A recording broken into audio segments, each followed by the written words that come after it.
Bonjour and welcome to day 2 of Disney. Well, it's Lorca Quest. Hi, Kim. Hi, good morning, everybody. We're here in France. Here for day 2 for top 64. Yeah, we've got the top 64 players from Lorca Quest. We had about 750 players around that ballpark. Yeah, I think it's 770. just nearly 800, I think. So today we're seeing the best of the 64 from yesterday, battle it out. Some very interesting decks that have made the top cut. We're going to try and get like a little breakdown as soon as possible for that. But I know, for example, there's one Amber Sapphire deck which has that bell invited to the card ball you've probably seen in the thumbnail. That was an exciting deck that we saw yesterday. Kim, could you tell us a bit about it? One of my highlights from yesterday, getting to see a Sapphire Emerald and Amber Emerald come up against each other. The bell seems to just come down at the perfect time for the Amber Sapphire player to take the win. Yeah, so Bell invited to the ball, new set 5 card, which when you play it, it has ward itself and your other characters gain ward until the start of your next turn. And we saw the Amber Sapphire player play a bunch of heavy questers. On turn 4, play Bell, giving ward to everything, and then their opponent just scooped, and that was the game. It was the quickest one we've seen all weekend. Absolutely. There was also an Emerald Sapphire player. We're not sure if they made the top cut yet, but I have a hunch that they might have done. I hope so. If we get to see another Sapphire, Amber and Emerald Sapphire game today, I think it will be really fun. Yeah, so we're here at Lorca Quest, which, if you guys are not familiar, is a big community-driven tournament in Paris. The French community for Lorcana is pretty wild. We've got all kinds of fun things going on. There's a main event, but there's a bunch of interesting side events. There's like kids tournaments. There was some singers yesterday from the Disney films, from the French versions of the films. And there's some more of that today. And I've shotgunned that when the concert's on, I get to sneak off at some point to go watch, because I didn't get to watch any yesterday. What was it like, Kim? Because you got to see a bit of it. I got to catch the end of it, where the French voiceover actor, who I believe played Camilo in Encanto, was singing the Ratatouille song, which was just beautiful. But not forgetting, we also have so many more card market giveaways to do. That's a really good point. Yeah, Card Market sponsor my channels, but they also sponsor Lorca Quest. And yesterday we gave away 16 vouchers for Card Market. Absolutely. €30 each. And we've got, guess what, 16 more. So if you want to get your hands on some Card Market vouchers, it's the best place to buy your singles online in Europe. You can also sell your cards there. Stay tuned. Stay tuned. Be in the live. We're going to be giving away a bunch throughout the course of today's stream. I've got hiccups. I had 3 croissants for breakfast, Kim, and it was very, very tasty, but very sugary, I must say. Very sugary. Very sugary. I had fruit and bread. Lots of sugar. Yeah. I was still waiting for the bacon, but no sign of it. Well, we've got a great day ahead of us today, and there's another kids tournament, which I went out and started watching some of it yesterday, and you'll never believe this little kid was playing Amber Emerald versus Ruby Amethyst, and the Amber Emerald was just stomping the Ruby Amethyst player. I was like, whoa. And Amber Emerald is not an easy deck to play. I was like, these kids are, they're gonna go far. Go far. I think it's easy to underestimate how strong the young players can be at times. Absolutely. There's also a bunch of Disney Lorcana artists here at Lorca Quest, around 15 of them signing cards. There's vendors selling singles and doing all kinds of cool artwork and Disney Lorcana related things. So it's a super awesome event, and big shout out to the organizers and to Card Market, who sponsor it, for allowing it to all happen. It's been an amazing event, but the fun is barely just beginning, because today is the business end of the tournament, with the best 64 players from yesterday playing today. And it's important to note that these aren't just any 64 players. They're obviously the best from yesterday, but I've been on record saying that I think the French community is the strongest community in terms of competitive Disney Lorcana. If you look, certainly in Europe, if you look at the Disney Lorcana challenges, the evidence is there. There's been 4 Lorcana challenges in Europe, and half of them have been won by French players. Absolutely, but we still had players from all over the world That's very true. Come into top 64, and very well-known player in the Irish community, Martin Lorcana, has made it into top 64. So maybe we'll get to see him and cast some of his games as well. Has anyone from England made it? Not that I know of. Irish taking it out on top. But yeah, really excited to see the games. It's going to be best of 3 in the top 64. It's very similar structure to an official Disney Lorcana challenge. We had the 2-game format yesterday, and then the player with the highest seeding today will be able to go first in game 1. So if you finished the number 1 spot in Swiss yesterday, you'll be able to go first in every single game 1. And if you go first in game 1, that means if there's a game 3, you're going to be in a very good position. Ideally, you should have that little advantage because you'll get to go first twice. Absolutely. In a best of 3. And we know that going first in Lorcana is just objectively better. There's not really any kind of argument about it. Yep. And so getting that higher seeding and being rewarded for a very, very strong day 1 is going to be really amazing to see. Absolutely. And coming in from like 2-game format now into 3 best of 3 today, it's going to be very interesting to see now how the players do. It certainly is. If you guys are enjoying the stream, make sure to give it a like. And we're ready for the first game of the day. And these are 2 players I am familiar with. These are 2 very strong players. Absolutely. So we have Magma and Thibault, both French players. So Magma, to the left, has played at official Lorcana challenges before and made it quite far. I believe they got, I want to say top 32 at least, but quite possibly top 16 in Lille. And from memory, they were playing a Sapphire Steel deck. But as you can see, the players have had their deck lists shared with each other, and it does look like we're going to be having Amber Steel Mirror. Amber Steel versus Amber Steel, which is going to be really, really interesting to see. Absolutely. On the right side, Thibault is a Lorcana content creator. I met them 2 or 3 weeks ago at the Content Creator Set Championships in London, where they did finish in the top 8 and won themselves a Mirabelle Madrigal promo card. I played against them in Swiss, and in fact, I am going to be posting my video of one of the games where I played against Thibault later this week from that Content Creator Set Champs. Spoiler alert, I beat him. But he's a very strong player. It was a 2-1, very, very tight. So Amber Steel Mirror, Kim, how do you think this one's going to play out? Of course, the player with the highest seed from yesterday will get to go first. Do you think going first is going to be a big advantage in this kind of mirror match? Absolutely. I think for Amber Steel, you kind of want to be going first, where they probably had a lot of games yesterday where, because in best of 2, both players get to go first. I'm very intrigued to see now which player, I don't think we're sure yet which player had the higher seed who will be going first. I can see 28 and 37, so it looks like Thibault to the right will be going first. Amazing. As 28 is written on it, I would imagine that means that's his deck and is the 28th seed. I don't imagine they're looking at their own decks right now, Kim, but rather looking at their opponents, studying it. So there's definitely an interesting dynamic and difference between day 1 and day 2. On day 1, you go in blind, you have no idea what your opponent's playing unless maybe you've been able to ask a friend and they can let you know what they're playing. But on day 2, it is all out in the open. There are no secrets here. But what I do like about it, Kim, as well, is you just usually get to see your opponent's deck list before the start of the game, and you can't continue to look at it throughout the game. Because I know if I had the deck list, my opponent's deck list, throughout the whole game, I would be scanning it and looking at it. It's similar to the fact you're not allowed to take notes in Lorcana. It's something that I personally really like. It keeps the pace up of the games and keeps things nice and smooth. So Amber Steel versus Amber Steel. It's going to be a spicy one. Very excited. Thanks, everyone, for being here. If you want to win a card market voucher, we're going to do a prediction. What is going to be the score in Lore in game 1? What is going to be the final Lore score in this first game? If you get it right, the first person to make that prediction will gain a card market voucher. So if you're the first person to make a certain score prediction, but you need to tell me who's going to win as well. You can't just say 20-0. You need to tell me 20-0 in this person's favor. Let us know if you want to make that prediction, and if you get it right, you're going to win a €30 voucher for Card Market, and that's pretty good. What would you buy with €30, Kim, off Card Market? What would I buy with €30? I think after seeing Amber Sapphire yesterday, I think I'd stock up on Tamatoas. Tamatoa Bling Bling. Tamatoa Bling Bling. Nice. More bells after that bell. You know, it would be good. What would you buy, Specie?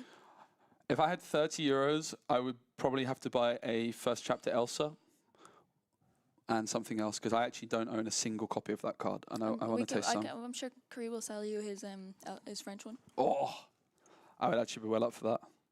All right, here we go. It's game 1 of this best of 3. We think T-Bolt to the right is going to be going first as the higher seed. So it's going to be interesting on the Mulligan. Of course, the main thing you're looking to do as Amber Steel songs is develop your board and then sing a whole new world. And that's definitely an advantage of the player going first. Like in Disney Lorcana, one of the big advantages of going second is you get that extra card drawn. But then if your opponent sings a whole new world on turn 3, like shifts Robin Hood and a whole new world, they discard that one little advantage you had. So I'd imagine T-Bolt looking for like shift Robin Hood into a whole new world. Absolutely. But maybe Magma looking to find a kind of line which disrupts that. The other thing, Kim, about going first in this matchup is playing Cinderella on turn 1 is really, really powerful and gains you a lot of board control because you're just threatening to sing, let the Storm Rage on or Strength of a Raging Fire very early on. Absolutely, especially in a mirror, and they can sing Storm Rage on. They also get that extra card advantage to draw a card before the other player.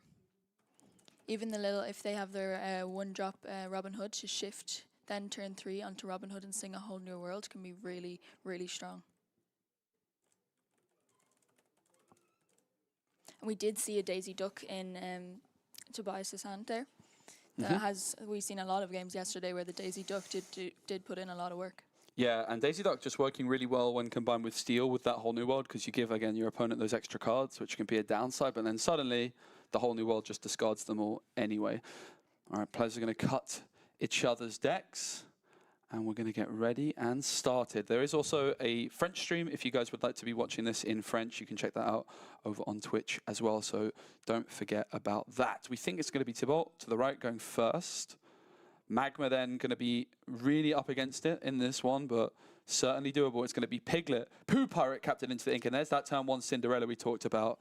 Really just doesn't have that bigger impressive stats, 1-2, but it's just applying so much pressure. But Robin de Bois, or as I like to call it, Robin de Bois, Robin Hood comes down for Magma. It's a quick, fast-paced game to start things off, Kim. Absolutely. And we may see Cinderella now sing Storm Rage on that Robin Hood. Eventually, it may just stop Magma being able to shift Robin Hood to turn 3. Yep, there's a Robin de Bois of T-Bolt's own. Does have this Cinderella ready to sing, but I'm not sure if they've got a song available. Couple of Rapunzels in hand as well for T-Bolt, which is an interesting option for them. Might be something they've looked for in the Mulligan. It's nice to see those Lorcana challenge Rapunzel gifted with healing, but T-Bolt passes and Magma is going to draw for turn. And we did not, unfortunately, see he did not have Storm Rage on in his hand. Being able to sing with Cinderella there would have been a really good play. Yeah, absolutely. And Magma now can, of course, go to 2 ink this turn. Looking at the hand, there is not that many options on 2 that I can spot. Couple of Rapunzels also. Both players seeming to value that in the Mulligan. It's going to be Pete into the ink, and there is a 2-cost character. It's going to be Mr. Smee. That is a great turn to play. And another card, I love the name. In French, it's Monsieur Mouche. Is it actually? Wait. It certainly is. Robin de Bois is just the best. Robin de Bois. Robin de Bois. So T-Bolt now can go to 3 ink on his 3rd turn here. Robin Hood down on the board, of course, poses that opportunity maybe to shift in Robin Hood, sing something like a whole new world if available. Although I'm not certain, I think the shift is, but even shifting here, how good is it, Kim, when there's nothing to challenge? Robin Hood, you really want to be rushing in, singing or challenging? And I don't believe we see a song card in T-Bolt's hand, but we do see the shift, so he could potentially shift and then quest for 2, which is also a good play. But ideally, I feel like in this matchup, you want to be singing a whole new world. Yeah, I think especially going first, it does give you that really nice early start. That Cinderella still ready and waiting to sing something. But T-Bolt at the moment not exactly having the perfect hand, but that could change very quickly. It's going to be Pete into the inkwell for T-Bolt. We saw Magma also do that in the previous turn, and it is going to be the shift Robin Hood. Now the question is, Kim, what does Robin Hood do? Because there's a couple of options. It can do nothing at all, or it can quest. And T-Bolt also just considering their options here. A lot of the time people would just go straight away and quest here, but sometimes we do see in these Amber Steel decks just I like to go a bit of a standoff where neither player really does anything and leaves their characters ready. And that is exactly what T-Bolt decides to do. Perhaps just wanting to keep this Robin Hood nice and safe and then maybe try and heal it up with Rapunzel down the line. Most likely hoping that Magma now will quest with his characters. he could challenge into them with Robin Hood, heal the Robin Hood with that Rapunzel, and gain that extra card draw to maybe look for that song that he's missing. Speaking of songs, in comes Ariel the Spectacular Singer. Look at the top 4 cards of the deck. You can add a song card from that into your hand, revealing it to your opponent. And I think there's a couple of options. There was a Whole New World and a Strength of a Raging Fire. Strength of a Raging Fire, the card selected.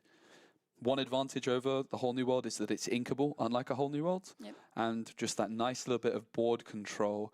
Usually the Whole New World in this matchup, if you can, make your opponent sing it, it might be a little bit better. So I'm not too surprised there to see Magma going for the removal instead. But now, of course, Thibault is aware of that one card in Magma's hand, as Ariel does have to reveal it when played.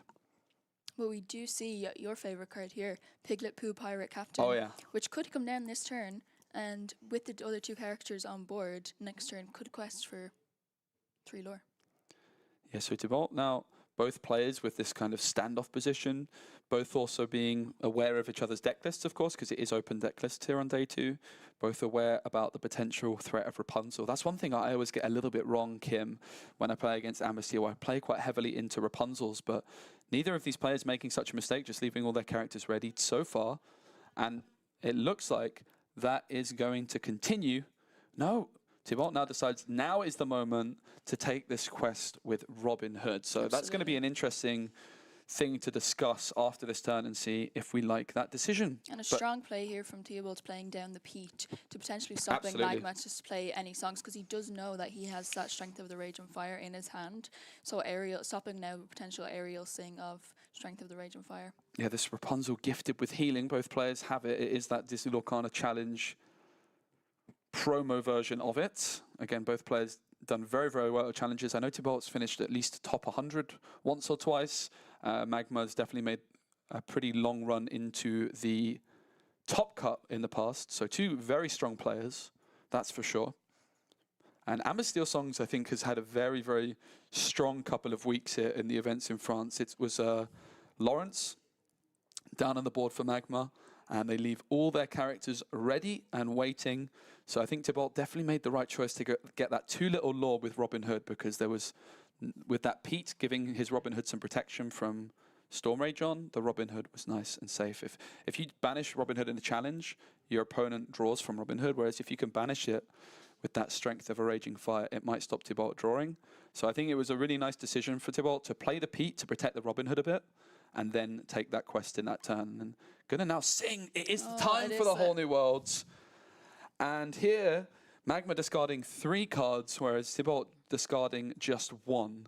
So getting some really nice value off that Whole New World, and of course being able to sing it with Robin Hood, still has all the ink available, 5 ink to spend with 7 fresh new cards, Kim. Absolutely. And Magma having them 2 song cards in his hand. Theobald knew he had the Storm Rage on, but being able to then sing with Robin Hood, the Whole New World, knowing he was definitely discarding 1 song card, but getting the Here Comes Along Zeus as well, is really nice. Yeah, with that Cinderella Ballroom Sensation ready and waiting, if Thibault was to draw into a Cinderella Stout-Hearted, that could be a really interesting shift, particularly because Cinderella Stout-Hearted is able to challenge ready characters when you play a song in that turn, but I don't think that's going to be an option available to Thibault. Pete and Cinderella, of course, can both sing songs that cost 3 or less, but still that 5 ink to play with. There is a Zeus, is there a Grab Your Swords in there as well? We also have a Bare Necessities, which could be a good song to possibly snipe any other songs to stop the damage, possibly another Here Comes Along Zeus, to stop maybe potentially Magma getting rid of that Robin Hood, to stop him from drawing that card. Yeah, and in a similar vein, the Pete can do something similar in the short term. If Thibault was to decide to play Pete this turn, it might also give them a bit of protection. It is the Pete they decide to go for, and for 2, it will be a Smee as well. So a very wide board suddenly developed here by Thibault, comboing the Whole New World to just get a fresh hand and be able to place so many characters down on the board. Usually you just wouldn't be able to get this many characters down on the board because you'd run out of cards in hand. But that's the power of Whole New World. Absolutely. And then that second Pete stopping any potential Grab Your Swords coming down to try any attempt to clear the board, or any song damage in general, like a Storm Rage on. Yep, play passes on over to Magma, who now has 8 cards in hand thanks to that whole new world and then drawing 1 for turn. So an abundance of options available. However, any action cards are not going to be an option thanks to that Pete. You can see Pete really working well with the whole new world as well, just stifling your opponent's options. You play the Pete, and then maybe the next turn you play another whole new world, and suddenly all of those actions that your opponent has can get discarded. Really seeing the play patterns of this Amber Steel deck quite well in this game so far. Absolutely, and we could potentially here see the Lawrence challenge into the Robin Hood, and Magma could bring down the Rapunzel to heal 3 damage off the Lawrence, the 3 damage coming from the Robin Hood to then draw 3 cards. And that is exactly, I think, Kim, what is going to happen. 4 damage into Robin Hood, and then the Rapunzel gifted with healing comes through, heals the Lawrence up back to full health, and 3 cards are drawn. This legendary card from the first chapter. Absolutely, and a big choice of cards now for Magna Matt to play. And he does have a whole new world in hand, which he could sing with Ariel, but unfortunately, with that Pete coming down, will stop Magma playing any actions. So yeah, this Pete got so much value, right? Like there's a whole new world in there, there's the Storm Rage on, and there is the Zeus, and none of those cards, and strength. The Pete just, we talked about maybe bare necessities being a nice option, but you have to exert a character to sing it and leave them vulnerable. But the Pete just did so much work here to just really stifle Magma's options this turn. But Tibalt is going to need to make sure they take advantage of this moment in the game, because if they're not able to stop actions next turn, Magma might just be able to unleash so many songs from hand in a single swoop. absolutely, would you see that Daisy Duck come down, which in this matchup can hit a lot of character cards in this Amber Steel. Even though they do play a lot of song cards, it would be nice to see for Magma if he did trigger the Daisy Duck and hit some maybe whole new worlds or some song cards and then send them to the bottom of the deck. Yeah, Magma with that Daisy Duck, quite a few of those characters down on the board. Both players with these really, really wide boards, which even though neither player has got much lore, Tibalt just with 2 lore thanks to that quest from Robin Hood earlier, that can all change very, very quickly. Yeah, both players with very, very wide board stats at the minute, but very little lore gain and lore questing been happening. Yeah, Tibalt, we can see a few of the options in there. Looks like there's a couple of, there's a Grab Your Swords, there is a Zeus, I think it might be, or perhaps an Aveen to the left. And there is an Ariel singer, I believe. Yeah, so quite a few interesting options. Going to start off by now taking that bare necessities. Now, this is not only discarding a non-character card, but the information provided here is really, really important. Seeing exactly what your opponent is going to be able to perhaps do next turn can really allow Tibalt to try and plan ahead with all that knowledge to try and nullify their opponent's next turn. Another Pete for them would be really, really nice. Absolutely, but there's a big choice now for Tibalt to make with, I believe, 4 song cards in Magma's hand to choose from. See a whole new world, Storm Rage on, Strength of the Rage and Fire, Here Comes Along Zeus, and then another Bare Necessities. I do believe that's 3 Smees as well in hand. Yeah, so it will be the Strength of a Raging Fire, selected by Tibalt to discard. Of course, this was sung by Mr. Smee, so no ink spent on that play, and 5 ink in the inkwell as it stands. Could go up to 6 if they so desire, but Pete gave the red card to actions in the previous turn, and Pete is now going to start singing some songs of their own. It's going to be Let the Storm Rage On, and it's going to be 2 damage into Daisy Duck. Does that perhaps suggest it might be a Grab Your Swords coming in the future to try and remove it? It's going to be Naveen, and there is the swords. 2 damage to everything on your opponent's side of the board. That's going to be pretty strong against that Lawrence as well. Lawrence, when not damaged, is a 4 strength character, but right now, Kim, 0 strength, and that, Kim, is not much strength. No, absolutely not. And he did previously have 2 Rapunzels in hand after the first Whole New Worlds, and then I believe there's 2 Rapunzels now, unfortunately, in the discard. If he did have another Rapunzel here, now his turn, he could heal 2 damage off a card and draw 2 cards would be very nice for Magma. Certainly would. And yeah, seeing that Pete then trade into the Lawrence with 0 strength, really, really punishing the Lawrence card there. It's very, very strong against decks like Ruby Amethyst, as a 4/4 stays out of Medusa and Brawl range, but in a steel mirror match, being able to damage it and then challenge into it while taking no damage back is a really powerful combo by Tibalt. But all of these song cards are now going to be available for Magma. There was no Pete's played, but Tibalt has done very, very well to get a nice wide board. There's going to be 1 damage put onto the Monsieur Mouche, of course. Absolutely, and big wide board after being built here from Tibalt. If a Grab Your Swords did come down, maybe combined with another Grab Your Swords from Magma here would eventually clear the board. Yep, Magma starts things off with singing Let the Storm Rage On to deal with that Mr. Smee, which of course had that 1 damage. Interestingly then, if Tibalt had a captain down on the board like a Piglet, the Smee wouldn't have taken that damage and would not have been removed by Let the Storm Rage On. So you can see there's definitely still some value in trying to have that captain synergy with Mr. Smee, but we know even without captain synergy, it's such a strong card with just really good raw stats. Absolutely, and I think that's why we see a lot of players playing Piglet Poo Pirate Captain, gaining that extra lore, but also helping to avoid the damage on Smee. And I think this is probably how we expected this game might go in terms of that advantage for the player going first. But Magma really doing a good job of stabilizing here, now singing Zeus with Rapunzel, clearing out a Pete with that damaged Smee. The Smee had 2 damage counters on it, and with no captain on board, it wasn't going to be sticking around for much longer. And speaking of Mr. Smee, that is a triple Monsieur Mouche, 1 in the discard, and then 3 more replace it. I've never seen anything like it. Absolutely not. Very wide board now being... he did just manage to clear Theobalt's wide board, but then backs it up with playing 3 Smees in a row. That is absolutely incredible. And suddenly, yeah, Magma just now really gaining this board control. Tibalt doesn't have any Singer 5 cards down on the board after that Naveen was removed by Zeus, which Rapunzel sang. Rapunzel singing songs and lightning bolts coming down from the sky to deal with that Naveen. Absolutely, and it's still 0-2 lore here to Tibalt. Both players definitely building and taking down each other's board states quite a bit.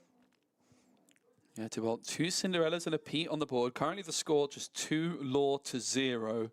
A very slow start to this one in terms of lore game, but it's really just a fight for board control at the moment. And also just trying to disrupt your opponent's game plan. We saw how powerful that Pete was by Tibalt to kind of delay Magma's removal options for a turn, but they just didn't have a follow-up. Like a second Pete would have really, really been a dominant option for Tibalt, but they just didn't have it. It's going to be Let the Storm Rage On, sung by Cindy, removing that Singer 5 aerial from the board and also letting Tibalt draw an extra card. And it seems like Rapunzel was just drawn there by Tibalt, which could be an interesting option. Absolutely, and if we do happen to see a Cinderella shift here, would be very nice for Tibalt, could gain that extra 3 lore. Yep, Pete is going to remove Rapunzel, and it's going to be aerial time, so 4 cards looked at by aerial. Any songs can be added into your hand, and the rest go to the bottom of the deck in an order of your choice. And I think, Kim, there might not have been a single song from that aerial. That's very unfortunate, and there has been a lot of songs played, but we have only seen One Whole New World in Theobalt's hand being played. Yeah, usually these song decks play around 20 songs, that kind of ballpark. If you have 20 songs, you're looking at roughly 80% of the time aerial will hit a song. So quite unfortunate for Tibalt to be, low rolling around that 20%. And there's the Cinderella Stout-Hearted from Magma. And what a beautiful card that is. That is the Disney Lorcana Challenge promo card. Is that the foil version? It looks like it. Honestly, it looks pretty shiny. But it's great to see these alternate art versions being played by players. Yeah, so the Cinderella Stout-Hearted foil is the card that you get for the top 64 in a Disney Lorcana Challenge. So an incredibly valuable and rare card. Just giving us a zoom in, maybe we can make sure to see if it is the foil version. It may just be the normal non-foil. It looks beautiful either way. It is a stunning card nonetheless. No doubt about it.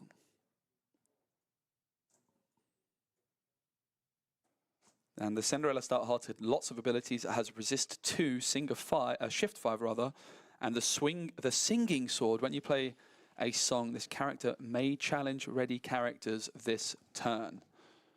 Can be very, very powerful. We know disrupting, usually ready characters are safe and sound, but that Cindy on the board is such a menace, so difficult to deal with. 5 willpower, but with resist 2, you need 7 strength in a single swoop to deal with it, and that is almost impossible.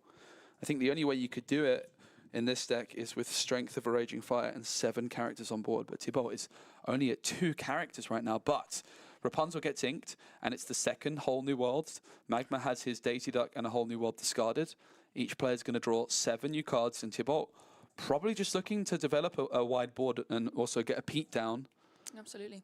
Well, we did see that Here Comes Along Zeus being discarded in the Whole New World being sung by Ariel, which unfortunately, if you were to play the Here Comes Along Zeus, it would only deal 3 damage potentially to the Cinderella, as the Cinderella does have resist 2. Yeah, Ariel is, of course, exerted now. Thibault, despite going for that Whole New World, has not spent a single ink and has 6 to play with. Going to start off by exerting 2 for a Cinderella Ballroom Sensation and a Daisy Duck. Starting to maybe get towards that 7 character mark, which might allow them to sing a Strength of Raging Fire to deal with the Cindy. Still has 4 ink to play with, and it looks like it's going to come down in a single swoop with Naveen, who's able to play an action card for free from hand. And what action is it going to be? It is going to be Strength of Raging Fire, but of course, not enough characters to remove that Cinderella. Goes for the Mr. Smee instead. Does also have the option here, Kim, of challenging the Smee with a Cinderella. Taking that trade. Absolutely. Would you be interested in doing that? Oh, Thibault certainly is. So I would most likely be interested in doing that, and it's exactly what Thibault did. Definitely very good to build his board state here with any damage coming onto Cinderella now. Quite difficult with the resist 2, and most of his characters have 2 or less health or attack. It's a really back and forth game, this one. Each turn so powerful from each player, swinging favor back into their control. The Cinderella Stout-Hearted is the lone standing card, but if you could only have 1 card on the board in Lorcana, you might just pick Cinderella Stout-Hearted to be that card. It is so difficult to deal with for many decks. It's going to be Robin Hood, as well as Let the Storm Rage On, which came through to clear that Cindy. So still has 4 ink to spend. It's going to be Naveen, who's going to sing Strength of it, well, play Strength of Raging Fire. And now the Cinderella can also challenge ready characters, instead goes for that exerted Ariel, taking no damage back at all. And again, it's another turn where the board state completely swings from one person's favor to the other. Absolutely, we did just see Magma completely take out Theobald's wide board there with only a Daisy Duck now left in hand. We'll quest with that Daisy Duck. Does take a song card, I believe. Yep. And it will go to the bottom of the deck now, unfortunately, for Magma. Yeah, Thibault's hand looking a little bit awkward with that Whole New World. There might even be 2 in there. I think there's a Smee as well. But the Cinderella Stout-Hearted on the board for Magma, really, really the difference maker at the moment. It's going to be Smee into the ink. Daisy Duck is going to be spent on 1, and it is going to be the Whole New World. Not what you want to be doing with your 5 ink, spending 5 to draw your opponent 7 new cards. Yeah, very, very not good. But we did see previously he did miss with an Ariel song, unfortunately. Then very true. Led into then having the 2 Whole New Worlds in his hand, which is just very unfortunate. Yeah, and just something to note that Magma's doing here, it's like the 3rd or 4th time they're just looking through the discard pile, checking which cards have been discarded. Of course, with a Whole New World in play, many, many cards in that discard pile very, very quickly, and just, especially in an open decklist format, just checking how many copies of each card are gone, like, oh, how many Whole New Worlds are gone, do they have another Whole New World? All this information is really, really important, and probably Magma was checking exactly that. I think all 4 Whole New Worlds now for Thibault may be in the discard pile. Absolutely, especially with a deck like this when they're drawing so many cards, potentially could the opponent mill out the other opponent's deck? That's a really good point. Yeah, so in Lorcana you've got this alternative win condition, which is if you draw for to start your turn or just draw at any point and you have 0 cards left in deck, so you can draw, if you have 1 card left you can draw that, but as soon as you try to draw a card and you're unable to because you have no cards left, you actually lose the game automatically. which is not something that comes up that often, Kim, but it's a really good point you make, where when you've got lots of whole new worlds in play, it is like an alternative win condition. If you're just losing the game in the normal sense, you have to try and find an unorthodox solution to win the game. Absolutely, especially when we're seeing cards here like a Storm Rage on, dealing 2 damage, drawing more cards. Both players playing a whole new world in their hand. It is quite a possibility that the player's deck could get very small indeed. Yep, we see the Cinderella remove the Daisy as well. And this is just a pure dominance from Magma, despite going second in this mirror. We talked about how it might be super favored for the player going first. Well, Magma really, really doing well. I think Tibalt, after the whole new world, got a little bit unfortunate not to find that Cinderella stout-hearted shift, maybe not find that Pete. But that is how the cookie crumbles sometimes. It is a card game, of course, Absolutely. and you can't always draw perfectly. Absolutely, and it's still 0-4 lore to Theobald, but the board staying here, Magma has the potential to quest for big here.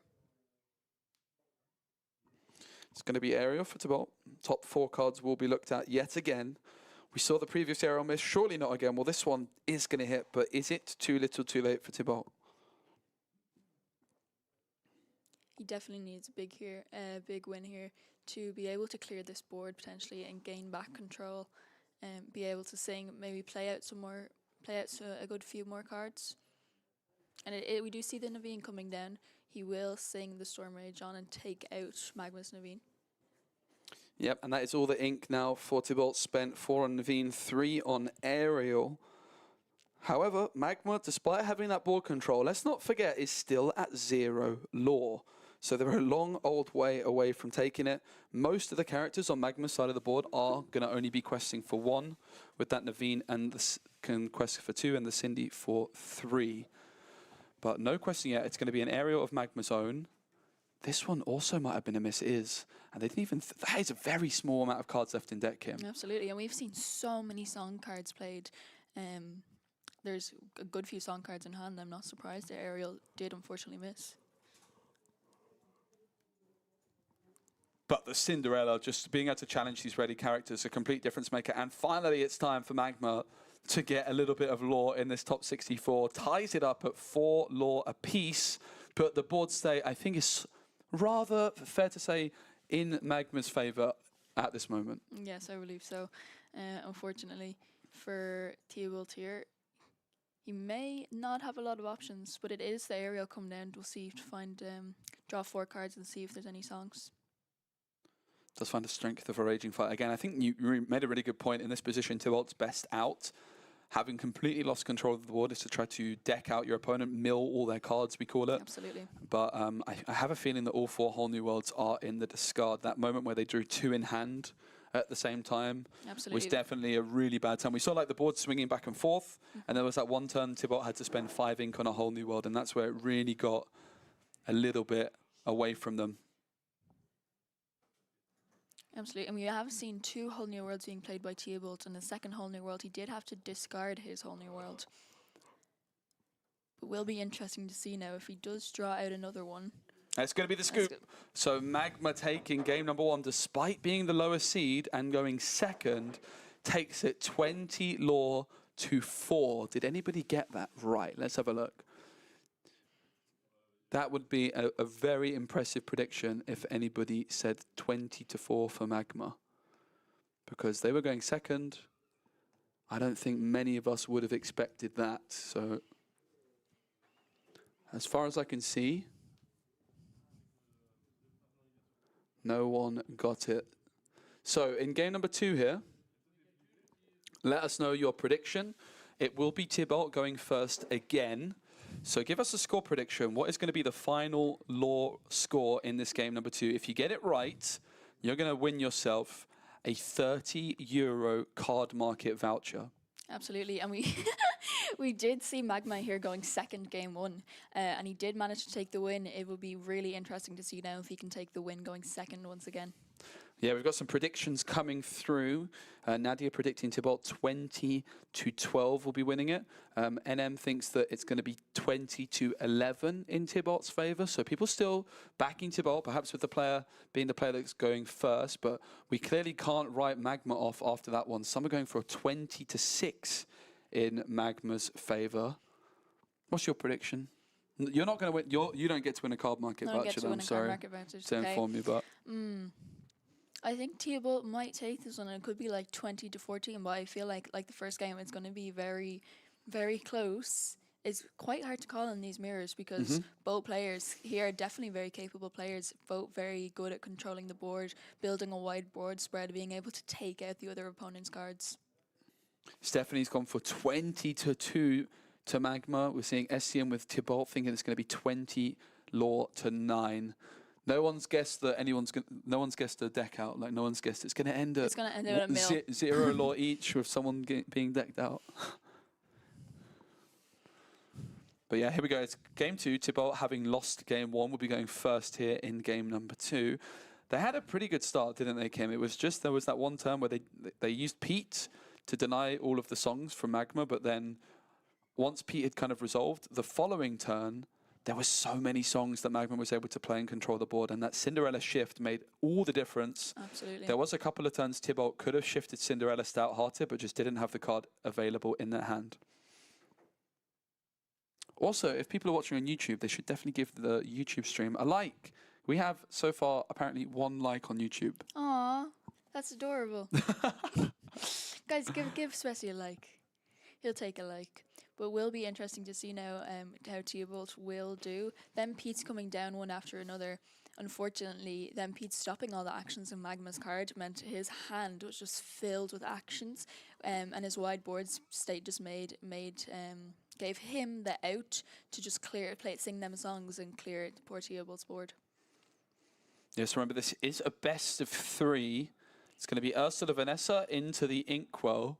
I heard a very good and friendly Disney Lorcana content creator revealed this card, and no turn 1 from Thibault. It was me. I revealed Ursula Vanessa. Oh, you did? I did. Aww. Yeah. It was my first ever Lorcana reveal. It's going to be Robin Hood, though, for Magma. A good start for Magma, despite going second, has all the control on the board for now, but we know that can change very, very quickly. This Robin Hood Beloved Outlaw, not that impressive itself, but on turn 3 could turn into a legendary Robin Hood with that shift 3 on the champion of Sherwood. You call this an ambush?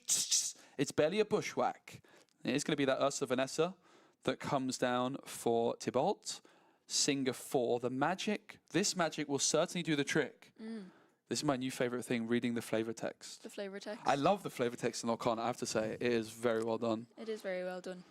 But then also there's when it has like the little book symbol and it's the quote from the movie, which I think is just so beautiful. Yeah, that's a really good And we point. do see Piglet-Poo Pirate now, Captain now being played from Magma, which next turn, if he does play another card, he will gain that extra lore, but we definitely won't see the Robin Hood shift now as Theobald bringing down a Storm Rage on to deal 2 damage did just take out that Robin Hood. So Vanessa making use of her Singer 4 ability by singing that Let the Storm Rage On, despite being a 2-cost character able to sing a 3-cost song. Removing that Robin Hood, as you mentioned, and denying that potential shift. Could have, of course, removed Piglet, but instead going for that Robin Hood, perhaps fearing the shift potential. Pete also came down on the board this turn, so the red card has been given to Magma in terms of actions this turn. But Lawrence played here for Magma, even though Aerial was an option. Lawrence with better stats in terms of board presence. And perhaps fearing that the Aerial could be removed by Vanessa singing something like a Zeus. Absolutely. We did see the Pete come down stopping any possible actions, which if he did want to sing Bare Necessities, if it was in hand with Piglet, unfortunately the Pete stops all actions for the other opponent. I always forget about Pete, Kim. Someone plays Pete and I'm sat there looking at all my actions, thinking, which action do I play? And then I play it and my opponent's like, no, mate, you can't do that. Yeah. It's always worse when you go to play a song and you realize, oh, the songs are actions too. You can't do that. Definitely very strong against the Ruby Amethyst or Ruby Sapphire, stopping them Be Prepared. But in the mirror, I feel like it's just as important because there's so many like song action cards, especially in Amber Steel. Thibault now going to be putting Robin Hood into the Inkwell. Has played Aerial, so only 1 ink available. But Pete and Ursula Vanessa are able to do something if they wish, but it seems as though It's going to be a pass, and Magma's drawn a card, starting things off by singing with Lawrence. You don't see Lawrence sing every day. Not a lot, but he is a beautiful singer. And it actually damages itself here. 2 damage onto the Lawrence. 2 set up the Rapunzel gifted with healing. Now that is a nice little combo. Self-damage, allowing you to then draw with Rapunzel. Very clever play. Indeed, being able to damage his own Lawrence and bring out his Rapunzel to get that extra card draw.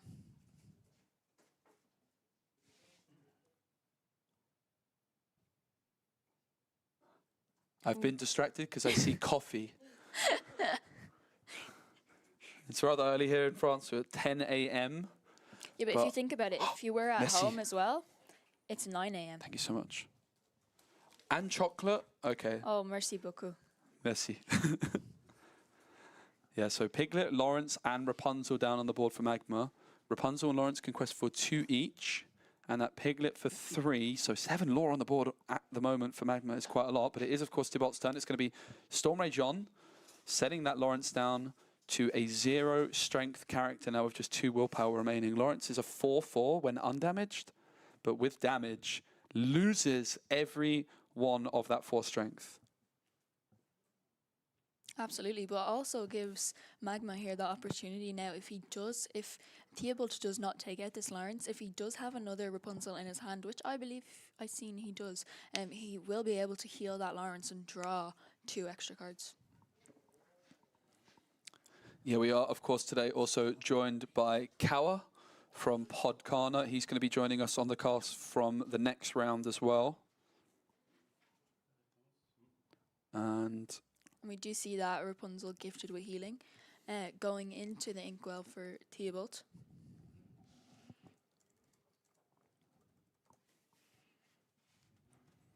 it's going to be the Naveen. Now, Naveen can play an action straight away. 4 characters down on the board. Kawa was talking to me yesterday about this little synergy with Naveen, the fact that you can play it. And then we also see the whole new world. Get that extra damage as Naveen as a character itself, discarding many, many cards from Magma. This is a little bit more like it for Thibault with that whole new world. Absolutely, and especially being able to play his Naveen, play his song in his hand, and then also then sing with the aerial, play his remaining whole new world, meaning he's not discarding many cards. I believe he didn't discard any cards because he was able to dump his whole hand and then draw 7 new cards, and then making his opponent discard all the cards left in his hand. Yeah, but we've been seeing him in the previous game, these really back and forth board states. So as strong as this board looks for Thibault right now, is Magma going to be able to do the impossible and just swing it back in his favor? Because it seems like an impossible hill to climb. But we saw Magma do it in the last game several times. 4 ink to work with. Of course, can ink this turn to go up to 5. And has that Rapunzel available to perhaps sing something like "And Then Along Came Zeus." What's the card on Thibault's side of the board you'd most like to remove if you're Magma? Is there anything you're going to focus in on, Kim? Oh, I think definitely either the aerial or the Naveen, because that potential to just sing, even if it is a whole new world again, to discard his whole hand can be quite detrimental. Yep. Yeah, absolutely. So maybe if Magma not able or not wanting to remove those, could also play the Pete this turn to deny those songs being sung. Absolutely. Also has to be a little bit worried about that Cinderella Ballroom sensation. We saw how powerful the Stout-Hearted was for Magma last turn.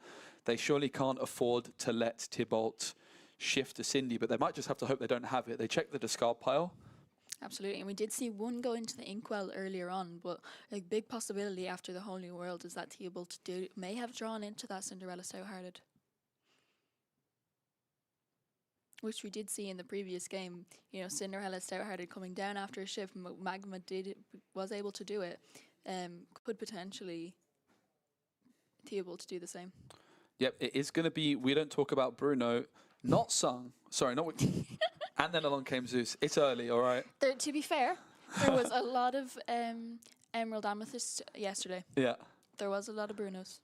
We see Magma not sing, though, with the Zeus. Oh, I love that. The Magma just really, like, unloading that Zeus from the sky as if it was a lightning bolt. He ripped back like it was some kind of Beyblade that he was slamming onto the board there. He really reenacted the Zeus. For real. We need like a little lightning effect to go across the screen here and just go. Shh. And Magma's done it again, right? Like just flip the board state back somewhat into their favor. I think Naveen definitely making a big splash in that sense, being able to go for double Zeus. Absolutely, and was able to get rid of those two singers. Yep. Did not need to play the Pete, being able to save the Pete. So your prediction was right, Kim. Yeah, being able to save the Pete for a little later on, maybe next round, stopping this aerial now that Theobald is playing from possibly singing songs next turn. Yep, it's Strength of Raging Fire found by Thibault, which in this position is very strong indeed. Cindy or Ursula able to sing it, and with 4 characters currently on the board, can remove either Naveen or Cindy. And if Thibault can play another character here, which I'm sure they probably can, they could also have the option of removing the Rapunzel with that. Absolutely, and not to forget, there's still 0 lore to each Wow, that is a good each point. players here, which potentially we could see, you know, maybe one of the players being milled out. It is going to be the Mush or Moosh, also known as Mr. Smee, into the Inkwell. And oh my goodness, no, it's the Oh. triple 1-drop. We talk about the Shin Miri line, as I like to call it, where you go double 1-drop on turn 2. Well, Thibault has 3 ink left.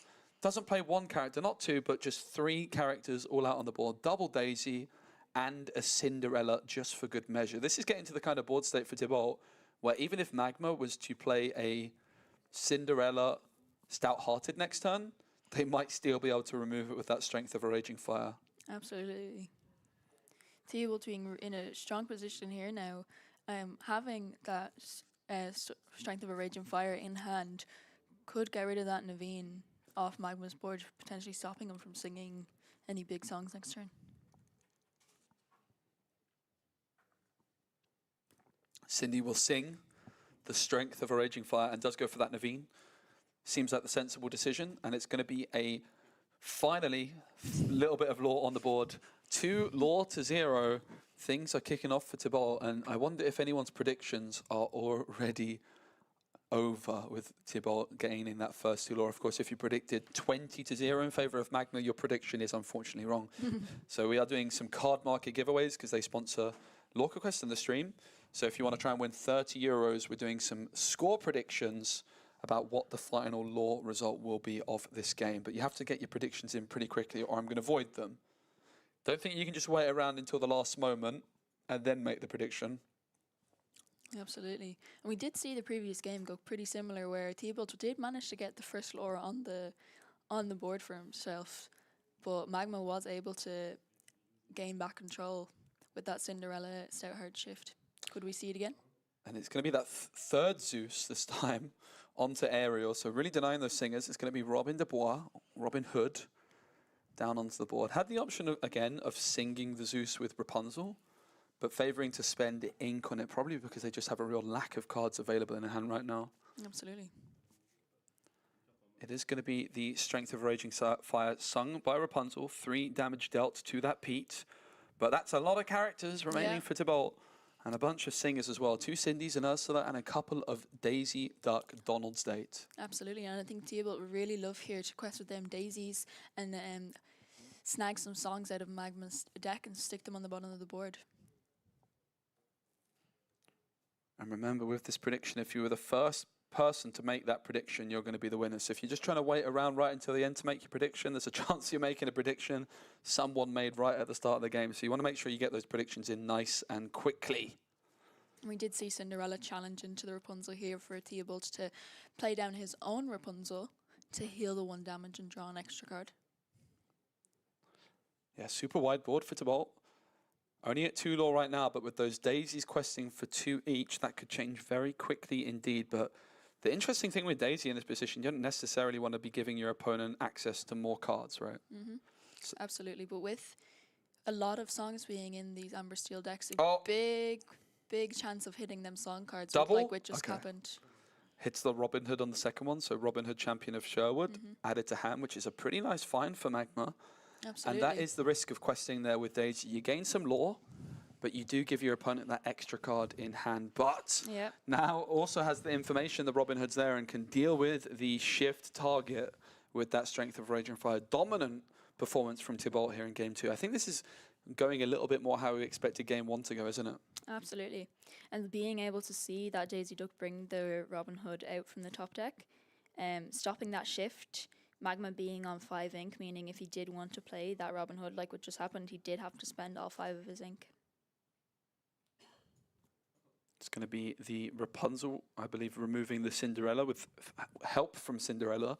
7 law to 0 as it stands. Tybalt able to quest for 8 this turn. Daisy, going to put Rapunzel gifted with healing in hand for Magma. It's going to be another Daisy trigger, and it's another Robin Hood. Ooh.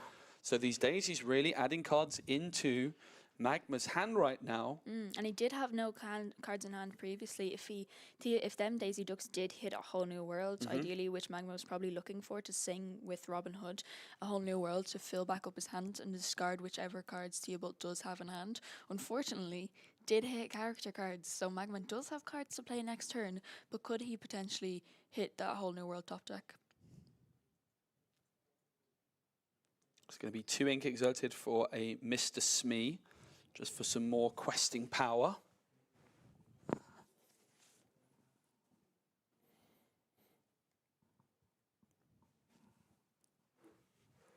Widening that board state here for Theobald. Still a very, very back and forth game. Both players being able to build up their board and take out their opponent's boards.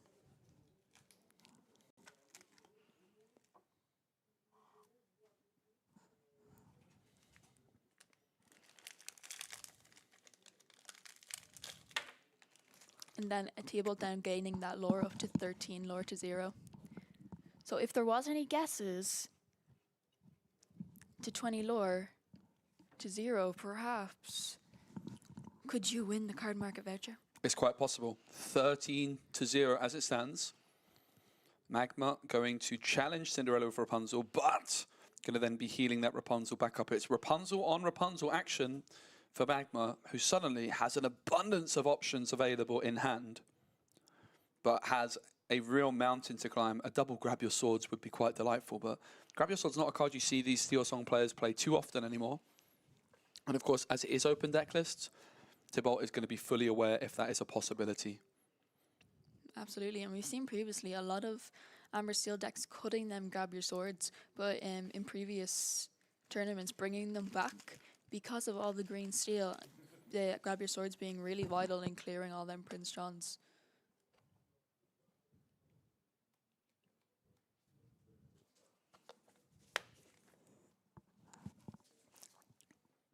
A lot of choices now in Magma's hand. But Magma decides none of the options available to them are going to do it. And it was 20 lore to 0 in favor of Tybalt. So I'm going to go and see. I'm sure someone predicted it, but who was the first person to predict it? 20 to 0 in favor of Tybalt. Dominant. The game now being 1-1 and Magma now being the losing player last round will be going first this turn. Theobald being the first player did manage to take the win this time, but being the first player in the first game as well, Magma being the second player, he did take the win first game. So Magma here now will be starting first.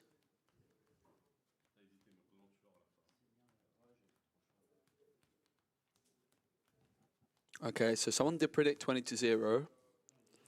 I'm just checking that no one predicted it before them. It was a very, very, very late prediction from Blinks. Honestly, gaming the system a bit. I don't know. I know Blinks. It seems a bit late. It was very late. Interesting. Do we have a timestamp on it? It was. Good question. I don't know how to do that. It was late. Oh. It was 10:22, 5 minutes ago. Oh. We'll allow it. We'll Blinks, allow it. congratulations. Blinks, congratulations. You've won yourself a €30 card market voucher. Thank you, Card Market, for that. Blinks, congratulations. Will I be contacting the winners? I'll try and do it actually during one of my breaks today. I'll try and contact people. I think that's my plan. But we're going to go into game 3. 20 minutes still on the clock available for these players. But finally, Magma will have that opportunity to go first. Tybalt was the highest seed, went first in game 1. But having lost it, also went first in game 2. So this is the game that Magma's going to be feeling the most confident in. Blink says he only just woke up and it was 2 to 0 law. Okay, well, we'll give it a that's Blinks. fair, that's fair. You can have it. Good morning. Good morning.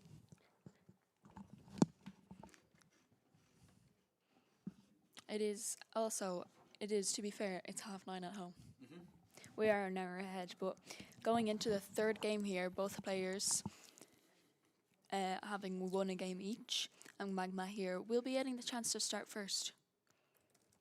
If you want to get your Game 3 score predictions in, now is your moment to do so.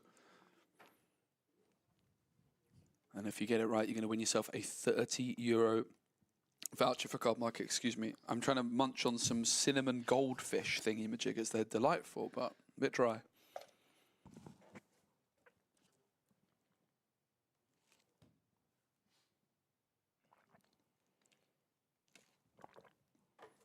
Both players here still deciding what cards to mulligan. Yeah, the player going first also has to mulligan first. And at this level, you would expect like the player going second to wait for the player going first. I'm not sure if Tibalt has done that, though. Just perhaps not really caring that much.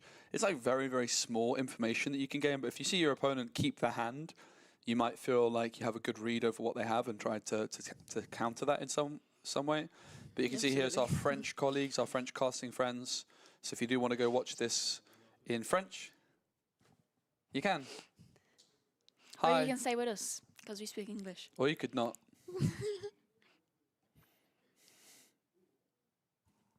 But yes, great day today, and it's only round 1, top 64. And it is open decklist, so both players do know going into this game what opponents were playing. It's going to be the Cinderella Ballroom sensation to kick things off for Magma down on the board. 1 strength, 2 willpower, but Singer 3 is a very, very scary card to be seeing on the board on turn 1 when playing against Steel Songs. Cinderella doesn't feel quite as good when going second, but going first, she's an absolute menace. It's going to be Piglet into the ink. It's fast-paced, it's frenetic, and it's a double 1-drop on turn 2 for a very wide board for Magma, who is not messing around here. Absolutely. Unfortunately, no 1-drop there for Theobald, giving Magma the opportunity then to build his wide board. And it's going to be the Cinderella singing Storm Rage on to deal with Tibalt Cinderella. It's a disaster start for Tibalt, and that is the power of that Cinderella when going first. And speaking of the power of going first, it's the Robin Hood shift into a whole new world. Magma not messing around at all. 7 fresh cards drawn. Now, one thing that's interesting here, Magma did not quest with that Daisy Duck then. Could have quested with Daisy Duck before drawing, but decides not to. What do you think about that decision? Absolutely. I feel like, especially if he did hit a song card, the song card would have gone to the bottom of the deck. But in either case, if he did hit a character card, singing a whole new world after that would have made that character card go into the discard. Yeah, I'm a little bit surprised to see the Daisy Duck still sat there ready and waiting. To me, it just feels like it was a good decision to go for the Daisy quest here and then discard the card that they might have drawn with the whole new world. But clearly Magma has a different plan for this Daisy up their sleeve. Absolutely, and we do see the Pete now coming into play from Theobald, stopping any potential actions coming into play for Magma here. All right, predictions are now closed.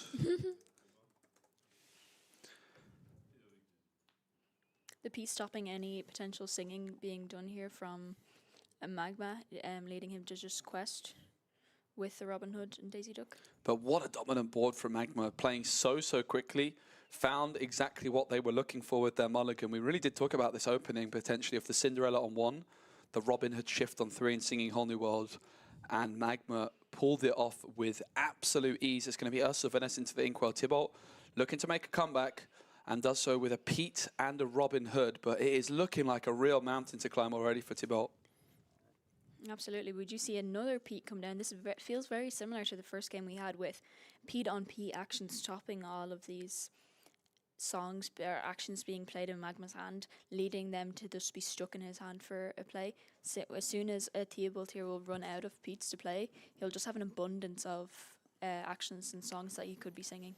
Looks like Ariel missed on this occasion, so no song found by Magma, I believe. Very, very wide board. That Ariel on the row below. Like, you know, you've got a big board when you have to start going into 2 separate rows on your playmat. It's going to be a pass though, no quest on this occasion, so a little bit of a slower turn from Magma, just wanting to make sure they hold that board control and not give their opponent an opportunity to clear too easily. Tybalt with those 2 Peats and the Robin Hood beloved Outlaw down on the board. A shift Robin Hood would be an interesting option, but I think that's exactly why Magma just not wanting to quest, just really slowing the game down for a turn. And what I would imagine will happen is Magma will just pick their moment, and rather than just quest with 1 or 2 things, they would decide to quest with everything all at once when they feel the moment is right. Absolutely, and we could potentially here now see a Robin Hood shift, and the Robin Hood could sing a whole new world, discarding all those potential action cards that could be in Magma's hands. Then Pete's previous turn stopping Magma from playing any song cards, meaning them songs are just currently sitting in Magma's hand.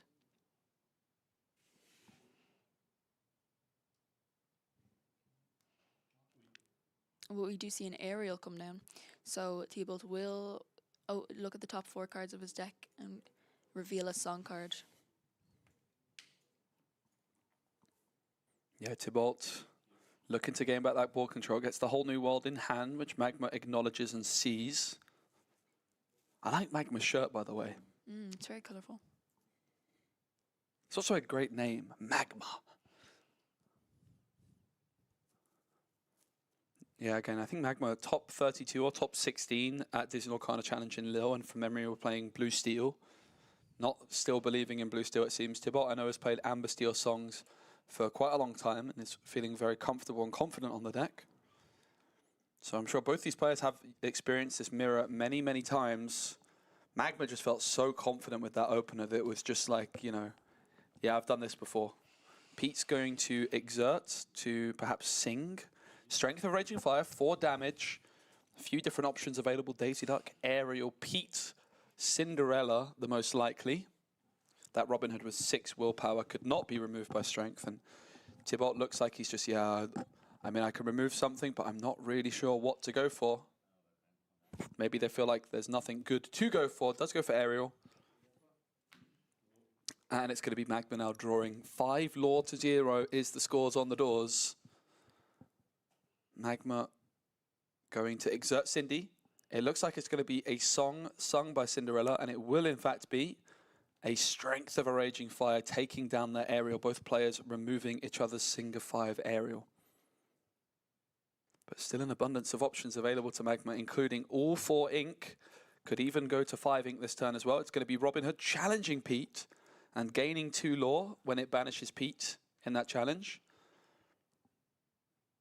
And it's always, Kim, you see that 3 damage counters on the Robin Hood, you wonder if there might be a Rapunzel to follow it up. Absolutely, and Magma still having 4 ink in hand could exactly play his Rapunzel and heal the 3 damage.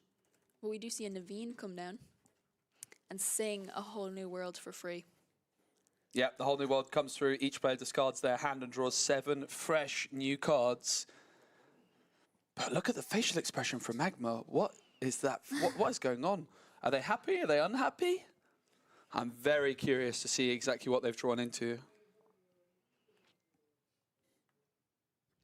Both players are clearly very strong players, but the Magma still being a bit ahead there with the full strong board state and 7 Lore to 0. Yeah, no quest of Daisy. Maybe that was what the facial expression was. I think Apache has Yeah. caught that one. Storm Rage on and Bare Necessities both going to the bottom of the deck. But not punished at all. Goes for the quest of Daisy afterwards. I think both players having a bit of a joke about that. It's a dominant board. It's 11 Lore to 0. Pete is all that remains on Tybalt's side of the board. And there is many, many characters staring them down right now. Yeah, Magma just playing so quickly and so confidently that perhaps forgetting to quest with Daisy. Absolutely. Because I had a Daisy Duck then quested hit character cards. Them character cards may have been really useful for Tybalt. It's going to be Prince Naveen singing grab your, or not singing, but playing grab your sword, so 2 damage to everything. But this is the power of Daisy Ducks with that 4 willpower. Any other card in Lorcana which can quest for 2 on turn 1 would be removed by grab your swords. But this Daisy Duck stands strong, stands tall. Tybalt's going to need a second grab your swords to clear the board here, and I don't think that's an option available to them.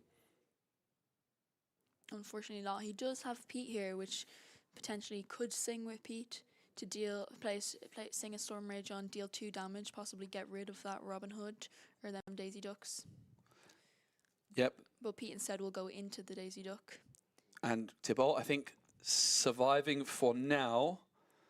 The board here can quest for a total of 7, putting Magma up to 8 lore. So Tybalt lives to fight another day. Magma with an abundance of cards in hand after that whole new world came through a turn or 2 ago. Of course, Robin Hood as well, able to gain lore by banishing something in a challenge, but most likely at this stage it would also be banished itself. It's going to be Aerial to start off what might be the penultimate turn for Magma, and then along came Zeus added into hand.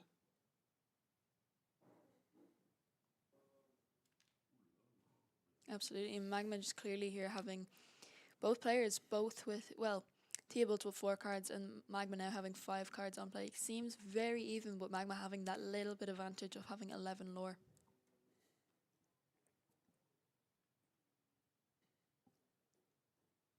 Yeah, Magma has spent 3 ink on Aerial, still 2 to work with, and I believe can also still ink for turn. Naveen's going to sing. Is it another lightning bolt? It certainly is. Naveen sings and removes Tybalt's Naveen. Seeing the advantage again of just going first in this game. I think the key game in this series was that first game where Tybalt going first just wasn't able to quite close it out. Magma getting that Cinderella stout-hearted down on the board, which just remained on the board until the end of the game. That was really the deciding moment, it seems, in the series, because Magma, in absolute dominant fashion here, just clearing the board, controlling everything, still has 3 ink to play with. And it's going to be using all 3 ink on a second Aerial this turn.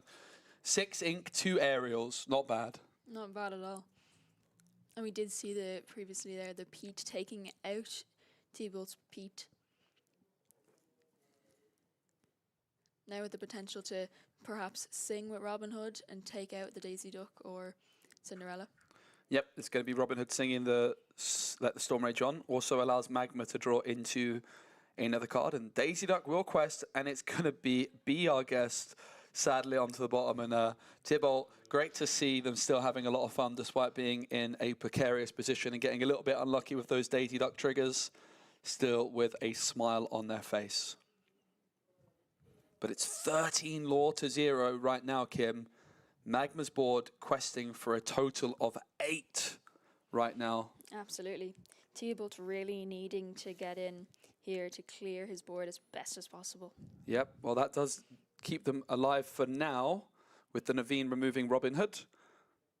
And it's going to be a Strength of a Raging Fire played for 3 ink to deal with that Daisy. So denying 4 lore, and Naveen also gets traded out by Daisy Duck. So suddenly, Magma only questing for 2 this turn. Absolutely. And Tybalt has now really just stabilized a little bit, but the Aerial Singers available, able to remove the Naveen. This Aerial will remove the Daisy, and then Lawrence is the play by Magma. Robin Hood for Tybalt, who passes back on over to Magma, perhaps feeling the writing is on the wall. Being able now to get to 19 lore, heals that Aerial with Rapunzel, draws more cards into hand. Playing a Pete now to stop Tybalt from playing any cards, and the game is Magma's. Magma takes it despite being the lower seed in the Amber Steel Mirror, and this game was a 20 lore to 0 win. So I did close predictions quite early on in that one because I just felt like after the first few turns, the writing was a little bit on the wall. So let's see who was the first person to guess 20 to 0, and it was Daniel Ivanov on YouTube did predict a 20 to 0 win in Magma's favor. So congratulations to you, Daniel, on YouTube, the very first person to predict that. I need a pen, don't I? Yeah. So congratulations, Daniel Ivanov on YouTube. You have won yourself a €30 voucher for Card Market. Absolutely. Monty says that Monty predicted it. Oh, Daniel, I might have jumped the gun there. Oh. Double checking.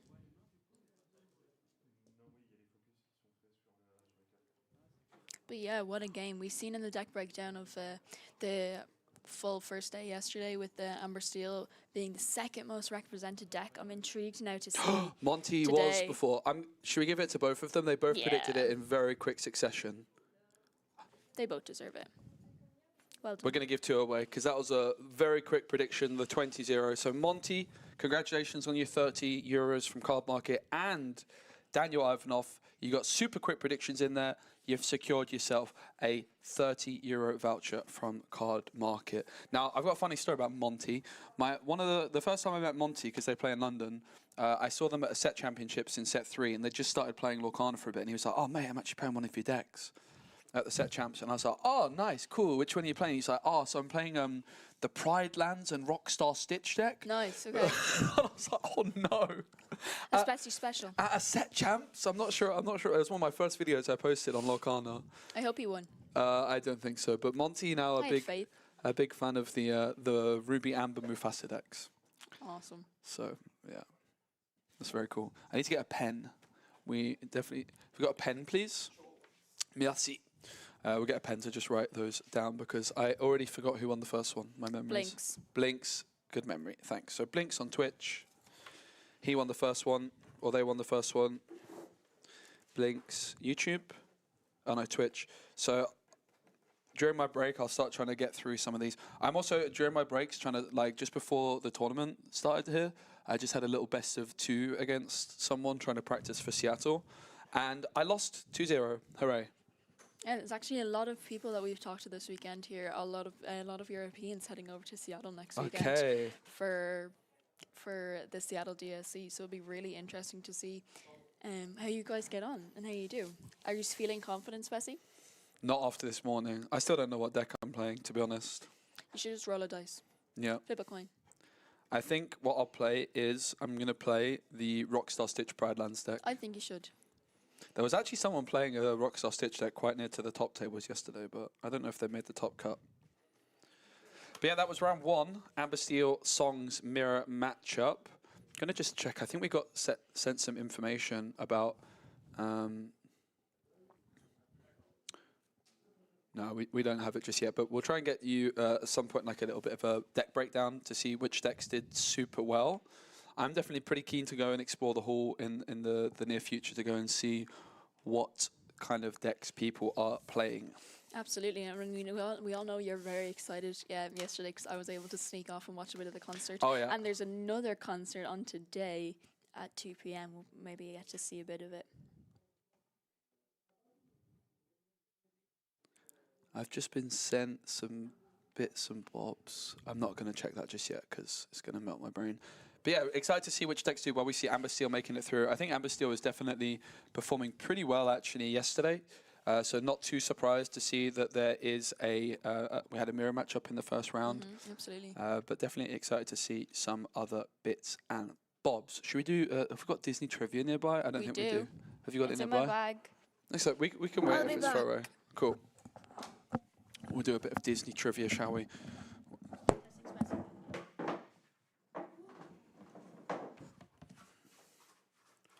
But yeah, thanks everyone for being here. Appreciate all the support in the streams recently. Again, I'm going to be going to Seattle on Monday.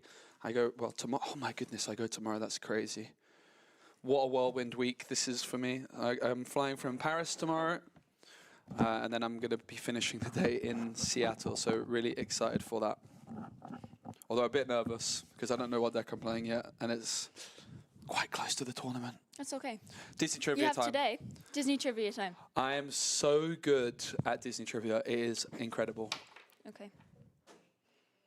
If you search Disney trivia expert into Google Images, do you know what pops up? You. This. Especially if it's flavor text relating to a certain priest of Nottingham. I don't think there is any. Oh. I've got Alice in Wonderland though. Are you ready? Wait. What are the names of the twins Alice meets in Wonderland? It's Slightly and No. Skippy. No. It's Horace and Boris. No. Jasper and Jasper. No. The twins that Alice meets in Wonderland. Yeah. Is it? They are, in fact, Do they have Lorcana cards? not yet Next, Lorcana cards. next question. Next I'm question. so disappointed in you. It was Tweedledee and Tweedledum. They do have Lorcana cards. Oh, maybe not. I don't think they do have Lorcana cards. Darth Vader got it. Oh, congratulations. Okay, So did Christian. are you ready? Wait. I'm ready. Great question. Who helps train Mulan? Mushu. No. And Oh. he is a Lorcana card. Oh, Prince. Oh, what's he called? He's like the really good-looking guy in Steel. There's like a prince. Oh. Oh, yeah. He's a prince, right? Yeah. A shirtless steel card. Yeah. Yeah. Oh, Li Shang. Yes. Boom. I think I got it before. Oh no, Darth Vader got it before me. I watched Mulan for the first time the other day. Oh, you did? Yeah. Amazing. So you'll get this next question. Okay. What does Grandmother Fa give Mulan to bring her luck with the matchmaker?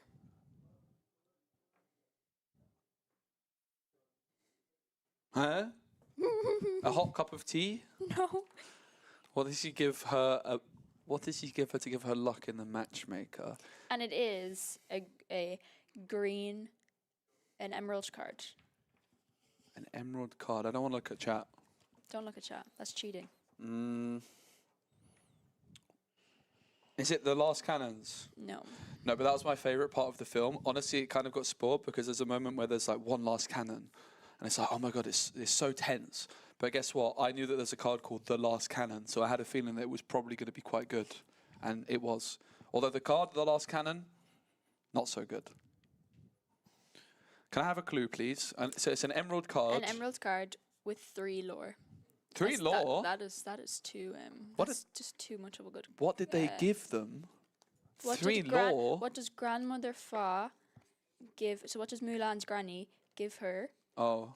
to wish her luck with the matchmaker? And it has 3 lore. That's 3 lore. But it can't be. It sounds like a character then. I believe it's 3 lore. Oh, is it? Oh, it's Cricky. Yay! And she goes, a cricket just for our luck. And see, even you can't blow it. The thing is, I was going to say, like, my thought was it's like some kind of creature, and I was thinking Pascal, but that's a different film. Yeah, that's a very different film. Yeah. Are you ready for more? Of course. I'm Okay. always ready. Who are Scar's henchmen? The hyenas. It's Shenzi and Banzai. One more. And Shenzi, Banzai, and...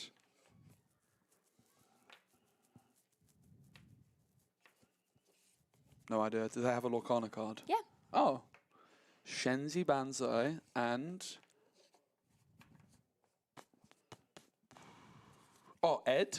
Yeah. Yay! Let's go. Okay, this one's going to be really interesting because it's coming in the next set of Lorcana. Mm-hmm. In Big Hero 6. It's Baymax. I know. Oh. It's an inventor.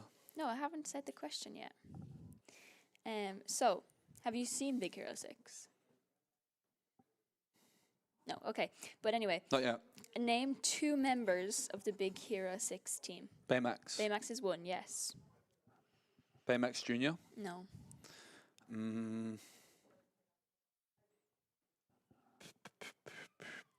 Rue. No, that's Chip and Dale. no. Damn it.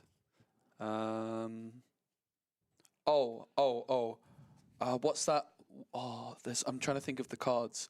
That guy that quests for 2, but he's a 1/1. I believe. And there's like a guy in green on like a skateboard or he's something. a green card. Wasabi. Yeah. Oh my goodness. Oh my God! Did you just look at the comments? Yes. Yeah. Thank you, Darth Vader. All right, time for me to test you now. Oh no, I've got a really good one. Okay. New card that was just announced, I believe, last week.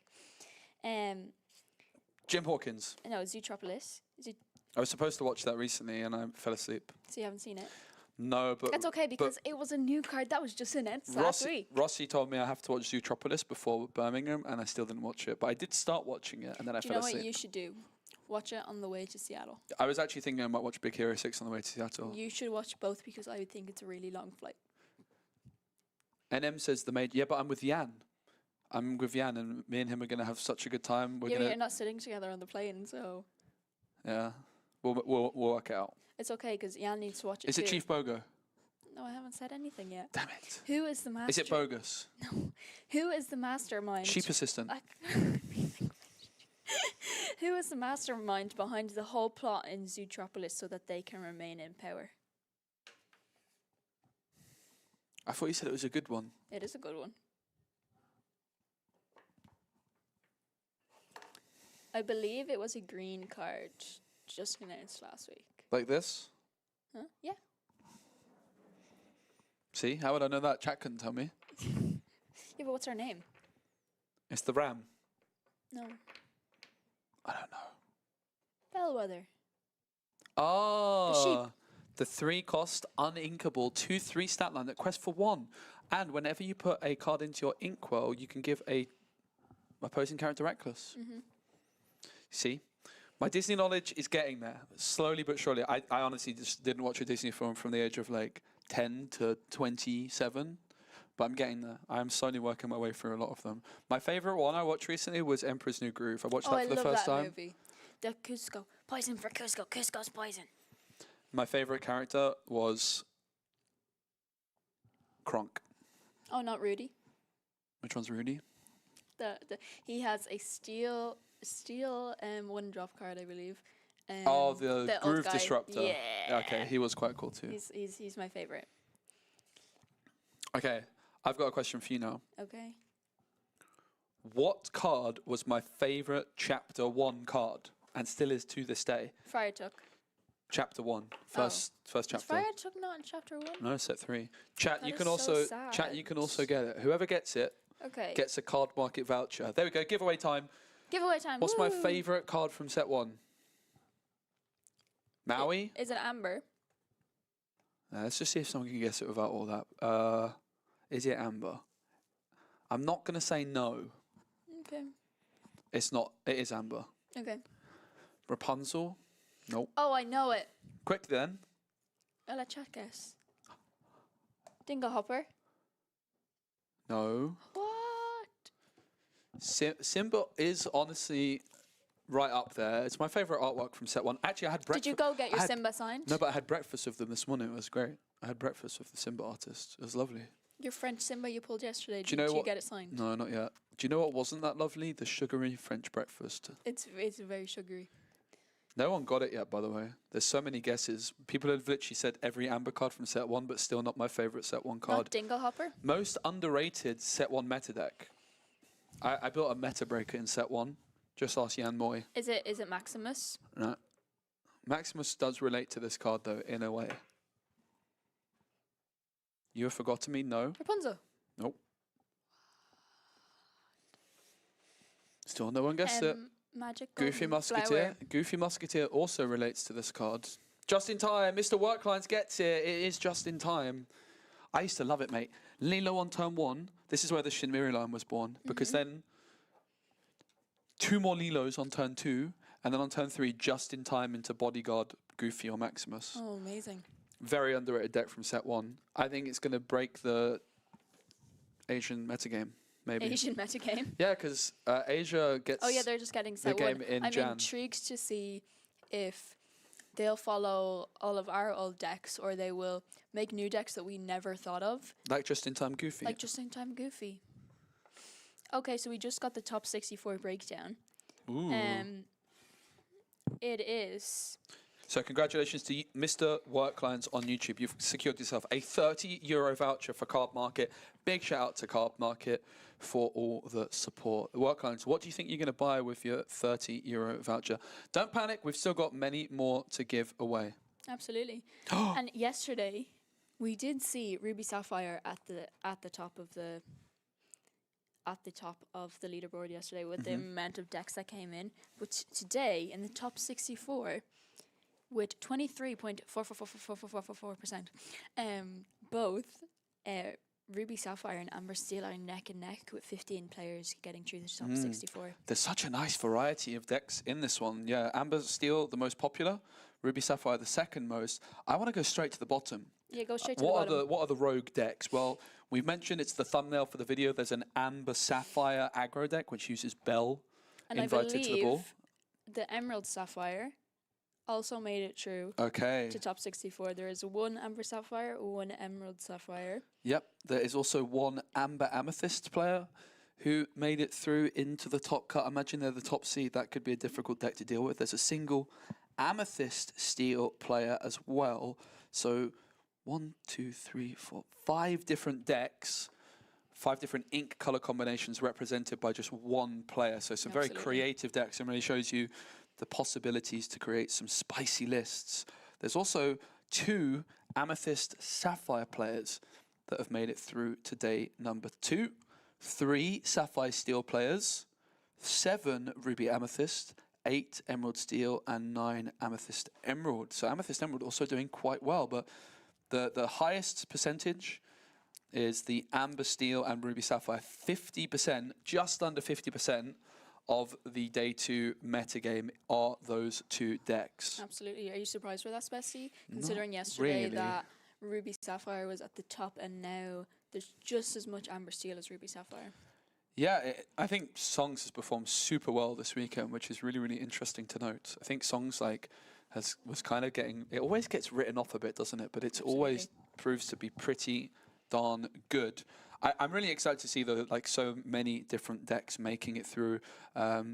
Many decks represented by just 1 or 2 people. 1, 2, 3, 4, 5, 6, 7. I think 7 different ink color combinations.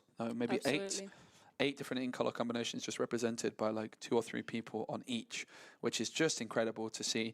I mean, in Lorcana, I think there's 15 or 16 total combinations possible. It will be so great to see a top 8 of all completely different deck colors. And we've got 12 different ink color combinations in the top 64. So there's only a few. Let's see if we can name the ones that didn't make it. There's no Ruby Steel. No Ruby Steel. Which we did actually see making a top cut in Vegas recently. Sapphire is usually the color which can struggle a bit, but we've got a Sapphire Emerald deck in there, right? We have Sapphire Amber And we have deck. Sapphire Amber. Amber Amethyst also made it. Amber Emeralds. Yeah, we have one Amber Emerald. Also made it.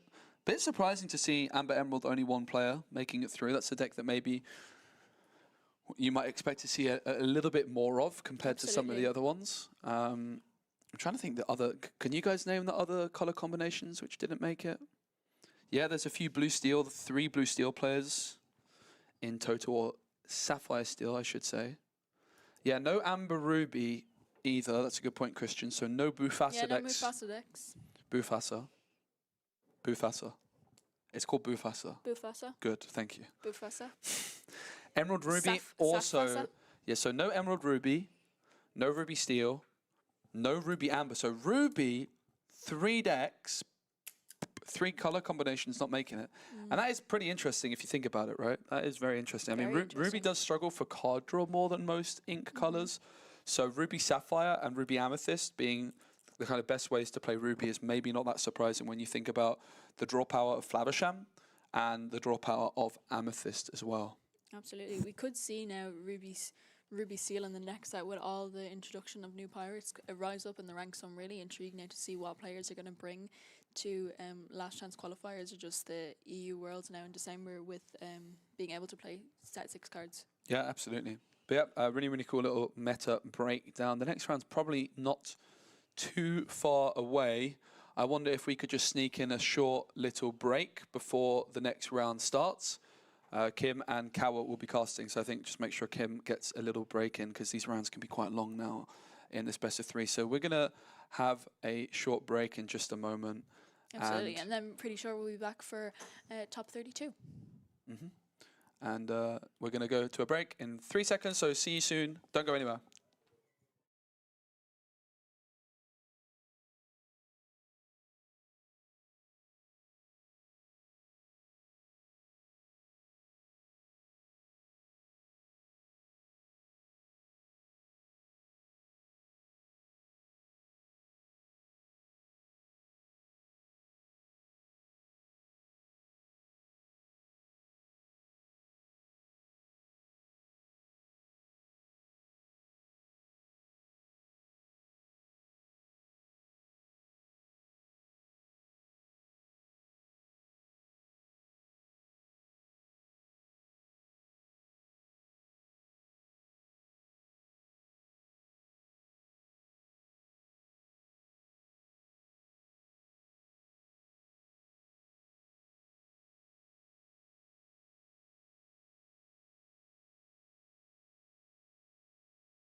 Hello, everybody. Welcome back to Lorca Quest. This is day 2. We just had the top 64 match played out. We had Kim and Spessy cast. It was an Amber Steel mirror match. I was walking the top tables during the time when that game was taking place. How was the mirror match? It was very back and forth, I want to say. It's very...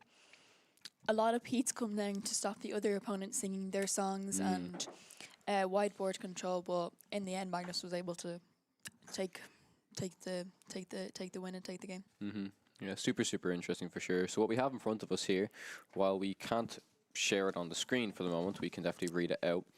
This is the top 64 breakdown, and as soon as we have the top 60 or the top 32 breakdown, I'll get that updated for you guys as well. But from the top 64, we had 15 Amber Steel, which is the most represented deck, making it into the top 64 alongside Ruby Sapphire, which is also 15, so an equal percentage there, both at about 23%. Then we had Amethyst Emerald, which was... Amethyst Emerald 9 made it into the top 64, which honestly was a deck that we saw so much of this weekend recently. That's the laptop.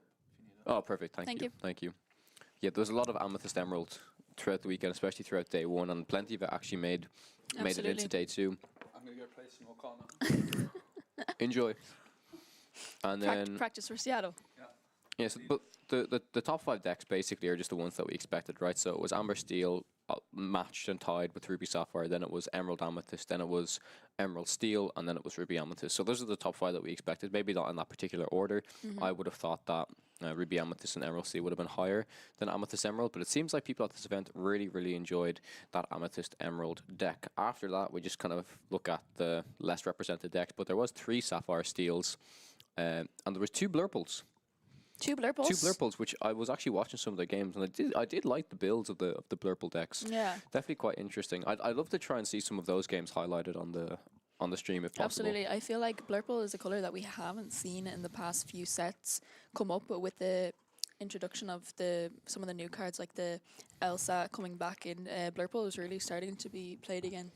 Yeah, Blurple's biggest problem has always just been that it lacks removal, but I think if it did start to get some crazy removal, it would quickly become like one of the best decks in the game, because you've got the ramp from the Sapphire, you've got the draw from the Amethyst, and if you add removal to that, you've kind of got everything you need, which is essentially just what Ruby Sapphire is, because you have that removal, you have the draw through the high room, and then I guess draw through like Vision of the Future, Develop Your Brain, stuff like that.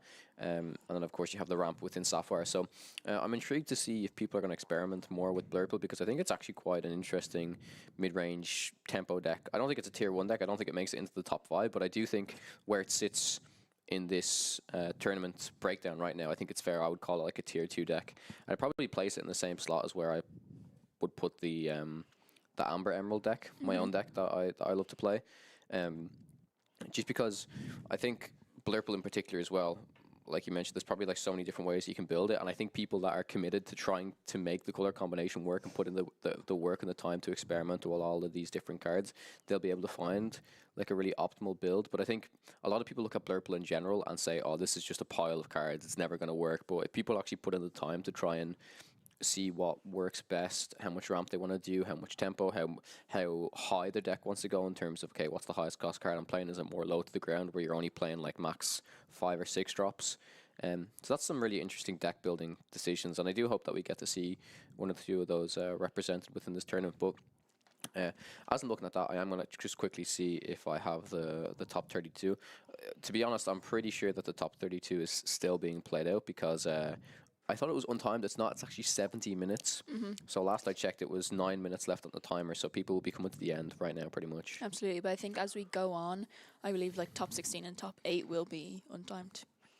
Okay. Did Amber Sapphire deck go to top 32? We're not sure yet. I believe you said when you were walking the tables that they were going into their game 3. So yeah, I watched it. I think we're just waiting to see. I watched a bit of the game, and they were against Ruby Sapphire, which I would imagine it's interesting. I could see why the game went 1-1, because I feel like if the Amber Sapphire player was on the play, they have the more aggressive start, so they'll be able to kind of close it out. But if they're on the draw, maybe Ruby Sapphire gets that ramp, gets to their Medusa, their Brawls, their board clears like big Sisu and stuff that can really clean up the deck. So the one thing that I did see happen in Game 3, which probably doesn't look great for the Amber Sapphire player, was they did, I think Medusa traded into a 5-cost Legendary Mufasa, and a World's Greatest Criminal Mind was on the top of the deck, which was not exactly what you want to see. There was no character pulled from the Mufasa. But that being said, again, if it depends on what order it happened. If the Amber Sapphire player won going first, and then they lost going second, then they could go first in Game 3. So maybe maybe the situation that I looked at, they were already so far ahead in lore that they only have to make a few more characters stick. Absolutely. So yeah, what about the Amethyst Steel? So as far as I'm looking, when I look at the breakdown here, there was one Amethyst Steel. I was watching their game as well. They were against Amber Steel, which is a matchup I remember back in set 3 I absolutely despised. But when I talked to Zan about the deck, he tried to make Amethyst Steel to beat Amber Steel, but I always still found it to be such a tricky matchup. For the most part, again, we'll see very shortly, but I think that was also going into a Game 3. So it'll be interesting to see what did make it into the top 32 for sure. But I hope you guys have been enjoying the broadcast so far. And if you have missed day 1, feel free to check out the VOD available on Spessie's channel, where we covered all 9 Swiss rounds yesterday of Lorca Quest. But yeah, we're going to be coming into top 32 very, very shortly. Like I said, the remaining few games are probably just being played out right now. But the meta breakdown is super, super interesting coming into here. Like I said, it's still the top 5 color combinations that we would all expect, but just maybe in a different order. I think Amber Steel maybe rising up a little bit more, probably to combat all of the, I don't know, I'd say probably to combat all of the expected Emerald Steel, but then if there's so much Amethyst Emerald in the meta as well, I think Amber Steel generally does quite good into that. We saw that was our last game yesterday, round 9, and it was 1-1, but I do think that Amber Steel is usually favored in that matchup. Yeah. But I've been really intrigued now to see going forward if the Amber Sapphire will beat Ruby Sapphire going forward, as I know Ruby Sapphire has a lot of removal, but a lot of it is targeted removal with the Brawls and the Medusa. A lot of the warded characters being played in Amber Steel. In the Amber Sapphire. Okay, right. We're over the 2 attack, which means bringing down the Sisu, not being able to ice block them characters, which may have led to the win one of the games. Well, I would say not all of the characters were over on the strength. They were more higher on the willpower than the strength. A lot of high willpower, yeah. But that being said, there was like the Wendy Darling, which was a 3-1 with Ward, which Ruby Sapphire has really no way to deal with that card as long as it doesn't quest. But then that's the difficult thing, right? Because it's a 3-1, that quest for 2 with support. If it's a 3-1 with Ward, it's not like a Prince John where it just stays unexerted and it's just sitting there and sitting there. You do have to quest with it eventually, so curious to see. But even a 3-1 is not like the easiest thing for them to deal with, because they still can't brawl it. Yep. They can't reduce it because it's got Ward. So they have to send like a Maui or, I don't know, I doubt they're playing a Super Goof in Ruby Sapphire, right? But like they could be. That's pretty much what it is probably just a Maui to clear it up, and that's not really the most effective way you want to do it, unless you've got like, it's probably better if there's just like a Tipo on your board and then they quest and Tipo just trades into it quite easily, you know what I mean? So very, very interesting. But not forgetting, we do have still loads of card market vouchers to give away. Do you want to pick a card? I will pick a card. And we can I'll pull it up. We can give away another do you want to grab an envelope? And do we have a pen? We do have a pen. Okay, cool. Let me grab a card. Some lucky winner in chat can be oh, you have it up. Yeah, I'll grab it up. Can win a €30 card market voucher. €30 card market voucher. What would you buy with €30 for card market? If you ask me right now, what is the hot card to buy? What would I want to buy? I'd probably, I mean, obviously we have the cards, but I'd probably be interested to test out Naveen in, maybe not even just Amber Steel, but like I really, really like Naveen as a card. I think Clarabelle's hype went up like crazy, but the more I think about it, I think it's a powerful card, but I think it's being played in the wrong deck at the moment. I don't even know what the right deck is. We've seen a lot of it yesterday. But we didn't see a lot of it on the board, though, right? But not a lot of it on the board. A lot of it into the Inkwell in all these green emerald amethyst decks. Really interesting to see going forward. Robin Hood Sharpshooter. He hasn't picked a card yet. Yeah, I haven't picked a card yet. 1 second there, but yeah, really interesting going forward to see with X6 how the meta will develop, because I feel like this meta very similar to the last meta. I don't think much changed in general. I think red blue got better. Red blue definitely got the better. core of red blue stayed the same. It just added in the cards like the Vision of the Future. Tipo made red blue so much more consistent because now instead of only having the 4 cards in your deck that make you ramp on turn 2, you could possibly have up to 8 if you really wanted to. So I think that helps out the consistency of ramping in that deck. I think Vision of the Future has been a great addition to red blue because, like I mentioned, even if you're against those pesky discard decks, if you top deck that, it's like top decking any card on the top 5 cards of your deck that you want, which is like super powerful. So those are just some examples of the cards. And I think in general we've really seen the popularity of cards like the 6-cost Cusco within Ruby Sapphire kind of not really be valued and included in many of the decks now, because while sure getting rid of a location or getting rid of maybe a lucky dime can be quite good, I think there's just better things and better inclusions you could be making in the deck. And I think a 1 or 2 of is like maybe fine, but again, we've really experimented with that deck, and the deck is so tight in what it wants to include, and there's so many of these tech options that you can put in there that you really just have to value, okay, is this actually worth it? Or I think you had it in your deck at one stage and it was just going to be, it was in the inkwell like most of the time, right? Absolutely. Yeah, super interesting. Okay, I have a card in front of me. So everybody in chat, if you guys want to start guessing, you can guess the cost, you can guess if it's inkable, uninkable, but it has to be, you have to ask me and I can say yes or no. You can ask, is it 2 strength, 3 strength? What the nobody asked the tags on the characters usually, Nobody right? does ask the no, there was someone did ask before, was it Storyborn or Yeah, Moyen asked, is it Storyborn? And then instantly but Moyen knew just it. knows if it's a playable. If you say it's a playable card or not, it's gonna go more than 1 power.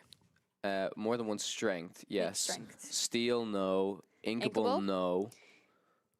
Do you want to check? Go back and forth between Twitch chat as well, if we there's can. both on here. Oh, it is? Okay, Yeah, it's yeah, Restream it's bot's the working. Restream Nice. bot's working. Is it from set 5? It's not from set 5. Storyborn. It is not Storyborn. Emerald. Is it less than 5 cost? It's not Emerald. It's not less than 5 cost. It's not Ruby. I don't think I've said yes to anything yet, except it being over 1 strength. Dreamborn, no. I think that literally leaves only one option. Amber, yes.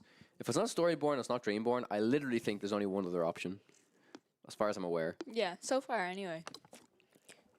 Lady Tremaine, no. Hades, no. Hero. It is a hero, yes. It is a hero.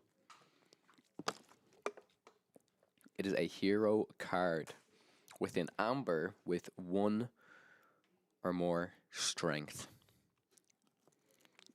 Mufasa. No. It's not Mufasa, nope. I don't know if Mufasa is a hero. Mufasa's probably a hero. Mufasa is a hero. He's a king. He's a king. He's a king. A villain. It's not a villain, no. It's a hero. Prince Eric, Ursula's groom. Is there a hero and a villain card? That would be interesting. Prince Eric, no, it's not Prince Eric. Snow White Well-Wisher, no. Piglet, no. Wreck-It Ralph, no. Is it Perdita? No. Everyone's guessing cards. You guys need to hone in more on more stuff about the cards. Ask the rarity. Ask rarity, cost, I don't think abilities, they've narrowed lore. down the set yet. No one's asked the lore. No one's asked the set. Is it a princess? It's not a princess. It's not Naveen. It's not Stitch. It's not Prince Philip.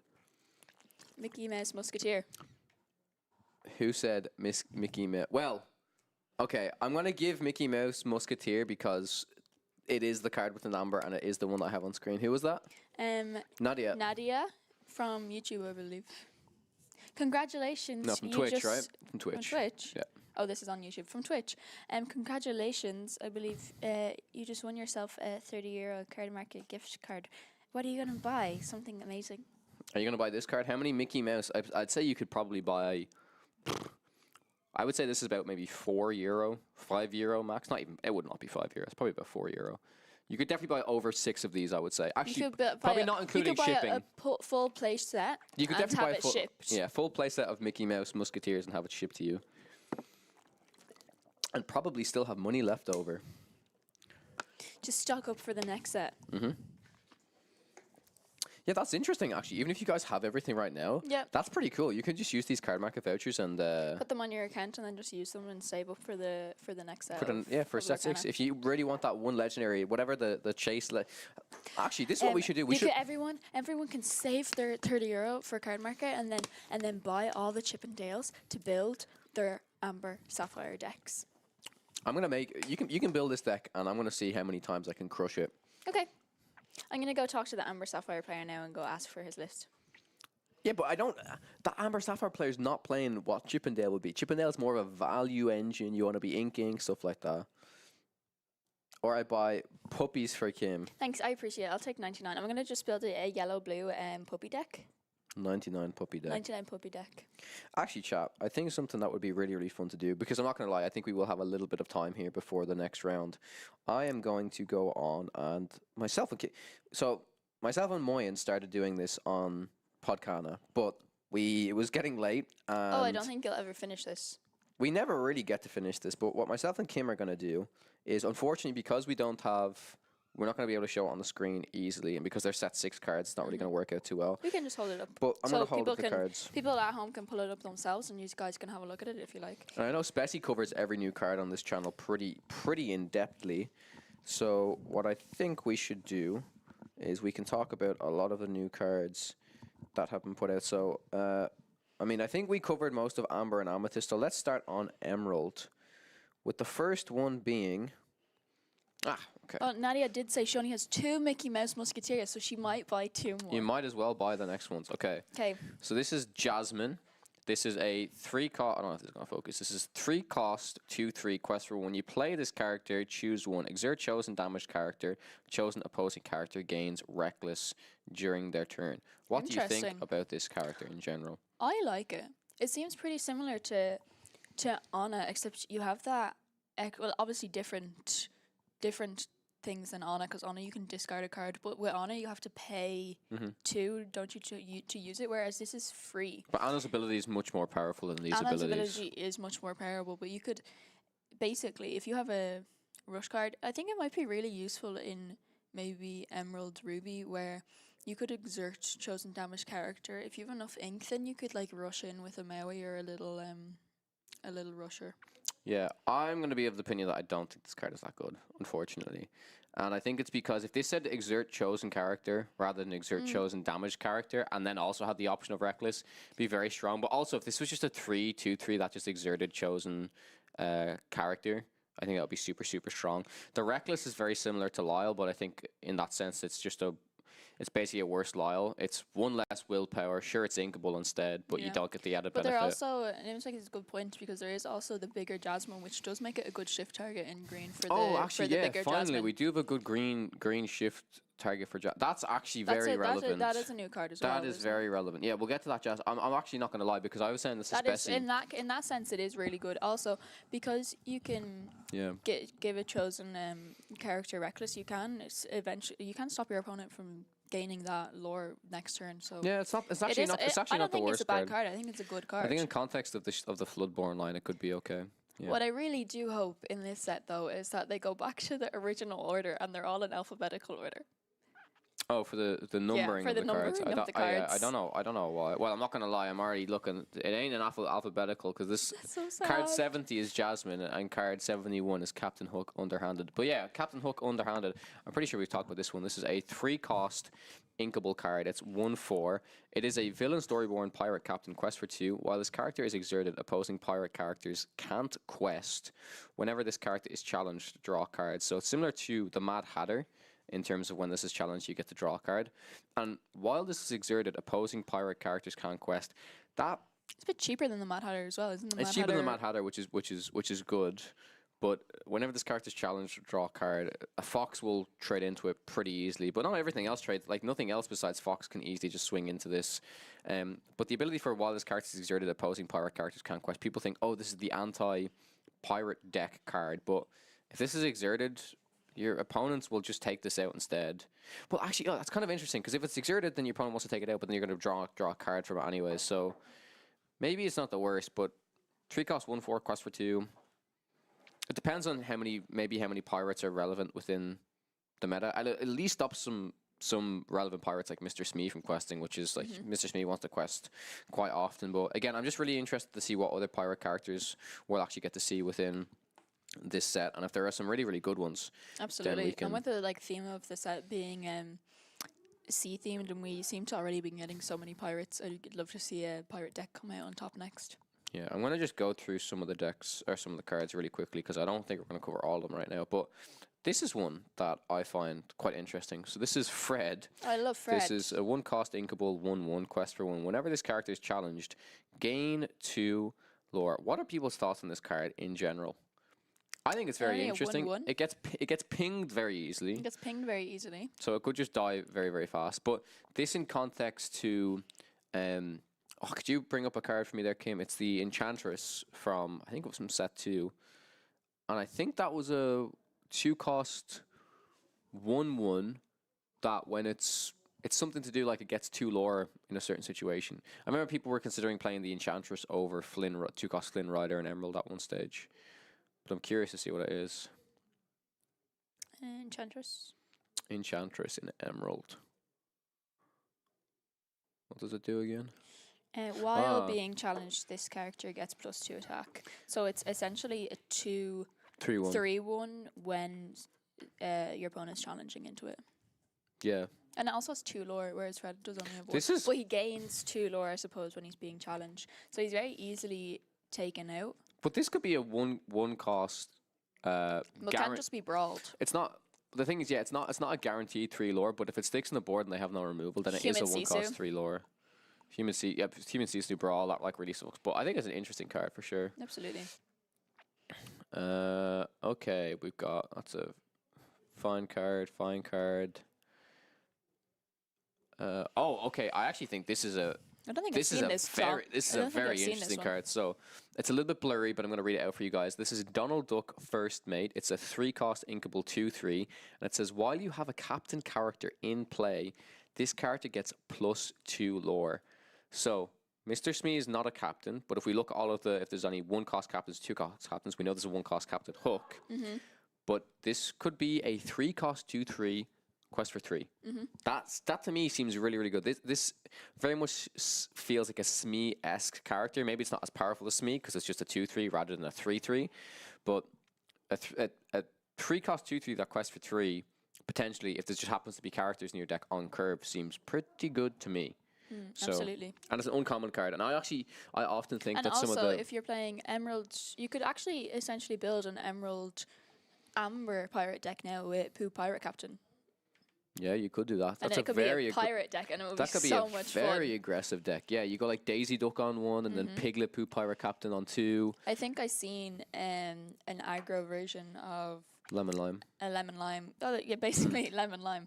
I was going to say an aggro version of your deck, but it was just an aggro lemon and lime. And Well, so that's what the deck was in set 1. It was like in the little kids tournament, in and set it seemed 1, so much fun. That was like the original aggro deck before Amber Amethyst. I felt like, although Amber Amethyst still existed because we had Lilo from set 1 and Maleficent from set 1, but a lot of people played Lemon Lime aggro back in set 1 for sure. We could get a really cool now. A pirate aggro lemon lime deck would be really fun. For sure, yeah. So I'm going to quickly go through here. Oh, this is the Jasmine. So this is the Jasmine. I'm going to just briefly show it for stats, but it's not what you call it. It's obviously not in English, but I can read it out for you guys. So it is a 6-cost inkable 5/5 quest for 2 with shift 5.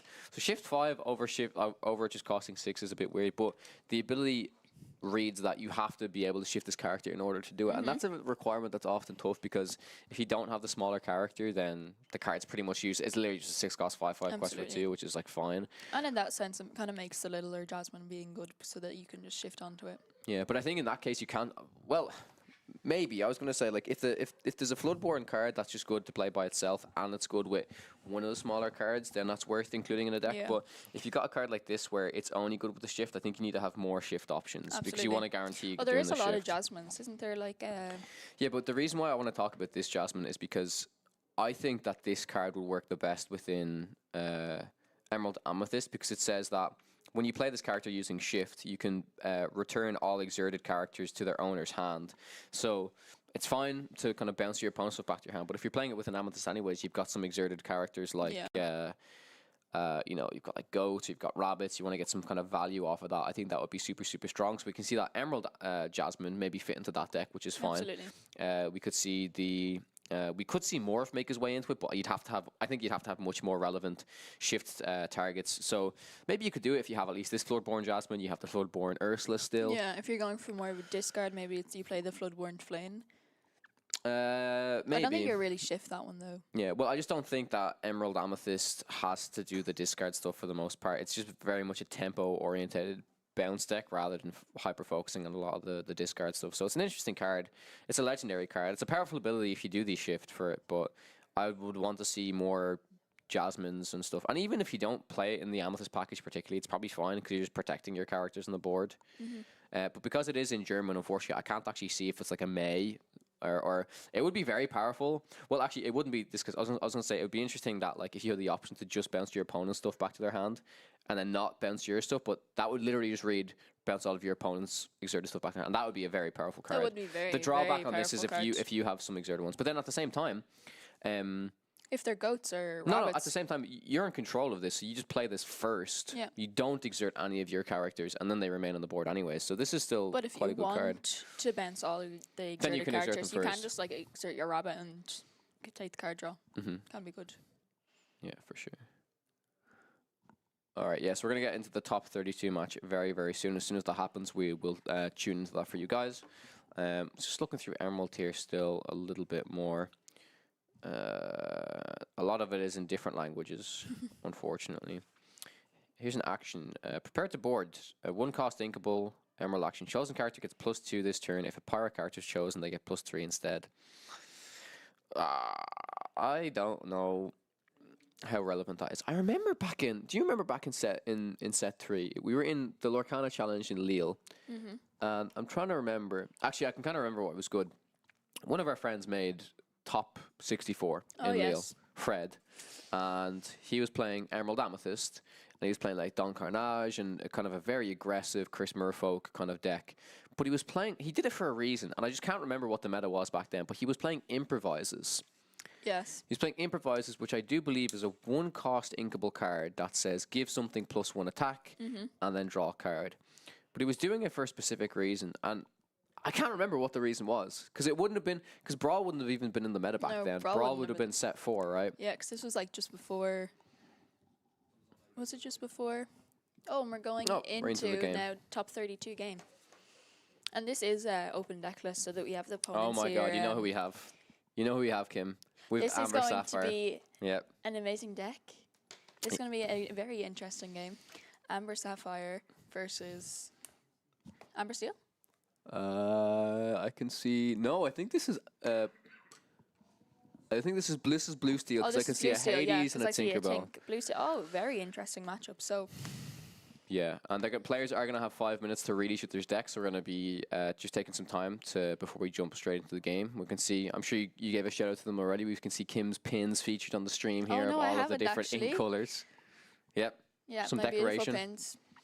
But yeah, so general predictions, what do you think is going to happen? It's going to be Blue Steel versus Amber Sapphire here. It's going to be very interesting. I think Theo here doesn't have a lot of ramp. So whereas it mainly goes that aggro route. I think he'll get a lot of lore quite quickly. If Kevin can't quickly ramp up and then clear his board, Theo's going to get a lot more lore before Kevin can. Yes, there's some interesting things we should know about these deck lists if we can have a quick look. So obviously the Amber Sapphire list is running that legendary Mufasa, and it means the Blue Steel player happens to be running any Let It Goes. That's going to be a very key card to be able to combat that. From what I can see, I don't see any Let It Goes, but I do see a couple of 7-cost Hades, which basically act as a Let It Go. So that's going to be a very nice answer for the legendary Mufasa. I can also see a couple of Grab Your Swords included in the Blue Steel list, which is going to be like, it's really weird. It's going to be a little bit, it's going to be a little bit troubling to see which direction. Like, is it going to be quite detrimental to the Amber Sapphire player because but at the same time, like we mentioned, not everything is just like, oh, it's like 2 willpower or less. A lot of it is like 1/4s or like 1/4s like the Daisy. Absolutely. You've got the Moana, which is a 3/4, right? Yeah. So they're gonna just still have to be able to use their removal. I have to see, is there along came Zeus in this deck? I don't even think there's a Zeus. There is some Pete's, and I don't think Pete's gonna be the biggest issue for the Amber Sapphire player here. But one of the biggest problems I think that the Emerald Sapphire place came in, one of the problems that they faced yesterday is that a lot of the Amber Sapphire characters have ward, meaning songs like Storm Rage on and stuff can't be targeted at specific characters. Yeah, but we can see Blue Steel doesn't play any of those song cards for targeted removal at the moment. The main targeted removal that they have is going to be that grab. Well, not even targeted removal. Sorry, the removal options is going to be the grab your swords. They've got the Hades. They do have that 7-cost Simba, which can be quite good at targeting stuff as well. In terms of the ramp options, like you said, we know that Amber Sapphire player is not playing the ramp option, but of course within the Blue Steel, we can see that Fishbone Quill. We can see the Mickey Mouse, and we can even see the inclusion of the Chicha within this Blue Steel list, which is going to help them draw cards even more consistently. Oh, I can actually see as well, there's a couple of Fire the Cannons. So Fire the Cannons might be able to clean up against this kind of aggressive Amber Sapphire list in general. But honestly, I would love to see this deck go all of the way. Amber Sapphire? Yeah, I would love it. It would be great for the meta. It would be great. It just means like there's so many colors that people aren't really playing. We didn't see any... I think me and Bessie talked about it, that we didn't see any Steel Ruby make it into top 64. There was like 1 or 2, I think, that were playing yesterday. But it just goes to show that these like decks that aren't often played can kind of just shock opponents. Like we seen yesterday that Theo's opponent had to look at so many of his cards. Cards that aren't often played, that all these cards from set 1 that we never really saw before getting played now. It's really great to see. Well, what I love about this is what I mentioned about the Blurple stuff is like, I think people will easily say that a deck, an in-color combination is bad. And I'll be honest, I'll be straight up honest, I do think that Amber Sapphire in the current meta is the worst ink color combination at the moment. But saying that, I'm really impressed by Theo's deck building skills and stuff. I think we've seen a lot of different types of the Amber Sapphire decks trying to be built, whether they're kind of more hero orientated, princess orientated, and you can see this kind of a combination here. But for the most part, I do think that Theo's really taken the time to experiment with these 2 color combinations and has really worked to build a deck that he thinks is going to be pretty good going into the meta.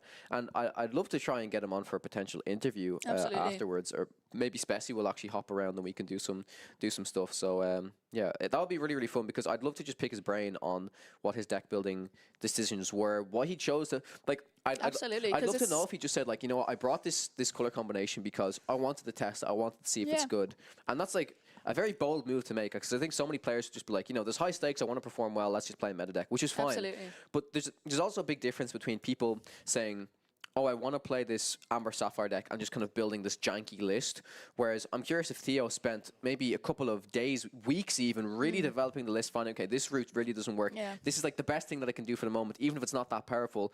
If the aggro thing is the best thing that the Amber Sapphire deck can do, then let's build into that alongside these ward characters and stuff like that. So I'm really excited for this match, honestly. Me too. I'm really intrigued to see if we get the chance, if we can get Spessy on for an interview with Theo, if we get the opportunity to find out if he tested the deck maybe in set champs, because like there's lots of set champs going on before, but in such a big ground like this tournament has been, and we had nearly 800 players, it's such a great way to test. If he only brought the deck to test and see how it played, I think there was only 4 Amber Sapphires yesterday in the whole tournament, and for one to make it into top 32, it's really impressive. Not even just top 64, top 32. Like, I think no matter where Theo finishes, like if this is his last game of the tournament, or last match rather, like he has to be incredibly proud of how he's performed with the list, and I just want to see more of it. I want to see more of how it plays, because like I said, I watched a bit of the match out there for the top 64, and it still looked really, really close. If you managed to pull out the win against Ruby Sapphire, which Ruby Sapphire is not easy to do.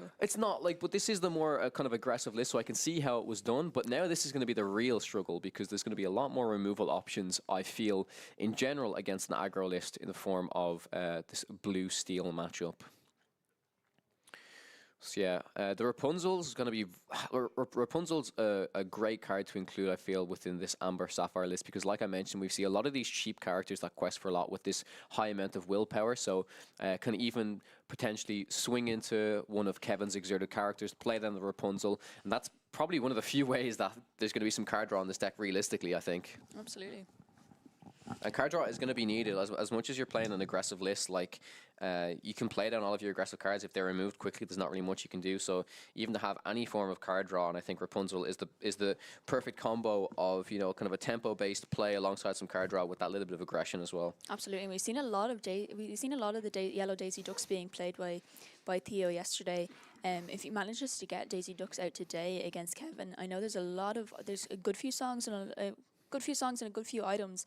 If he manages to snag some of them items with the Daisy Duck and send them to the bottom of the deck as well, that would be really good. Yeah, that would be a killer moment if we see, you know, the Daisy Duck come out on one quest with it. We send it, grab your swords to the bottom of the deck. That would turn be very, to another 2 Daisy Ducks. It would be something crazy. I mean, that's just a crazy opener, right? Absolutely. But I think in general, the Daisy Duck against the blue steel deck is like, we didn't see any Zeuses, right? So Zeus isn't going to be able to kill a lot of these high willpower characters. So it's going to be really, really interesting to see. Now, was this Theo inking and passing? Because if that's the case, with them going first, this is not a great start for Theo, unfortunately. Yeah, it does seem like they just inked and passed. Yeah. With Kevin inking that Smee and throwing out the popsicle. The classic Sapphire start with a popsicle to begin. And unfortunately, there was no 1-drop for Theo here. He had to ink a Wendy and then just pass. Yeah, inks a big queen, decides to throw out a Wendy Darling. Yeah, not the start that Theo wants to have here, especially going first. It's interesting that they are going first because that means that they are a higher seed than Kevin right now, which is what you want going into best of 3, but it's not the best start that they want. But I suppose missing the 1-drop is sometimes okay, but missing the 2-drop would have been detrimental. So at least we can see the Wendy Darling has been played. We see the Magic Broom. This is a 2-cost 2/3 that has evasive on Kevin's turn. Probably a card that was included to really help out against those green steel matchups in the Diablo. The Diablos and Sir Hisses. We've seen a lot of Sir Hisses being played in a lot of the Emerald Amethyst matches.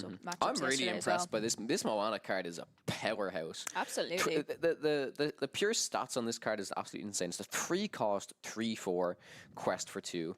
Super, super powerful card coming out here. Because like for the most part, we've seen 3-cost 3/4s that quest for 1, but I think this is a super well statted card. Still a little bit aggressive as well. I like this card a lot. And right now, luckily, as I mentioned, with this Wendy Darling exerted, there is the Magic Broom, but there would have to be like a Fire the Cannons paired alongside the Magic Broom to be able to take out this Wendy Darling right now. Absolutely. And one thing that's not very easy if going into the next turn now, if he does have a Storm Rage on, the Moana having 4 willpower is really, really strong here. Yeah, well, there's no Storm Rage on in this deck, just so you know anyways. Oh, that makes sense. So we see the Hiram inked, the Fishbone Quill played, and we will see the turn passed by Kevin. So didn't even opt to swing into this this Wendy Darling, which I think Kevin is realizing that they don't even want to exert the Magic Broom because, like we just saw the Rapunzel inked. So really respecting that, you know, if you have this Rapunzel on turn 4, this is going to be really, really bad for me. We would have simply seen the Moana swing into the Magic Broom, and then Rapunzel would have healed up that damage and drawn a few extra cards. But so far, Theo questing for quite a lot here on 6 lore already, throwing down the Daisy Duck. That being said, it was only 1 ink spent on this Daisy, so we'll have to see what other cards are available in Theo's hand. And like I said, it could be the case that he starts to run out of fuel pretty quickly, depending on how easily Kevin can clear off his threats right now. Absolutely, and if this Daisy gets to quest here, if it can hit some items or songs that Kevin might be looking for and send them to the bottom of the deck, that's going to be really, really great for Theo. Now, what I did just see in Kevin's hand is a Tinkerbell Giant Fairy. So that's going to help out a lot against this aggressive build of Amber Sapphire right now. And that's the card that we're going to see played onto the board right now. So that's 1 damage to everything. Tinkerbell can easily take out any of these cards here and deal the 2 damage to something else. So ideally, Theo's not going to want a quest to give Kevin that lead to clear some of his board. Yeah, the second Rapunzel in the hand right now played. I think this is going to be quite good, and I'm really interested to see if Theo's going to go for the game plan of let's just gradually build up this board rather than questing, or is the game plan we're going all in, quest to 12. It means that the Tinkerbell will be able to take out 2 potential threats, but I'm just really curious to see what the plan here is. Another Daisy Duck, very much going down for the aggressive line, and yeah, I think Theo's just turning on the gas and saying let's go right now. Absolutely.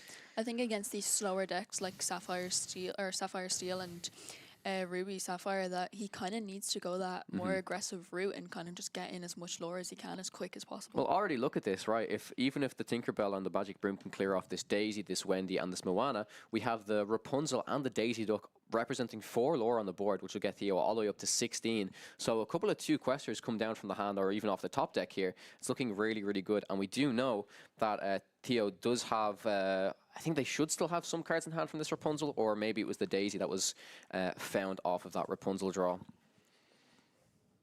But yeah, already, this is like, I'm really, really impressed by this Generalist. It's a straight aggro deck. Most cards in this deck simply quest for 2. They're very well statted, very, you know, they're low strength, high willpower, which again, against certain matchups can be a little bit tough. Like you mentioned, the Human Sisus or the Brawls can clean these cards up quite easily. But in this matchup, all of the removal is damage based. And if you have high willpower, it's not that easy to remove all of these cards. So yeah, this Tinkerbell is going to help out a lot. Would be really interesting if there was the potential grab your swords here. Absolutely, I believe he has 2 grab your swords in his hand. If he's able to sing one with Tinkerbell and then hard cast another one, he will clear. Nearly be a full board clear. I feel like only the Rapunzel will be left, but he does go for the Tinkerbell, so it's another 1 damage on everything. Yeah, so I will say, right now, with this Tinkerbell swinging in to remove something, it does mean that this Daisy Duck and Rapunzel that are unexerted, they will still survive. So Theo's going to guaranteed get up to the total of 16 lore. But this is where it starts to become tricky, because once all of these threats are cleared off, it will mean... it was actually a way... No, there was no way. Yeah, exactly. Like there was no way for Kevin to fully clear there, because even if he wanted to deal, like, let's say 4 damage, that Rapunzel, that's to be another card left up on the board. But this is the interesting play now. Rapunzel would have been left had he done the 2 grab your swords, but it was an interesting play to get the second Tinkerbell on the board. The 2 grab your swords in the hand is also really unlikely. I do like this play, but the interesting play now here from Theo is going to be, do they decide to simply quest with both of these cards, or do they hold it, wait to play another 2 quests or another few cards? Oh, absolutely love this play. Insane. We've seen 3 Rapunzels in the first, 15 cards here probably for Theo. These are the cards that they need. Rapunzel with that 5 willpower, extremely difficult to be able to take out here. And this is interesting now. So I'm not too sure about the decision to quest with the Rapunzel here. And the reason I'm saying that is because if the Rapunzel wasn't exerted here, it would mean that only 1 Tinkerbell is able to take out that Daisy Duck, would not be able to clear off any of the other targets. Whereas with both of the cards exerted here, it means that 1 Tinkerbell can take out 1 Daisy, the other Tinkerbell can take out the other Rapunzel. They'll be able to fully clear off this Wendy Darling. Now, this Rapunzel will remain on board. Also, I do believe that the lore count is incorrect. Theo should be on 16 lore, if I'm not mistaken. Because he did quest with the Daisy Duck and the Rapunzel, so he should definitely be on 16 lore. Again, I don't think I'm incorrect here. Yeah. Draws a card. But Kevin does bring out that aerial with Ward, and he definitely does have more items than his opponent. Oh no, he attacked with the Daisy, correct? Yeah, he attacked with the Daisy. Yeah, that's my bad. That's my bad. All right.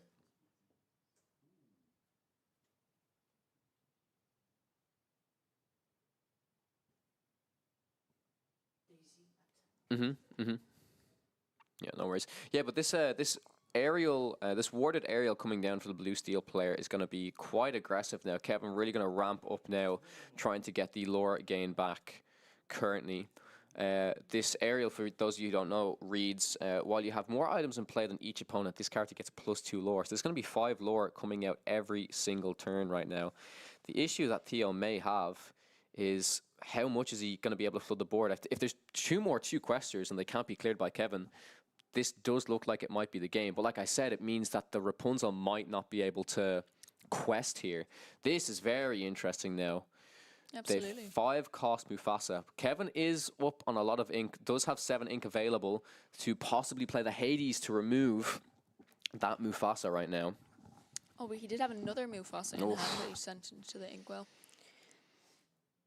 Yeah, the question is now to see if Kevin has the Hades in hand to send the Mufasa to the inkwell and stop any possible trigger.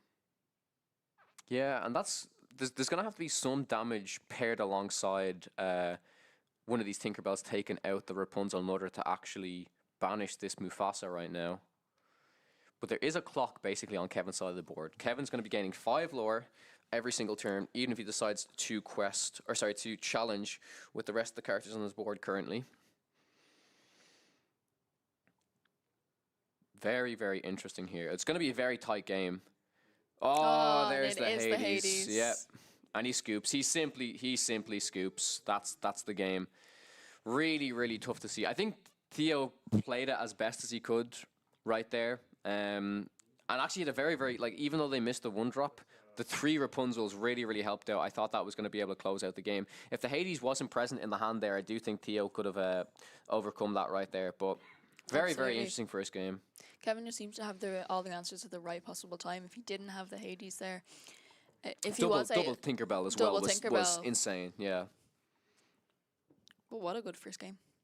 Yeah, very good first game. So this does mean that Theo will be going first again this game now, which still isn't the worst, because if they win this game, they still have a chance to win the game 3. But usually, if you're in the higher seed, you go first game 1. You usually want to win game 1. You'll be on the draw in game 2, which, especially if you're playing a more aggressive deck, you're less likely to win. Then hopefully you'll come back and win the game 3 when you're on the play again. Yeah, but Theo did go first game 1, but unfortunately he didn't have a 1-drop. So hopefully this time now when he's going first, he will have a 1-drop to be able to get in that early lore. Yep. All right, we're going to see the players cut each other's decks. And yeah, I think the 2 Tinkerbells on Kevin's side really, really, really helped them out here. If they weren't present, I feel like Theo would have had it was still a very, very good start by him. Absolutely. Definitely one of a matchups I'd never expected to be casting today. No, absolutely not. I'm so excited for it. This is still more exciting to me because it's like not just like your average. Like, sure, it's an aggressive deck, and like the game plan is just like very similar if it's any other aggressive deck. But what I find so interesting about it is because a lot of the characters in this, like I mentioned, have that high willpower, rather than they're like so easily pingable by, like, let's say like the Babooms and stuff like that. Like the Daisies, super difficult to remove. Rapunzel, super difficult to remove. That Moana, not too easy to remove either in general, specifically against the steel decks. They don't have. Well, this specific one, anyways, doesn't have access to these big damage removal cards like then along came Zeus and stuff like that. Have opted to not include them in the deck. But then again, with anything, the later the game goes on, the more than likely that Kevin's going to be able to claw his way back into the game by removing Theo's threats.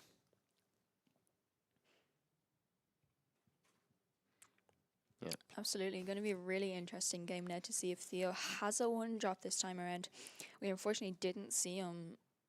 He just had to ink and pass first round last game. Indeed, yeah. But I mean, at the same time, when we saw the double Daisies come out, it wasn't too bad. It looks like there is have the 1-drop. Turn 1 Queen. We've also seen the Shift Queen in this deck as well, so that could be a potential line for Theo to take here right now. We're going to see Kevin ink, and there's going to be no Popsicle or Fortisphere, which is very unfortunate because there's basically 8 1-drop draw cards in this deck, so none to be played right now. We'll see the Queen and Anna come down onto the board. This is quite a good start for Theo and a bit of a slow start for Kevin. We'll see if Kevin has at least the 2-drop Broom, or any 2-drop, in fact, to answer Theo's board right now. Having a quick look at the hand, I think I can see a Pete, a Chicha, a Hiram Flaversham. There is a Cogsworth, an Ariel, and some other steel cards. So I think it's going to be a Fishbone Quill being inked right now. I think the only 2-drop that might come down is the Chicha, or there is something else. It is a Mr. Smee, which, while it may be able to take out the 2/2 Queen here, will not be enough to take out the Anna. Will we see a hero played? We do. Wendy Darling, which I do believe is a hero. She is. Yes, she is. So that's going to be a total of 3 lore gained, bringing Theo all the way up to 4. So a little bit of a slow start, but also not the fastest start from Kevin. Kevin going to be able to, while being able to take out this Queen, Smee is then going to simply be banished because he's going to take 1 damage at the end of the turn. So I think, honestly, Theo's quite happy if Smee has to swing into this Queen right now. Absolutely. The Pete. This is a pure tempo Pete in terms of it's not really going to be much value by preventing Theo from playing any actions, because it's very likely that Theo's just going to play some big powerful cards. Is this the Donald Duck coming down? It is! I absolutely love this card, and I think we should be seeing more of this card played in general. It's a very, very, very powerfully statted card. If I'm not mistaken, I do believe it's simply a 4-cost 5/5 that quests for 2. We're going to pull that up on the screen for you guys very shortly now, just to confirm. I do believe that's what the card does, and for that cost of what you're getting is very, very powerful indeed. In fact, not Donald Duck. It is his uncle, Scrooge McDuck. Oh my god, there you go. 4-cost uninkable 5/5 with 2 lore. Such Really, good such a good strong card. Powerhouse of a card, honestly. And all of Theo's cards, in particular, most of them are questing for at least 2 lore with really, really strong willpowers against a Kevin this time round. 4-cost 5/5, in my opinion, is just, it's so difficult to remove. Again, if you don't specifically have Zeus, it's remaining on the board for quite some time. Sure, once it's exerted, you probably have to swing 2 things into it, or pair, you know, something with 3 strength with a Baboom or something like that. Yep. So Theo currently on 9 lore. Scrooge McDuck also a hero, so that allows Anna to keep questing for 2 currently, and the Mufasa comes down onto the board. Absolutely. Theo knowing, by the way, he has looked at Kevin's deck list before this. Theo knowing that there is no Let It Go in Kevin's list at the moment, so is not threatened by that potential removal at the moment. Absolutely, and Kevin does have Hades in his deck, but he is only currently on 4 ink. It's going to take a lot of ramping to get up to the stage where he's able to play the Hades on the Mufasa. He may just have to challenge into it and just hope for the best of whatever card comes out on the top of the deck. Yeah, I think for the most part, most of the cards that are going to come off this Mufasa, again, should have that high enough willpower that they're still going to force a lot of the characters to trade in here. So we're going to see the Tinkerbell Inked and the Cogsworth come down. This Cogsworth giving all of the other characters on the board resist +1. So we'll see the Chicha quest giving, utilizing that support ability of Chicha. Moving that onto Pete, that means Pete's going to be able to take out this Scrooge McDuck. And then I do believe that we're going to see Mr. Smee and the Broom take out the Anna. Smee will survive that exchange due to the resist +1 for Cogsworth. And when Smee would take a damage at the end of the turn, it will be not taken because of the Cogsworth. Another Scrooge McDuck come down. Poor Kevin, just after clearing one of them, Theo's able to bring down another one and then quest for 2 with this Mufasa. Yeah, let's see if Theo can actually claw his way back here now. Not too sure how many cards Kevin has in their hand right now. We can see, I do believe it looks like an Aerial and a Hades, but if that's the only 2 cards, that means there's not an Inkable available for the Hades to be played. It could be 3 cards. Let's have a quick look now. Well, there is a Popsicle available. Okay, there is a Popsicle available, but it's still only 5 ink. So the Hades, no matter what, actually cannot be played here. So the Scrooge McDuck is going to remain on the board and guarantee to quest for that 2 lore. Theo currently at 15. It might all depend on what card is pulled out of this Mufasa here. Or will also depend on how many cards Theo can play to potentially swarm the board next turn to overcome this Hades. What is it? It's a Wendy Darling, but it's exerted. So this Chicha or this Magic Broom will be able to challenge into it. And this Magic Broom will actually be able to challenge and survive again because of that resist +1. Oh, that's really unfortunate. Very unfortunate. I feel like if there was any other card that had a high amount of willpower, Theo would be very, very happy right now. Absolutely. But right now, it's still going to depend very much on Kevin top decking an Inkable card in order to play this Hades. So 2 cards in the hand of Theo right now. What are they? It's another Scrooge McDuck and a Basil. Right now, threatening the game. It is really going to come down. Is this an uninkable or is it an inkable? Is it an inkable card? I think it is. Kevin's looking happy about this. It's an inkable card, and the Hades comes down. But unless he can clear this Scrooge McDuck now, Theo next turn will be able to quest for the win. Yeah, so should be able to clear the Scrooge McDuck. Maybe not too cleanly, but I think in this situation we're going to see the Chicha buff up the Aerial, so Aerial can swing in. And in that case, Aerial will be banished, though, because the resist +1 won't fully protect it. But right now, we know how many 2 questers there are in Theo's deck. All he needs is to top deck a single 2 quester, and Kevin, if he doesn't top deck any removal cards, Theo will win this game. It's a two-quester. It is a two-quester in the form of Wendy Darling right now. And what is Kevin's top deck? I think it would have to be like a Hades or something, right? It's a popsicle into a Mickey Mouse, and that's gonna be the game. Whew. Oh, Absolutely insane right there. But again, this is going to be the tough match for Theo now. Being on the draw against Sapphire Steel, still going to have to build up his board, play these aggressive cards, and hope that Kevin does not have access to these removal tools. It really did seem like Kevin, having that Hades on 7 both games in a row, even that one removal option is super strong, particularly against that Scrooge McDuck, because that 5 willpower, as I mentioned, is still not that easily removable for Kevin with the specific damage removal cards that they have.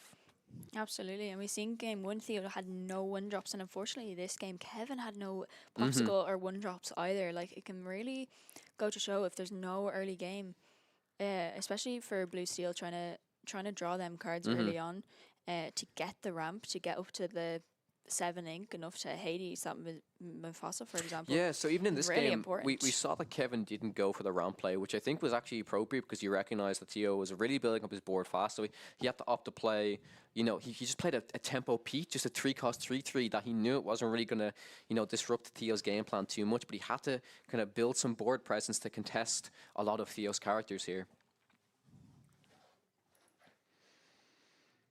So we're going to see both players draw their opening hand and then alter their hand to put back any cards that they may not want. A quick look at Theo's hand. I can see a big queen and a small queen. So that's a potential shift line that they can go for here. And that bell also in hand that we've seen yesterday come in to the game at such an important point. Yeah, I would love to see that Sapphire Bell potentially win Theo the game here, because I think it was one of the cards that won them the game on the stream yesterday, right? It was pretty much 1, 2, 3, 4. Opponent read what the bell did and simply scooped. But Kevin will be going first in this game. Theo going first in the last 2 games. It's going to be really interesting to see how Theo does on the draw.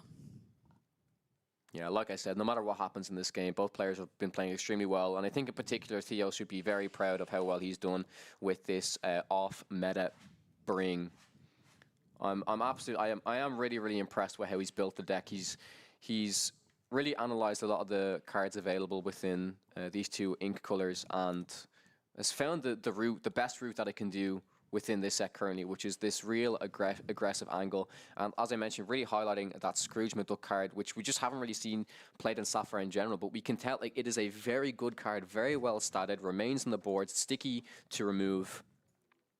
So yeah, we're going to see Kevin start off here by inking the 7-cost Simba, and we'll simply play out a Fortisphere. Wendy Darling inked for Theo, and I do believe it's going to be a queen, 1-drop queen, 2/2 coming down onto the board. What I will say is Theo, while Kevin's Sapphire Steel deck, usually on turn 1 they don't develop any 1-drops, so Theo can play his 1-drop, should be able to quest with it freely enough. So it's a little bit like of a slower start. Well, not a slower start. Kevin's Sapphire Steel deck just generally has this game plan of doing a few items, then slowly developing the board. But this is the difference. Kevin really has to realize that they may have to slow down on their normal ramp plan by doing like, Mickey Mouse or Fishbone Quill, and really has to establish some board presence instead. It's going to be the best way to contest Theo's plan here. Absolutely, and being a Sapphire player, you're so used to ramping and everything. It can be hard to kind of train your brain out and do that other swap. Yeah, so I don't want to distract people from the game too much, but I do also have the meta breakdown really quickly. From what I can see, we've got 6 Ruby Amethyst, we've got 6 Amethyst Emerald, we also have 6 Ruby Sapphire, all in the top 32, and just behind that is 5 Amber Steel. We'll get into the rest of it very shortly, but what we've seen is Kevin play down the Chicha to potentially contest against this Queen. We've seen that Anna played. Really interesting here. So very similar play to the last game. Yeah. Identical opener, exactly. But what's particularly interesting is we saw that Theo had access to the Shift Queen, so I'm curious as to why they wanted to go down the Ana line rather than the Shift Queen line. This may simply be the game plan that Theo has. Well, I have to just be more aggressive than my opponent. So Kevin, through having this Chicha on the board, was able to draw some additional cards here, which is definitely going to help out to try and find more removal options against Theo's aggressive Amber Sapphire deck. I think Kevin is simply going to have to, opts to not challenge into the Queen here, which is super interesting. I actually understand this decision because while the Chicha remains on board and the Fishbone Quill is present on the board as well, it means that Kevin's effectively going to be drawing 2 cards per turn here. We're going to see the Piglet Pooh Pirate Captain played, and we're going to see Alice, the legendary Sapphire Alice played. This would be absolutely crazy if we see Alice pop off this game right now. I would love to see it. Something I've always dreamed of doing in an Amber Sapphire deck and just never been able to pull it off. So for those of you who don't know what Alice does, she's a 3-cost inkable 1/4 that quests for 1. She reads your other characters gain support. While this character has 10 strength or more, she gets +4 lore. And that's that's very much the game plan of what this deck wants to be doing, I think. A lot of the characters in the deck are questing for quite a lot. And naturally, if they're questing for a lot, they're going to be giving their strength to Alice, and then Alice is also going to be able to quest for a lot. So we do see this Tinkerbell come down. A lot of aggressive ramping from Kevin here. So like I said, Kevin had to make that decision. Did they want to go for contesting Theo's board, but has actually opted to go for the heavy ramp plan instead, and decides to get this Tinkerbell out as quickly as possible. This is going to be very difficult for Theo to be able to deal with right now. Maybe a little bit scared of potential second Tinkerbell, potential grab your swords coming down. Yeah, simply passes over to Kevin. So if Kevin has some more removal options, if there is that second Tinkerbell, I think Theo will have to, will most likely scoop here, it seems. We're going to see a Vision of the Future come down right now. So Kevin will get to look at the top 5 cards of his deck, pick a card and put it into his hand, and then the other 5 cards will go on the bottom of his deck. Yep. So unfortunately, there is a Hades there, and it seems that the Hades is going to be one of them cards going to the bottom of the deck. Yeah, so I wasn't too sure what card was chosen. Chose it relatively fast, though, so I do assume it's some type of removal tool. If it is that second Tinkerbell, it means Kevin is able to ink a card right now, use the Fishbone Quill, and then also get up to enough ink to play a second Tinkerbell. But I'm not too sure if that is available in the hand right now. It may be, but Kevin just taking their time. I'm pretty sure there is the second Tinkerbell. There is indeed, yeah. And that's, I think that just has to be the play. It's going to be removing this 1-cost Queen, removing the Wendy Darling as well. But maybe Kevin's deciding to, this could simply be Kevin thinking about inking the correct cards here. Draws a card. Yeah, we're going to see the Tinkerbell. I think Tinkerbell might have been the card that was chosen off of the Vision of the Future. Oh, that's very, very tough. Being able to clear those 2 characters also stops any possibility of them questing, adding their strength to Alice to quest for 5. Really, really sad. We do see a Mufasa in hand for Theo.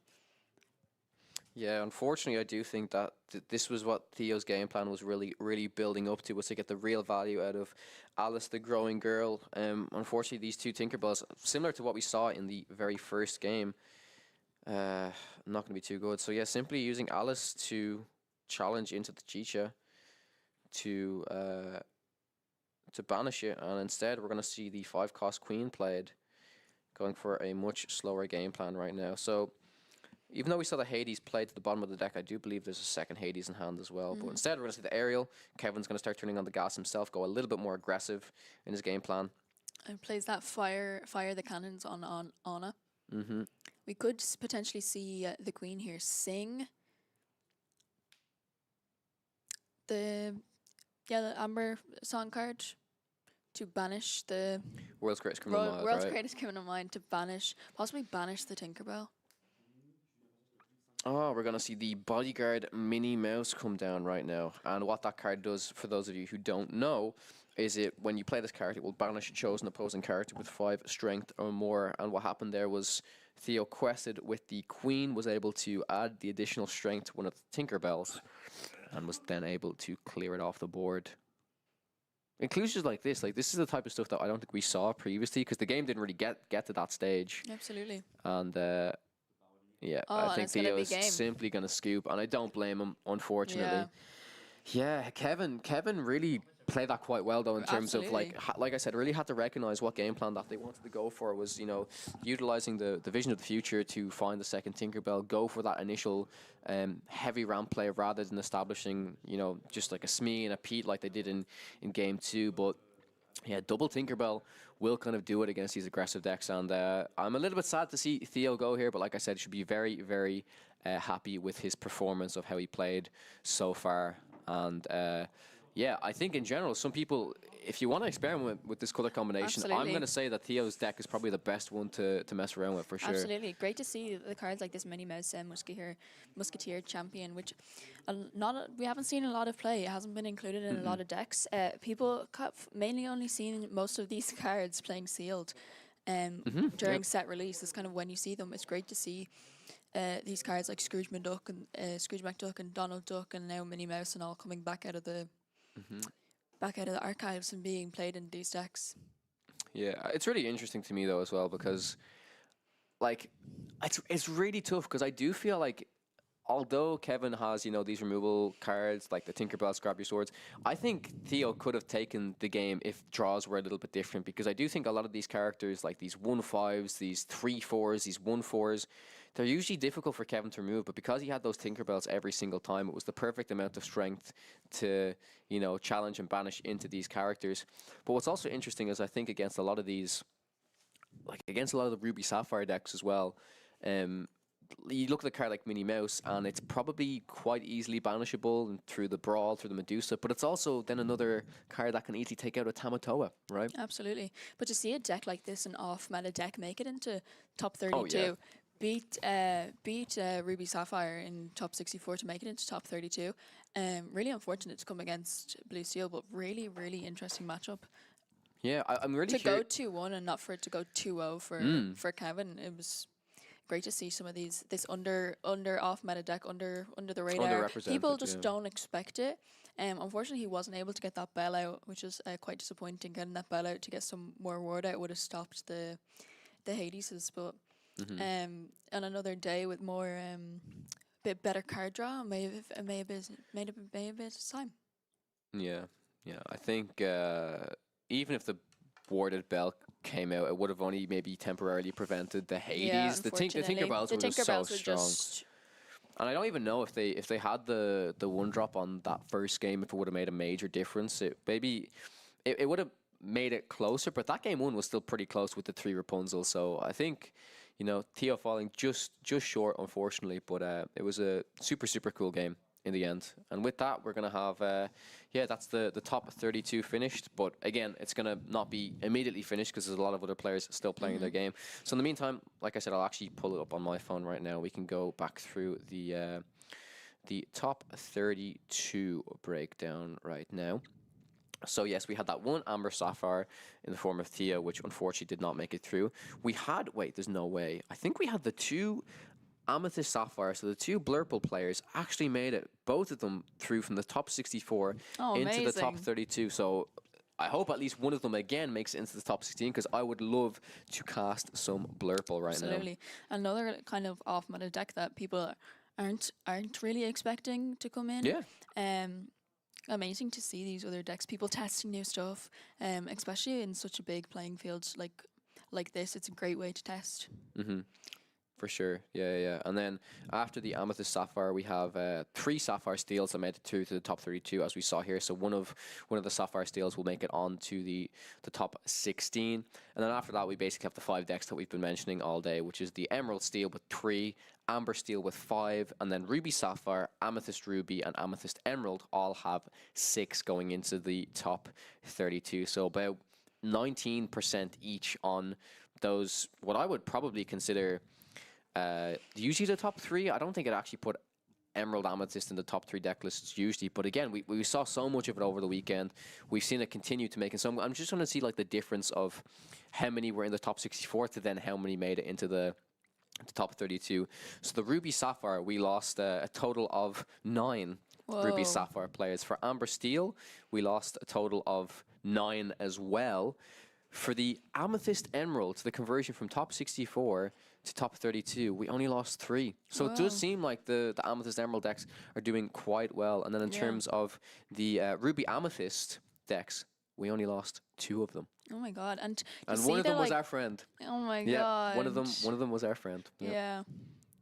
But to see what? Sorry. To see yesterday the difference between the deck breakdowns, and it was Ruby Sapphire up on top yesterday, and then Amber Steel next. Going into today, and now top 32. It's still Ruby Sapphire, but also Amber Steel. They're both neck and neck. Yeah, Amber Steel is one less right now underneath. So Amethyst Emerald is actually up on top. yeah, It's yeah. actually It's they're not- actually all they're- neck and neck. they're all tied at the moment. Yeah, yeah. So yeah, in the meantime, while we're waiting for the next round, the top 16, we're gonna give away some more card market vouchers. Would you mind grabbing that pile, Kim, and just actually counting up how many we've left? Because then I should be able to figure out how we're gonna distribute the rest of these throughout the day. Because we have many. What colors do you think is going to win the whole thing? We had predictions yesterday, and one of my predictions was Ruby Sapphire, and then it was Amber Steel. Did you change your prediction midway? No, it was my number. saying that you my said no number, very No, fast. my number 1 is Ruby Sapphire. I'm a Ruby Sapphire player by heart, but my second, like, to Are you letting your rival beat you right now? no, Your Amber Steel. No, I mean, in the final, I would really like to see Ruby Sapphire and Amber Steel. Oh, okay, that's a fair final. Yeah. Yeah. And that would be interesting to see, because then that's like a real representation of, oh, this matchup that's always so favored. We'll actually see, is it actually so favored? We actually have 11 left to give away. Yeah, so right now, out of the 3 of us, out of our predictions, you said Ruby Sapphire, Spessy said Ruby Amethyst, I said Emerald Steel. Right now, you guys are winning, because there's 6 Ruby Amethyst, there's 6 Ruby Sapphire, and there's only 3 Emerald Steel left in the top 32 at the moment. But yeah, did you count how many There's we have 11. left? 11 left, okay. So we've got top 16, top 8, top 4, and then finals. So that's 4. So that's 8. So I think we can give 3 away right now. I think we should go. Absolutely. I think we should go to give 3 away if we can. So I'm going to pick a card. We do 3 here. And then people in chat, the first there should person be to 8 guess left. the card. 2, 3, 4, 5, 6, 7, 8. Cool. All right, yes, we're going to be giving 2 away from the next round. So top 16, after top 16, we'll give away 2. After the top 8, we'll give away 2. After the top 4, we'll give away 2. And then after the finals, we'll give away the final 2 for card market. So Kim, do you want to pick a card? I'm going to pick a card at the same time because we're going to blitz through this as quickly as possible. Guys, you don't have to start guessing just yet. You know, I really did enjoy that game, though. It was really interesting. It was really interesting. Not a Amber Sapphire, not a deck I expected to see today. And I'm so glad it did so well. To make it into top 32, a deck like that, so very good surprise, yeah. under the radar, it would be great to see. Yeah, I'd love to try and interview. I mean, I don't know if we'll be able to do it on stream, but I'll definitely try and chat to Theo after when I'm on my break or something like that, because I would love to just hear his opinion on the. I think you should actually chat to him, because you've been a big fan of Amber Sapphire. I'm just going to well. ask him for his list, and so I can play it. Show up at last-minute qualifications in France and just. Well, who knows? The deck, I mean, quest. What we've already seen is that color combination getting some additional support. Yes, maybe not within the aggressive package, but that being said, actually, some of the cards I do remember that I was discussing with Moyne on the podcast. You've got like it was the Chip and Dale, but there's the 3-cost 3/3. Quest for 1. When you play this character, give another character +1 lore. So that's fine. And then there's also the 3-cost 3/4 Quest for 2 that when you play it, it enters play exerted. But if you have, I can't remember if you have Chip or Dale, it comes into play unexerted. And the 3-cost 3/4 the Quest for 2, that's the same stats as the Moana, except it's inkable as well. Absolutely. So these are some of the cards that we could actually, like, I'd love to ask Theo his opinion on. Are these the cards that you want to start to include within your Amber Sapphire deck going forward? And also, I'd love to know how long he's been working on the deck for. Maybe this was just like a quick. Yeah. I'd be really impressed if he's like, you know what, I want to bring something fun. And if he's made this deck as fast as he did and he's performed as well as he has, Insane. super impressive. I'd love to hear if you did play it, because it is set champion season, and there's loads of set championships going on at the minute. I'd be really intrigued to see if he did play it in any set championship. Any set championships, and to see how well he did and if he did good. Okay, I have picked a card.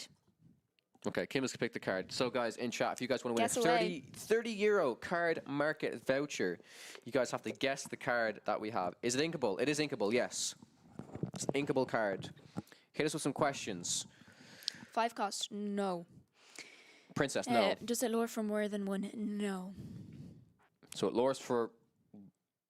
It may lure for 1, or it may not lure for anything, because cards like that exist within Lorcana. Ruby, no. It's not a princess, not Ruby. It's not an action. It's a character card. And you have to guess the type of card. What type of card? What do you mean? That's a big hint. We don't want to give that away yet. What set? What set? You have to, it's only yes or no questions. Only yes or no questions, unfortunately. Character? Yes. Steel? No. No. Dreamborn? No. It's not Dreamborn. People have caught on quickly. If they say Dreamborn and Storyborn, and it's not that it has to be a Floodborn, that's pretty smart. A hero? Yes, it's a hero. It's a hero I card. really hope they're not narrowing this down on the Lorcana to just to just pick it. Floodborn? No. So by that logic, it has to be something that we haven't mentioned yet. Which, if Moyen was here, apparently he knows all of these types of cards. The mad lad he is. He would just ask one question: is it meta? Is it meta? Yeah, he just asked, is it meta? And It then could knows. be now. Yeah.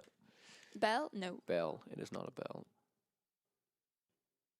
We also want... Oh, this might be giving it away a little bit. I want the full... I don't know if I want to say the full No, name you of the don't. card. Ask the rarity. Yeah, but Oh, the no, I don't rarity is know. also... I don't That's know. the rarity. That's not the rarity. You want this specific one. Yeah. Okay, this specific one. Fair. And the winner can win a 30 €30 euro card card market market. voucher. Thank you to Card Market for sponsoring Lorca Quest. So I'm looking through everything right now. Alice Growing Girls, no. Cost 1, no. Is it common? No. Not this particular card. Legendary? No. It's not Pacha? an item. No. No. Anna? No. Vanellope Von Schweet? No. Is it from first chapter? No. Green? No. 4 cost? Yes. It is 4 cost. Has Lucky anyone dime? has anyone No. said the color yet? No, no one guessed. Uncommon. A version of the card is uncommon, but this version of the card is not uncommon. That's a massive hint, guys. That's a massive hint. That's a massive hint. Come on. Amber. Oswald yes. T23? No. It is Ken an Rider? amber card. No. Epic? What? Epic. What? I don't know Epic. There's no I know Epic there's rarity. a movie on Disney Plus called Epic, but it's about Minnie people Mouse. getting turned into mice. Passionate friend. No. Minnie Mouse. No. Alan Adele? No. Naveen? No. Goofy? No. Guess the set. Yeah, the set is actually really important. Is it Amber? Yes, it is Amber. Mickey Mouse. Yeah, but I need the exact text. We need the exact text. We need the exact type. It is a Mickey Mouse. That's a massive hint. A massive hint. There's many There Mickey is Mouse many cards. Mickeys within Amber as well, all right? There's many. Mickey Mouse, leader of the band. Yeah, but what type of card is it? You're very, very close. Okay, a few people have said leader of the band.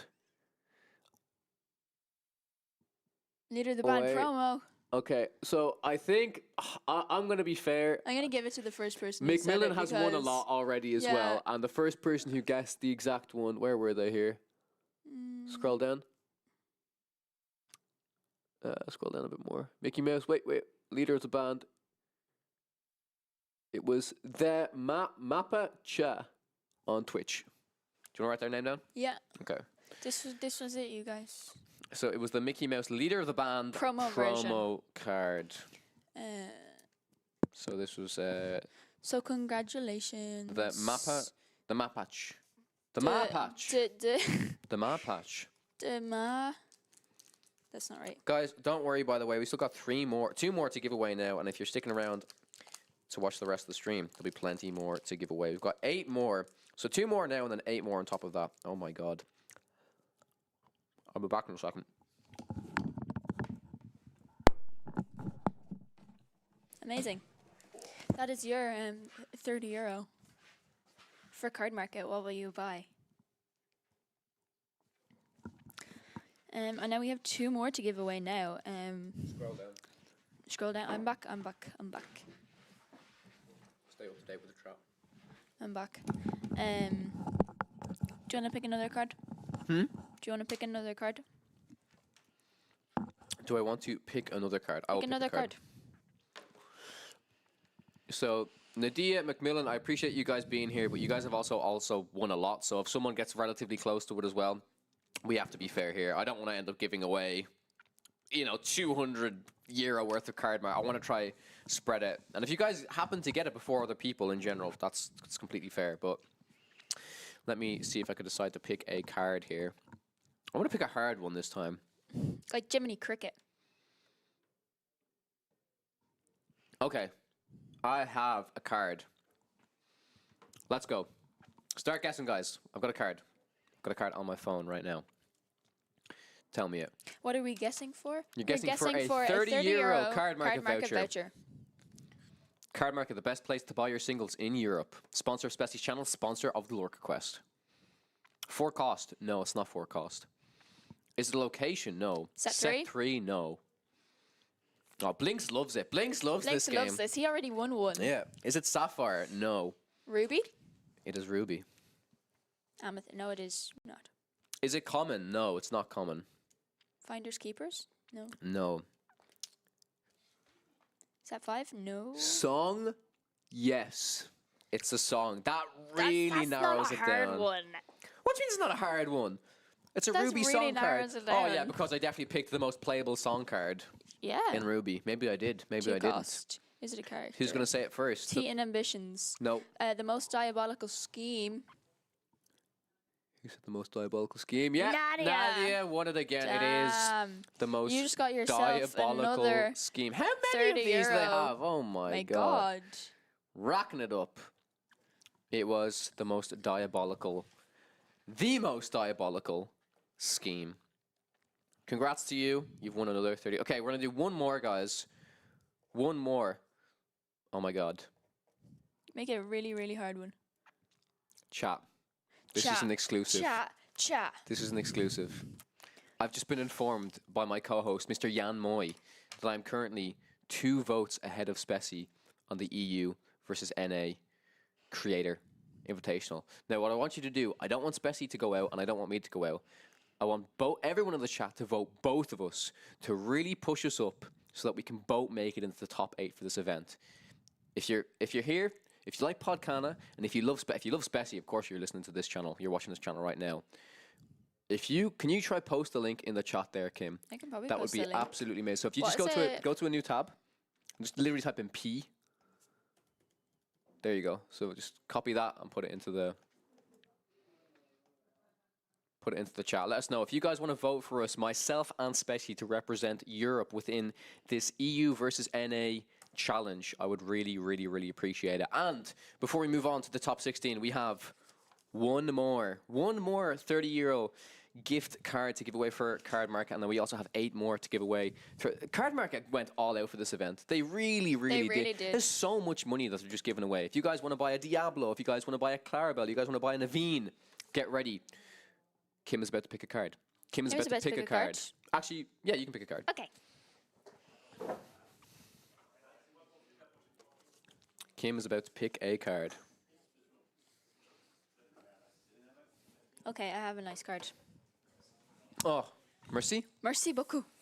Chat, we got our lunch. We got our lunch. We got our lunch vouchers. How exciting. This is the most exciting part of the day. I love food. Okay. I saw we were casting this Amber Sapphire match. Spessie sneaks inside the room with a pizza, tempting just sits us. there going, Yeah, eating it, watching the it match. smells so good.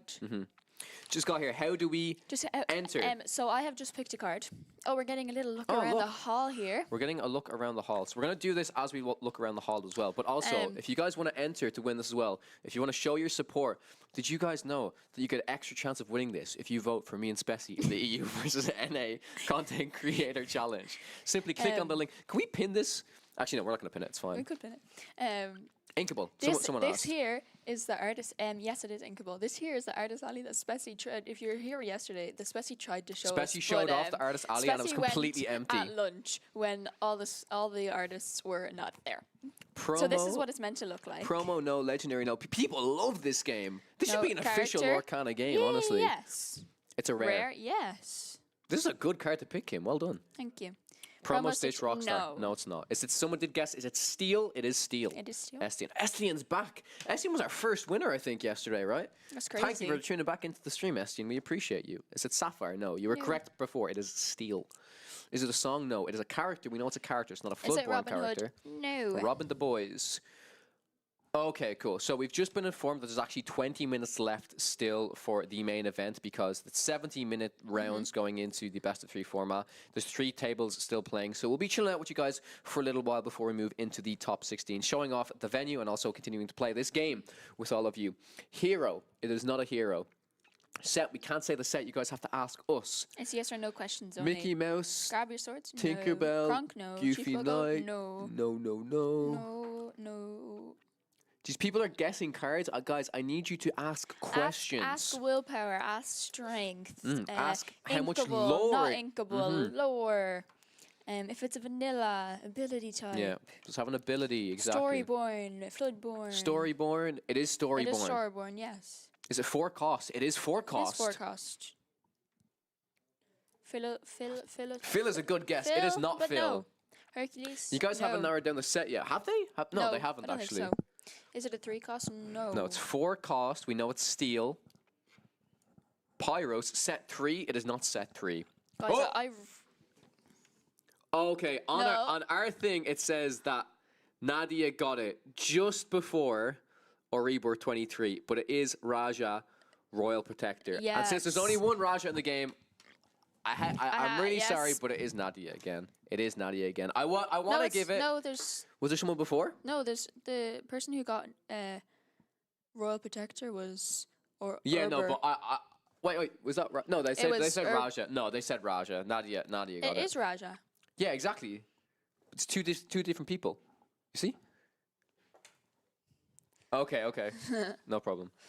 Yeah, so Nadia got it. Okay.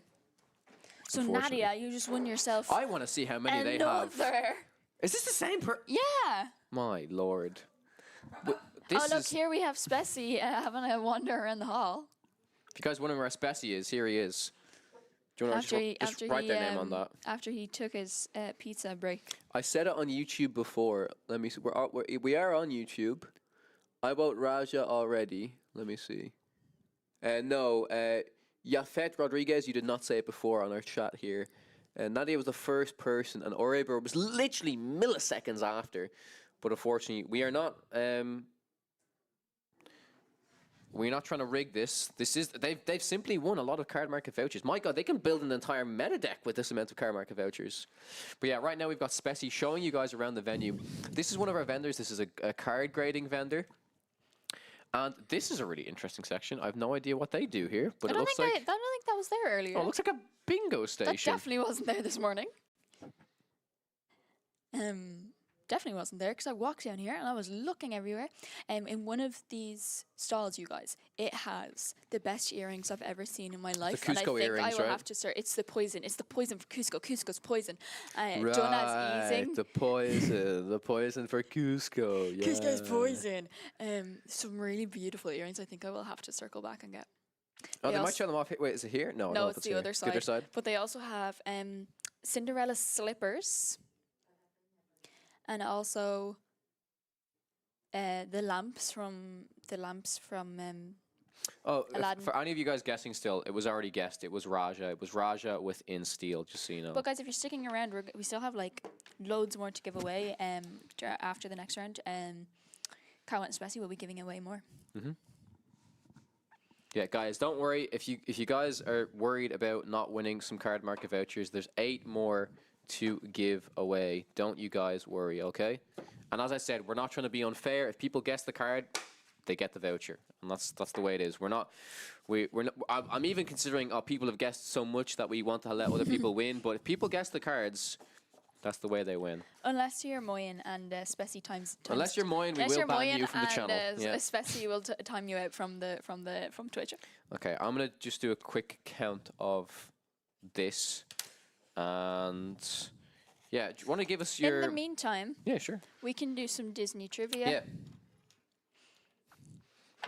Will people be as inclined though without card market Vouchers. Probably I'm sure not. they still will. We can test you and Test chat. me. Okay, chat. I'm gonna get tested. I'm very bad at Disney trivia, but let's do it.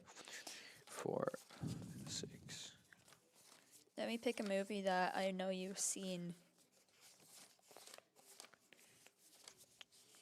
It feels fitting because there was some Zootopia questions in here, and Zootopia's coming. We're getting a lot of Zootopia cards in the next set. Oh, even better, Big Hero 6.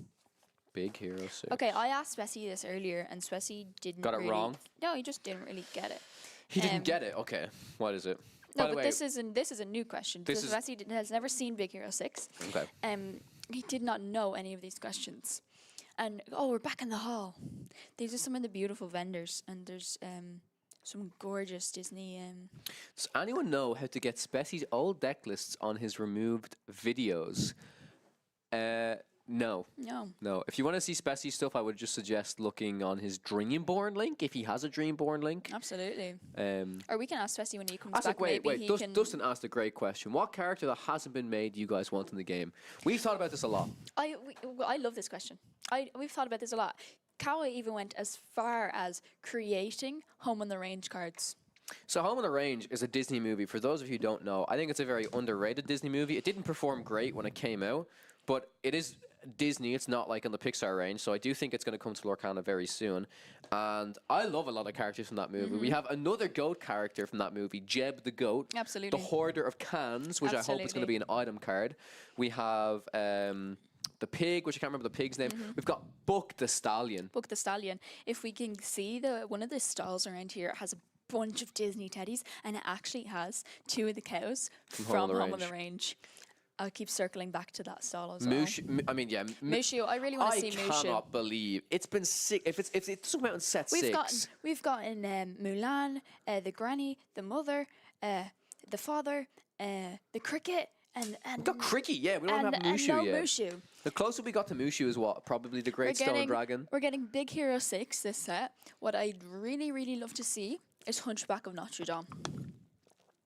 I'd love to see Esmeralda and Jolly the goat. So that we'll have to go back and we'll have to errata the cards. We'll have to errata Merlin and Madame Mim goat cards to have goat tags, so that we can have Jolly from Hunchback of Notre Dame, Merlin goat, Madame Mim goat, just their own little goat tag. It would be so cute. And then Valentino from Wish. These are some of the tattoos available here at the. Kim has been very tempted to try and get a tattoo. I think I might just ditch stream, leave you and Spezzy here for a while. I'll go get a pretty tattoo. Oh my God! Wait, there was actually 2 characters there on the left, bottom left. We just missed it. A movie that isn't in Disney Lorcana yet, which I know for a fact is coming because there was an artist spotlight and one of the artists mentioned them drawing the card. Do you know what I'm talking about? No, I don't think so. Tarzan.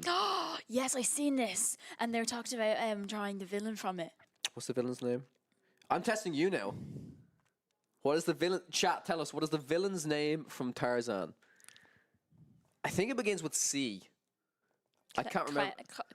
I know it. You're very close. You're very close. It's like Clem. It's Clayton, I think. Clayton. I think it's Clayton. It is Clayton. I think it's Clayton.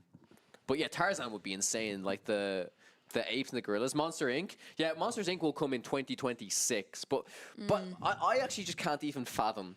Like, once we get past all of the remaining Disney stuff, when they actually finally jump into Pixar, because we still got Pocahontas and stuff to come, right? Once they jump into Pixar, the amount of stuff that they can do is insane. Even Elementals, but all the Monsters Inc. characters. The toy soldiers from Toy Story. It's going to be... They better be in Emerald or I will be very sad. We'll have a whole Cars expansion. This is a good question. From Stan Minson. What card do you think has the coolest effect that you think hasn't seen its full potential? I have a great answer to this one. Yeah, and it is set 1 Amber Moana.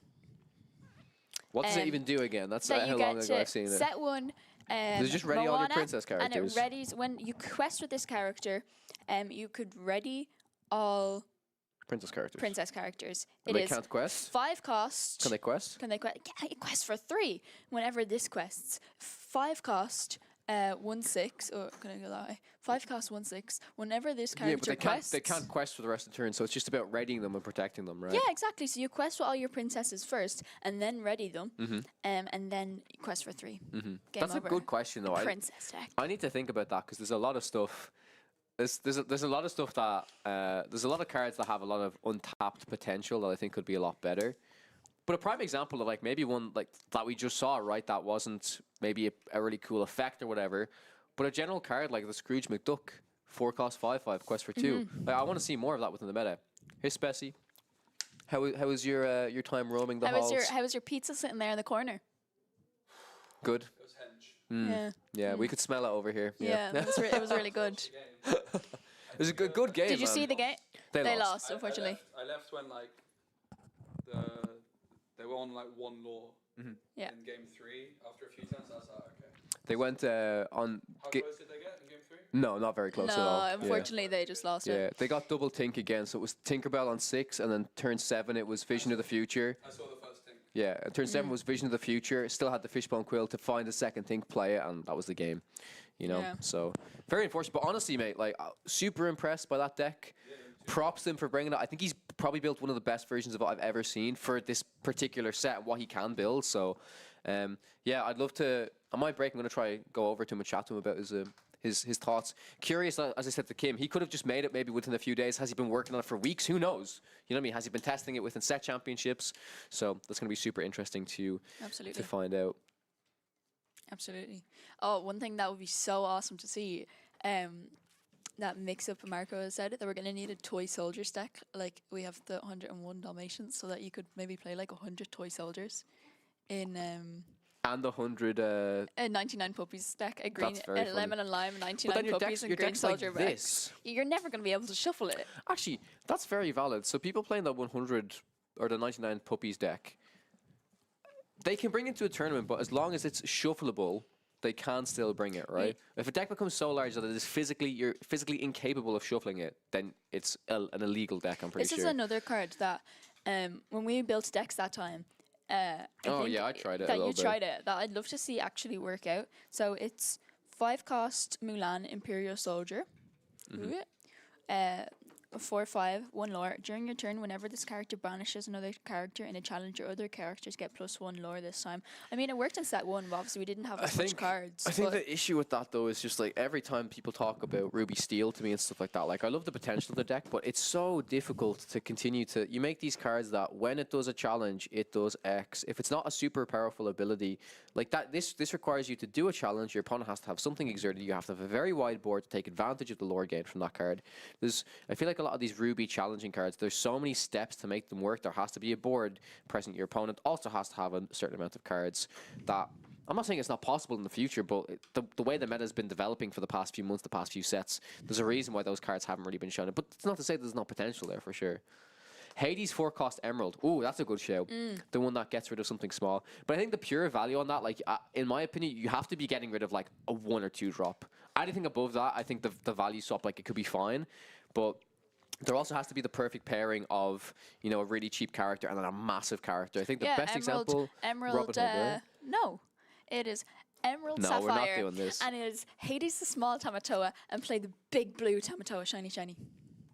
Bling, bling. Bling, bling. Bling, bling, Shiny, Tamatoa. shiny. I thought it was bling, Well, that's what Tim, the game development manager, he played that deck against me at one stage. I think it was at the first content creator set championship, and he rolled out a Emerald Sapphire deck. This is before set 5 as well, and he was like, yeah, I'm going to play the green Hades, my 2-cost Tamatoa, sack the small Tamatoa, play the big Tamatoa, and I was, my mind was blown. I forgot that 2-cost Tamatoa even existed. Absolutely. But that's a really cool thing about cards like that, because you look at that Tamatoa as a 1/4, and you're like, oh, it's just a 1/4, whatever. And it's weird because people would have said, oh, I only want this if it's like a Floodborn Tamatoa. But the Hades effect on it is pretty nice, for sure. Absolutely. Because getting to 8 lore and Emerald Sapphire. It's 8 lore. 8 ink? 8 ink, not 8 lore. Oh, you can get to 8 ink in it now. I think the deck's gotten a lot 8 better ink. Well, this like set. we seen it yesterday, it was really good. But it's something like just a fun deck. I don't know if it'll ever be like a really competitive deck with the Hades and the Tamatoa. Just to boom the To boom boom bling bling the Tamatoa. yeah, the boom boom bling bling the Tamatoa. You Bring go out the big one. as Moyen would say, you go bam. You go bam to play the 2-cost Tamatoa. You go bam bomb on the Hades, and then bling bling Tamatoa. That's what you go. Yeah. With the new Cogsworth, and give it rush. I'm gonna do this on Podcana. For a certain deck that Moyen's playing, a certain playline or a certain opener, I want to call it the because especially the whole week I keep saying the Shin Miri opener where you go 1 drop, 1 drop, 1 drop. So I want to have the Yan Moy opener where you go bam, bing bam. Bing bang bomb. That's what you want to do. Or Yeah. peng. Peng. Peng bing bam. Yeah. It'll be even more funny if they're playing the soldiers from Moana, and it's like ping ding and Ping ding. What's ping. ping ding? If they have a Mulan version, so you've watched Mulan, I've watched Milan. and her undercover name is Ping, Yeah. and then there's another guy called Ling. Ping ling. Ping Ling. Ping Ping Ling. ling. Ping ling. Oh yeah. So there's a Milan card.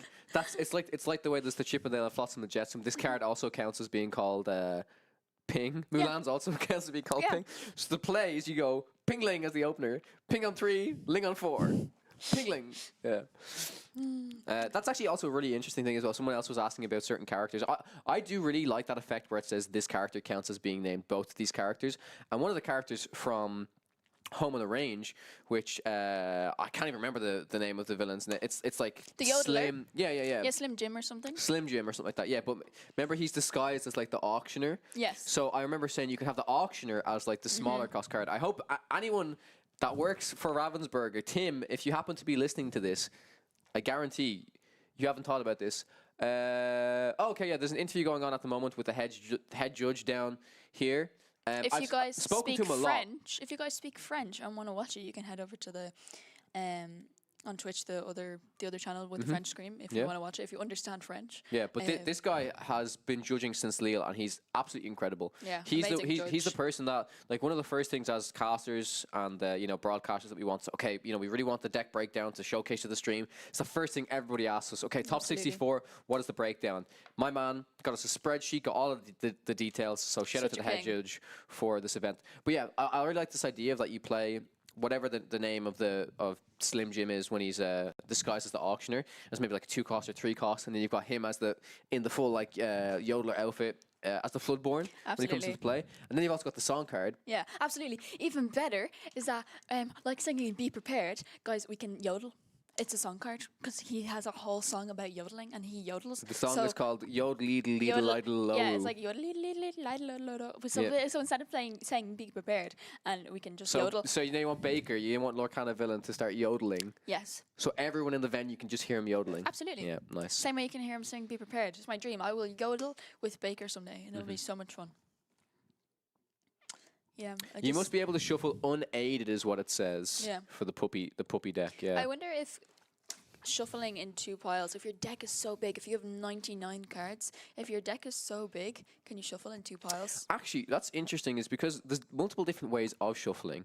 Because I think most players will shuffle like, they'll have it there's like a- this and they'll yeah. do this. But there is also the thing, like you said, where players can, if they have a big enough stack.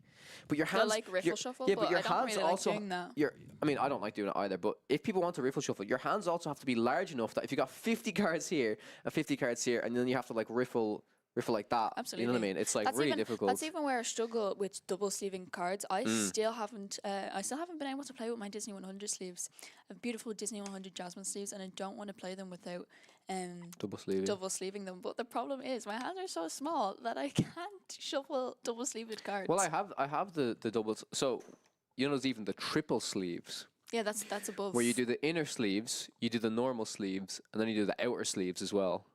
So triple sleeving is definitely a thing as well. I haven't seen too many people triple sleeve their cards for I any think Lorcana maybe events. for other card games where the decks aren't as big, it's probably a possibility. And maybe but I think in Lorcana, like 60 cards, Depends on what people You're want. gonna triple them. That's gonna feel like a 180 card deck. I think if you actually asked me personally, like, so I think I've asked Brendan on the podcast about this as well. I think Brendan likes to double sleeve his cards because and this is natural. The more you just play with cards, they will just get maybe like, I don't want to say grubby, but like worn out and stuff over Absolutely. time. The only reason where I would want to double or possibly triple sleeve cards is if I'm an absolute mad lad, and I would not do this by any means. But I know there's some people, and no disrespect, slapping down the Elsa Enchanted during the Yeah. game, slapping down the Enchanted fucking A Mufasa. girl can dream. Yeah, yeah. Callum But makes me sell all my enchantments. We ain't. No. But that would be the only reason that I would want to double or triple sleeve is because if there's a super valuable card like that, you'd want to make sure it's well protected, right? In that case, yes, I would do it, but I think my hands would never be able to shuffle them. Yeah, for sure. Big Ben. Especially just here flexing his Big Ben on the back of his phone case. Spessie's so happy with his Big Ben. He's put it into his phone case. He's incredibly proud. So if you guys see Spessie in Seattle, be sure to get a selfie with him, and he'll take it on his Big Ben phone. Yeah. Spessy, what about you? Do you have any enchanters in your deck that you flex? Robin Hood, Oh, right? he's enchanted Robin Hood. Robin Hood, and you're welcome. And you're welcome. Oh, I'm very jealous. I would love an enchanted You're Welcome. The art on that is really I'll nice. paint you. I'll paint Yeah. over one for you. Yeah. Be really beautiful. Tinkerbell. Do you have an enchanted So, Tinkerbell? oh yeah, you traded for it, right? Yeah. We have enchanted Tinkerbell. Yeah, that's the one that we card were that we just have that keeping. we'd actually consider getting graded because it's literally sat in our binder since set We've one. actually, we've never touched it, but Yeah, I'd consider. 'Cause Yeah, we got I'd two. We consider sold grading it. one for like 200 at the time. Yeah, I'd we say bought our now camera. it's probably worth more. yeah, But- we probably should have kept it, but we bought our camera at the time, so. Cool. Yeah. So last we checked, there was still some games going on. I think. But it's you and me next, right? I think. Right. Awesome. So Kim will be able to get her lunch. Do you want to jump in now? I might just get a coffee quickly if that's okay. Or do we know? Can we? Yeah. Amazing. Yeah. Is that okay? Yeah. Yeah. All right. Yeah. Amazing. Chat. We're gonna Guys, go to a we're very gonna very be- quick break. Back really shortly, and Not long at all, Not not long long at all. and we'll be back with the top 16. Awesome. All right. Woo.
Bonjour, je m'appelle Specie, ça va? Kawa? Yeah, je m'appelle. Je m'appelle Kawa. Wait, Ouais. ça va? It's me asking how are you, so you could say ça va bien, merci. S'il vous Yeah, good to see everyone. We're back at Lorca Quest. Players are sat down ready for the top 16. And we have got a very well-known player as well. We have a very well-known player from the top 16. Rofalos, is it? Yeah, Yes. Rofalos is going to be playing. He is a very, very strong player. Very well-known in the French community as a content creator. And he's on Emerald Amethyst, I do believe. Yeah, Emerald Yes. Amethyst. So players obviously get to see the opponent's deck lists in this one. So it is Open deck lists. open list. You get a little bit of time to look before you start the game. You don't have access to the list throughout the game. It's just something you see before and also try and remember it. And there's a lot of things to remember in Lorcana. You've got to remember what cards they inked on turn 1, all these kinds of things. So the longer it goes on. But Cal's just pulled up on his very large fold phone. It's basically an iPad. Tablet, yeah. The top 16 breakdown. So what is the most successful deck in the top 16? Because it's definitely a surprise. Yeah, it's a surprise to me for sure. It is Emerald Amethyst, something we saw a lot of yesterday, and I was actually just looking at the general conversion rates for from top 60 from the full event, then top 64 to top 32, and yeah, Emerald Amethyst has been the one that's pretty much been on top. Ruby Amethyst just behind it on 3 as well. So we've 4 players on Emerald Amethyst, 3 players on Ruby Amethyst, 2 on Emerald Steel. So. Oh, wait, is that all of the... No, there is still Ruby Sapphire. So I said this to Kim. Our predictions are all still in the running right now. Kim predicted Ruby Sapphire, you predicted Ruby Amethyst, and I predicted Emerald Steel to win it. But we're going to jump straight into the game. Yep, we've got Rofalos to the left, well known as a content creator in the French community, up against Kind47. I was just speaking to one of Rofalos' friends here, who is saying that Rofalos has not been playing that much Lorcana recently, and so they're doing very well to get this far. Also, just kind of had it pointed out that they maybe made a couple of misplays in the previous round, maybe forgetting a couple of silly little things like forgetting a rabbit trigger at one point to draw cards. We saw also yesterday Rofalos play and did very, very well, but did at one point forget to quest with a card before bouncing it back and realized their mistake instantly. I think they're a little bit tired and they're looking to make sure then in this game that they avoid those small mistakes, because their gameplay's been great, but it's easy to do all the hard things. It's small things that matter. Yeah, but those some of the easiest things are sometimes the things you can slip up on. Yeah, interesting as well. Rofalos is actually the player who took down one of my friends I travelled here with from Ireland. The top 64 game was extremely close. But yeah, huge congrats to both players for making it this far. So yeah, we're going to be jumping into the game very shortly. Players are going to be shuffling their decks. As Bessie mentioned, they did have 5 minutes to review each other's deck lists. So if there are any inclusions that they were wondering, are they actually running this card, are they not? Both players will have access to that information as long as their memory is good and they can remember all of that. Yeah, absolutely. Players are going to shuffle and cut. It's another match where players have the same deck sleeves. There's something going on here. Yep. If you have black deck sleeves, I feel like you get queued against someone else with the same sleeves on the casting table. But look at that, turn 1 from Rofalos. He is the high seed and is going to be able to go first in game 1. And it's that turn 1 Curse Merfolk. And perhaps that's why a big reason why this Amethyst Emerald deck is performing so well this weekend is that Curse Merfolk on turn 1 can cause a lot of decks, a lot of problems. It's going to be the Robin Hood as the response from Kind, inking the Cinderella, perhaps fearing that turn 2 Ursula. Yeah, that's quite interesting. Do you feel like they have kind of showed Rofalos that they don't have the potential, turn 1 Cinderella into the songline, or as you mentioned, it's kind of protecting against that turn 2 Ursula? Yeah, if you have like one song in hand and you play the Cindy and it gets discarded by Ursula, really you bad, can be in a really bad spot. It is open list, so it's very possible that Kind has just tried to mulligan all the songs away. Will Rofalos go for a turn 2 Ursula? Oh no, it's a turn 2 Banzai, and this is the kind of aggression we're looking for. We saw yesterday a Emerald Amethyst deck up against Ruby Sapphire, and their turn 1 was Clarabelle, turn 2 was Sir Hiss, turn 3 was Kit, turn 4 was Rabbit. No cards which quested for 2. Meanwhile, Rofalos has played 2 uninkable cards in the form of Merfolk and Banzai, but they both quest for 2. I think these cards also with the bounce package can be particularly strong, Kawa, where you can quest with them, bounce them back to hand, and then replay them. So I think that's a big reason we're seeing this kind of more aggressive Emerald Amethyst deck do very well this weekend. Yeah, I love this play by playing the Banzai in response to the turn 1 Cinderella not being present on the board. Can then be like, yeah, I'll play this Banzai. It's not going to get removed at all this turn. Get to guarantee that quest for 2 right now. And interestingly, that kind did not opt to challenge into the Cursed Merfolk here, really valuing all of the cards that they have in their hand currently. Yeah, one thing that is definitely a weakness of Rofolos's deck is the fact that his characters are quite easily removed by the Steel Songs. So a turn 3 play for Kind by something like Let the Storm Rage On, even hard casting it, could be pretty good. So it'll be interesting to see if Rofolos ever considers going for Ursula on turn 3 here. Not sure, obviously, if they even have it available. It's going to be a Fox, and it is coming back to this bounce that we talked about, leaving the Cursed Merfolk on the board, of course, trying to force your opponents to remove it by discarding, and bouncing that Banzai back. And, of course, it is uninkable, so it is going to be played back down on the board at some point by Rofolos, potentially questing for 2 yet again. Yeah, a couple of options in the hand of Kind right now. I can see that Strength of Raging Fire, like you mentioned earlier. You can also see that big Robin Hood has been moved to the right side of their hand. So potential shift into maybe singing Strength to remove the Cursed Merfolk, so there's no discard happening. Could potentially keep the Strength of the Raging Fire for that Banzai when it comes back down, but then always running the risk, as you mentioned, Specie, of the potential Ursula coming out to discard that song. And it is going to be the Robin Hood shift. Of course, it can challenge the Merfolk, gaining lore, but it's going to end up making you discard. Another option would be to go for a sing. And Rofolos is like, you're challenging the Merfolk? And Kind's like, oh, actually, maybe not. I'm going to have a little rethink. And there is a long time on the timer, just over an hour, to play these 3 games out. So it's definitely within players' interest to take their time. But the Robin Hood, instead of challenging, I think Rofolos was like, oh, are you challenging? And Kind was like, absolutely not, mate. I'm going to quest. I like my hand. But this is the power of the Cursed Merfolk. Although interesting to see that the Smee then... I don't know if there's much of a difference in the order that things happen there, right? I'm a bit confused because the Robin Hood could have challenged and gained lore. Oh, that is true, yeah. And the Smee could have quested. Yeah, so it's like kind of changed their mind midway through the turn here. That is true. They actually did miss out on lore there. Yeah, they missed out on 2 lore. I think Kind initially not wanting to discard, but then after they'd already committed to the quest with Robin Hood, deciding that actually this Cursed Merfolk had to go. And I actually agree with the decision to remove the Cursed Merfolk. I think the fact that Kind is even considering leaving the Cursed Merfolk unchallenged just shows you the power that this early card can have disrupting. But there we also see the power of the Crab and the Fox combining to deal with that Robin Hood. Kind is able to draw a card, but that Robin Hood with 6 willpower, not easy to deal with for most decks.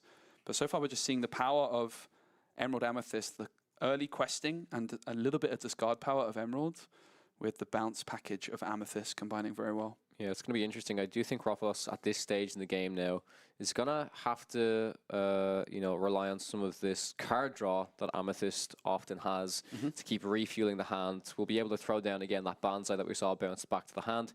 But once there's enough characters on the board, we'll still need to be able to refuel his hand to continue to play characters. And it's going to be interesting to see what Kind does coming into the 4 ink turn here. See the Madam Mim Elephant from Rofolos into the Inkwell. Not a card you see every day. Definitely a card we were excited about with the release of Shimmering Skies. Hasn't really found a home just yet. Does go into the Inkwell on this occasion. Actually, the artist, Kenneth of Madam Mim Elephant, is here at Lorca Quest. There's all sorts of cool things going on. Lots of side events. There's lots of artists here. 15 of the Lorcana artists. And later on, there is going to be a concert from the French Disney singers. And I'm going to be leaving the stream to go and watch it. I shotgunned it. Is that no songs? That's no songs. Yeah. That's a whiff. So Ariel not revealing any songs. Everything goes onto the bottom. And look at the facial expression from Rofolos. They are a very happy man. And on the other side, a big sigh from Kind 47. Rofolos looking pretty content at this stage in the game. It's going to be the Smee taking that quest for 2. Yep. And of course, no captains on the board, so it's going to take a second bit of damage there as well. Potentially setting up Rapunzel for the following turn. Smee Rapunzel synergy, something I am a big old fan of. And you can see in the hand there is going to be a Cinderella, a Lawrence, which gets inked. There's an Ariel, And it is going to be Cinderella that comes down for 1 ink. Still has no ink available because it was the Aerial that came down this turn, which did, of course, miss. So Cinderella and Aerial, the plays from Kind that turn. And now it's back on over to Rofalos. We saw them ink the Elephant last turn, but they're at that, they could get to 5 ink cower. And we saw them yesterday, them masterfully using this Elsa 5th Spirit to really hammer home the advantage when going first on turn 5, where you can exert something like the Cinderella, rush into it with your Elsa and remove it from the board, but also Potential to exert the Aerial here absolutely, as well, right? and deny the potential Singer power. So it's going to be 5. Is it the Elsa for Rofalos? I imagine it will be. There's not many cards in this deck that cost 5. There it is. And the decision is, do you exert the Cinderella or the Aerial? And it is the Aerial decided. And look at the efficient trade available there as well. The Elsa now can rush into the Smee. And again, we're seeing the power of Elsa, the 5th Spirit. I think Rofalos really, really masterfully using this card when going first. We saw it happen yesterday in their round 8, where they were able to win the mirror 2 games to 0. And we've seen it again here. The Elsa 5th Spirit, the star of the show. Yeah, a couple of options available for Kind here in the hand right now.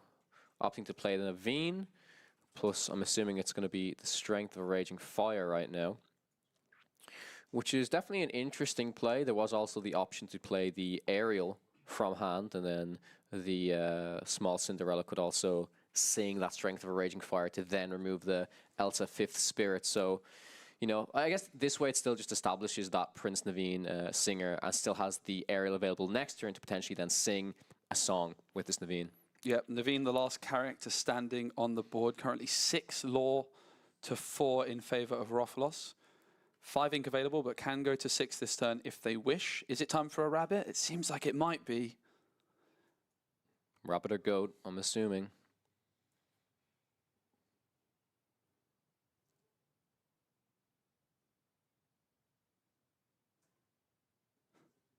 Trying to have a sneak at the hand right now. I think that's a... You still see the Banzai from earlier on, which is uninkable, of course. And it looks like it might be the Sea Witch Queen Ursula, which is a 7-cost character. Yes, I do believe it is, yeah. You are a master at reading these cards, Spessy.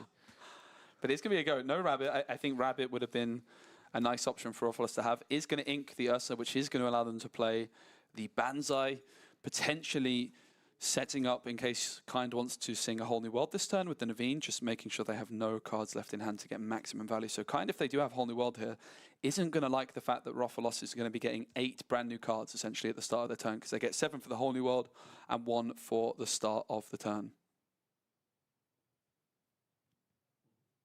It's going to be Aerial for Kind. The previous one missed. Surely not back-to-back misses. That would be obscene. There's a Strength of a Raging Fire.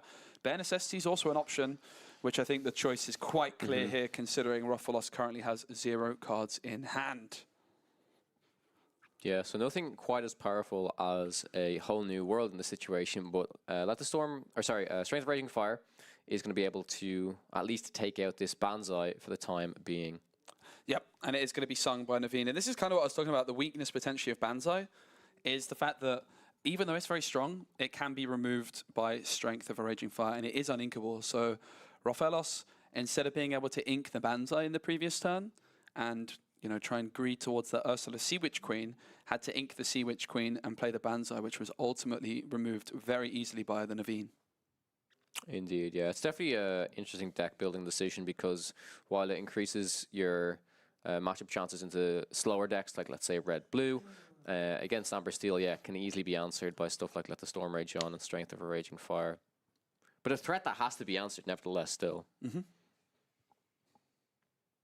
so Rofalos, I do believe, is in top deck mode, right? Yeah, 1 card in hand, 6 ink.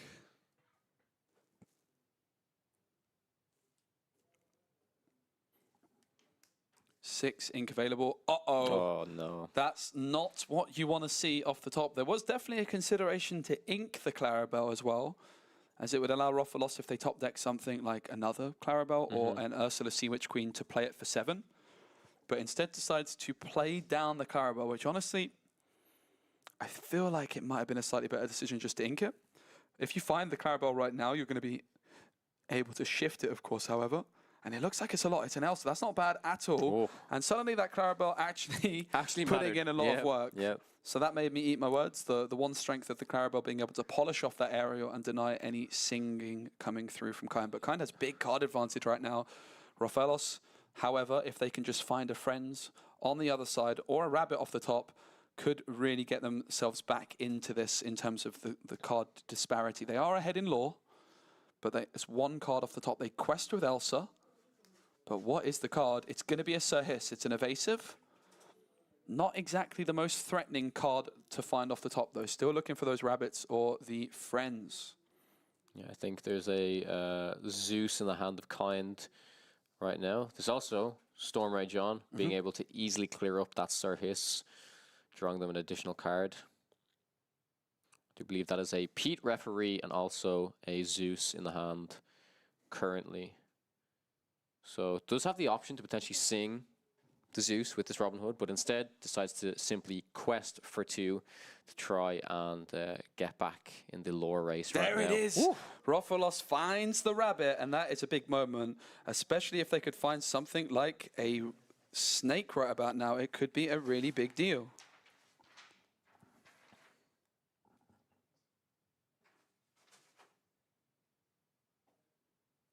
I do believe that was another that the Storm Ray John picked up. Oh, it was not. I think it was actually a Lawrence. Lawrence, not a bad card to get in the situation. 3 cost 4/4 that quests for 2. Not the easiest card for Emerald Amethyst to remove.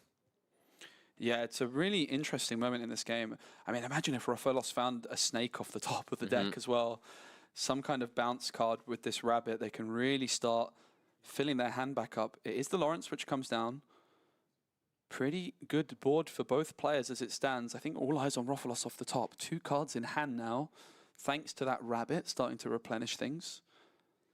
The Robin Hood, pretty difficult to deal with that 6 willpower. Even a crab plus either the rabbit or the Elsa wouldn't be enough. You'd have to challenge both into Robin Hood alongside the crab.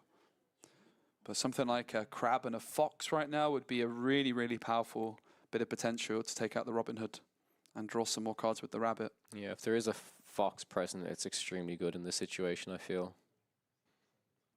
Rofellos just taking their time, figuring out what to do. Decides to quest with the rabbit for 1. Looks like it might be the fox. It certainly is. I have a feeling that might have been what they drew the previous turn. Now 3 cards in hand, including a rabbit. And guess what? If they ink, that rabbit can come back down for even more cards in hand. Something like a crab right now as well could combine with the fox to take out the Robin Hood. So a lot of good options for Rofellos off the top.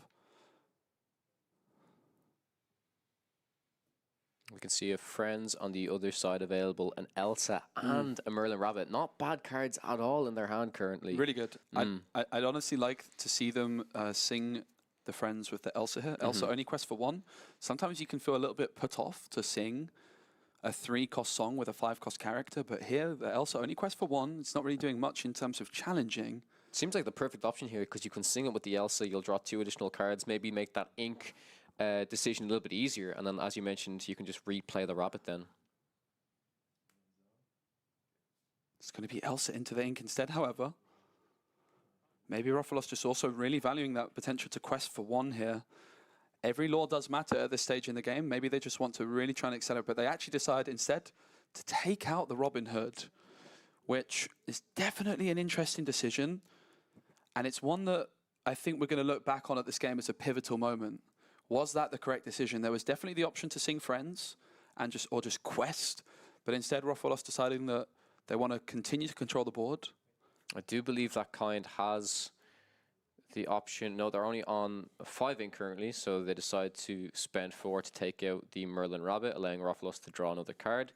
But there is that Cinderella Stout-Hearted that may come down for Kind during the next turn. Yeah, and Stout-Hearted, it's really difficult to deal with. It is that Crab-Fox combo.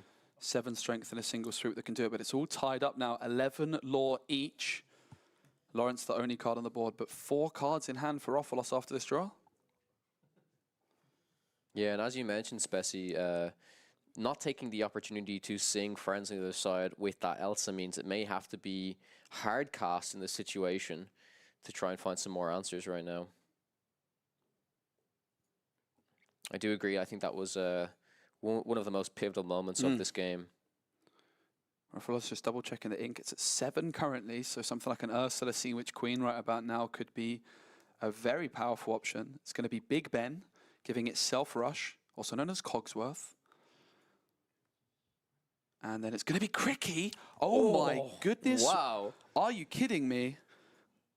I've never seen that play before, Spessy. Never in my life. Nope. So Big Ben giving it Self-Rush, Cricky giving it 3 extra strength, and suddenly you've got a 4 strength rush character, which only costs 1. That is pretty impressive. But do you know what else is impressive? Cinderella Stout-Hearted. So much power, the ability to challenge ready characters whenever you play a song. This is going to be the lore race here now, though, I think. Both players are equal on 11 lore each. Both have characters that quest for 3 present on the board. If Roffalos is able to draw into some potential goats, maybe they just turn on the gas to try and win the game. And I think if that's the case, since they have the advantage of kind of being on the play in this situation, Kind might have to start to, you know, find some answers to the potential threats that Roffalos is going to throw down here.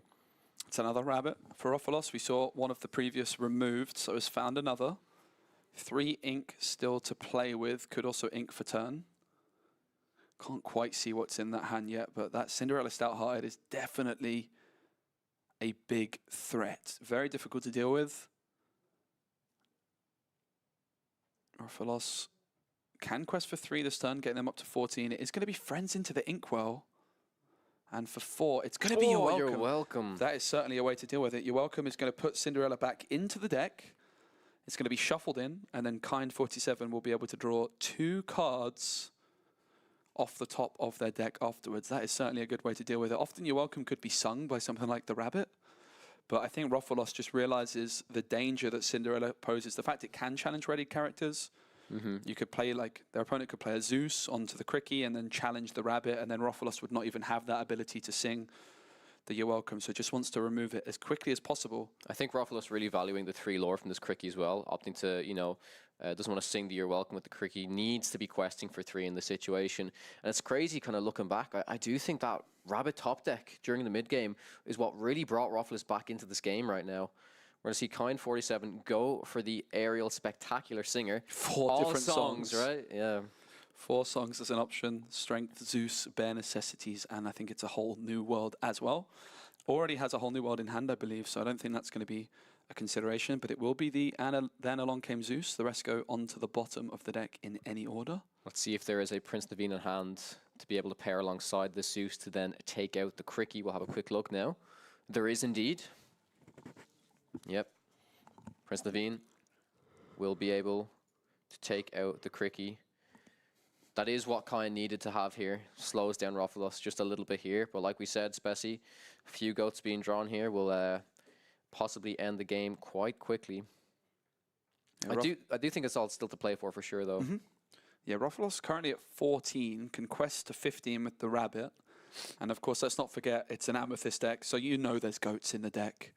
So as soon as you get towards that 17 kind of lore mark, you can even lose entire board control and still just edge over the finish line. It is a race to 20. You don't need to get to 25 after all. And there in comes the Queen's Castle, and that feels like a great option right now alongside the Merfolk.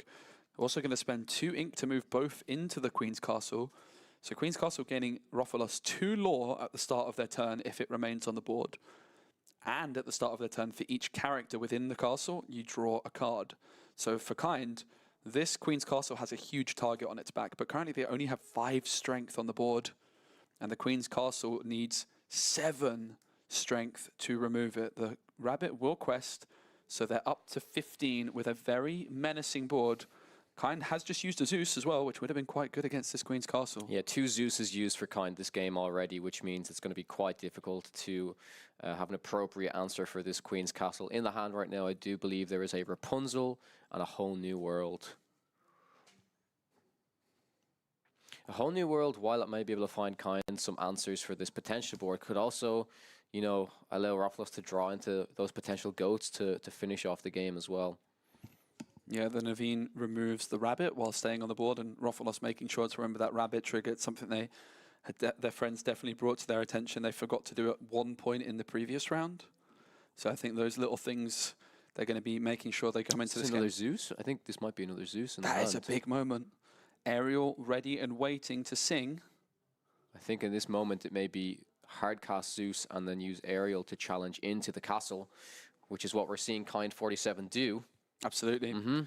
So the Queen's Castle has been dealt with, but the Merfolk remains untouched. 2 cards in hand for Rothlos, and this is where the power of the Cursed Merfolk and a Madam Mim could be quite spectacular. They can get up to 17 lore this turn. A Madam Mim would have the ability to replay that Merfolk in a readied position after questing, making it difficult to deal with. It's also in that kind of territory where Goat can start putting in work, but Rothlos does not have much time. Because Kind 47 is at 11 lore right now and can get to 16 next turn with the cards they currently have on the board. Yeah, it's going to be interesting if Kind has enough. There's the Oh, Goat. there's the Goat. It's a big moment in this game. And if there's a potential bounce to pair alongside it here, it's a Lyle Tiberius work here. Very, very interesting indeed. The Lyle comes through as well. It's able to give Reckless to one of Kind 47's cards. In this situation's more than likely going to be the Prince Naveen or the Rapunzel. Rapunzel's chosen in this situation. Our French casting colleagues liked that one very much, seeing the Goat come down. Cursed Merfolk is exerted, of course, so can be challenged, but this Goat and Lyle cannot be challenged without that Cinderella Stout-Hearted around. That You're Welcome play from Rothlos was so important earlier on to remove what felt like an immovable object in the form of Cinderella Stout-Hearted. It's going to be a sing-song from Rapunzel to deal with the Merfolk, allows them to draw a card. Rothlos is 2 lore away with the Goat and the Rorke on the board. The Lyle has to be removed here or it's game over. If Kind removes the Goat, the Lyle can quest anyway. So it has to be the Lyle removed this turn. And then the Goat would get Rothlos to 19. If the Lyle is not removed, it's going to be game over. But the Whole New World comes through. Ariel sings Whole New World, and suddenly Rothlos has an opportunity to draw 7 new cards, which could include some more Goats. One more Goat is all it takes, because even if the present Goat on the board is removed, it's going to put Rothlos on 19 lore. Yeah, Kind really looking for some more removal options. I do believe that as the fourth Zeus that is present there, it does also have the option to potentially play Bare Necessities to maybe see their impending doom if there is a Goat in hand or not. Kind just looking through all the cards available to them. It is big moments here. Lots of time still on the clock for this best of 3. So very much at this moment, it's worth taking their time. And we go back to that play from Rothlos as well to control the board and slow things down. It's looking pretty good right now, but here comes the Zeus. It has to go on Lyle, but if Rothlos has a bounce or a Goat in hand, it might be enough for them to take it. Goes for another Whole New World. Was there one in hand? There was not. There was not. Oh, wow. Kind's not going to be happy to see that. What a game we've got here. But there's still an abundance of ink available for Kind. 5 ink, it seems, still available for them. So the opportunity to play... Another Whole New World. I don't think that's going to be enough to deck the opponent out, but... Perhaps if another Zeus is found to deal with the Goat.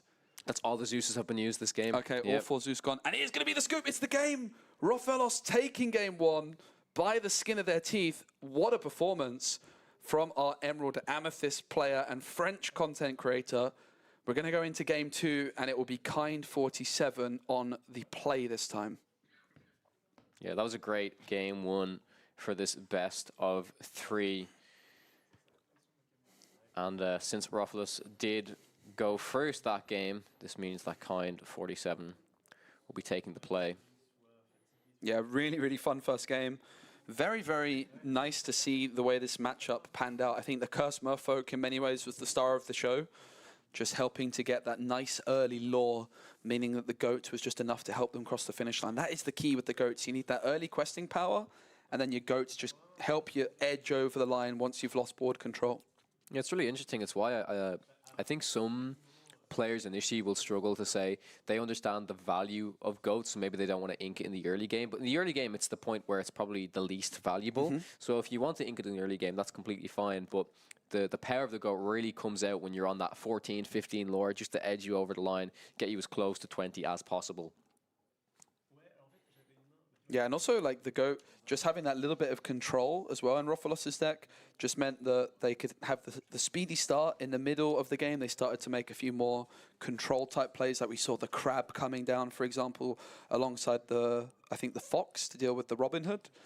We saw them deciding to trade the Elsa and something else in to another Robin Hood rather than seeing friends. So Rofolos just slowed the game down in the middle. They started off quick and they finished quick. So both players having a little conversation before the second game starts, of course. And it is now time for them to draw cards. The fact they've got both the same sleeves is very, very confusing. Honestly, I would not be that surprised if Rofolos is just drawing from Kind's deck, because that's what I thought was happening. But no, they have, of course, got the right decks in their hands. And it's going to be Kind 47 going first in this one. And I can see that 1-drop Cinderella. Very much being kept on that left-hand side right now, alongside a Rapunzel, Prince Naveen, and I do believe that is also a Mr. Smee. Yeah, so going first as Amber Steel, again, you're looking to perhaps try and shift to Robin Hood and sing A Whole New World. It looks like it's going to be 3 cards kept and 4 new ones selected by Kind. I think keeping that Cindy, keeping the Smee, possibly a Rapunzel was kept in there as well. Was that a full 7 from Rofolos? Oh, I missed it. But yeah, it looks like it was. Look at that shuffling from Rofolos. This man knows what he's doing when it comes to card games. But thanks everyone for being here in the chat. Hope you're enjoying the stream here from Paris at Lorca Quest. Yeah, if you guys want to stick around until the end of the game, we will be giving away 2 more additional card market vouchers. We've been giving away a bunch over the weekend, and we have 8 remaining in total. So for the rest of the remaining rounds, we're going to be giving away 2 at the end of every game. Yeah, big shout out to Card Market. Sponsor of the channel and of Lorca Quest. Correct. And if you get yourself 30 euros, who knows, maybe you could buy a Clarabelle like Rofolos has in their deck. I think you could buy quite a few of the cards in Prince this deck. Prince Naveen in the Amber Steel deck for sure. I'll be contacting all of the people that have won. We've got all the envelopes with people's names written on, and I'll be contacting you. There's a small chance it will be in like a day or 2, but it's going to be the Cinderella hitting the board to begin things off. What a scary opener that is. This is where the Cursed Merfolk can feel pretty awkward. When going second, it feels absurd to mulligan away a 1-drop Cursed Merfolk, which is uninkable.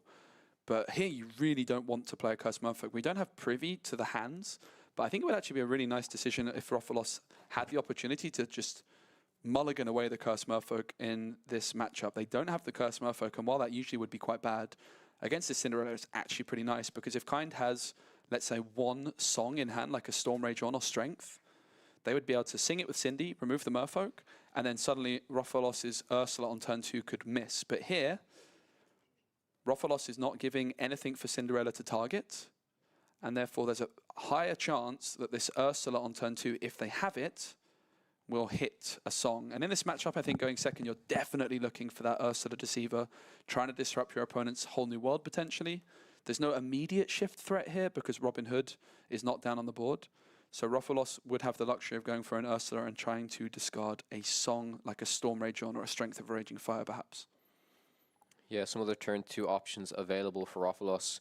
It's definitely going to be that Ursula or perhaps a Banzai. Banzai not being the best card in particular, though, since there is that 1-drop Cinderella still on the board. Yep, there is a 2-drop Ursula that you mentioned. See what songs are available in Kind's hand.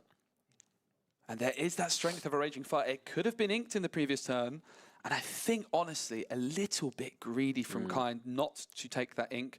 After the Cursed Merfolk was not played, I think that Strength of a Raging Fire realistically should have been put into the Inkwell in the previous turn. But Rofolos is going to be very happy with that. Of course, if it was Let the Storm Rage on, that would be an uninkable card. And I think that's what really allows Rofalos to take the risk of the Ursa on 2 there, because if Storm Rage On has been drawn by Kind, it can't be inked. It can't have been sung by Cindy in the previous turn. So I really like the play from Rofalos, and I do think Kind a little bit punished there, a little bit greedy not to have inked the strength in the previous turn. Unless I'm mistaken and they did ink a song.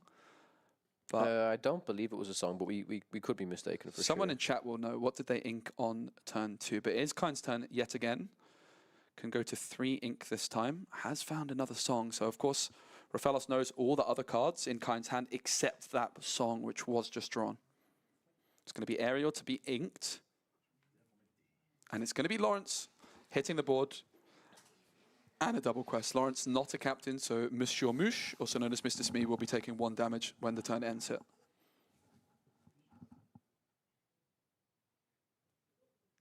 Yeah, Lawrence, the jealous manservant, a very popular card that's really been creeping its way into a lot of these Amber Steel decks. I would say, like, very much in set 5, but also in set 4 as well. You want to build your deck maybe a little bit more aggressively. It's a great card against Ruby Sapphire with that 4/4 stat line while it's undamaged. Very difficult to interact with, and just a powerhouse of a character card, to be honest. Yeah, GS65 says on the second turn it was a 1-drop Cindy ink. Yeah, that does sound about right. So that's definitely a pivotal moment. It's interesting, isn't it, how sometimes the biggest decisions in Disney Lorcana about what you ink rather than what you play. And I think that's one thing I love about the game so much. You not only have to think about what cards you're playing each turn, but also which cards will be committed into your inkwell and no longer be able to be played. It's Cricky to be inked this turn for Rofalos. 3 ink now available. It's going to be 2 for perhaps a Banzai. It's an uninkable, quite likely. Is it a Merfolk, maybe? It's going to be the Big Ben, giving Banzai rush and taking out Cindy. So powerful. Big Ben popping off here in Paris. I'm a big fan of that play, actually, because it means that this Cinderella is no longer able to sing the potential 3-cost song. Lawrence still available to do that, but it means if there were no songs available in Kind's hand, it would leave Kind in a very awkward situation where they obviously want to clear off this Banzai, but would have to potentially clear off their own Mr. Smee or send their Lawrence into it, leaving it damaged and remaining on the board simply as a 0/1. But we do know that there is a song available here in the form of Let the Storm Rage On. I have to say the Cogsworth has been so good so far for Rofalos. It's a card I've been quite critical of in the past, but I think as a card that you could play 1 or 2 copies of, it's looking like it's maybe found a home here in Rofalos' deck. It's really combining well so far. We've seen some really nice plays of it. We saw the Crab and Big Ben combo in the previous game, and this time providing rush to Banzai. The Cricky and Big Ben combo. Cricky and Big Ben, even cooler. Insane. It's going to be Storm Rage On to deal with the Big Ben. Lawrence singing that one. Yeah, this is a pretty nice setup, I think, for Kind here. Most likely going to quest with that Monsieur Mouche, and has the Rapunzel available for the next turn here as well. Yeah, 3 ink for Rofalos, can go to 4 this turn. Of course, Kind went first and is already at 4 ink. 4 lore for Kind, and Rofalos on 0 for now. But they're doing a pretty good job of just keeping things nice and slow to begin with, but some big stats starting to come through for Kind with this 4/4 Lawrence and this 3/3 Smee. 4 ink is spent. Is it a rabbit or a goat? It's a goat. And when you're playing against the Whole New World decks, the goat is definitely feeling like a little bit of a nicer turn 4 play in this position, because you're maybe fearing the Whole New World coming through soon. And a rabbit, which draws you a card, which then gets discarded by a Whole New World, feels like a very slow turn 4 play, particularly when going second. So I think the goat here, pretty nice to just give Rofalos some board control. And then we do see the Rapunzel Smee combo. Only 1 card drawn off the Rapunzel, but 1 card is certainly not bad at all. And it was a Whole New World, Zeus, and 1 other card in hand for Kind 47. Has spent 4 ink with that Rapunzel. Has not yet inked for turn, and they might not ink at all. It's going to be a double quest for 4. If they do go through with that, it will put them up to 8 lore. It looks like Smee's going to quest, but perhaps Lawrence is going to stay ready and waiting. very interesting decision by Kine. What do you think is going on here for them to decide not to quest with the Lawrence? Because they thought about it, but then they changed their mind. It could be the potential of Ursula simply swinging into the Lawrence and then the goat taking out the Lawrence. Maybe they don't like that idea, but at the same time, it's 2 lore that is just sitting on the board, potentially wasted. So Lawrence is also a 3-cost character, so does have the ability to sing some more 3-cost songs if they are picked up, or if there are any in the hand currently. But this was a turn where Kind did not ink. So despite being the player that went first, Rofellos can actually get ahead in ink here. And we've seen them masterfully play that Elsa 5th Spirit on turn 5 when going first. I wonder if they have access to it going second. It does seem like the Elsa could be a very, very interesting option here to exert the Rapunzel, and then it could combine with the goat, the Elsa Rush and the goat, to remove that Rapunzel from the board, which, while not that impressive in terms of its raw stats, it is a 4-cost character, and I think Kind has Zeus in hand. So it could disrupt the game plan. It's go into the ink, which is never done lightly, so it would suggest Rofellos is wanting to play 5 ink worth of cards this turn. Is it the Elsa? It certainly is. The 5th Spirit comes through again. And it's going to be the Smee taken out by Elsa, and then the Rapunzel. That's an even better play than what I suggested. This Elsa has been so good for Rofellos. He is the master of Elsa, the 5th Spirit. Yeah, very well done here. Really being able to clear up Kind's board extremely well. And we can see Kind's hand right now. It's a Zeus. It's a whole new world. I do believe that is a 2nd Lawrence in the hand as well. It doesn't look like there are too many options available right now. With no 5-cost singers present, those 2 uninkable songs are looking pretty hefty in Kind's hand. There's also that 3-cost Pete Referee as well. Pete Referee, not really the most useful card in this matchup. The main action cards available for Rofellos here is, well, we did see the You're Welcome, so maybe potential counter to that card, but mainly just the frenzy to their side is the main actions to be concerned about in that matchup. Yeah, Kind didn't take that quest with the Lawrence in the previous turn, so it is ready and waiting, but somehow the other 2 characters both removed, and Rofellos kept everything on the board. Here comes the 2nd Lawrence. Lawrence is going to take a very suboptimal challenge into Ursula, which really just shows you the kind of position Kind finds himself in, where they don't feel too confident. Having said that, let's not forget, Kind is at 6 lore, Rofellos is just at 1. There is a long way to go in this game, but this Lawrence, which is exerted, has 1 damage counter on, so it's currently got 0 strength, and it's just asking to be removed.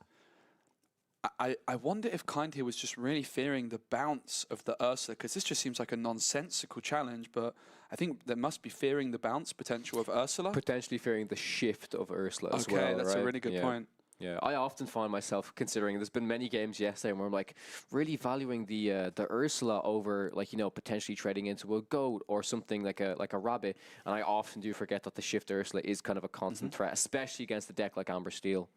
Yeah, it's going to be Rofellos playing the Ana for 3 and then spending 2 extra ink for one of her abilities, and decides to make Kind discard a card. It's going to be the Pete discarded, and it's going to be the Lawrence swiftly removed by the goat. And this Lawrence challenging Ursula play, while I understand it, it just feels very, very, very bad to do. Not much that Kind can do in this situation. Did have the option, I suppose, to trade into the Merlin Goat instead. And look at the shake of the head from Kind. You can just see they are not feeling too happy right now. And there we go, Lawrence into Goat as well. And suddenly Kind, no characters on the board, still stuck at 4 ink as well, I do believe, with 3 cards in hand. It's going to be Zeus. Yeah, that being said, I feel like if Kind can establish Singer 5 on the board and allow it to stick, can possibly be able to scramble their way back into this game via the whole new world. It all really depends on what Rofellos' draws are going to be like here, how much of a threat it's going to be. And the Queen's Castle is a very big threat indeed. Not the easiest card for Kind to answer whatsoever, especially after already spending 4 ink on a Zeus there. Zeus, the only real card available for Kind, paired alongside a character card challenging into the Queen's Castle. That is the real answer to this location. Yeah, the castle down, the Arna questing, Raphaelos really, really turning up the heat in this one. Kind is still stuck at 4 ink. Just didn't find those Singer Whole New Worlds. I think it's double Whole New World in hand right now, Kawa. Yeah, it's Aerial and double Whole New World. Really has to hope that at least this Aerial can stick on the board. Let's hope there is some songs at least. It's no songs. Oh my goodness, it's all gone a little bit pear-shaped for Kind 47. Still stuck at 4 ink. And we're about 6 or 7 turns into the game. Raphaelos is going to ready. They're going to gain 2 lore for the castle. But not only that, with Arna being the queen of the castle, also going to draw 1 extra card. So 2 cards drawn and 2 lore to begin Raphaelos' turn before they spend any ink or do any questing. Yeah, and Raphaelos can maybe get a bit of a read here saying that, right? Kind's Aerial may remain on the board here. So it's going to be really interesting to see if Raphaelos opts to kind of dump their hand here to get as much value before the Whole New World comes down, right? Yeah, Raphaelos maybe has that read that the Whole New World's in there with how little Kind has been inking. You've got a very strong read. There's some uninkables, and particularly uninkables which cost 5 or more, considering they've not been played. And yeah, that sounds like Whole New World all over. So I think it's very safe to assume that Raphaelos has a very good prediction and very good idea that there is almost certainly a Whole New World in Kind's hand, or something like a Grab Your Swords, perhaps. The Lyle, of course, has given this Aerial Reckless, and a double Reckless Aerial. I don't think that does anything, but this Aerial is not just Reckless, she's double Reckless. Have you seen that before, Kawa? I've never seen that before. I think in this situation, Raphaelos is really just trying to play out any character cards before this Whole New World comes down. It is going to be the Whole New World sung, the Whole New World discarded. The Sea Witch Queen also discarded by Raphaelos. 7 cards each will be drawn. That's quite unfortunate. Raphaelos only able to ink up to 6 there. If they did have the option to play down that Ursula Sea Witch Queen, I do believe he would have seen a very quick scoop from Kind with only the Whole New Worlds available in the hand. Yeah, Raphaelos is ahead, 9 lore to 6, but Kind still has 5 ink to play with. Yeah, has a lot of threats that they need to answer, though.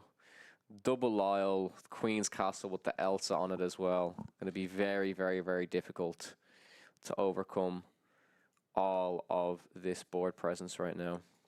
Yep, Aerial, surely not another Aerial miss. It does hit just about, but Kind doesn't seem too happy about the options available. The Whole New World, the only song, I believe, available, and will be the one selected. Would have loved a Zeus or something here to help deal with that Queen's Castle, or even just deal with the Arna within the castle. Yeah, there is still a Zeus available in hand, but again, once he opted to play the Aerial instead of the Zeus in this situation, maybe just trying to rely on building up a bit of a board, kind of sacrificing, realizing that Raphaelos is going to get a lot of value in this specific turn, but then maybe if these 2 Singer 5 character cards can stick on the board, then maybe Kind has some more options to do some more removal stuff in the next turn. It's looking pretty rough indeed. This is going to be Raphaelos going, yeah, all the way up to 15 lore, I do believe, if they decide to quest with everything on the board. And like we mentioned, Spessy, a couple of goats in this situation, a couple of bounces, the game will be over before you even know it. Yep. Yeah, the whole board can quest for 4 up to 15. And of course, Raphaelos has 8 cards, or in fact 9 cards in hand if they drew from the Queen's Castle with Arna. Yeah, speaking about that Ursula Sea Witch Queen that we can see in the discard, if there was one available right now, I think it would be a tremendous play. But instead, we're going to see the smaller Ursula. And that is also very tremendous. And in fact, we could even see the Sea Witch Queen shifting this turn. Whenever I play Emerald and my opponent plays a Whole New World against me, I'm always hoping to find this Ursula Deceiver in my new hand, because you could get all the information over the new cards in your opponent's hand, so you could know what to play around, and you can just restrict their removal. Like this Zeus is looking a very tempting option to discard. For sure. At this point in time, it's also just worth mentioning that Raphaelos has to ensure that they're not going to be able to lose to this unconventional win condition of Kind playing so many whole new worlds that Rafelos runs out of cards in their deck. It's just something you always have to keep in the back of your mind. It doesn't tend to happen unless there's both players using a whole new world or your opponent's playing something which is really designed as that as like a genuine win condition. But we do see it happen certainly in some whole new world mirror matchups. But I think Rafelos' deck is looking nice and chunky for now, so it isn't something that they need to consider too seriously. But always worth just keeping in the back of your mind. Can sometimes happen if there's many Merlin Rabbits that have been played. A lot of bouncing has happened. Many cards have been drawn. But yeah, I do agree in this situation. I think Rafelos' deck is still looking pretty healthy right now. And you can see in the bottom right here, as much fun as we're having on the Disney Lorcana stage, there's a lot of fun going on over on the Disney stage over there, which has some of the French singers from the Disney films. And lots of people enjoying the concert over there. I'm going to go over there and start clapping myself pretty soon because I didn't get to see any of it yesterday. So I'm going to have to sneak off after this this round. There's only 21 minutes left on the timer.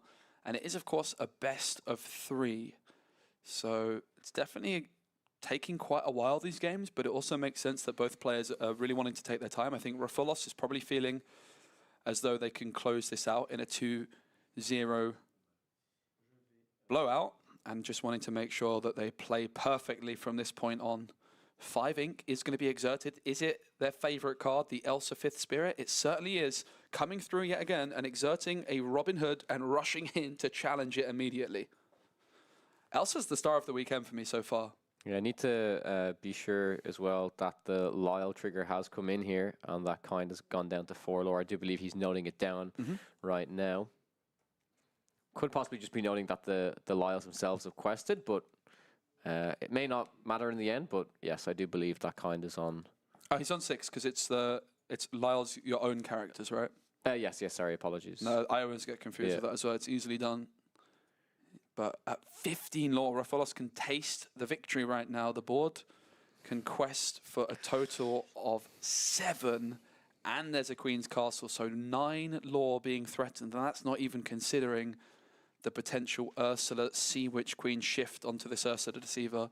So it could be very soon over. Kind, though, does have those 2 aerial spectacular singers ready and waiting. Perhaps a Robin Hood shift could be a possibility as well to give them a little bit more control. 6 cards in hand for Rafelos. Feeling pretty confident, taking a nice little sip of water. Can taste the top 8 with every sip. Yeah, I can see there's a double Rapunzel, a whole new world, Stormray John available in the hand, as well as another aerial spectacular singer. It's going to be the aerial singing Let the Stormray John. 2 damage dealt to Arna, but with that 3 willpower. Yeah, big Robin Hood was actually picked up from the draw off of that Let the Stormray John, so the potential shift line coming out here. Yep, can shift for 3 and can challenge immediately.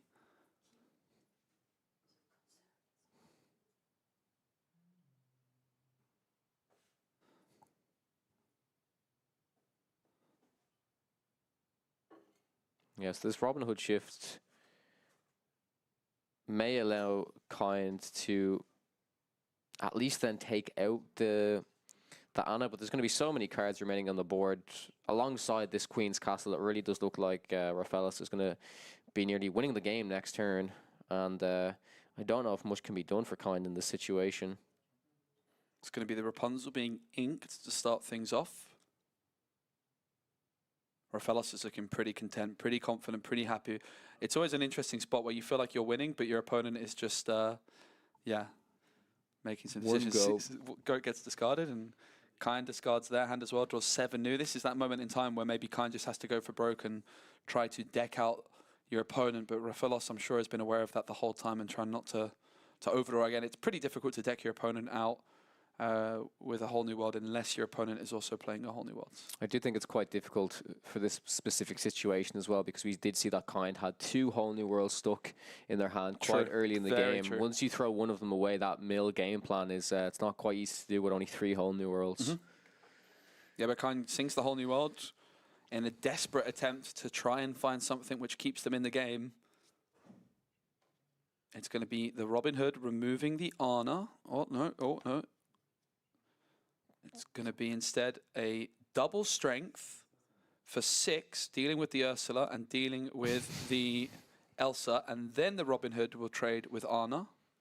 But remember, for all of these characters removed, Lyle is removing 2 lore, so kind of suddenly at 0 lore. Are we about to see a 20-0 game? If Rafelos has the GOAT, they have won 20 lore to 0 while going second, which is absurd against an Amber Steel deck. Do they have the GOAT of dreams for the 20-0? 20-0, as they would say in France, I think. Yeah, the current piece of paper looking like a Jan Moy scorecard. It's the double quest. Show us the GOAT of dreams. Oh, It's a fox. It's a fox. But surely they want to chase this 20 lore to 0 victory themselves. So the fox will take out an aerial. Can they deal with this other aerial? The possibility, if they really want to go for that game plan, is they can start to play these Madam M foxes or Madam M snakes, purposely banish them just to ensure that kind is on 0 lore. Brilliant.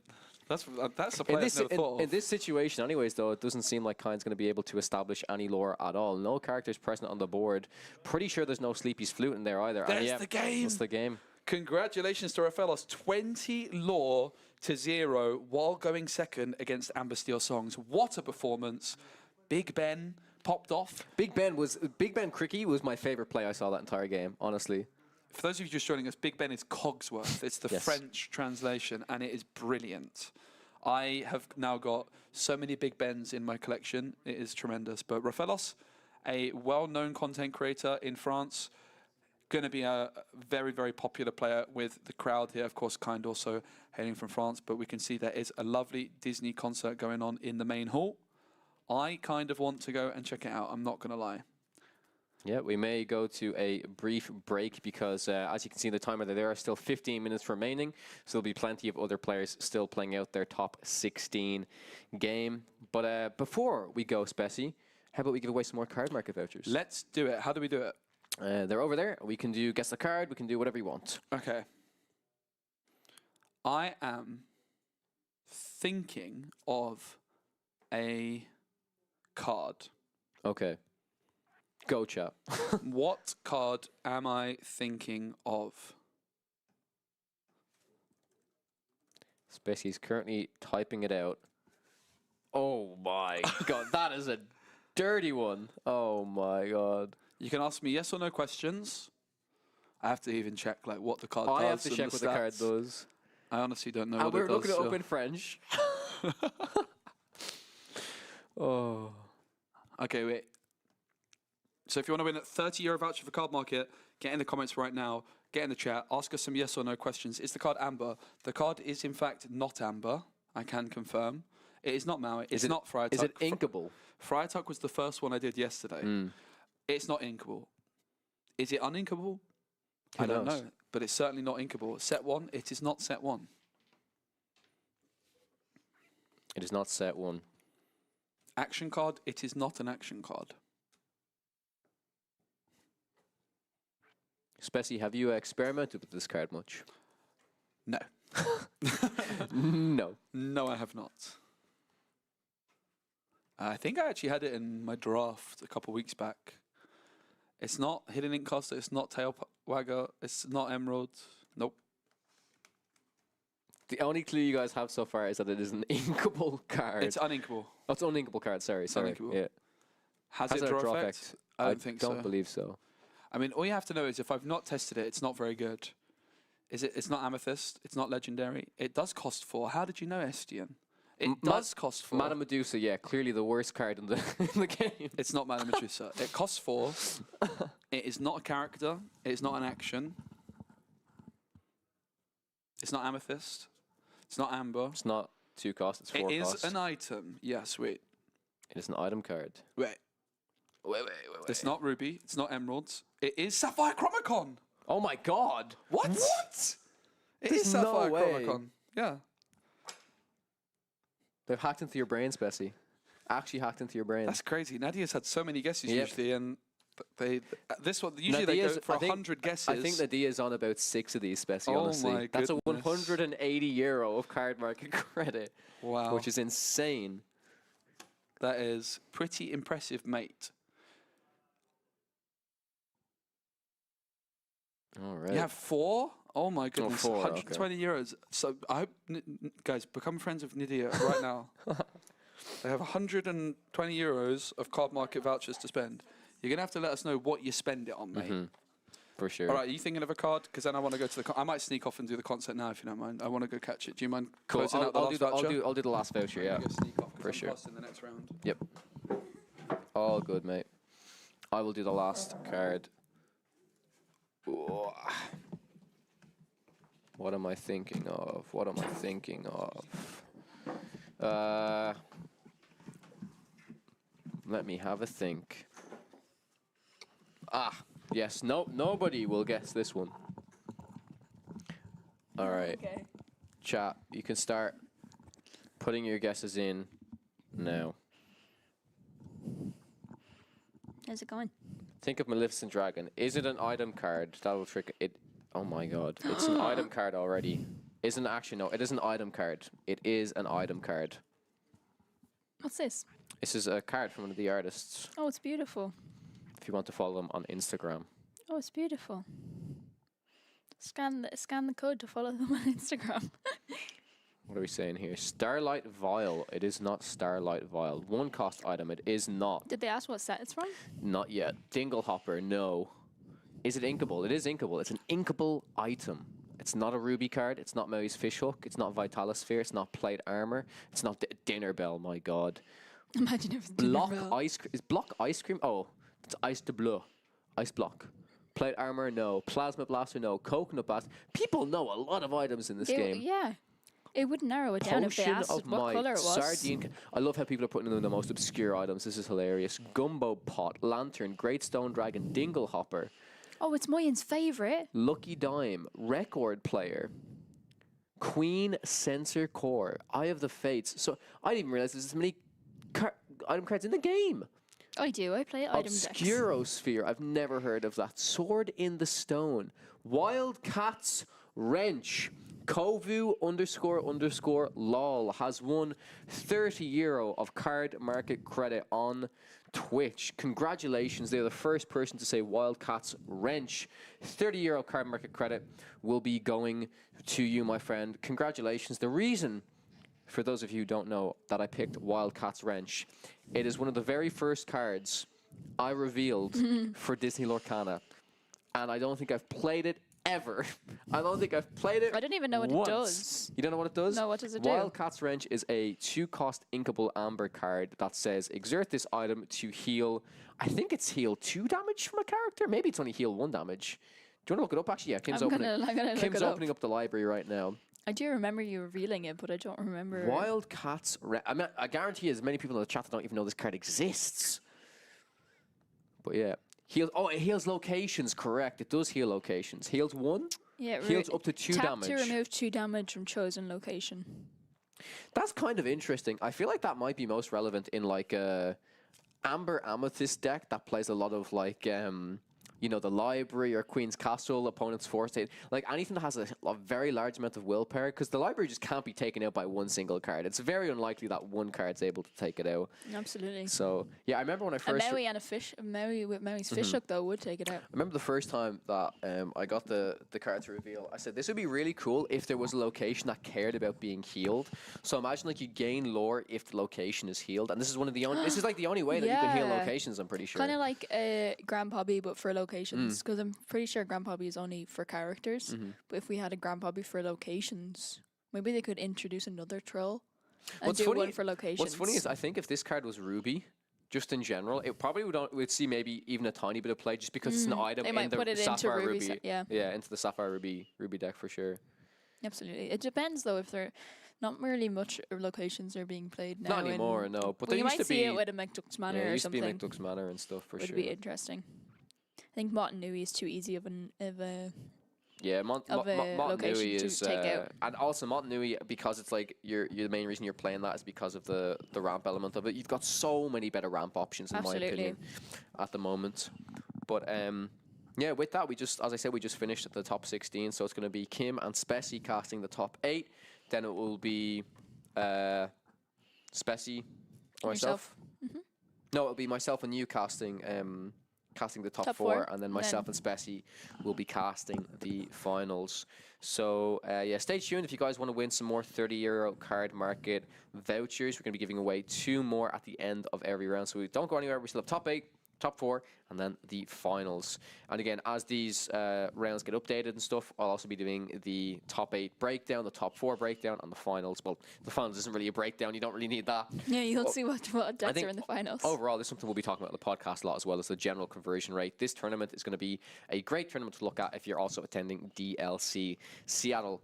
So, yeah, with that, if it's possible to go maybe to a short break, we might be able to, because I have not eaten today. Oh so no, you I didn't will, have lunch. I will try to go to lunch, and Spessy's at the concert at the moment. But again, it's going to be a little while until the next round starts. Not too long, I would say maybe 10 minutes. Yeah, That's about there's it. a few players still finishing up. But right now there is another Disney concert on as well. So there's not just Lorcana, there's loads of other events happening also. Yeah, lots of other stuff happening. Many people playing side events today as well, which I think you mentioned is going to be like the 3v3 mode. But yeah, stay tuned to that. Again, maybe 10-15 minutes. We'll be back going into top 8. Catch you guys soon.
Hello, everyone, and welcome back to Lorca Quest.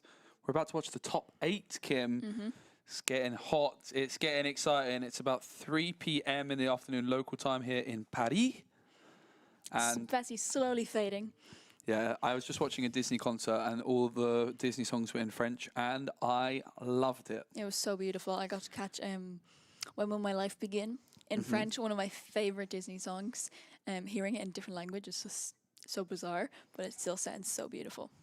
It was very, very cool, and there's lots of Disney fans that I think don't even know what Lorcana is that were coming as well, and hopefully that means we can get some new Lorcana fans. Absolutely. So it was really, really exciting, really cool event, really cool dynamic.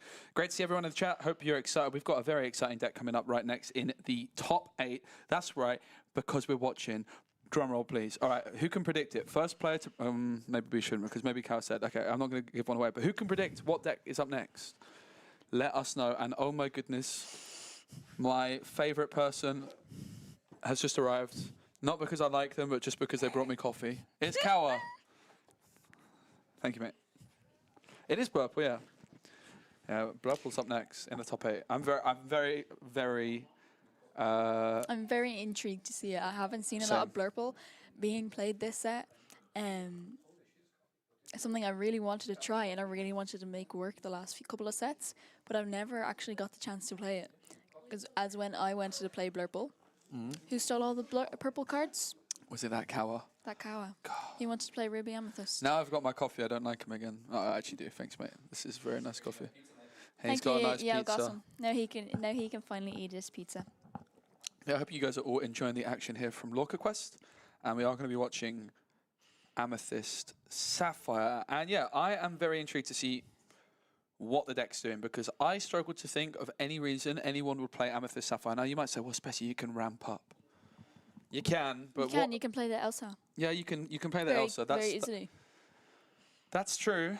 Amethyst Chronicon. Yeah. Item deck. Okay. One thing I think you can probably expect to see is Scrooge McDuck. Scrooge McDuck. We saw him in the Amber Sapphire deck, and I think with Tipo or One Jump Ahead on 2, quite likely to see that big Scrooge McDuck coming through shortly there afterwards. Pretty likely. I think also like another interesting thing you can do with Sapphire Amethyst is use locations in a way, because you play the library on turn 3 and it can be quite slow, but if you've got, like, let's say you go Broom on 1 or Chatterbox on 1, Tipo on 2, suddenly on turn 3 you can play the library and move Tipo into the library, for example, while questing, which turns your Tipo into a lot better, because, you know, if it gets banished, you can draw a card. So I think that that's another interesting thing that we could see. I don't, because a lot of the locations that are played in Sapphire aren't really seen as played as much. Modanui, unfortunately, just isn't as strong of a location compared to Library and the Witch's Castle, which we have in Amethyst. So I'd really like to see some of the locations being played in. Kovu won the thing. Yes. Congratulations. And guess Kawa's card. What was it, the Wrench, or was that a different one? Wildcats. Yeah, Wildcat's Wrench. Wow. Do you know what it does, Bessie? Do you know what? It heals locations. Do you know why it's so special? And it's an item that heals locations. No, do you know why it's so special? It was the first. It was the first card that Kawa revealed. Yeah. Oh, he knows your history. He told me. I lip read. That's the Vanessa. Oh, which we've seen a lot today. And then I also revealed Clarabelle, the best Clarabelle of the 3, the 3 cost. Oh, not the big shit Clarabelle. No. So yeah, pretty excited to see the Blurple deck, as people like to call it. Blurple is a fine name, but the problem is that I have with these names is when people start calling Emerald, Sapphire. What do they call it? I've only heard of Blue Fossa. What do they call it? Like, it's Sky. Sky has, he calls it Bleen. Blue-green. Bleen? He calls Bleen. That sounds like a spleen. Yeah, that is not acceptable, mate. Absolutely not. Glue. Green, blue. Glue. It's much better than Bleen. Yeah. But I have we should have asked that Blurple works, the Emerald Sapphire player from yesterday what he calls this Emerald Sapphire deck. Definitely some really interesting names. I know some of the guys at our locals are going around calling their decks Jimapel, Jimma Spicy. Jimma Spicy? Jimma Spicy. You mean Jimapel like Spicy? Jimapel. Oh. Like Jimapel, but they take it the pel and put it in it's spicy. A play on words, okay. Jimma Spicy. Thank you. As mine would say, it's Bamber. Bamber. Bamba. Bam, bam, bam. Bamba. Very interesting. Do you have any? We know you love Piglet Poo Pirate Captain. I do. And you love Big Ben. I certainly do. In French, is there any other French words that you've learned this weekend that you really like? Oh, wait. That's a very strange I'll restaurant. tell you my favorite French word. Mm. Saucisson. Saucisson. Oh, I know what saucisson is. I know this is from Volvi. Saucisson. Yeah, I've had saucisson on this very stream many moons ago when I was playing a different card game. There was Sausages. there was a French player who loved saucisson and he made me try some on stream. And we're going into our top 8 match. So the players are currently just reading their Yeah, we're going to look at the deck opponent's lists. deck lists. I'm pretty really intrigued. curious. Let's get a little look at those. Yes, please. I'm not really looking too much at the Ruby Sapphire deck. I just really want to see this the Ruby Amethyst. blurple. So there's Big Ben ×1. There's 3 Rafiki, so quite a slow start. The T-po's in there, no one jump ahead. There's Great Stone Dragon. We do see the Scrooge McDuck you were talking about, though. And our camera goes, wee. There's a Crab. Fox. There's a... They're my pins, guys. Aren't they beautiful? Are they your pins? They're my pins. They wanted to make this stream look special. I was going to say the pins in the middle of the table look nice. I didn't know they were yours. Thank you so much. Yeah, they were on my deck box. So the top end, I'm not sure what's in there, but you would imagine the Elsa 5th Spirit, because you can play that on 4. There's a one-off Cogsworth, which I think... Scrooge McDuck's in there. There's 3 Bells, 3 Elsa, and 3 Big Elsa, and 3 Hades. Is that the McDuck Manor as well? That is the McDuck Manor. That's really interesting. What I like here is that you could challenge into something with the Elsa and then play the Bell to shift that damage onto the opposing characters, which I think is very common among all the Amethyst decks. But in Blurple, you could play the Cogsworth to give to give another character a rush. We saw someone do that at the challenge playing Blurple. They used Cogsworth to give the Scrooge McDuck rush. So they went Tipo on 2, Scrooge McDuck on 3, Scrooge McDuck on 4, and Cogsworth. So then they had like 2 5/5 characters which could challenge the next turn. Absolutely, and then play that Bell and move that damage onto the opposing. Sorry to interrupt. Finders Keepers in the Ruby and Amethyst deck, which Kovu has pointed out. That is very spicy. 3 copies of that. Definitely a card which is making a little bit of an entrance recently into these Ruby Amethyst decks. It's a 5-cost action that draws 3 cards. It is inkable, but there is that legendary Sisu. And Kovu, who's basically doing our job for us, also pointing out no Flynn Rider in the Ruby Amethyst deck. I was a little bit rude about the Ruby Amethyst deck because there's actually quite a few interesting things going on. But obviously just wanted to focus in on a colour combination we haven't seen yet all weekend and don't get to see very often. But this is the top 8. Both players, of course, doing incredibly well to get there this far. We have Wiliov and Motto as our players. Of course, the highest seed will have the right to go first in game number 1 if they so desire, and they will desire. And that's going to give them a slight advantage in this one, but is a reward of their very impressive performance in day number 1. So the players are sat down and ready. That is, if I'm sat down against my opponent and they start doing that with a single hand, I'm intimidated. Yeah, that is crazy. But what I want to, yeah, okay. I aspire to pile shuffle one-handed. Oh my gosh. And I also want to point out the T-shirt here of Motto. Look at that. Is that Grandpa B? I don't think so. I think it's just a goblin. Oh, it's just a goblin. I thought it was meant to be Grandpa B as like a goblin or something. Interesting. Yeah, excited to see the Sapphire Amethyst deck in action in particular. It is going to be an Amethyst mirror matchup. So both players playing Amethyst, of course, one player choosing the traditional Ruby and the other player, Motto, choosing the more unorthodox Sapphire. So both players are going to be bouncing rabbits and crabs and all these kinds of things. So usually these matchups are a little bit of a balance of card draw and resource management. So you're kind of balancing having board control while also making sure you have ideally more cards in your hand than your opponent. Excuse me. I need some water. Have you got any water, please? Orangina will do. Orangina. This cost me €5, mate. €5. €5. Is it not French? Should it not be cheaper in France? It was like very much in the city, the center of Paris. Okay, that it was makes more €5. sense. But honestly, best €5 I ever spent. I expect to see lots of rabbit, lots of bouncing, both players playing Amethyst here. But also ramping on the Sapphire side of things, which I just love to see. I love to do a bit of ramping. Sapphire, always going to be one of my main colours. But Sapphire or Amethyst being a colour that I've tried to make work since the very beginning. But of course, Ka was stealing my Amethyst cards to play a beautiful aggro Ruby Amethyst at that one time. Here we go, everybody. This is your top 8. 8 players left in the tournament here at Lorcana in Paris. Thanks to Card Market for sponsoring. I'm going to need some water. My throat's disappearing on me. I'll message Cal.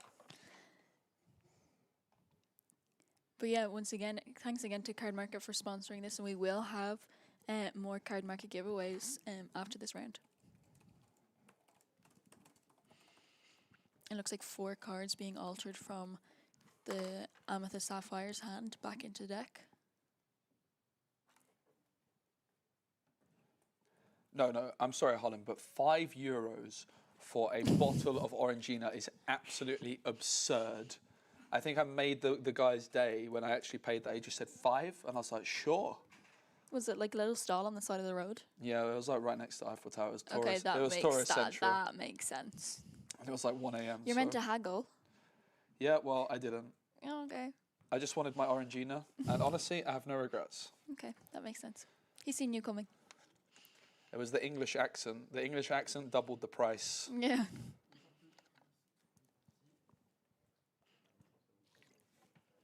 I have to admire the Sapphire Amethyst players' sleeves as well. They're very, very beautiful. It kind of looks like Loki. I don't think it's Loki. I thought it looked but a bit like looks Yennefer. I kind of thought it was Loki. Here we go. Willow with the Rafiki into the Inkwell and the Rafiki Mystical Fighter down on the board. Worth pointing out the Ancient Skills ability whenever he challenges a Hyena character.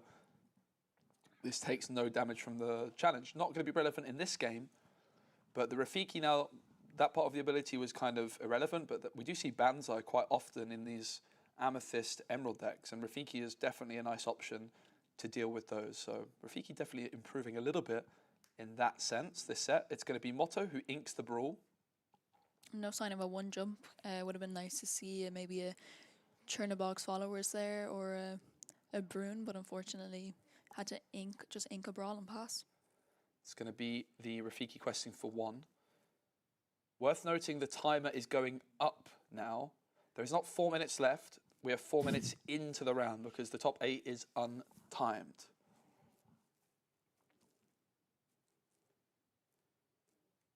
Motto with 1 card in the Inkwell can, of course, Willifu could play a 2-cost character this turn. As they went first, they're always going to be that 1 ahead, but they didn't.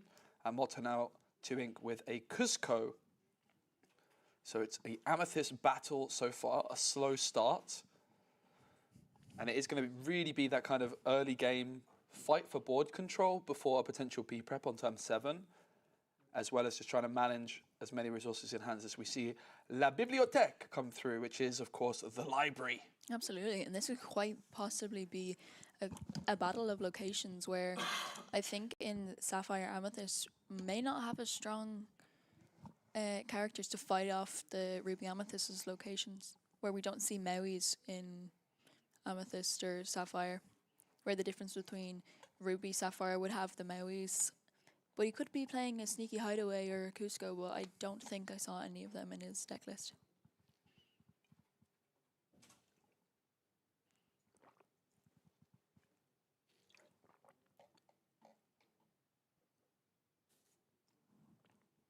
Yeah, nice slow start to this one.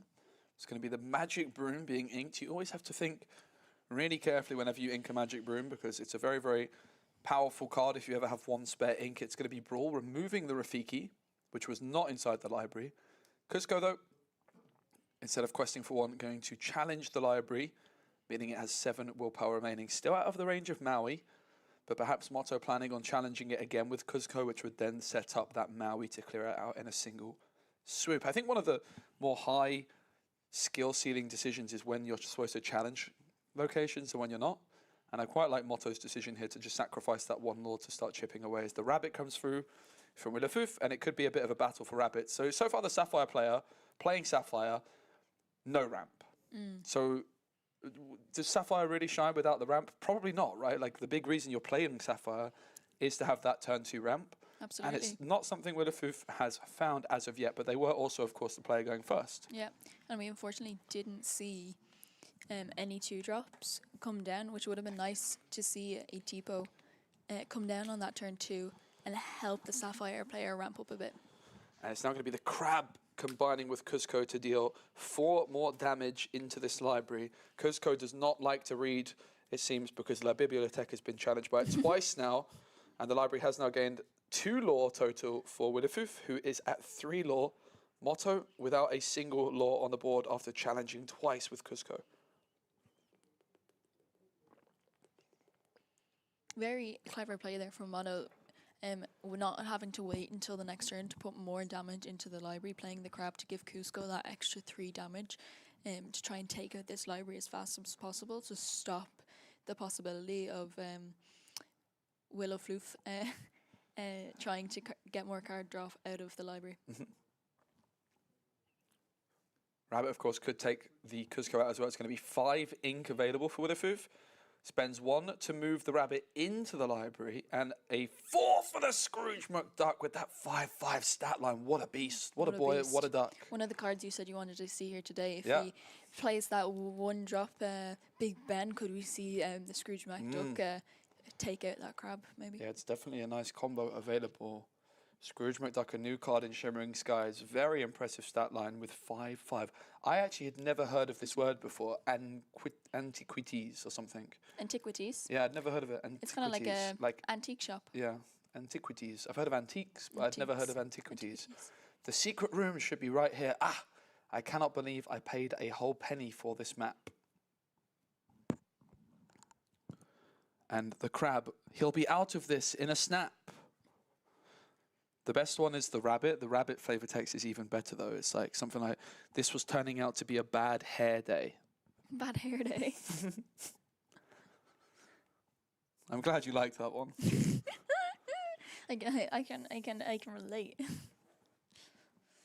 Yeah, so the Rabbit is in La Bibliothèque reading some books. The Madam Mim's going to be inked for Motto.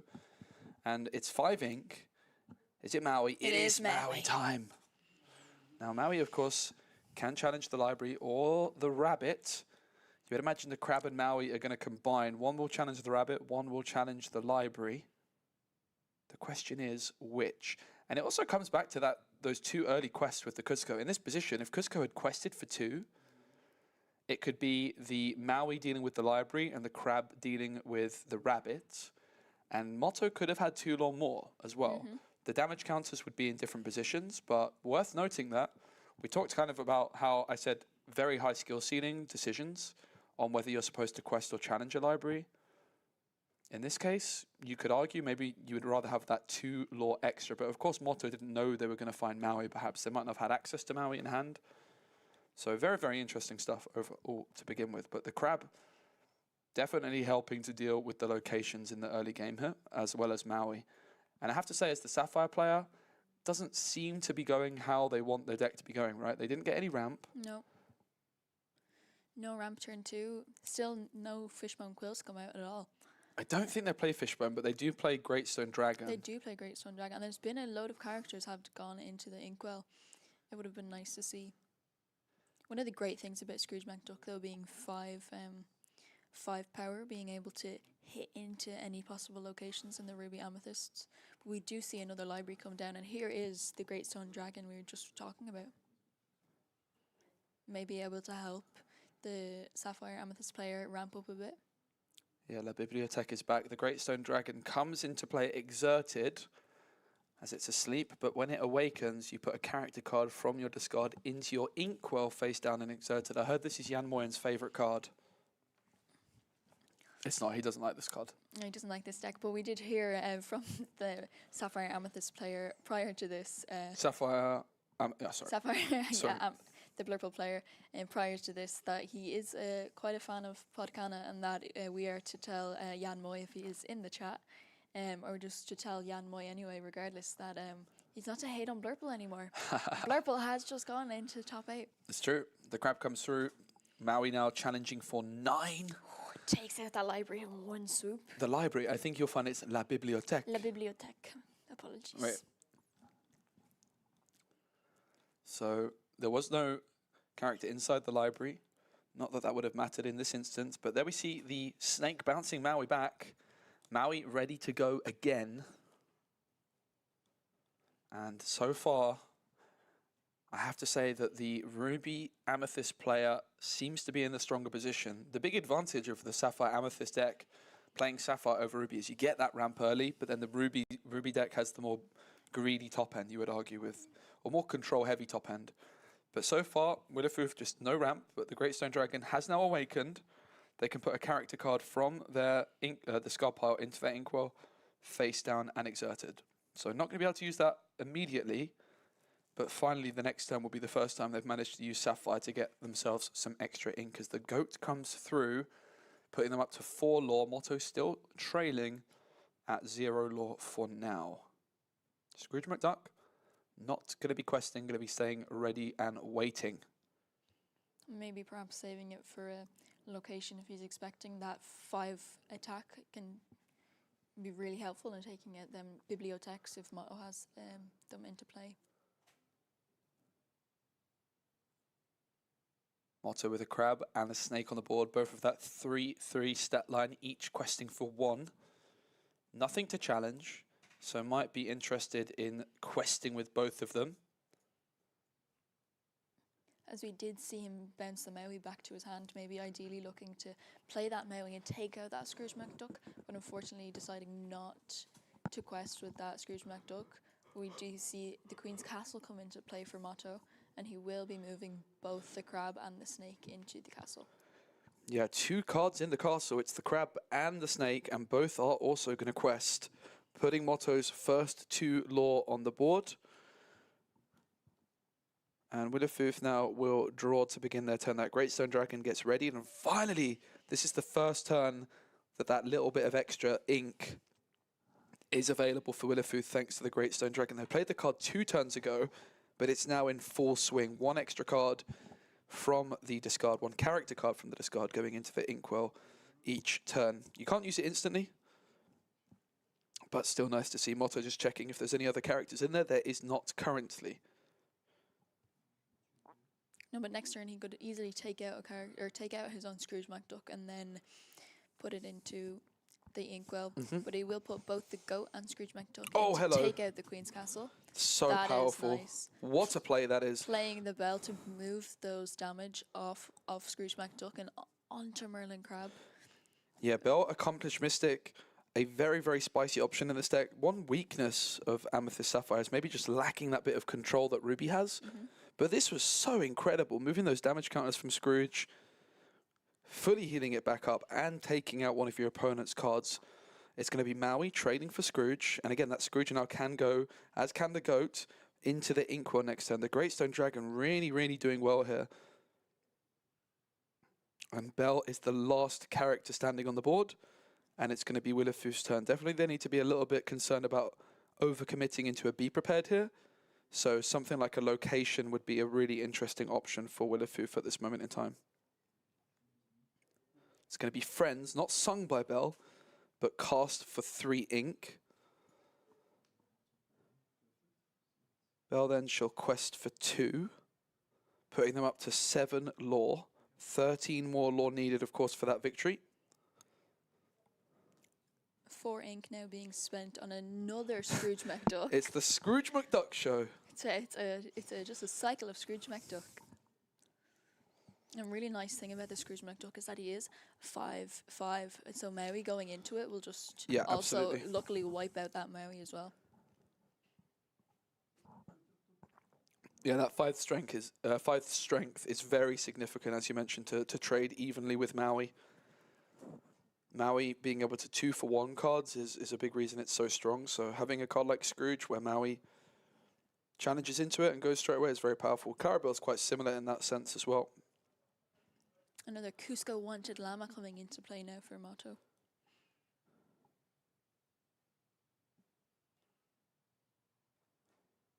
Both players with Amethyst in their deck trying to draw as many cards as possible. Yeah, and this Great Stone Dragon has just been putting in so much work at this stage. It did it did have a slow start, but it really is the difference maker here. No ramp in the form of Tipo as of yet. But Great Stone Dragon, this is now, I think, the 4th character into the Inkwell, perhaps the 3rd. Absolutely. I think it's the 3rd or 4th. Moyen's favourite item of all time. I mean, in fairness to Moyen, he doesn't like the card being played in Ruby Sapphire, but it's definitely serving a different purpose here. Absolutely, especially in the Ruby Amethyst matchup when Ruby Amethyst really just tries to take out the other player's board so quickly.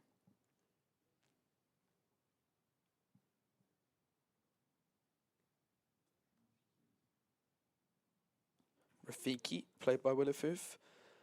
And if all that ink being wasted here because Willifoof not playing any more cards, probably fearing a be prepared and most likely not having access to a location, as I mentioned. Like, at this point, you kind of just want to play around it. And Motto, interestingly, playing that Finders Keepers card. This is an example. If Willifoof had Finders Keepers, could have been a great card. You spend all that ink to just draw 3 cards. You don't overcommit into be prepared. Wonder if Finders Keepers could be a nice option in this Sapphire Amethyst deck with that much ink available. Absolutely. But Motto using the Cusco here to challenge and not question a few things. Maybe he's trying to draw into the be prepared. He may not have it in hand. Yep, I agree. Definitely seems like the kind of thing you would not do unless you had no access to be prep. Absolutely. Maybe it's a bluff though. Maybe Motto does have that be prepared, but just wants Willifoof to play into it a little bit further. And it is going to be the Maui, and it will take out the Bell. Yeah, going for that Bell first with only 4th strength. Maui is going to be sticking around for a bit longer. But also just giving Willifoof just more engine for the Great Stone Dragon to put more cards into that Inkwell. Letting Sapphire do what Sapphire does best and ramp up to as much ink as possible. Elsa into the Inkwell. It's going to be the Magic Broom for that 1 ink. Motto might be able to use this broom to help them cycle the deck and draw into another or a be prepared of some sort.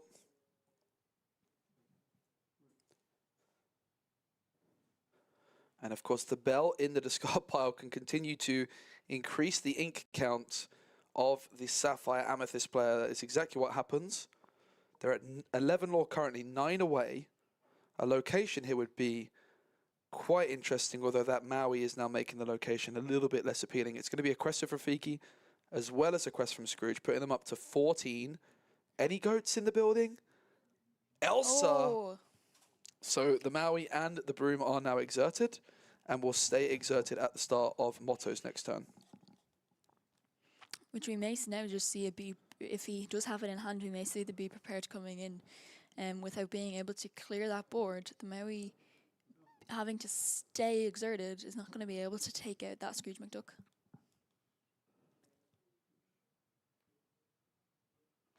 That unless Motto can clear Willifoof's board now, he will just be able to quest for win.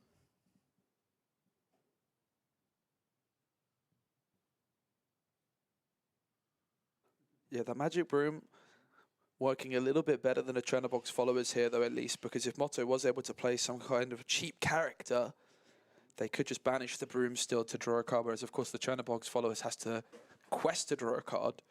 So Magic Broom, in this instance, probably a little bit better than the Churnabox followers.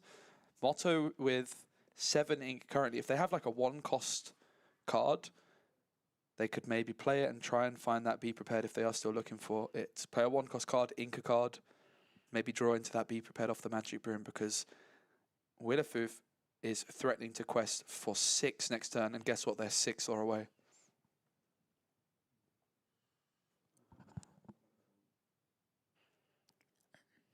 Motto here with just a Maui and a Magic Broom left on the board.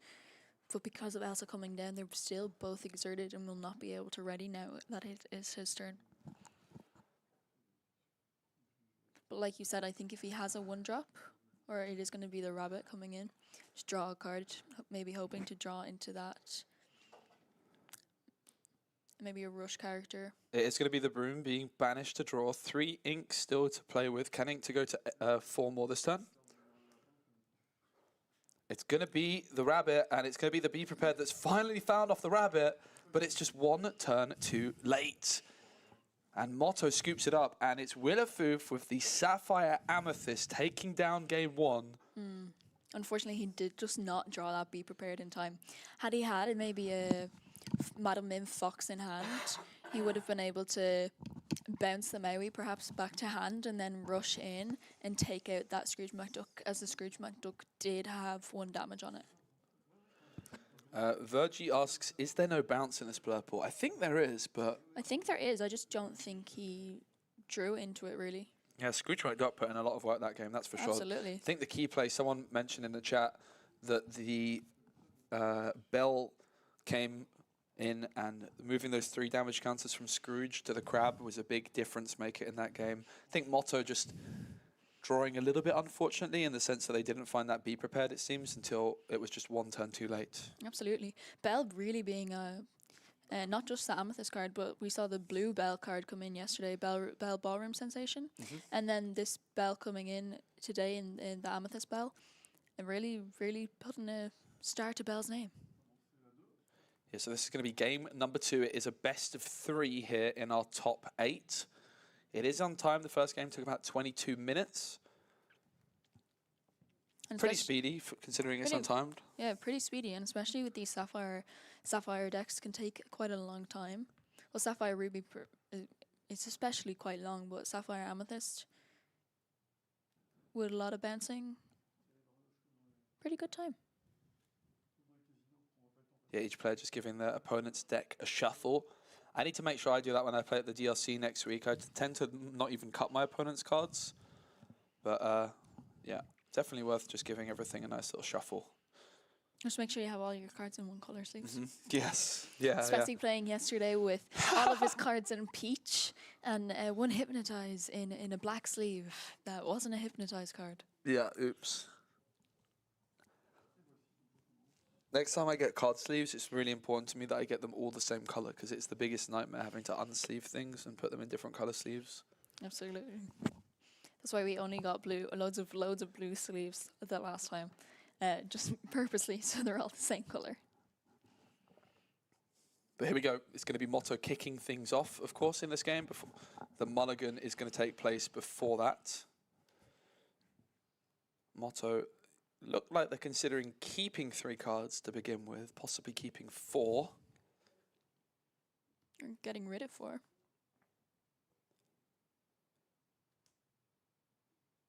Willafoof also kind of putting cards down on the table to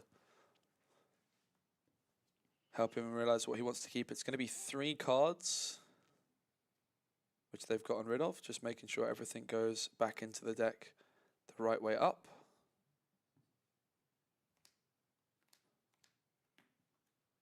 And the players then are going to be getting ready to go. Round or game 2 in the top 8. Thanks everyone for being here. Shout out to everyone watching, all the organizers, all the people working hard behind the scenes here at Lorcana, a huge tournament in Paris. It's a community-driven tournament. Lots of cool things going on here. Also, shout out to Card Market, who do sponsor the stream, and Lorcana. We are going to be giving away €60 worth of vouchers after each round. So make sure you are around in the chat to participate in those giveaways. Thanks again to Card Market. So if you want to get yourself your hands on €30 voucher for Card Market, stay tuned, because after this round 8 or top 8, we are going to be doing exactly that. It's been a long weekend of Lorcana for these guys. We played yesterday 9 rounds of Swiss. Top 64 has gone down to the top 8, and very soon we're going to have our semi-finals. And is it possible one of us... okay, my voice is gone. You carry on. Is it possible that we may see Blurple come out on top? I did say I would love to see an off-meta underestimated deck. And Sapphire Amethyst may just be that. It's giving Ruby Amethyst that run for its money that it needs. It seems it may just come out on top. It's going to be the Madam Mim Fox Ink by Motto, and nothing played on turn 1. No brooms, no Chernobyls in sight. Rafiki Inked, which might suggest Willafoof has found a 1-cost character. It's going to be another Rafiki. Play will pass now on over to Motto.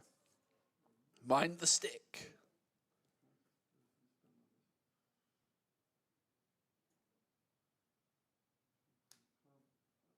Motto going to ink that crab, and for 2, it's going to be a Cusco. The wanted llama is back in the building. So there I was, perfectly in control of the situation. Storyborn king. Don't see many kings that are llamas, mate. Absolutely not. And one of the coolest things that I was able to spot here was the poison for Cusco as earrings by one of the vendor. Oh, nice. I love this turn 2 play, though, by Willifoof. It's that double Churnabox followers going nice and wide. That double 1-drop on turn 2, something I'm a big fan of, particularly with Amethyst. As Churnabox followers and Magic Brooms can replace themselves later on, you just develop a nice wide board. Absolutely. And can be quite difficult to deal with. Yeah, absolutely. No Tipo coming out for ramp, but instead of 2 1-drops, which to draw more cards, maybe to find that ramp that he's looking for, and maybe just what he needs. Willifoof going to draw. Rafiki and double Churnabox followers on their side of the board. It was the Sisu Emboldened Warrior on the other side, which of course gains strength for each card in Willifoof's hand. Willifoof did win game 1 while going first, so they are going second in this one. It's going to be a bit more of an uphill battle.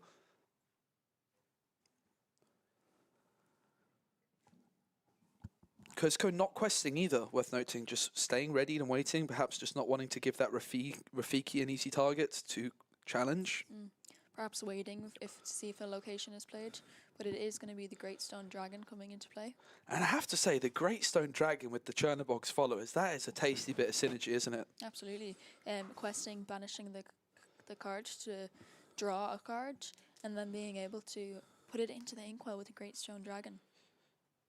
It's going to be Friends on the other side, sang by Sisu, a card which can quest for 2, so quite expensive to be singing Friends with the Sisu, but certainly a nice option to have.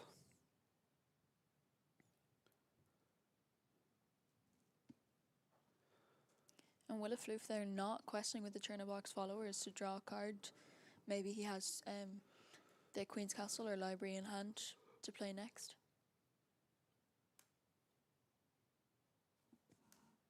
Churnabox follows into the ink, and in comes the Queen's Castle, the first location of this game number 2.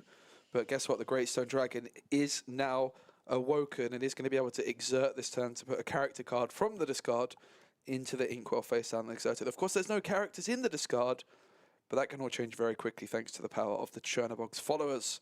Also perhaps rushing in with something like a Fox here to trade with the Sisu, and then you could put the Fox into the inkwell thanks to the Great Stone Dragon. Really loving the look of the Great Stone Dragon in this Sapphire Amethyst deck. I kind of said, why would you play Sapphire and Amethyst? Well, actually, the Great Stone Dragon seems like a really, really nice option that other Sapphire decks don't necessarily get as much use out of. It's going to be the Crab, going to be giving Challenger 3 to a card of Willifoof's choice. I'm sure it's going to be the Rafiki, right? Absolutely. 6 damage into the Queen's Castle, and then maybe finish it off with one of them Churnabox followers. Yeah, that's definitely an interesting option to have. Could also decide to trade Rafiki for the Sisu. Perhaps there is I think there might be one legendary Sisu in Motto's deck. It will be Rafiki. We'll go for Sisu. I think it was an interesting choice there between the Sisu or the Castle. Absolutely. But that Great Stone Dragon now can easily put Rafiki into the inkwell. Still with the possibility to quest with both Churnabox followers, and then the option is there if he does want to banish them and then draw a card. Could also see a world that they both challenge the castle here. Absolutely. And also a world that they both stay ready. So there's a bunch of different options. You can quest, draw or not draw. You can challenge. You can do nothing. All kinds of interesting decisions here for Willifoof. My gut feeling is that they're probably going to challenge the castle.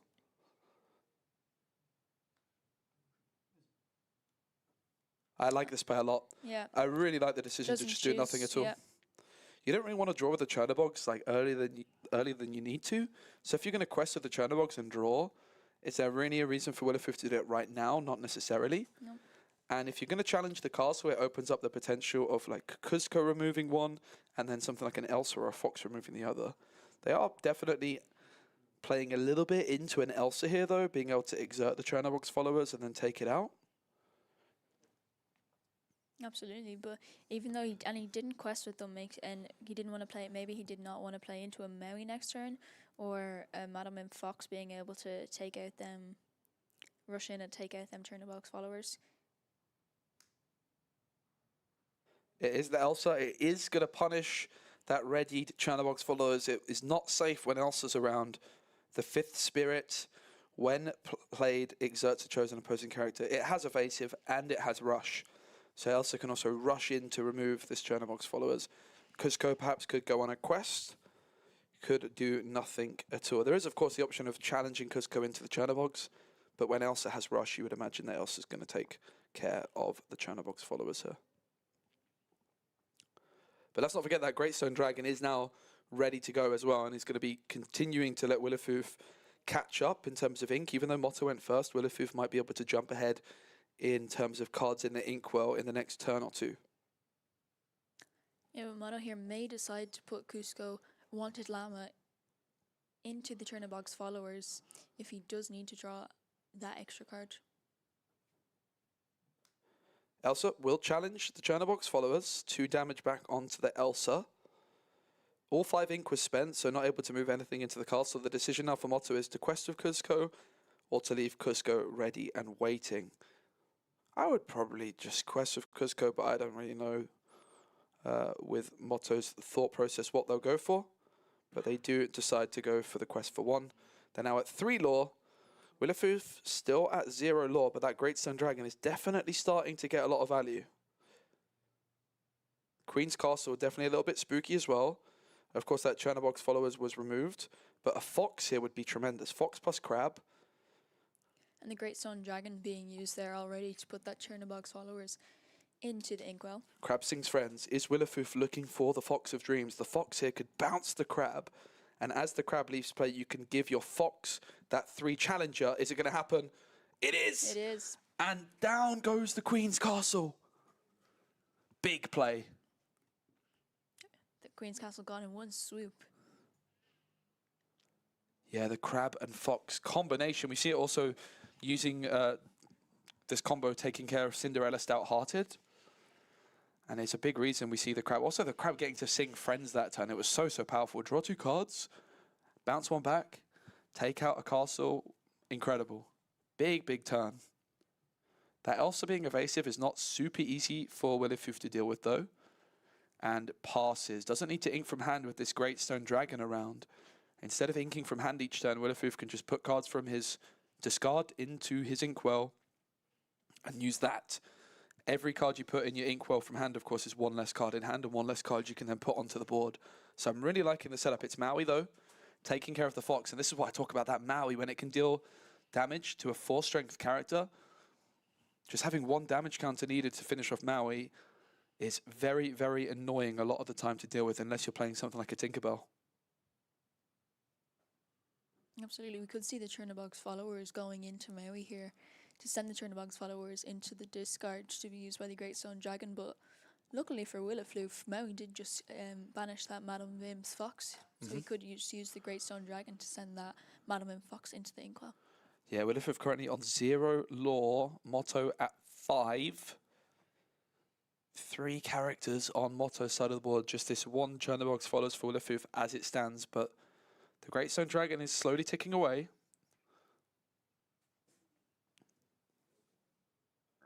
Of course, Willifoof winning game number 1 while going first, but now Motto with the opportunity to go first is looking to strike back and tie up the series 1-1.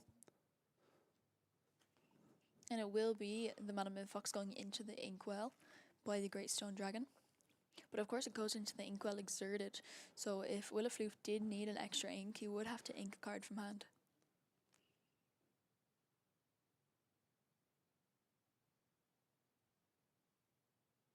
Yeah, 5 ink currently available. Of course, if Willifoof doesn't want to ink anything in particular from hand, always the option of going for the Churnabox followers quest and then banishing to draw, and maybe you find a card you're more happy to put into your inkwell from hand. 5 ink is what it looks like they're considering here.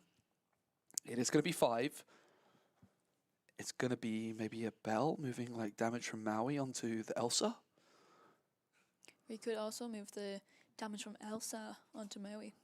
But it will be the damage moving from Maui onto Elsa. So it's 3 damage counters Bell can move, and they all go onto Elsa, which takes it out. Really, really nice play. Bell has been very, very strong so far. However, that Maui now does have 4 damage. Like I said, though, 1 damage counter on Maui and 4 damage counters on Maui. There's not a huge difference between that when you're playing an Amethyst Sapphire deck. So definitely like the decision there to deal with that evasive Elsa. But Maui now being healed is definitely somewhat significant because it could take out the Chernobog's followers and remain on the board, for example. Finders Keepers coming in. Wow. 3 cards drawn for Motto, 5 ink spent. There's also a enchanted copy of this Finders Keepers. But it's not a card which had been seeing much play at the start of the set, but it's really creeping into a lot of these Ruby Amethyst decks at the moment. Very, very strong play by Motto indeed. I honestly do like the look of Finders Keepers with in Willowfoof's deck with like the Great Stone Dragon just giving you so much ink to spend. The Finders Keeper sounds pretty tasty as an option there. Absolutely not a card I've seen a lot of people play recently. It's going to be the Magic Broom for 1. And another Cusco Wanted Llama there going into the Inkwell. 6 lore to 0 in favor of Motto. Our Sapphire Amethyst player still on 0 lore. 6 ink to play with.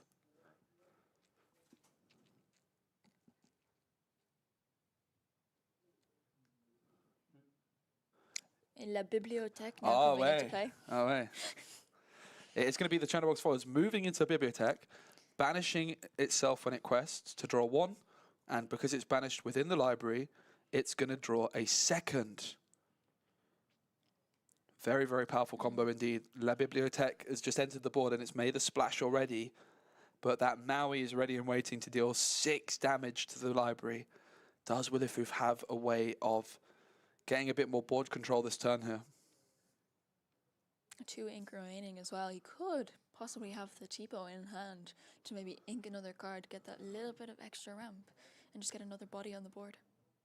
It's going to be Bell challenging Cusco. So Cusco will be banished. And then Bell will be bounced back by the Madam Mim Snake.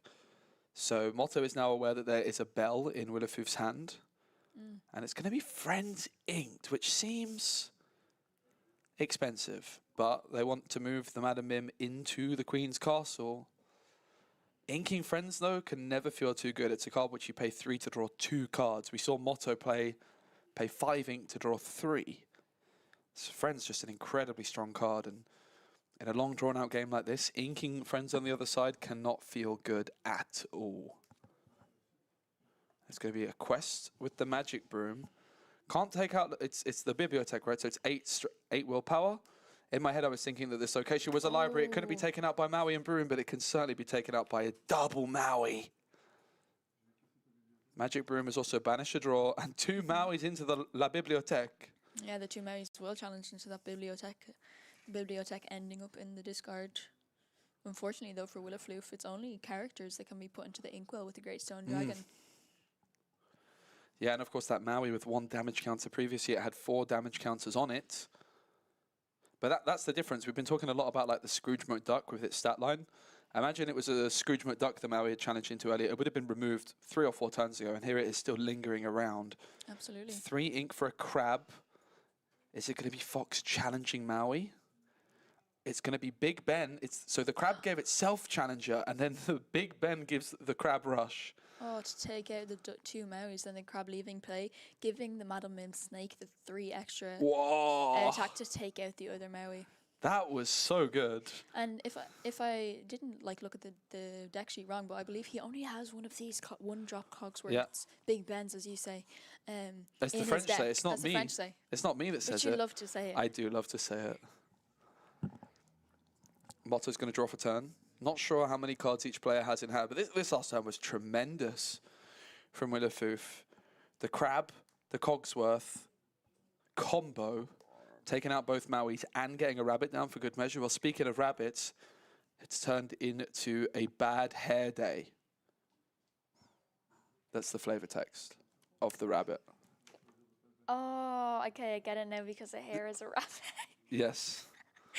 I'm sorry, that really took me a while. I thought you were just talking about his hair. I saw you like side-eyeing me, like, what is he on about? I thought, I've got you rattled now. I was so confused. I've got you rattled now. That's the snake. The flavor text on these Madam Mims and the Merlins are really, really good. Yeah. Big fan. Sword in the Stone being another great movie. They really utilize all the shape shifting. It's going to be the rabbit singing friends on the other side. Couple of cards drawn for Willifoof, who is now at 1 lore, by the way. They have finally got a lore on the board. And the Great Stone Dragon putting that crab into the inkwell.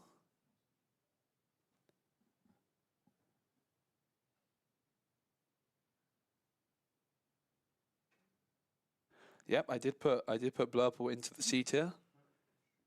Absolutely, and it will be he will spend 4 ink for another Merlin Rabbit, draw another card. I think it's fair to say that the Sapphire Amethyst deck just hasn't had much success this set, but Willifoof is looking to prove me and other doubters like me wrong. Absolutely. 3 inks spent on to the Bibliothèque, moving the rabbit, and the Big Ben all in there, and Big Ben will also quest for 1, bringing them up to 2, doubling their lore count.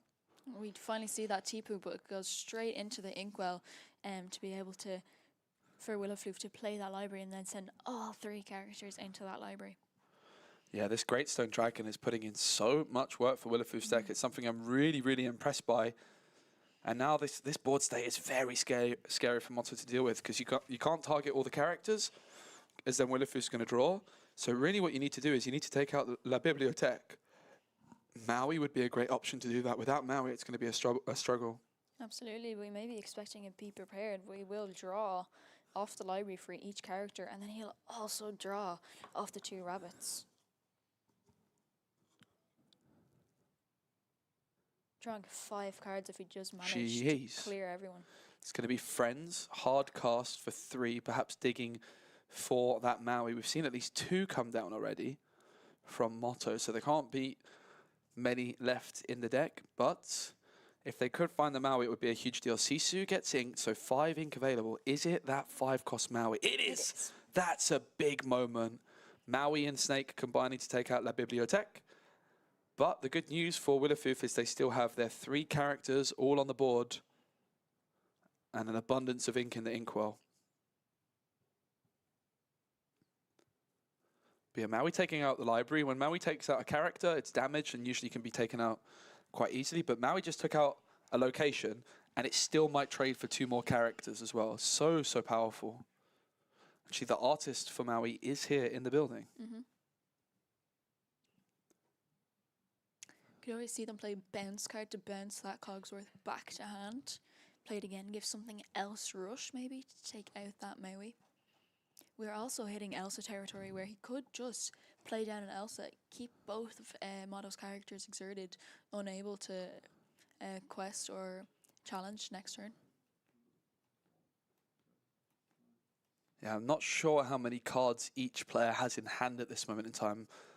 Willifoof, it looks like, has a fat stack of cards in hand, though. Absolutely. That is a lot of cards. Playing down a rabbit, singing with that rabbit the turn before the friends on the other side, and then playing another rabbit. Drawed about 4 cards the last turn. It's also possible Motto already had that Maui in hand in the previous turn, but just wanted to play the friends to give themselves an opportunity to ink a worse card, right? If you like top deck into something inkable that's not very strong. It's going to be the Great Stone Dragon yet again, continuing to be the star of the show, really, in this Sapphire Amethyst deck. Absolutely, and did challenge into that Maui to banish that rabbit, to be able to put that rabbit into the inkwell. But it is the Madam Mim Snake come down to bounce the Cogsworth back to hand, possibly to use Cogsworth again, but it is the Scrooge McDuck coming down. And yeah, we could see Big Ben coming back, and it's going to give the Scrooge McDuck rush and takes out the Snake. 3 damage onto the Scrooge, but it looks like the bell is going to come through. Oh. Wow. Move that 3 damage off the Scrooge McDuck and onto Maui. That is incredible. Now, I will say, Willifoof is probably going to be a little bit scared of Be Prepared coming through next turn, because that is a lot of value for a Be Prepared. Absolutely. Does Motto have it? Surely. It's time. It's Be Prepared. Willowfoof was scooping the cards up off the table before the card was even played. Yeah, He saw I 7 definitely knew he ink. had it. I think he may have had it in his hand beforehand, but just wanted to save it because he could take out the library with the Maui and the snake. Greystone Dragon now suddenly has 4 or 5 more characters, though, to put into the inkwell. Motto with no item removal. This Greystone Dragon is absolutely absurd. 3 more ink on, 4 on a goat, up to 5. Now just 2 behind Motto, who only has a magic broom on the board. The question for Willowfoof is, how much do they play into a second Be Prepared? What's really interesting about their deck is they've not had to ink from hand to get up to this much ink. The Greystone Dragon's been putting in all the work, so they have an abundance of cards in hand, but they do end up wasting a fairly significant amount of ink. Finders Keepers in this deck looks like a very interesting option to me. And we have only gone through 1 Be Prepared, so Willowfoof may not want to commit too much to the board here in case he does expect another Be Prepared to come down. Greystone Dragon, not a card most often played in Ruby Sapphire, but I definitely see its potential here in Amethyst Sapphire.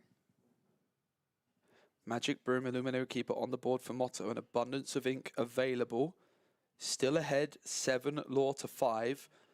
Going to quest up to 8.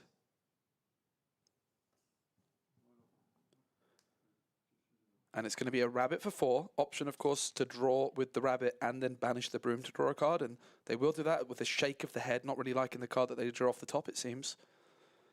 Motto will be hoping for something better with this second card.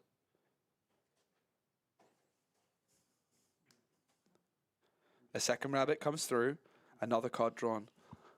I'm going to have to sneak off for a quick toilet break. That's okay.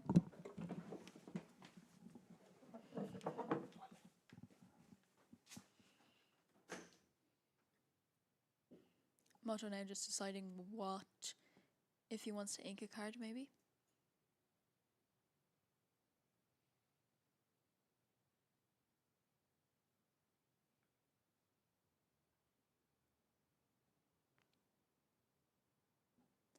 Willowfoof may not want to be committing too much to the board here, but we do see Motto will ink a Friends on the other side to play a 1-drop Magic Broom.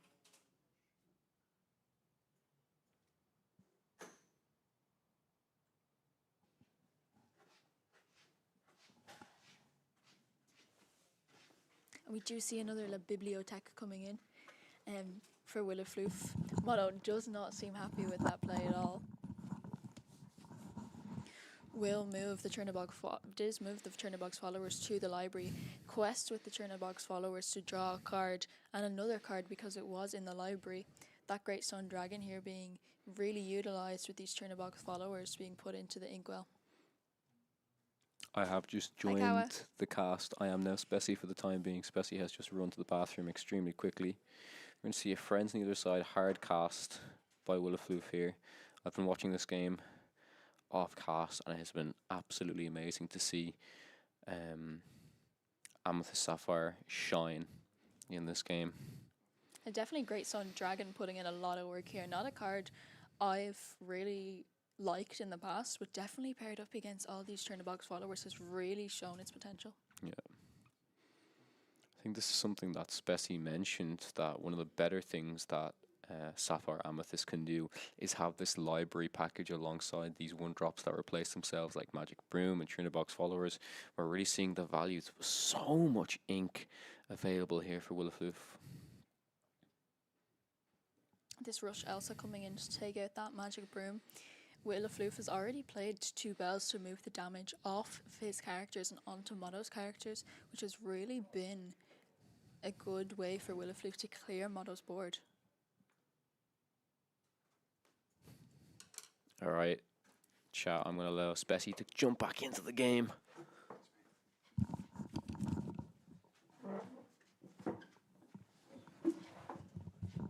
What have I missed? Another La Bibliothèque. Okay, so there's 2 rabbits still on the board for Motto. 2 rabbits still on the board. Willowfoof here played the Bibliothèque, moved Churnabox followers into the Bibliothèque, and then quested with the Churnabox followers to draw 2 cards. And we will see Brawl come in to take out that Elsa. Yeah, go in the library. Tremaine deals with it, but it's a lore gained. And this goat is disguising as a rabbit right now because it's in the library. It's also going to draw a card.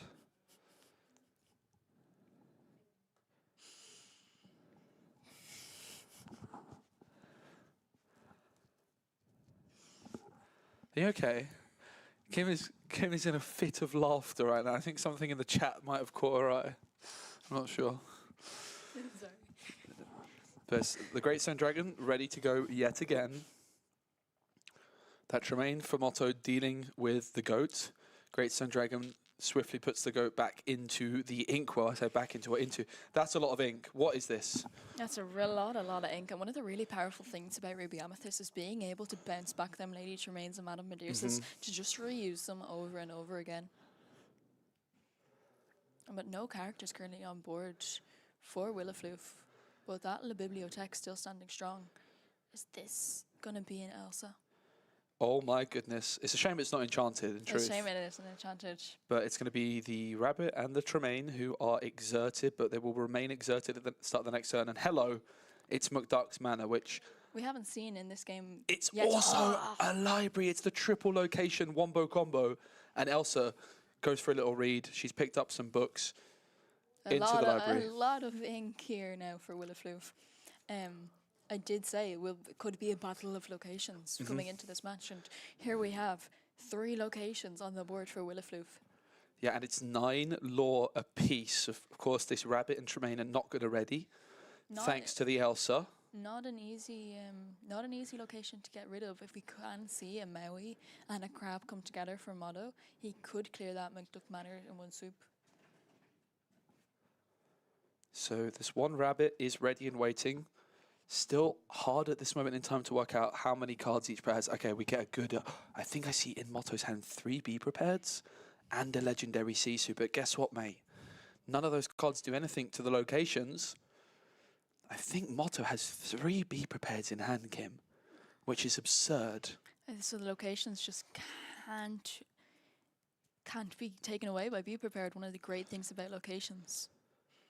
If we did see a Maui and a crab, unfortunately, that would only take out one location. We could see a Maui and a rabbit take out one of the bibliotheques, perhaps. It's a shake of a head for Motto. They've made it this far into the top 8, but is the Sapphire Amethyst going to be the undoing of their tournament run so far? Such an off-meta deck. People I doubt have gotten much practice in against it in locals. Something that people may have definitely never thought of making it into top 8, but what a great performance here from both players.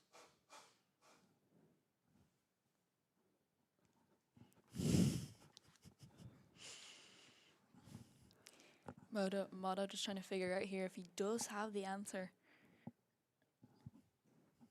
It's going to be very difficult to try to get rid of all of these locations. Motto just taking their time. It is an untimed round, of course, well within your right to do so at a pivotal moment in the game like this, assessing all their options. Lots of ink to play with. It's going to be 7. It's going to be 8. It's going to be Sisu, who removes exactly nothing. So you're paying 8 ink for a 5 strength character with 4 willpower that quests for 3. Not too spectacular when you compare it to Scrooge McDuck, who is a 4 cost character, only quests for 2, but has that extra willpower. Of course, Sisu here, not exactly doing what you want Sisu to do, but it is providing Motto with some extra stats on the board and some questing power to perhaps try and turn up the heat in the next turn.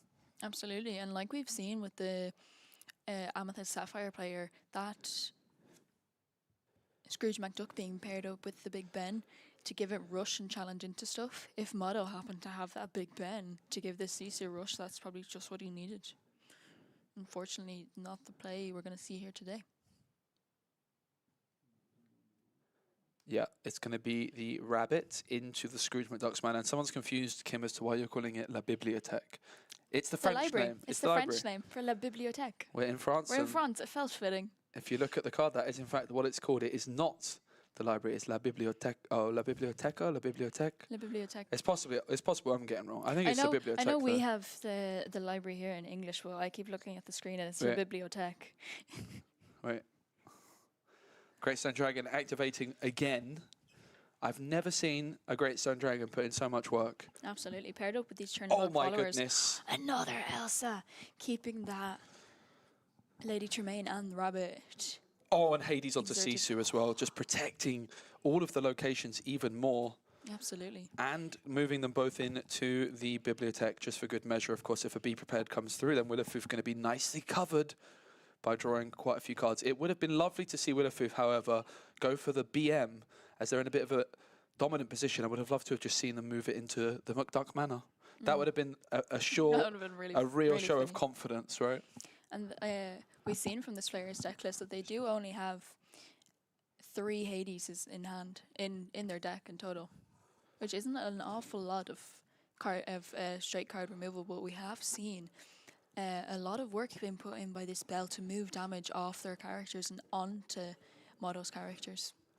Willowfoof here, Sapphire Amethyst. I think it's fair to say the favourite of the people in the chat, having been playing such an unorthodox colour combination. It is going to be the Rabbit challenging Mukduk's mana, but it has 9 willpower. 5 more is needed. It's going to be 7. It's going to be the Be Prepared, I think, I guess. I didn't actually see it play. There it is. But Willowfoof now will draw 3 cards off this Be Prepared because all their characters were in the library. Yep, Motto also going to be drawing 2, I believe, because there was 2 rabbits which got banished by the Be Prepared. But 3 locations staring them down. Maui is needed, and it's needed right now because it will be 4 lore gain for Willowfoof at the start of their turn unless Motto can answer this Mukduk mana. Does Motto have the Maui to deal with this Scrooge Mukduk mana? It's 2, it's a Cusco, it's 3, it's a Fox, but it's not enough. The 9 willpower of the Mukduk mana is standing tall, it is standing strong. And as they draw to start the turn, it's going to be game over. Oh. Willowfoof, the Sapphire Amethyst player, taking it down and into the top 4. What a performance. What a game. Willowfoof definitely having just an abundance of ink and so many cards in hand. Motto just didn't have the answers for those locations. What a performance from Willowfoof. What a deck. Absolutely incredible to see. Really glad we were able to see such an amazing, unique colour combination. And here we Absolutely. go. We've got the top 4 bracket. Really, really excited to see this. We can see Rackham, very well known within the French community, is into the semi-finals. They're going to be playing against Ruby Sapphire in the semi-final, up against Lucas. And then our Sapphire Amethyst player is through. They're going to be up against either Emerald Steel or Sapphire Steel in the semi-final. So we have got guaranteed 4 different color combinations in the top 4. Really, really good showing and a great example of an amazingly diverse metagame in Disney Lorcana. No surprises in many ways, though, to see Amber Steel and Ruby Sapphire making it through this far. Absolutely. 2 of the favorites for the tournament. Willowfoof with the most unorthodox deck left. Also Sapphire Steel, definitely not super popular in this metagame. But Willowfoof, I think, is going to be the fan favorite for the rest of this competition, playing such a deck. Absolutely. We never thought to see Blurple coming out on top. And definitely in my predictions, I expected to see Ruby Sapphire. Not a color combination I would have seen get this far, but now to make it into top 4, what a performance. Definitely by both players here. Definitely, Motto just didn't have the answers that game to take out those locations. Mukduk Manor having 9 willpower, just really, Motto really struggled to try and take it out. Didn't have the cards needed, like a Maui and a Crab, for example, to take out that Mukduk Manor. Was just not enough.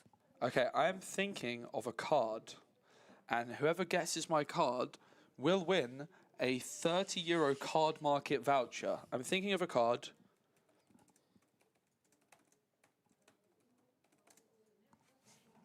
Can you see that? Mm-hmm. Thinking of a card. If you can guess my card, you win a €30 card market voucher. Thank you, Card Market, who sponsor the stream and sponsor, of course, Lorca Quest €30 on Card Market is the best place to buy your singles online in Europe. You could buy Diablo, you could buy Clarabelle. Who knows? Maybe you could even buy a very lame Enchanted card, which is not lame, but not as popular as some of the others. You could buy like a Location Enchanted with this €30. I'm thinking of a card. What card do you think it is? I can only answer yes or no. Sapphire, no. Clarabelle. Or you could just save up all of your €30. You need to be specific, by the way. You need to give me the full card name. I'm not just going to accept Clarabelle. You need Clarabelle full title. Shenzi, no. Library, I think you mean La Bibliothèque. La Bibliothèque. But you would be incorrect. Shenzi, no. Friartuck, no. Colgrim, that's not a Disney Lorcana card, mate. I have Willifoof, not now, but in a few minutes. I know he speaks English if you want to do it. Yes, please. Guys, you want to speak to Willifoof? I'll let you know, maybe 5 minutes, okay? Oh, yeah. Finders Keepers, incorrect. Is it chapter 1? It is... I actually have no idea. Let me check. Let me check. I want to say it's like chapter 2 probably. But let me confirm. It is chapter 3. You just say it's yes or no questions. No, it's not chapter 2. Oh. No, it is not chapter 2. Merlin Rabbit, no. Is it a location? It is not. Is it bibbidi bobbidi bibbidi bobbidi bibbidi bobbidi bobbidi bibbidi bobbidi bibbidi bobbidi bobbidi boo? No. Merlin Rabbit, incorrect. It is not Merlin Rabbit, mate. It's Lucky Dime. It's not Lucky Dime. Is it in steel? It is not in steel. Action card, no. Character, inkable, yes. Chinabox followers, wrong. Does it quest for 1? Yes, it does. Is it in Amethyst? It is in Amethyst. Great Stone Dragon, wrong. Snake, wrong. Piglet Poo Pirate Captain, wrong. Pirate Scythe, incorrect. Magic Broom. I need specifics, mate. Ask rarity, ask willpower, ask cost, inkable, non-inkable. All very valid, good questions. Magic Broom, the big sweeper. Yes! It's heart. Someone said Magic Broom, so close, but so far, because there's so many magic there's brooms. so You've got many. to be specific. But it is Magic Broom, the big sweeper. Heart Crew was the first there to get it. Congratulations, Heart Crew. You've won yourself €30 on Card Market, mate. Congratulations. Let me get a pin. Can you get a pin. It was congratulations. Now, I will say about the big sweeper. What was the flavor text? Do you mind pulling it up? I got it. Merci beaucoup. Magic Broom, the big sweeper. It was hearts. Supersized tidiness. Supersized tidiness. Supersized tidiness.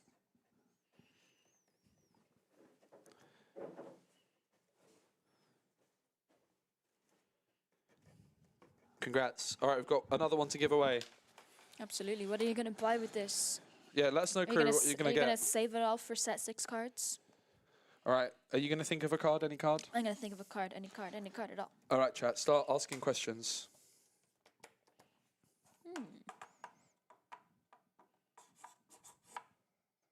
Is it Okay. chapter 1? No. Is it Shimmering Skies? No. Is it Sapphire? No. Is it Inkable? No. Is it Ruby? No. Is it Magic Broom? No. Is it a Disney Lorcana card? It is. Is it an action card? It is not. Is it Into the Inklands? No. Is it set 3? No. Is it a character? Yes. Is it location? Nope. Is it character? Yes. Is I it feel like a location would be way too easy for this game. There's not a lot of them. Is it set 3? Nope. Is it Shimmering Skies? Nope. Is it set 3? Nope. Inkables? Nope. Is it Amber? Nope. Is it set 2? Yes. Is it Rise of the Floodborn? Rise of the Floodborn? Wait. It's not called the Rise of the Floodborn, is it? Yeah. Yeah, set 2. Yeah. Is it Steel? No.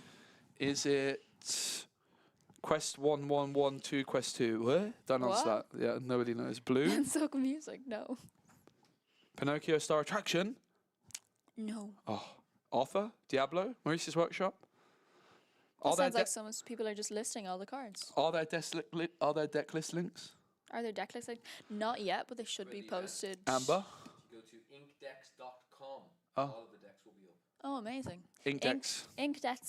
Inkdex.com. Is it in Emerald? You can find all Is of the it in deck Emerald? lists. It is an Emerald. Oh my goodness, it's in Emerald. Is it in the mirror? Is it Cinderella Ballroom Sensation? Is it Belle Bookworm? Yes. Oh my goodness, Lockle has got it on YouTube. It is Belle Bookworm. It is Belle Bookworm. Lockle on YouTube. Congratulations, Congratulations. mate. You've won yourself. Go on, Kim, you say it. You just won yourself €30 voucher for Card Market. Well, I Enjoy. What will you spend? Let us know what you spend. Will you save it all for the next set? hate to be that guy, but did they win €30 or did they win 30 euros? Euros. Euros. Euro. Euros. Euro. Euros is plural. No, we don't- pound, we don't s- pounds. we don't say 30 euro. pound, 30 pounds. We say quids. 30 quids. Only Zach Bivens says quids. We won 30 quids. Right, chat. Tell me, is it euro or euros? Let us know. I'm only joking, though, but I like the way Irish people say euro. Euro. Can I do my Irish accent? Yeah. will it make me feel offended? Probably. Okay. Hello there. You sounded like a little leprechaun. Oh yeah. He said hello there. Hello there. I was so tempted that when you How do you do? came on stream, I was like, Orakim? You're trying to do a British accent. In Portugal, it's euros. Euros. We're not. Well, do you know what? It's We're plural. not in Portugal. Wait. Euro in Netherlands? Ooh. Bit of a cultural divide. It's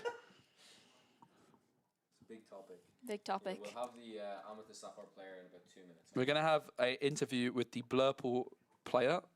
So if you guys want to get your questions in, get them in now. And then I can ignore them and not read them out. No, I will actually. If you guys have got questions. Oh, you're beautiful.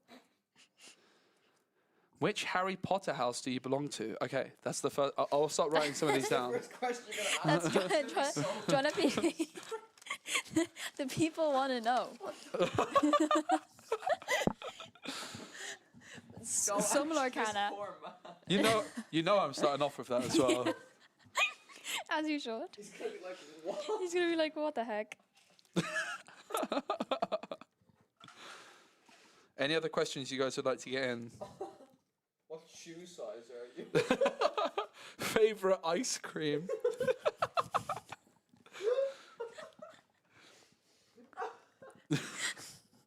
You just asked your favorite broom. At least something relating to Lorcana.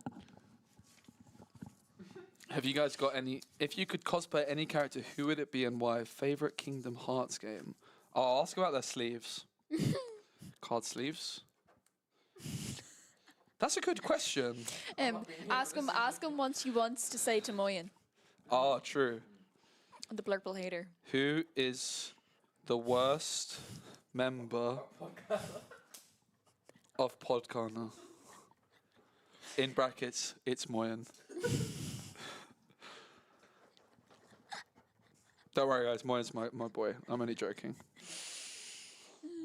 Even though he did have to ban him from chat because he was winning too many card market vouchers. We don't have deck list for Purple Player yet, but the deck list will be up shortly thereafter. Deck lists all should be up on. There's only a very limited amount of Blurple in the tournament. It should be on inkdex.com. Inkdex.com, apparently it might be there already, mate. Inkdex.com. I don't think there was many Blurple decks in this tournament. You should be able to find it.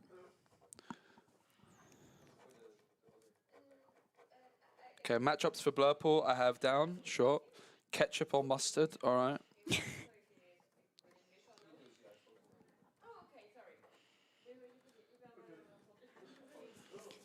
Guys, any other, matchups? I've got matchup question in general. I'm sure they've got lots to say about that. So I'll ask about matchups. Anything about card choices? Ask him, is it Euro or Euros? Nice. So yeah, we're going to have a little interview. They got confused. They brought us the Ruby Amethyst player, so I had to send them away. I'm so sorry, Ruby. I'm at this Sorry, player. mate, you just lost and you interview. Oh no. Lol joke. New card.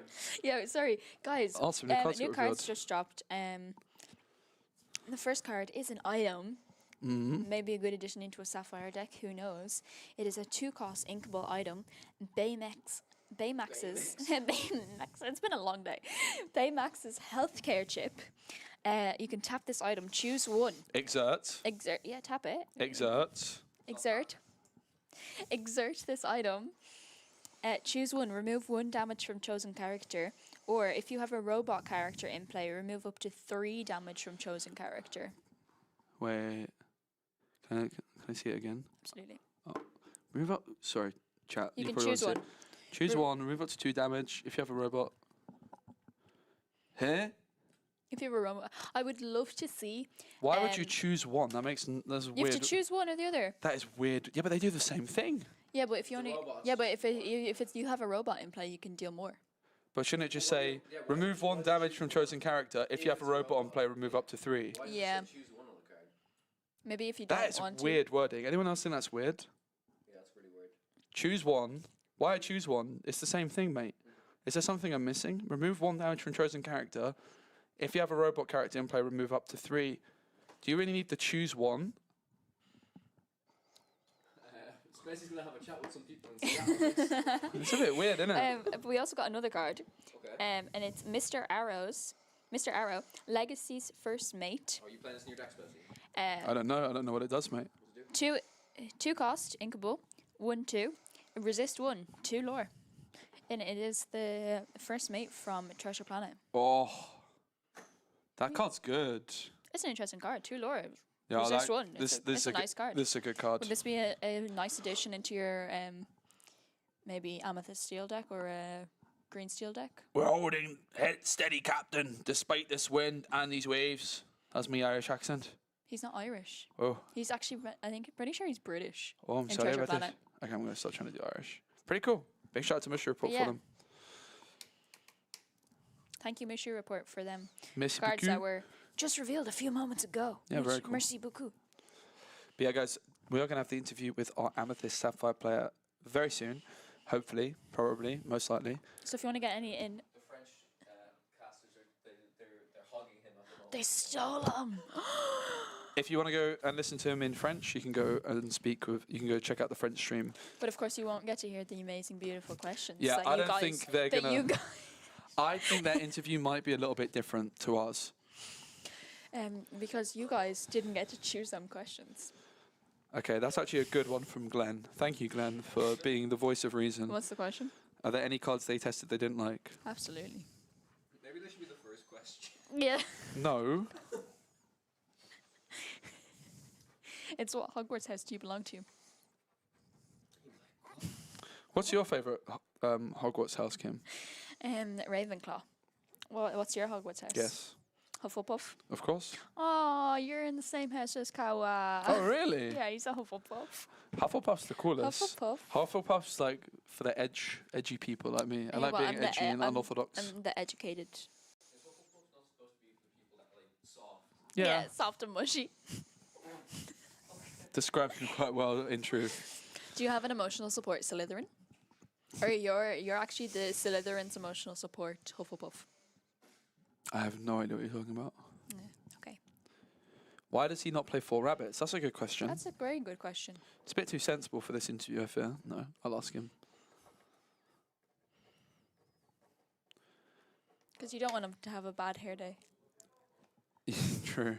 I'm going to see if I can check the list as well. Ask some specifics. Do-do-do-do.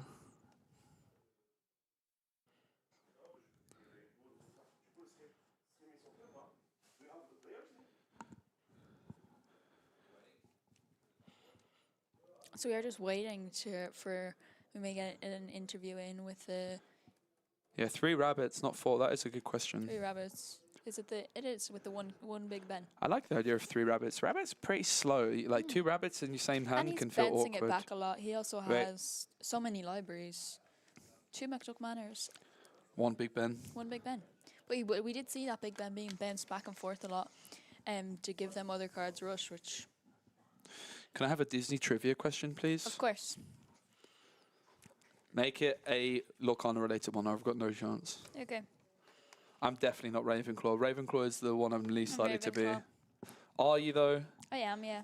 Sounds like something a Hufflepuff would say. Like people Well, I'm a think scientist. people that think they're in Ravenclaw are actually in Hufflepuff. No, but I'm actually a scientist. You are. I did the official quiz on Hogwarts. Yes, yes. I did it as well. It said I was in Gryffindor, but I ain't having it. I don't Oh. want to be in Gryffindor. No, I was Ravenclaw. Are you ready? Oh, wait. What is Mickey Mouse's signature outfit? I know you're not allowed to look at your Japanese Lorcana card. A suit. No. A tux. You have to like go step by step. Like, what color shorts does he wear? Oh. What color shoes does he wear? Oh, and black what- shoes. Okay. White socks. No. Black shoes. No. White socks. No socks. We just want shoes, shorts. That's a bit weird, mate. The color of shoes, shorts, and gloves. No socks, Mickey. I don't know about that. He doesn't wear socks. Black gloves. White gloves. Yes, white gloves. White gloves, white gloves. What are the other ones? The shorts? Shorts. Yellow. No. Top. No. No mention of top. So wait, it's gloves, shorts, and shoes. Yep. So the gloves are white. The shoes are black. Nope. The shoes are white. Bonjour. Bonjour. It's okay, you can speak English. I'm British at the beginning. Oh, nice. Amazing. There's no problem. Take a seat. Here you go, mate. Yeah, thanks. Nice to have you. How are you? I'm fine, thanks. The chat was quite enjoying Yeah. your deck. So you say you're British? Yeah. Oh, let's go. So I was jokingly saying there's no Brits left in the competition, but here we are. Yeah, William Foster is not really French. Okay. So born in England, but I've been living in France for 30 plus years. Amazing. Whereabouts in England were you born? Leeds, Oh, amazing. so north Awesome. of England, yeah. Same place as Erling Haaland is a very famous footballer. He's born in Leeds Yeah, too. true, yeah. So clearly there's something in the water in Leeds.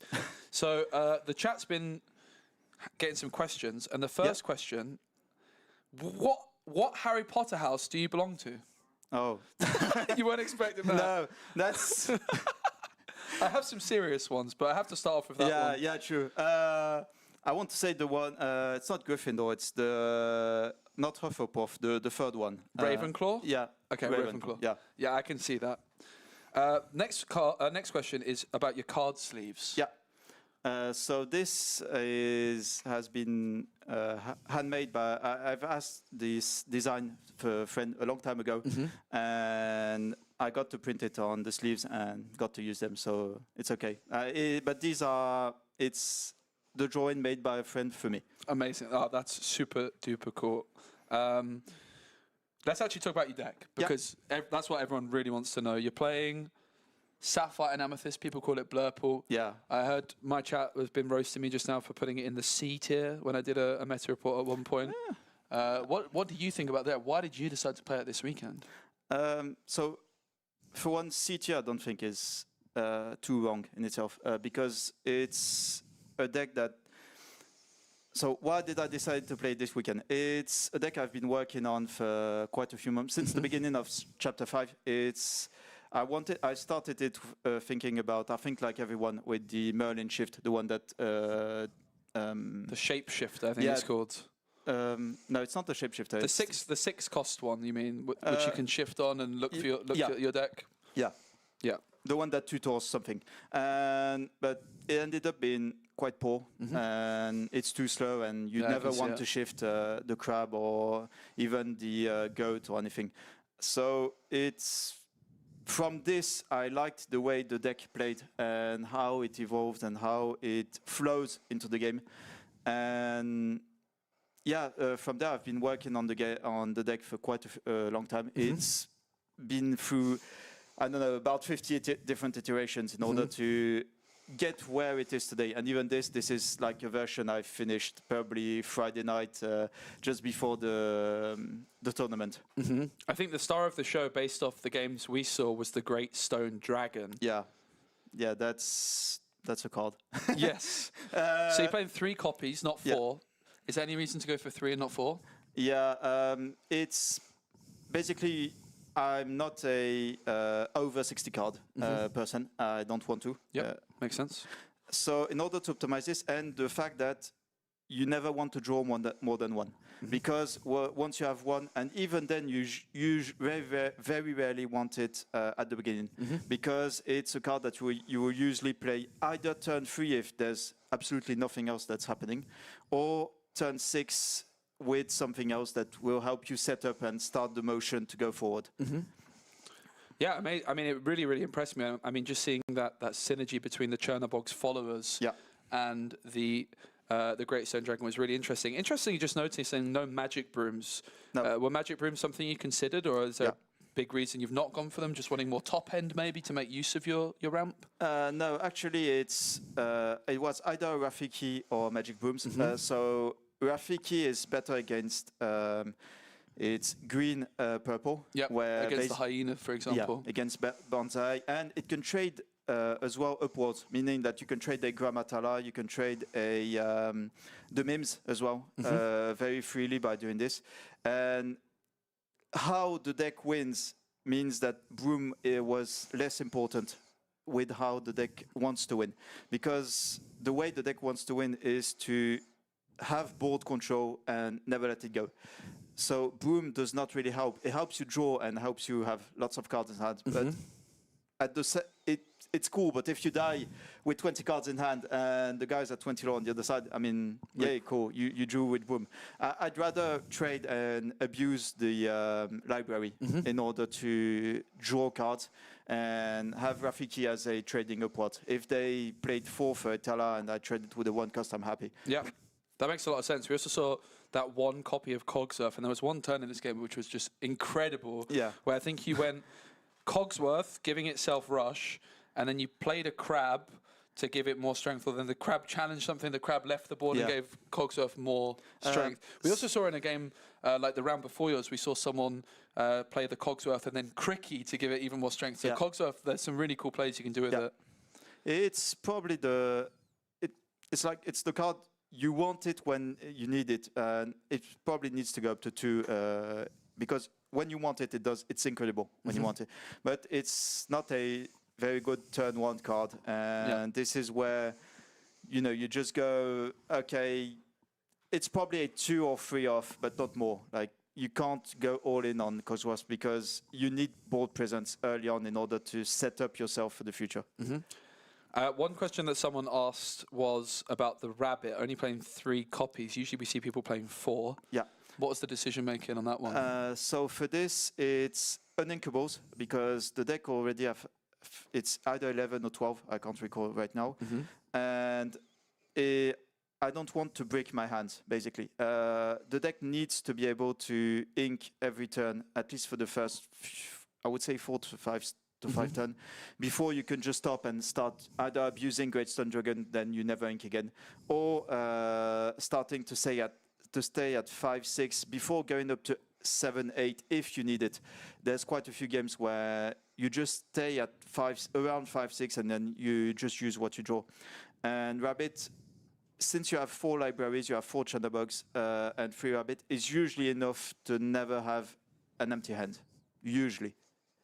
Well, you're going to be on the table again for the top 4 game. Yeah. So as much as I wanted to keep chatting to you, I want to make sure you get the chance to have a bit of a break in between the next round. I'm okay if you want to chat more. Well, we can hopefully also, if you win again, we can maybe chat again later. I guess like the final question then, which is quite a long one, is in terms of your matchups for this deck. I guess a good way of phrasing it is, are there any matchups that you feel amazing in, and are there any matchups that you really struggle in? Yeah. So the deck is stacked against blue-red.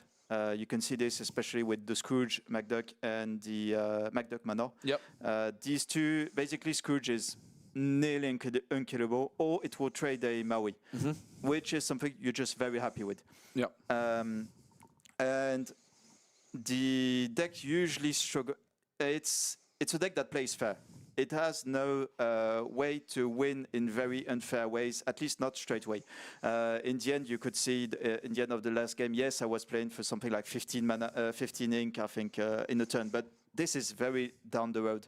The deck loses usually against unfair coming out, like turn 1, the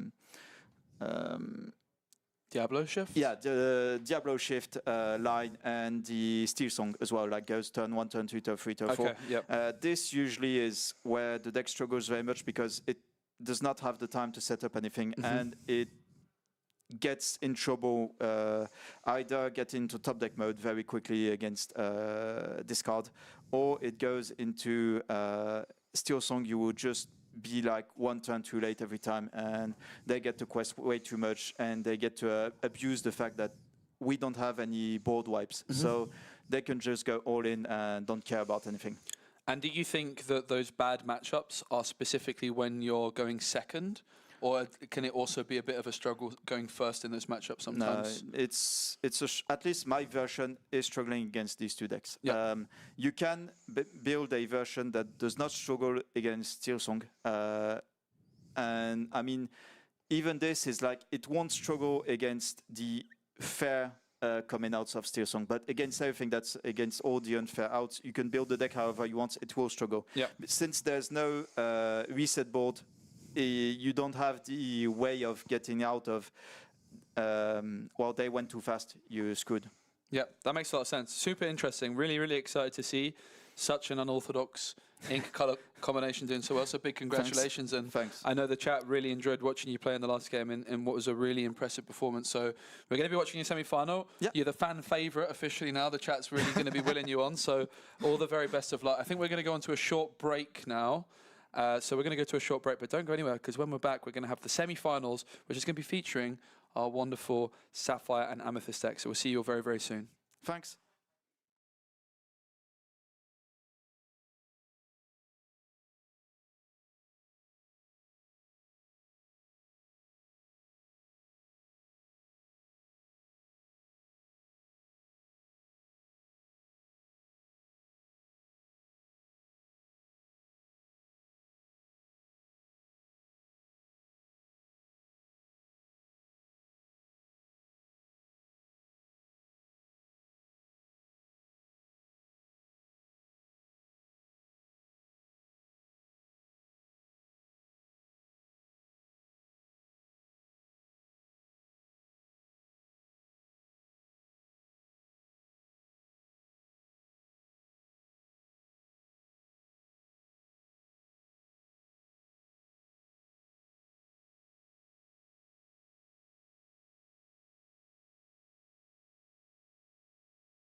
We're back sooner than expected because breaking news, there's a cosplay competition going on in the main hall, and I thought you would want to see it. So we're going to go and check out in a little moment the cosplay contest. Oh my gosh. goodness.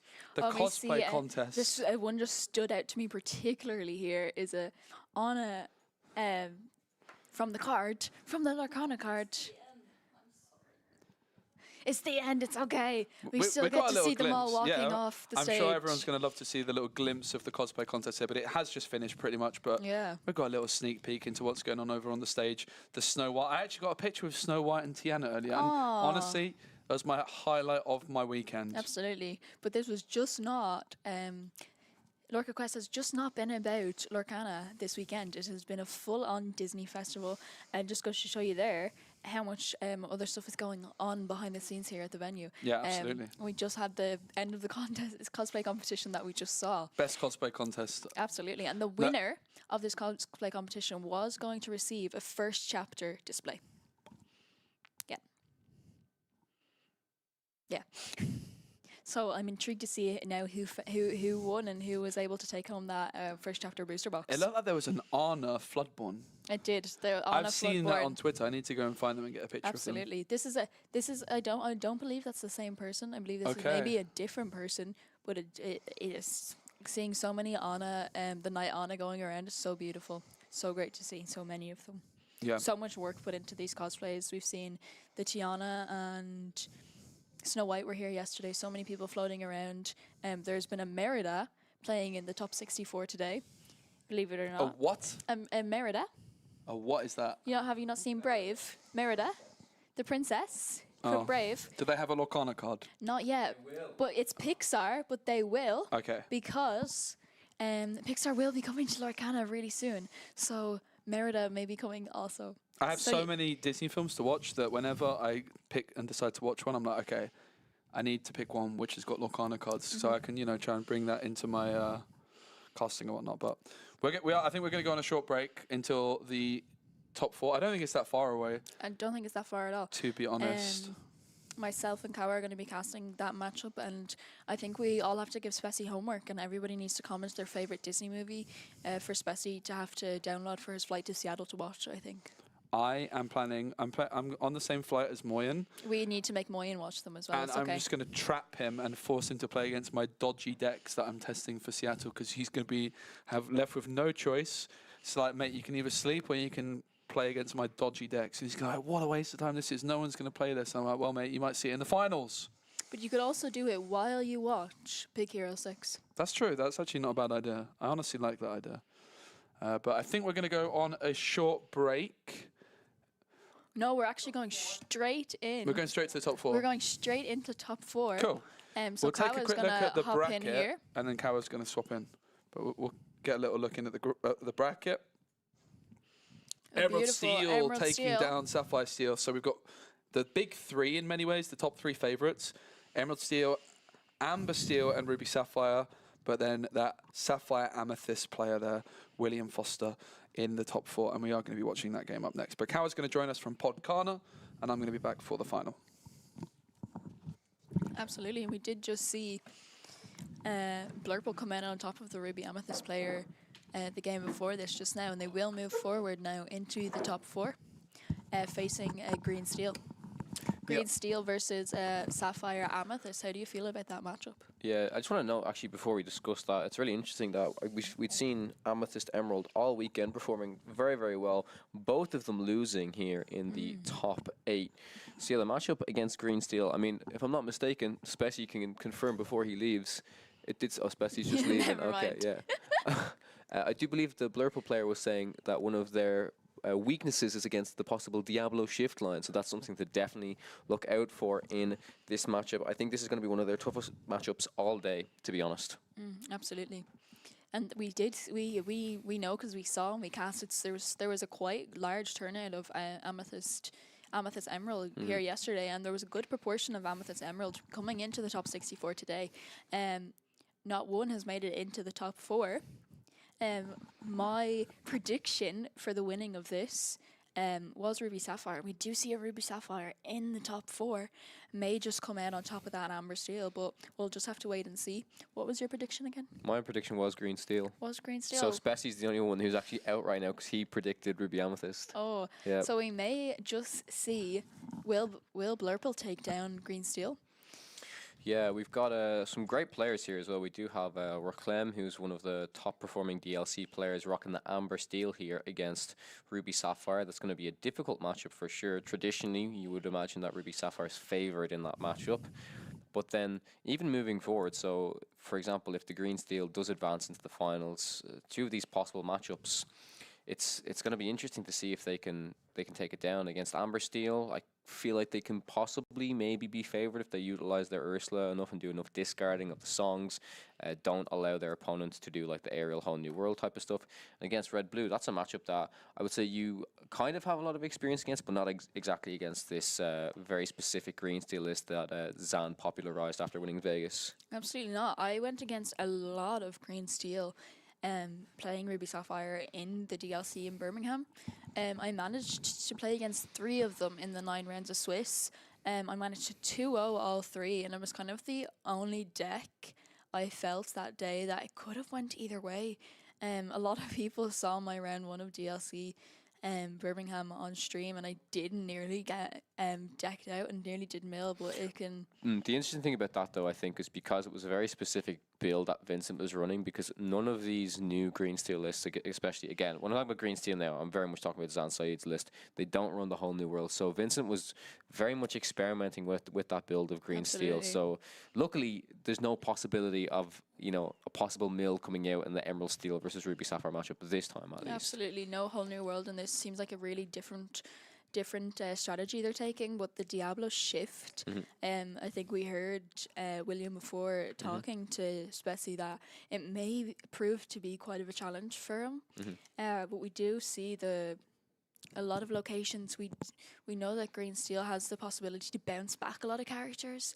And discard a lot of cards from hand, but I feel like Green Steel bounce back characters. Green Steel with the muses. Yeah, there's two muses. Yeah, it's mainly used, I would say, to bounce opposing cards. But that's a good point you made about we've seen the power of locations in Williams' deck there in the previous round, and that's something that, as we discussed with Spessy, Green Steel really struggles against these location cards. But the difference being is like for the Sapphire Amethyst player here, they really have to keep establishing a board, keep establishing these locations, and if they can slowly keep the tempo there, keep the card draw. I think the hardest thing that we're gonna see here is, can they draw enough cards and not, you know, just be absolutely discarded by this Green Steel player. You know, the combination of the Diablo and the Prince John. Also a card like, you know, Morph. I feel like Morph into the potential Beast, Morph into the potential 6-cost Tinkerbell within these Emerald Steel decks is a threat that it does seem like William is possibly prepared for this matchup, but he does also recognize that it's one of his weaker matchups. And I think in testing, and when you bring a deck as maybe underrepresented as Sapphire Amethyst, I think you do need to consider all of your options. And even with any deck, I think even when you're going to face a matchup that you're not particularly favored in, you need to know your outs. You need to know how you can even potentially win the game. Absolutely, knowing the other players' kind of lines and what they're going to do, where they kind of want to shift the Diablo and then have the Prince John in hand. If they don't see the Prince John coming out, they can feel a bit more lucky in that area. But if they're able to discard and then shift Diablo, maybe kind of worrying for them. Yeah. It's something I've played against a little bit of Blurple when I played my Amber Emerald deck, and there's a big difference in that, though, because Sapphire Amethyst is very, very board based. Besides, maybe I think the particular ones I was playing weren't so location heavy, because I think it was back in more so set 4 before the set 5 came out, before the library, stuff like that. Usually when they're so board based, the kind of Keto under the sea is able to take them out quite easily. But that's not the game plan for this Emerald Steel deck. The game plan for this deck is going to be discarding cards through, you know, the Hypnotize, the Ursula Deceiver All plus the Sudden Chill, but also the Ursula Deceiver All plus these removal songs like, you know, Strength of a Raging Fire. That's going to be particularly useful. And always has to be aware, though, the Green Steel player has to be aware of this 5-drop Elsa, which we've seen be extremely powerful over the entire weekend. It looks like we have a cosplayer on the stream. I believe this is Marie, a very well-known French creator. We would have met her in London doing the Creator Set Champs. Oh, cool. Where she dressed up as Belle, and yesterday I believe she was dressed up as Maleficent playing. Oh, nice. In the top, but her face paint that she has on here, some great artwork, dressed up as Alice. Very, very cool indeed. A lot of very talented cosplayers came out today for the cosplay competition. Once again, I'm not too sure of the winner yet. We may be able to find that out pretty soon, but the winner did win themselves a first chapter display box. That's a pretty impressive prize to win a chapter 1 booster box for sure. But for those of you who are unaware of what the winner of this entire event gets, that it's all been building towards, they get a case of every single set, which is absolutely wild. The craziest thing is, I feel like if I came to play this, I would not even be able to comprehend, like, okay, if I've just won a set of every case, I don't how know the how hell you bring am I them that getting this home? No way. And maybe it's different because I would imagine, like, there's there's a lot of French players here, so maybe some of them drove or got the train, whatever. That's not too bad. When you're flying, oh yeah, I've just got 5 cases of stuff I need to bring home. And not only that, but they also win a trophy, and that trophy's big. That trophy's not small. That trophy's big. Not small at all. But 20 displays, trying to bring home five cases. Okay, they're all going to be in boxes, but I hope you've got yourself a big suitcase to carry all them home. It's not even that's the weight of them as well. The weight of them, they're not light cards. They are not light at all. But either way, I'm sure it's a problem. Sure, they'll that figure it out. If you have 5 cases, it's not really a problem. You're pretty happy that you've got 5 cases and won that prize. I think you'll figure out how to get them home. For sure, yeah. I mean, there's also the potential that I don't know what people want to do, but there is always the potential that you just go offer to a vendor saying, "Would you be interested in buying the boxes?" And Absolutely. I'm sure the organisers might be able to help out with something like that. You know what I mean? Even if it's a bit of a discounted rate, they probably understand that maybe some people can't bring home all of those cards. Absolutely. They may also want to just rip them all open. That too. I think I would gladly keep all of the set 1 case and then sell the rest. Yes, I think that would be my plan as well. I think I would keep the set 1 because there may be in a case you're kind of guaranteed maybe 1 enchanted. What if that 1 enchanted is Elsa? Yeah, there's also the potential that I think if it was me who won that, I would keep the set 1 case, sell the rest, but I just hold on to that set 1 case and let it go up. Because it's I don't know if you've seen the prices of the set 1 boxes in general. They are very steadily creeping up. So I would if I just sat on a case of set 1, I would leave it there for a while. I think. My question though is if they're all going to be in French or English. I would imagine it's French. It's a good question, and I can't remember if I found out the answer to it. It might be French, but even if it's French, even if it's first chapter French, it's fine, it's right? Still amazing. But guaranteed in set 1 to have an enchanted in a case. Not guaranteed. Yes, we know it's not guaranteed, but we're saying it's very likely within a case that you should get it. I think we probably nearly opened the case. We definitely opened 4 boxes, and we were at Gamescom and we got our boxes. Before we even knew enchanteds were a thing, and we opened about 4 boxes. Not an enchanted in sight, but we were so just gobsmacked by all of the Disney cards that. It's so funny looking back it's so funny looking back on our journey into Lorcana, where I briefly heard about the game. We did a quick demo session on the game. We bought a few boxes, but when we bought the boxes, like, I don't know how much we actually intend to. How much are we gonna play the game? How much are we gonna do? And I mean, it's led us to here. It's led us to here. Be able it's to been cast amazing. This amazing Lorcana event for all of you guys. So much going on here this weekend. We've had so many players turn out, and not just for the main event, for like we just saw, for so many for just cosplay competitions. We've had concerts, so many artists, people just coming in for a visit to see some of the artists, see what the vendors are offering. So many side events. Even it's been a full family affair with little kid competitions and everything. It's been so beautiful. Yep. Such a great Disney Lorcana community in general. Yeah, I think that they've done a fantastic job, and I've been at some previous events in France as well for Lorcana. It seems like the Lorcana scene here is absolutely popping off. We've got some of the best players in the world, in my opinion, in France for Disney Lorcana, and it's an absolute pleasure to be able to attend any events within Paris and France. It's been a ton of fun. Absolutely. It's great to meet other people, great to see other people in the community come out here, and there's been so much support from the French community, I think, for these events, and people looking forward to next week in Seattle. I feel like a lot of close eyes are going to be on this tournament to see now which deck comes out on top.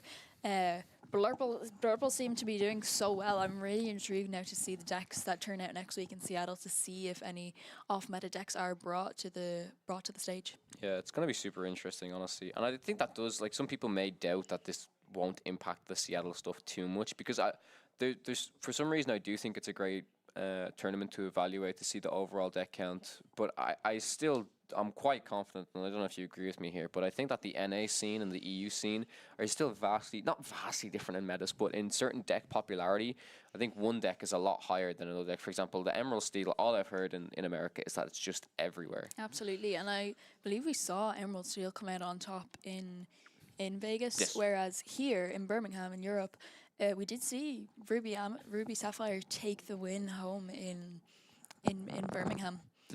which I believe there was a significant amount of Ruby Sapphire here. I just think European players, a lot of French players in general, really love to play Sapphire, really love to play that controlling type of deck. Yeah, no, I agree. I agree for sure. And it's not to say that the green steel deck is not powerful. I mean, we're going to see it on stream right now, and it was the deck that I predicted to win this event. I think it's a very, very, very strong deck. It's just such a weird one to me though, because while it's a strong, it's interesting to me because, as I said, I play a lot of Amber Emerald. I feel like if I play that into Red Blue, for the most part, I feel relatively favored because I know a lot of the outs that they can do. I know they can have Beat Prep. I know they can have Sisu. And as a green steel player, I would maybe not feel as confident against Red Blue. Maybe I haven't played the matchup enough, to be honest. But I feel like once your Beast comes out, once your Ursula comes out, it can be tough sometimes. But at the same time, you can still do a massive amount of discarding, and any discard stuff is going to be tricky for a Ruby Sapphire player to navigate because they always have to be considering their hand count. And if they're considering their hand count and making the decision to possibly not ink something, that's really going to slow them down.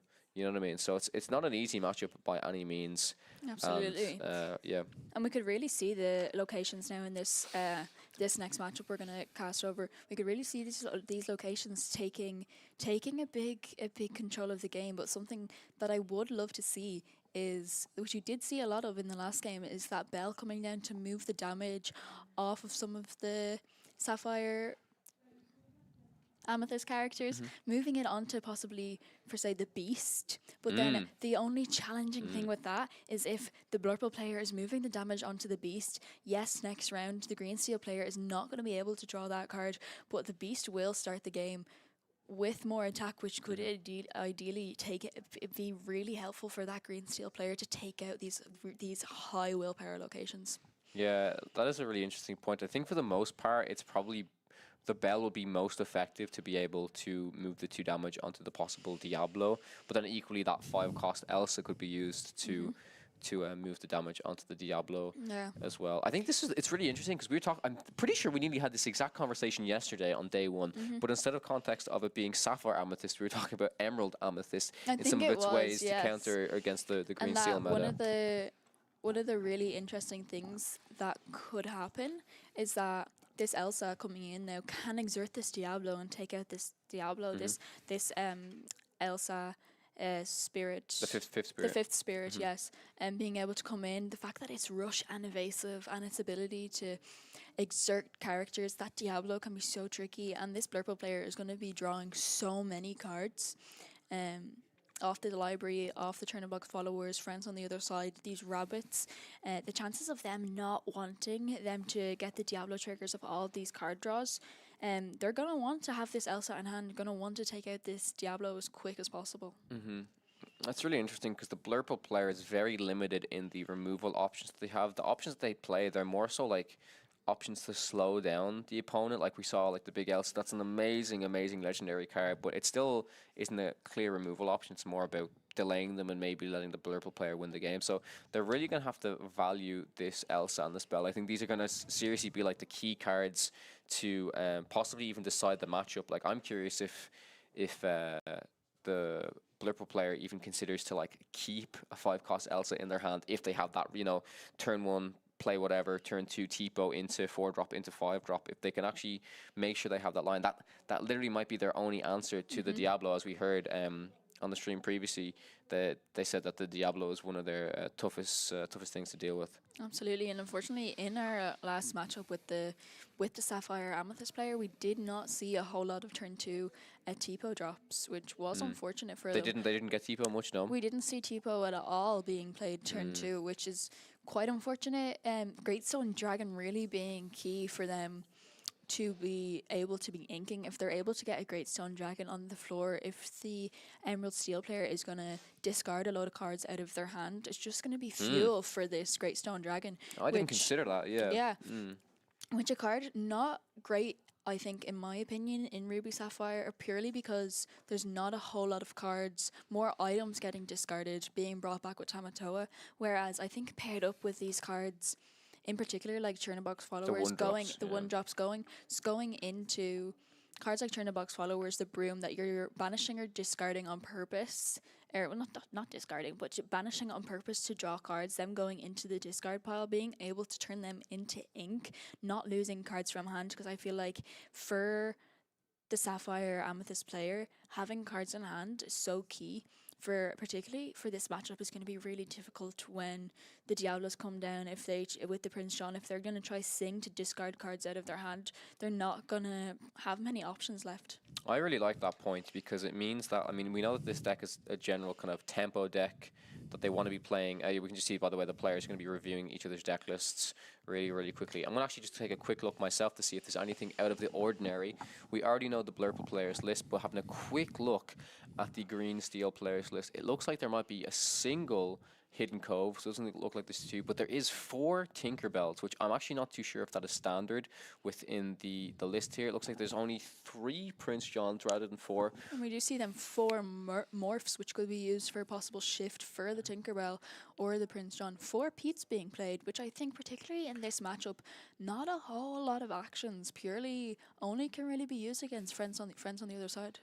Friends might be the only action. I do believe you're correct. Now, actually, for the morph, I'm just looking. It's not for Prince John. I think you may have misspoke by accident. The morph is for the Tinkerbell, correct? Tinkerbell. But there's also a Beast and a Robin Hood in this deck as well. So the Robin Hood shift, and of course, even the potential to do morph and shift onto a Diablo.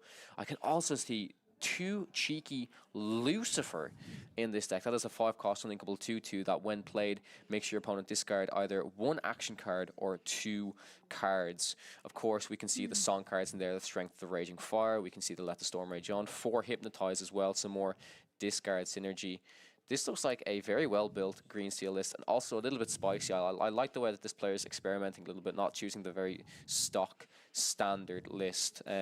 Absolutely, having them Lucifers, having to discard 2 cards and one action card. Willifloof does not have a lot of action cards in his deck. I believe it's only the friends on the other side, which can lead to him, unfortunately, discarding a lot of cards. Now, that could be a good thing, but only really for the Great Stone Dragon. That could be fuel for it, but by the time it's come to by turn the time 5, it though, comes it's again, really it's bad. going to be really difficult to overcome. But I'm really intrigued to see this matchup. Yeah, it's interesting that suddenly this 2-cost Ursula, though, is actually pretty useless in this matchup, right? You know what I mean? It's like that's a 2-drop that's usually played. The only other 2-drop to pair alongside it is probably Morph. Morph definitely being the better 2-drop in the situation because it cannot be easily interacted with by the Blurple player here. No Sir Hiss in this deck, which is standard. I don't think Sir Hiss is really included within the Emerald Steel lists, but it does look like the players are ready to go. So we're going to jump straight into it. Based on seeding, I'm not actually sure who is going to go first here, but I'm sure we'll find out very, very shortly.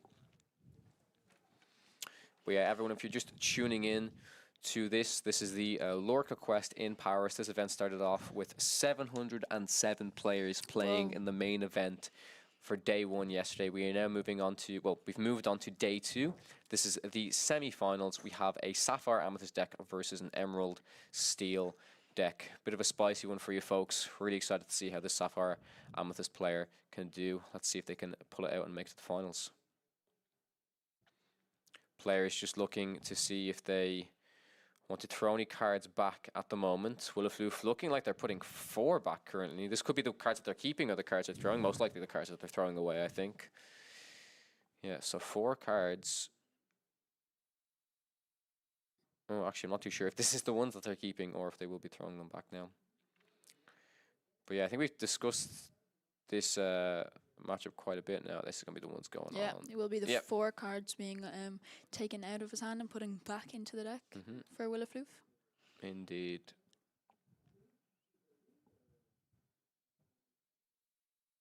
Yeah, and the Emerald Steel player, Warrow here, going to be taking their time, figuring out what cards they want to put back into the deck. It seems like it's only one. Wow.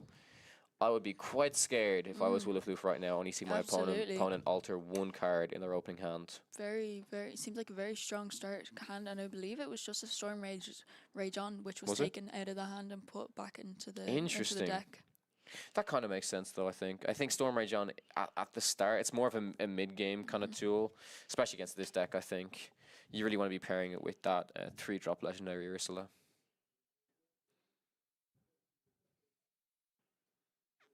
Yeah, let's see if Wario is the one to start. With that type of opening hand, I would assume it's very much going to be the Diablo shift line, but I guess we're going to find out. Absolutely. Okay, it's And actually it Willifloof is starting Willifloof. off.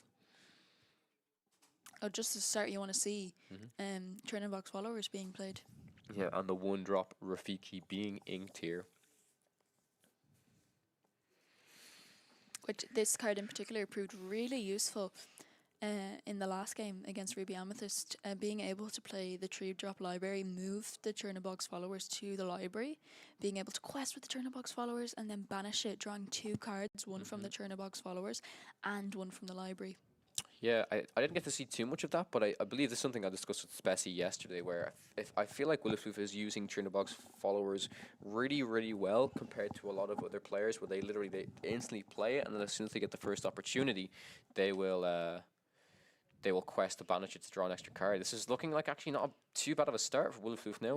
Waru has missed the 1-drop, but again, that is not detrimental when you're playing Emerald Steel. It's usually only the 1-drop Diablo or the single Hidden Cove in Waru's case here. Absolutely. So I think the turn 2 is where it's going to get particularly interesting. We did see the 2-drop Ursula inked, which I think is a very good decision because there's not too many songs in Willifloof's deck.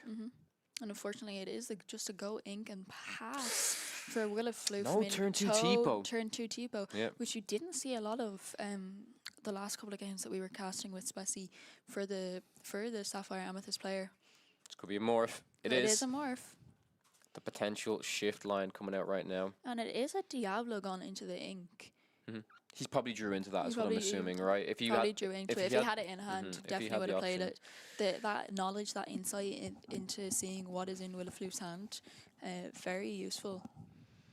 Yeah, I think he drew into it, or if there was a case that he didn't draw into it, maybe he has a handful of really bad uninkables. But it's difficult to tell as we can't see the hands right now. But I would imagine it was drawn into, so it's no problem. That 5-drop Elsa we discussed has to be inked right now. We did say that's going to be a key card in this matchup. We assume so, anyways. Absolutely. 3-drop Crab, Merlin Crab coming down. Not going to be the most effective card in general in this matchup, but just a solid 3-drop. Absolutely, can be really useful further on though if he does need to bounce it back to hand, gain that 3 attack onto another card to possibly take out maybe one of these Ursulas, or if this morph does get shifted onto.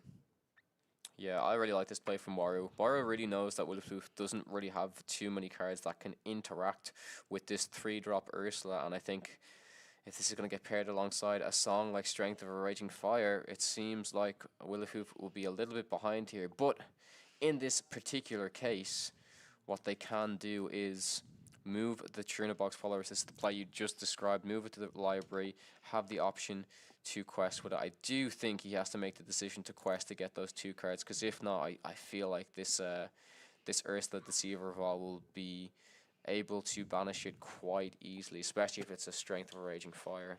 Absolutely, and unfortunately we just saw there another Elsa 5th Spirit having to go into the Inkwell, and we talked about this previously, them Elsa being key in being able to remove them Diablos, and we do just see that sudden chill come down and being sung with the Ursula. This means that it is getting sung twice, and will discard 2 cards out of Waru's hand, and because Prince John is now on the board, Waru will get to draw a card for each card discarded by his opponent, and in this case he will draw 2 cards. That's the Madam M Snake and the Merlin Goat as the cards that have been discarded here in the situation. Now, the good thing is, Willifloof does have the ability to remove this Ursula quite easy now with this Merlin Crab, but it's all going to depend on what happens from here. Willifloof did previously draw 2 cards, so there is still plenty of cards available for him to play, but like you mentioned, 2 of those Elsas have been inked right now. We're also going to see the morph sing. Oh my word. Waru being, I wouldn't even say them being greedy, being like really paying attention to. Do you know what it is? I think they're really after paying attention to that Willifloof had to ink those 2 Elsas. So my thought process might be that they just have really expensive uninkable another Elsa. Oh my god. Really, really tough here. Waru maybe looking to draw off that Prince John by making him discard, maybe looking for that shiftable card, that Floodborn card that he can shift onto that morph target. This is absolutely insane, folks. 3 of the key cards that will be able to really interact with Warrior's board have just been taken out. 2 of them in the inkwell, 1 of them in the discard. Looks like Waru is going to ink another morph here. Put it into the inkwell. Seems like they're going to pass. Yep.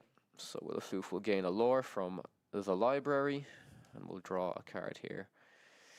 Really, really tough situation here as well, because the potential to leave the morph up means that there could be a shift line coming out here. We're going to see the fox to bounce that back. Yes, I do like this play.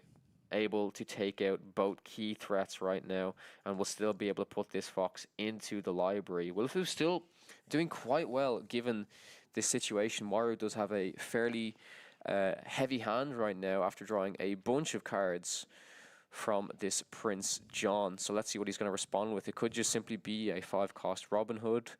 Could potentially establish another Ursula, but I'm really interested to see what Willifloof can do here. We're going to see the Hidden Cove inked. That's the single one deck. Oh no. A second Prince John coming down onto the board, and yes, he will pay 2 ink to hard cast that Sudden Chill. And then he will draw 2 cards off that. Yeah, I mean, maybe I'm overreacting to this because this is very strong for Waru being able to draw a lot, but if there's enough cards left in Willifloof's hand, we'll be able to at least start to establish a relatively strong board, I imagine. Again, we currently don't know what cards in their hand. Actually, I'm looking at their hand. It looks like there is only that one card in hand, so hopefully it is a good one.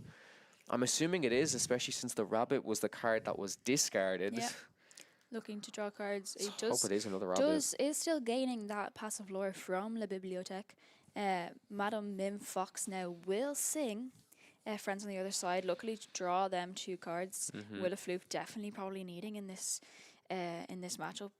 Has to ink, an an amazing bell card because these Prince Johns have ward, but going for the key Absolutely. location strategy paired with this great stone dragon, and this is going to be very, very important. Willifloof really respecting, sure, you've got these 2 powerful Prince Johns on the board, but I'm going to play every turn if possible. I'm going to dump my hand. Absolutely. So I think what's going to happen here is we've got the 2 libraries here. If this Madame M. Fox gets taken out, the interesting thing here is, I think Waru can control by, if they want to take out this Madame Mim Fox, then Willifloof will have to make the decision, okay, do I draw a card? Is that just going to be more fuel for Waru to discard? But in combination with this great stone dragon, we could see some big, powerful threats come out now, like the legendary Elsa card, the 8-drop. We're going to start ramping fairly quickly with this great stone dragon, even though the Elsa's not going to be particularly useful in this situation with the 2 warded Prince Johns on the board. But I'm very interested to see what is about to happen. I feel like Waru can just easily quest with these 2 Prince Johns right now because there's no characters on the board for Willifloof besides this Madame Mim Fox. And I think it's time for him to maybe start turning on the gas a little bit here. Absolutely. I mean, do you see the Storm Rage on being put into the inkwell, which possibly leads me to think that he has another way of dealing with this fox, because he could have... there it is, folks.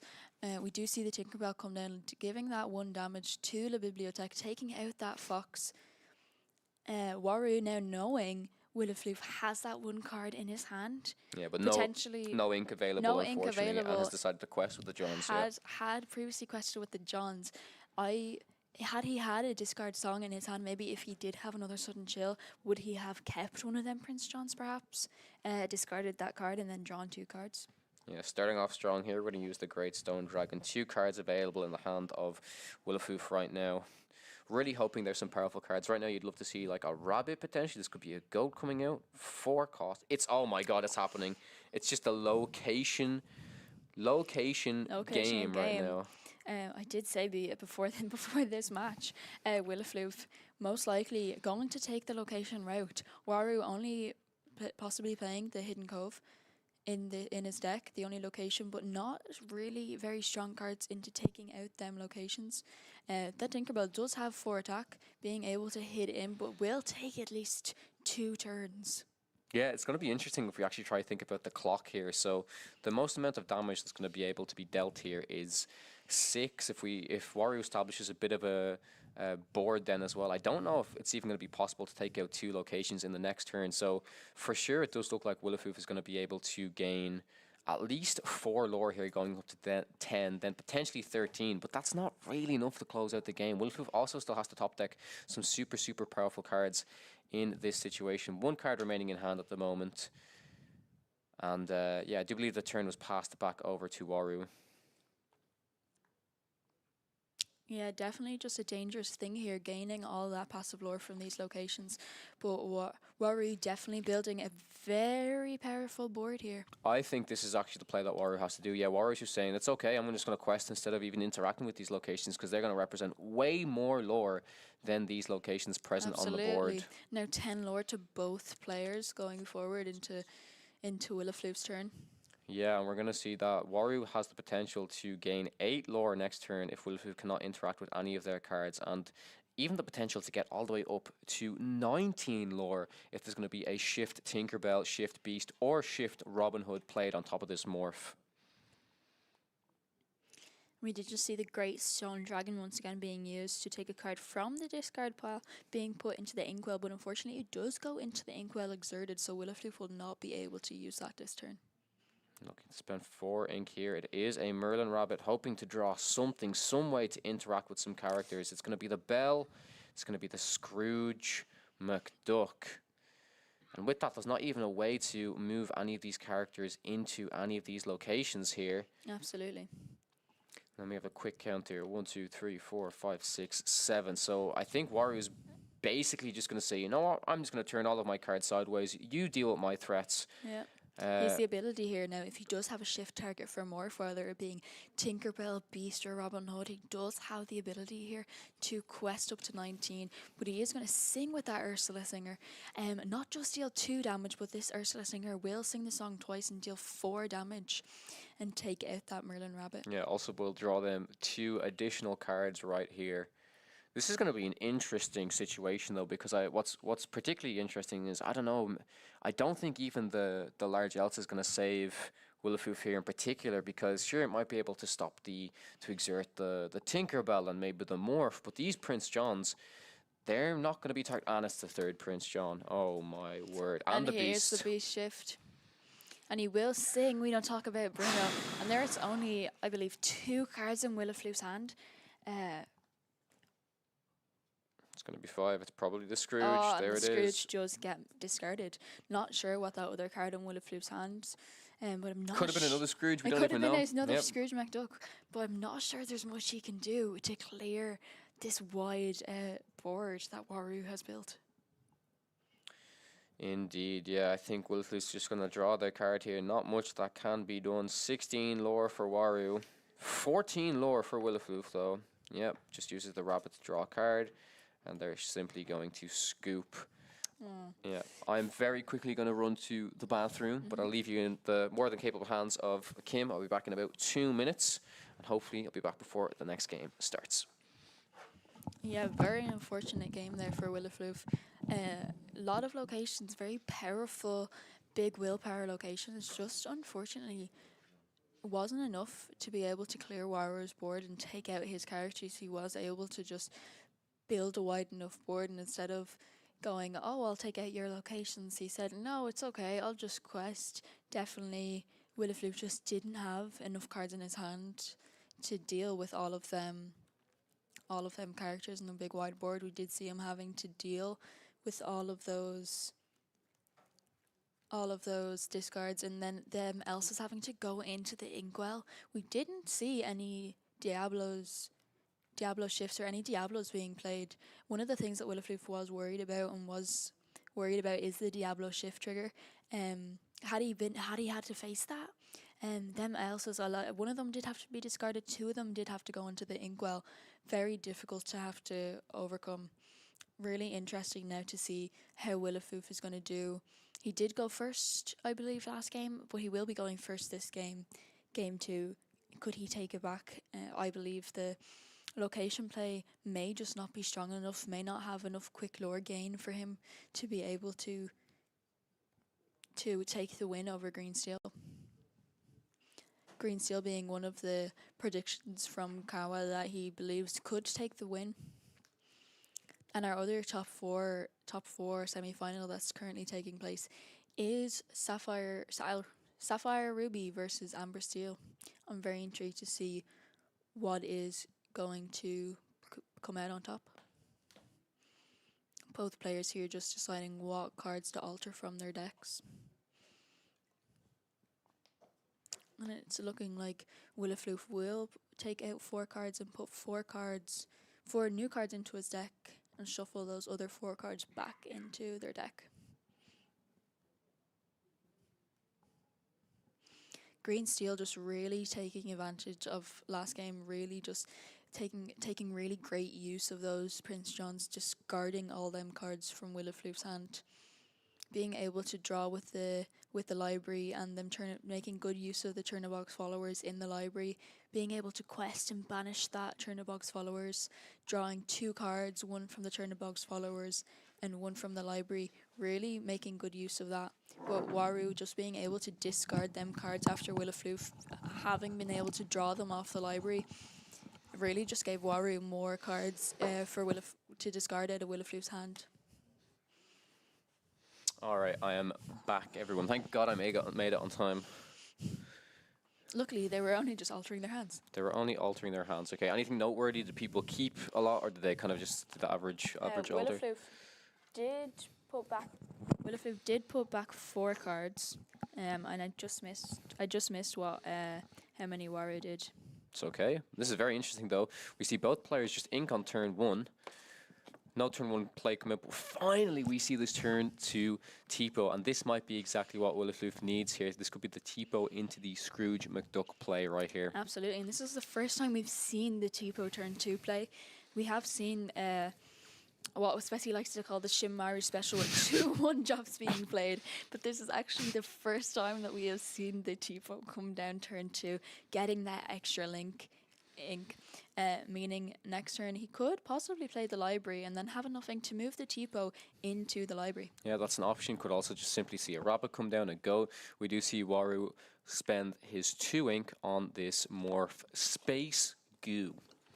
And, you know, that's always the potential to do the Beast or the Robin Hood shift for the moment. And when 4 ink is available, even potentially the Tinkerbell.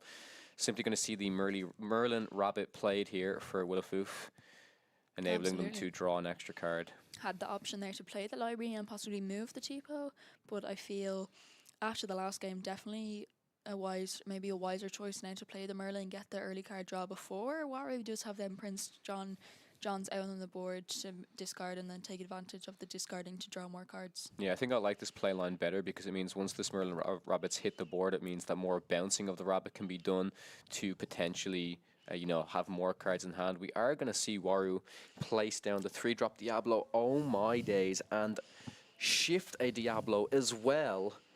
The double Diablo here is absolutely insane.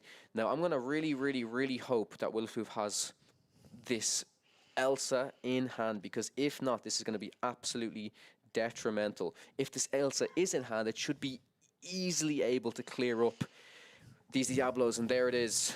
There it is. One of the things that Willifloof was really worried about is that Diablo shift, but he did have the answer this time. We unfortunately seen last game he did have to ink an awful lot of these Elsa 5th Spirit, but this seems to be the exact play you want to see. This is the exact line you want to see going into this turn. Luckily he was able to ramp up with that Tipo. This is the exact thing you want to see, being able to take in that Elsa 5th Spirit and take out that shifted Diablo. Yeah, the sequencing was perfect here as well, using that Elsa 5th Spirit to be able to banish the Diablo and then using the Merlin Rabbit to sing for anything on the other side, denying Waru from drawing some additional cards. Yeah, I think it was the correct play as well the previous turn that Willifloof decided to not quest with their Tipo, because that morph was on the battlefield, and there could have been the potential shift Robin Hood challenge into the Tipo, and it's you know, you're better off to protect your characters right now. All right. Absolutely. Waru now with only 1 Diablo left on board. He did have to discard a Bruno. He did discard a Bruno, we saw, to play the other Diablo onto that shifted. But now we're going to see a Prince John come into play. Yeah, most likely going to be maybe a potential sudden chill sing from this Diablo. But then the problem is, if the Diablo is exerted here, it's what Waru has to consider. That Elsa will simply be able to challenge into it. What I would potentially love to see here is there's two options. There could be a second Elsa 5th Spirit to take it to Diablo if they decide not to exert it, or we could see the 5-cost Bell to move that 2 damage over onto this Diablo. This might be Willowflu's time to shine right now. Many different options that Willowfloof could play here, and we know that they sang with Merlin's Rabbit. We're able to... It looks like it. Oh, yes. And it's going to be the Bell, moving the 2 damage onto that Diablo to get rid of that Diablo. And now that Elsa fully restored, ready for just in case. Maybe there will be another Diablo. Another Diablo, yeah. It's ready just in case. One of the two great options for getting rid of this Diablo. This is what you want to see, and I think this is really Willowfloof, showing off his skill of piloting this Sapphire Amethyst list. We'll simply see the 5-drop Sad Beast, as many players refer to it as, come down onto the board. Yeah. We'll see a Friends on the other side sung here by Merlin Rabbit.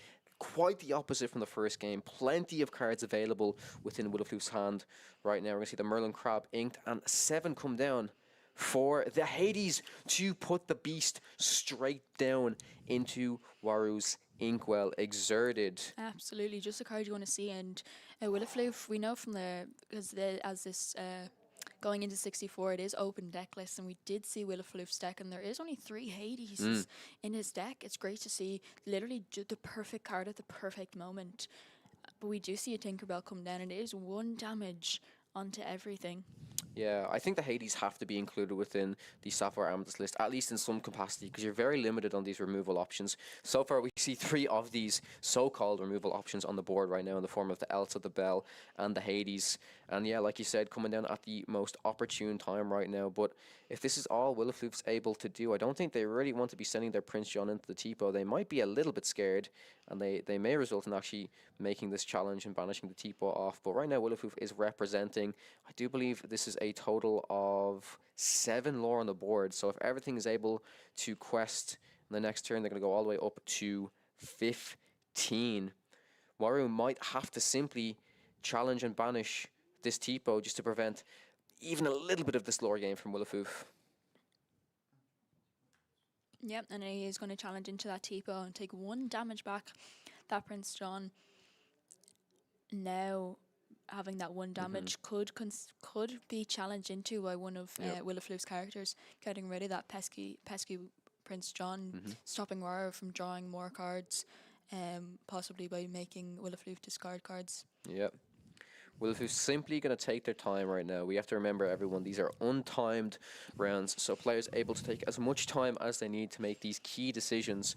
We're going to see the shifted Elsa, legendary Elsa, come down to essentially freeze this Tinkerbell giant fairy. Yeah, unfortunately though, this Prince John is ward, but luckily he had previously challenged into that Tipo, so he already is exerted. Can just take out that Prince John. Yeah, and that Tinkerbell now will not ready at the start of Waru's turn. Yeah, and with so much lore representing on the board, I mean, even the Elsa and the Bell alone, it's going to be 5 lore, and that's it. It's a scoop from Waru. We're going to move into Game 3 of the semi-finals. This has been absolutely exhilarating. Quite interesting, because this is, like, I feel like Willowfloof absolutely popped off, had every single... Like, when I saw the morph and then the Diablo, the double Diablo, I was like, if there's no Elsa, this might honestly be the game. This might honestly be the game. It was just the perfect timing that you want to see everything. That Elsa, that Hades, it really was Willowfloof's game. Being able to take out, having that Elsa at the perfect moment to take out that Diablo. But we did see now, game one of this semi-finals, Waru did win going first, and he will be now going first the 3rd game. Indeed, yeah. Now, there is always the chance that Waru doesn't draw into either the Prince John or the Diablo. This game, he did have both, and quite a strong start with the Diablo, might I add. But yeah, if there is a shift Diablo straight off the bat, Willowfloof himself said it, it's very, very difficult to deal with. If the Diablo comes out on turn 3, and also if there is some ramp on Willowfloof's side, should be able to deal with it quite easily. But let's hope, as you said, there wasn't really much Tipos found in the previous games beside that last game there. Let's hope he can find it this game. Definitely last game, Tipo came in just perfect ramping, perfect timing, which ultimately led to him being able to play that Elsa at the perfect time to get rid of that Diablo shift. Someone in the chat is asking, is there any Amber Steel in the top 8 day 2? There is an Amber Steel right now playing in the other semi-finals match against a Ruby Sapphire. So the top 4 decks that we have a Sapphire Amethyst, we have an Emerald Steel, we have a Ruby Sapphire, and we have an Amber Steel in the top 4 right now. Players going to draw their opening hands, alter some cards. Let's see what's about to happen. Oh, we see 6 cards altered for Waru, which, to be honest, this happens a lot within these decks that are very much reliant on the Diablo and the Prince John. Have to do these hard mulligans looking for the key cards. On Willowhoof's side, it looks like there may only be 2 cards. This could be a good sign if there's only 2 rather than potentially 5 being sent back. Willowhoof may feel like they have a potentially good starting hand right now. I think the Tipo is going to be the key card to maybe put them ahead in the game. There is going to be 4 sent back. And after the players have altered their hands here, they're going to get going. I think, did they leave some cards part of the deck? Yeah, they did. Yeah. There you go. They picked it up. All good. Going to make sure these decks are well shuffled, and we're going to jump into Game 3 of the semi-finals here at Lorca Quest. Yeah, it's still anyone's game. Sapphire, Amethyst, or Green Steel or Emerald Steel could, either one could take the win and go into our finals. Indeed. I think for the most part, I don't want to acknowledge too much of it, but I do think that the chat is very much in favor of the Sapphire Amethyst player over the Emerald Steel player. Absolutely. I think myself and Kim. I mean, it's interesting because it's very interesting. I'm a big fan of Emerald in general, but I would absolutely love to see this Sapphire Amethyst deck take it down. We're going to initially see this Diablo 1-drop come down, allows Waru to see Willowhoof's opening hand. What do you think about this opening hand, Kim? Oh, very good. Very, very strong opening hand. We see Chernobog's followers, ideally the 1-drop you're going to want to play. We do luckily see this Tipo. All the previous games, bar the last game, he hasn't had the Tipo turn 2 play. But if Waru doesn't decide to ink this Friends on the other side, it could be a possible... Willowhoof, yeah. Willowhoof. If he does not decide to ink this possible Friends on the other side, it could lead Waru into playing a possible Ursula Deceiver to discard that Friends on the other side. I think Willowhoof's going to recognise that's a possibility, especially now that Waru knows that's in the hand. There's definitely some mind games in that, because like I said, Waru knows that there's not many songs within the deck, but now he knows there's exactly one in the hand. Yep. Willowhoof really understands this playline. Going to ink the Friends on the other side, just trying to decide what card to answer with as the 1-drop. Is going to be the 1-drop Rafiki, or is it going to be the Chernobog's followers? We do see the Chernobog's followers hit the boards. We know there's a Tipo in hand into the potential to play the Merlin Rabbit, and there's also some shenanigans with the Madam M Fox as well. So while we say it's a strong opening hand, it is not a bad opening hand by any means, but there's no library, I think would really, really like to see the Elsa in the hand right now. Now, luckily, Waru hasn't done the Diablo shift right now. Could potentially be setting up for maybe a double Diablo shift, but I don't know if there's enough cards in the hand. I do see there's definitely one legendary Diablo in Waru's hand right now, and I'm very interested maybe as to why they haven't decided to do it right now. Maybe they have no actions in hand, but it could definitely potentially be coming down next turn. They could just be waiting until they want to do it next turn, because now they could do a shift Diablo and then maybe like a shift Beast, shift Robin Hood, something like that. Absolutely.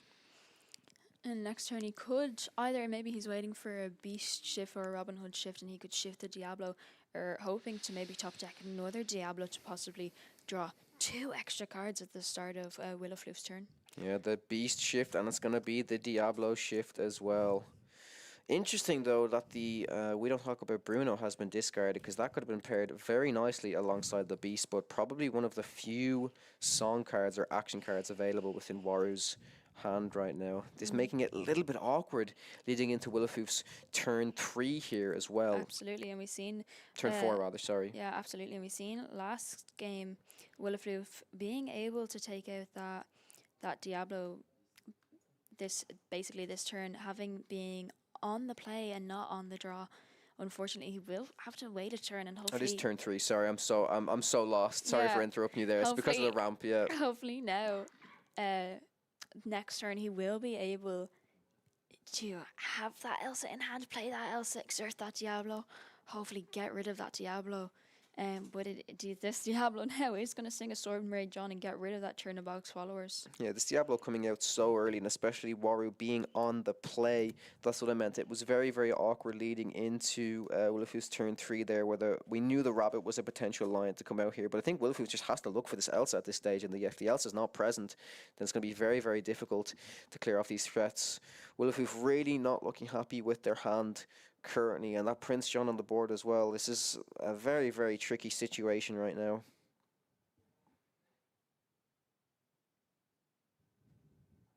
All right. With that, we're going to see the 1-drop Rafiki inked. It seems like this Elsa may not be available in the hand of Willifoof right now. Maybe it will. There is a potential. No, it's 4 instead, and a Merlin Goat simply played instead. This Diablo will remain on the board for now, and just simply opting to quest for 2 with both of these characters, the Tipo and the Merlin Rabbit. I'm not too sure if it's been inked, but I know from the opening hand we did see Willifoof have a Madam Mim Fox available. So if the Beast for some reason decides to challenge into either this Merlin Rabbit or into the Tipo, the Fox will possibly be able to clear it up. It looks like it's just more singing being done from the Diablo here. The Madam Mim Snake has been discarded, and Prince John will simply draw a card. Ursula Deceiver going into the Inkwell, and that Oh my god, Lucifer Lucifer coming being down. played. Poor Willifoof having to discard 2 character cards as not an action card in the hand.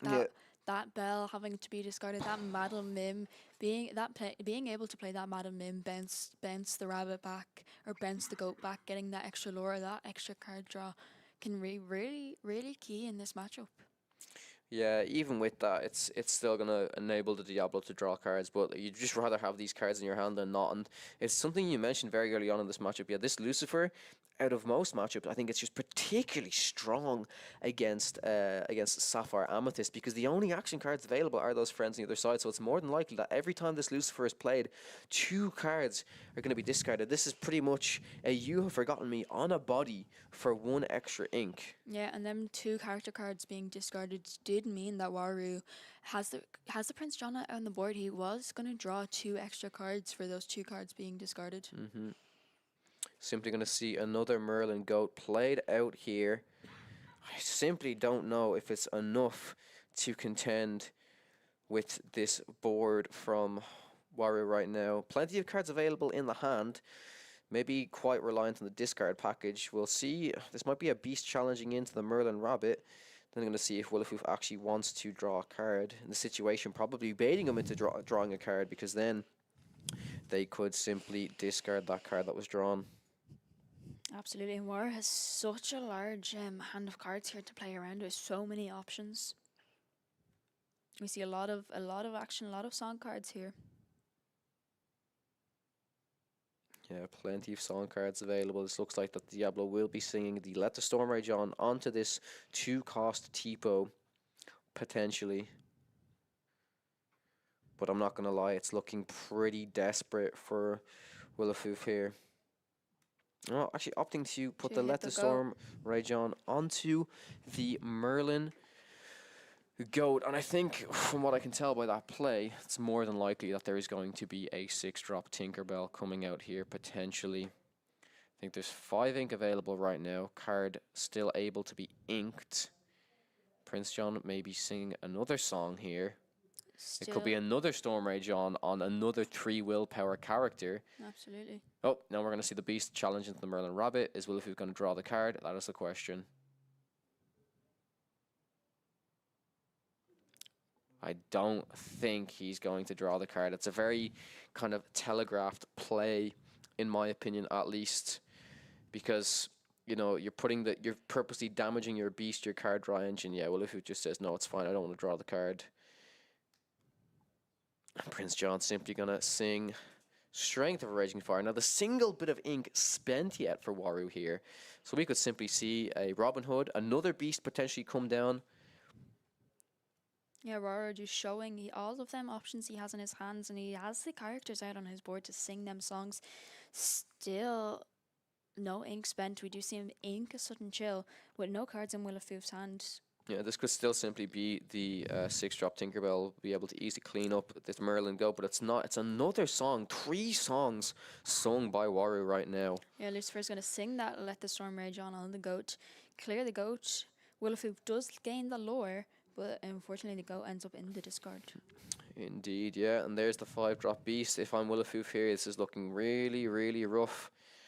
I think it's tough to say, but it might have to simply be a scoop here, because I don't know if there's much that can be done to answer the double beast, Prince John Diablo, and the Lucifer. There it is. There's a handshake. Very unfortunate Congrats for this. Congrats to Waru. Green Steel will be going into the final game against either Amber Steel or Ruby Amethyst. Especially after walking Or into not the room. Ruby Amethyst, Ruby Sapphire. Yeah. Especially just walked into the room.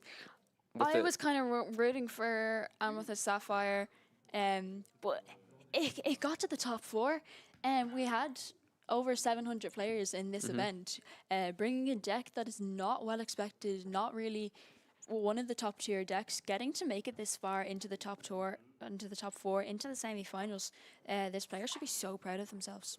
Yeah, I think Willowfoof really showing off their knowledge, though, because when they have the right cards in this matchup, like we saw in Game 2, the Belle, the Elsa, the Hades, really showing the power of those cards. But unfortunately, it seems like, especially very sad to see the Amethyst Sapphire deck lose there in the semi-finals. But I don't know if we've gotten confirmation if it is going to be the Ruby Sapphire.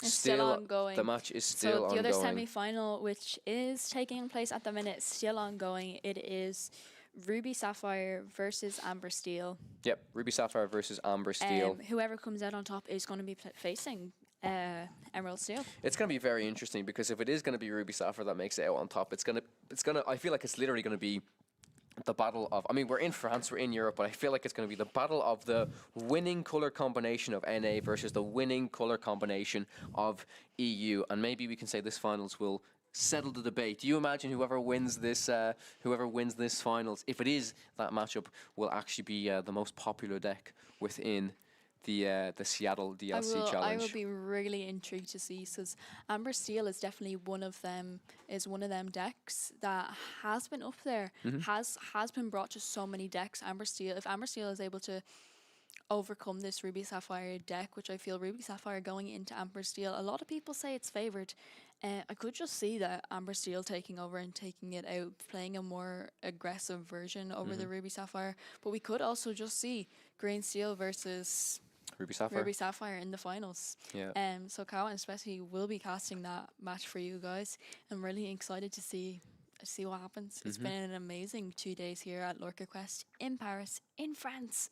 Yeah. I think my favorite thing, though, has been that for the most part we're still sure, we can do that. Yeah, we're gonna have a loser interview for Willowfoof. I think they deserve it. I mean, they're already on the stream, and especially. everyone here in chat really, really loved them. But in the meantime, Yeah, we still have card market vouchers to give we away. do still have card market vouchers to give away. Yes. Let's. We can do the interview here first, if that's okay. I will. Kim will be back briefly. I will be back.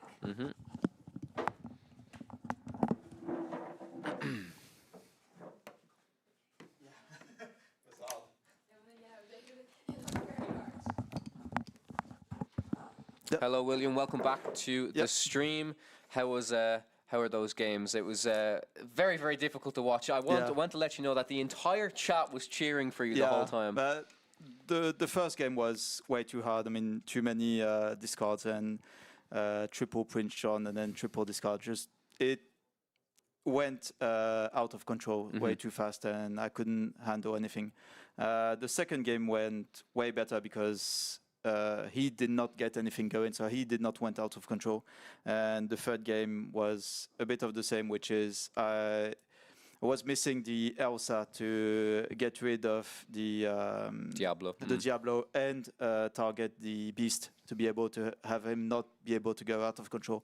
Which, yeah, I knew the game was going to be hard. It was an uphill battle from the beginning, because this is one of the weak points of the deck, which is once the other deck gets out of control, there's no reset button like be prepared or anything that just goes, okay, you've done your thing, let's just press restart and then start another game. This does not exist in Blood Bowl, so it's really, I knew I was lost. Yeah, it's really tough. But I will say that I think in that game 2 in particular, like we saw the opponent play, they had the 1-drop Diablo that had the morph, and then they did they had the morph, and then they played the 3-drop Diablo for 3, and then shifted the other Diablo. I think you handled it really, really well. It seems like you just had the perfect cards, the perfect answer for it in the form of the Elsa, could then use the Bell to move that damage onto the other Diablo, the Hades to deal with the Beast. You were in complete control of that game. I think what really helped out there was the T-Bow in particular. I feel like if you have the T-Bow in that matchup in particular, it's really good, because if you go T-Bow into a 4-drop into the Elsa, you'll be able to deal with that Diablo a little bit quicker before it starts to get out of control. It depends. T-Bow sometimes it's a double-edged sword, meaning you can handle Diablo a lot sooner, but you get one less card. So if they still get on the plan discard, sometimes it gets really ugly, especially since you want still to keep a same number of cards. Either you want to go no cards at all, which is then you go just into top deck mode, and then you hope the top of your decks is generous, or you need to keep quite, let's say, 2 or 3 cards to be able to still keep playing, especially with the mims and things like this. So T-Bow to me is a bit of a double-edged sword. It's very powerful, especially on the play where indeed you will just go Elsa a lot faster. But on the draw, I find it a bit weaker because it's still slower, and the turn 4 is not as powerful as the turn 5 that we want. For sure. Yeah, I'm curious, did you face many Emerald Steel in the Swiss rounds yesterday? Yeah, it was my single lost. It was your one loss. Interesting. It was like I said, it's once they get out of control, there's no coming back from it. It went exactly the same. Like he went something like turn 3 Prince John, turn 4 Prince John, turn 5 Prince John into triple discard, which then you just can't do anything. Yeah, it's something that we noticed about that list in particular. It's something that Kim pointed out, which is really interesting, is suddenly their 2-drop Ursula becomes worse against you because your only song and your only action is the friends on the other side. However, the addition of the 2 Lucifers was absolutely devastating against you, because pretty much no matter what, it's always going to discard 2 cards, and that's really, really tough to handle. Yeah, it's a bit of a mind game as well, because since they know I only have 4 cards, sometimes you get to keep it in hand, but once I was doing my mulligans, you saw me not keeping them in hand because it's a mind game. It's very strong if you get to sink it, but if they go turn 2 Ursula and they discard it from you, I mean, this is just nearly dead on the draw. You're nearly dead on the spot there, because losing 1 card this early, especially in Incubables, is too harsh. Yeah, that is super interesting though when you mention the mind games, because like I said, I could recognize that from game 1, the first card that the Emerald Steel player inked was that Ursula, so they recognized that this card's a little bit less useful, but I think in that game, then you still were able to utilize some of the, or maybe it might be the game after, but being able to utilize the friends on the other side, you kind of said, okay, he thinks that the Ursa's not going to be great, but if he happens, it's the risk you have to take as well, right? There's a whole kind of balancing act. So I thought that was particularly interesting. But again, congratulations for making it to the top 4. Thanks. Everyone in the chat is really, really happy, really proud to see Sapphire Amethyst do. What did you say? Yes, what would you like to say to Moyen? No, Moyen has to respect Blurple. Yes. I mean, he has to say it on the Podcana. I'll get him. Yeah. I'll get him to. Now he has to respect Blurple. I mean, at top 4 is 700 tournament. So Blurple is not as bad as they say. It's bad. This is not. It's still a tier 2, maybe tier 1.5 deck if they want to say it, but it still has some dreadful matchup where, with the way you build it, you just give up some matchups. And there's no like win-win where you can go 50-50 against all. And but I did it. So now he has to respect it. 100%. No, I agree. It's kind of like when I remember the first time he told me that the Amber Emerald deck was somewhat good. I was like, oh my god, I've actually earned the respect of mine. Because I agree that deck equally, I also think is kind of like a tier 2 deck. If piloted by a very good player, can be a really, really powerful deck. But one of the reasons why we didn't see that too much, I think there's only one Amber Emerald that made it into the top 64 today. Yeah, I think so, the big reason for that is honestly the matchup against Emerald Steel is really, really, really bad.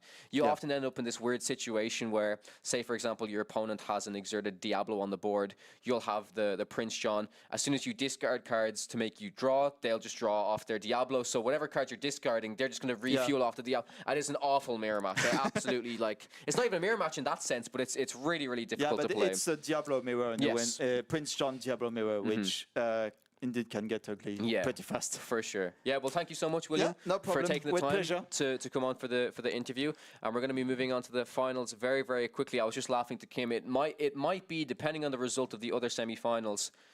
Have you seen? It's Ruby Sapphire. It is? Yeah. Okay, so the finals is literally going to be pretty much the winning NA deck versus the winning EU deck of the most recent DLCs. It's going to be Emerald Steel versus Ruby Sapphire. We'll be there with that game very shortly for you guys.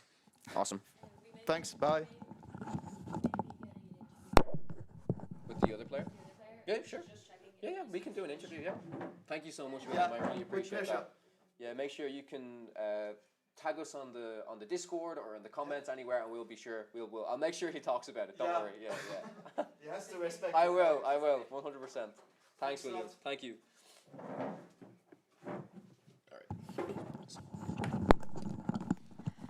So unfortunately, they were trying to get us to interview the winner, the Green Steel Mirror there, but unfortunately, he does not speak English. Okay, sure. They were just trying. Okay. 2 minutes. Oh, you just speak English?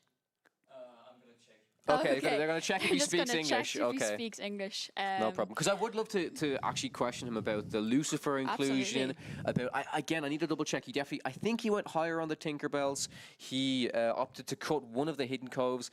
That's particularly interesting because I think the Hidden Cove, in my opinion, is actually quite a strong card against, let's say, against the Ruby Amethyst, against the Ruby Sapphire to prevent the the potential brawl from coming down. So I'd love to question him a little bit about his particular deck building decisions when constructing that Emerald Steel deck. Absolutely, but the other matchup, the other semi-finals has finished, and we did see Ruby Sapphire come out on top and beat the Amber Steel. So in the finals, it is going to be Green Steel versus Ruby Sapphire. Yeah, for sure. The deck that won Birmingham and the deck that won Vegas, we're going to see them come up against each other. For sure. Now, but right now, we still have card market ledgers to we give have away. 4 left. So what I'm going to do is I'm going to give 1 away, and then we'll definitely have 2 to give away after the final. I'm going to keep 1 aside just for emergencies for the moment. So Kim, if you happen to have your phone, if not, it's okay. I do have my phone. We can use my phone if you want. I'm going to think of it. Well, we're going to basically look up a Lorcana card. If you guys want to win €30 of card market credit, it's in this envelope. We will be giving it away. We have everybody's name written down who has won one of these so far. We're giving away 32 in total. This is the 4th last one. We've nearly run out of all of them. But we're nearly at the end. Like, we are coming into the finals now. It is nearly the end of 2 amazing days. Coming into the finals now. Next, Green Steel versus Ruby Sapphire. I'm really, really excited to see what comes out on top.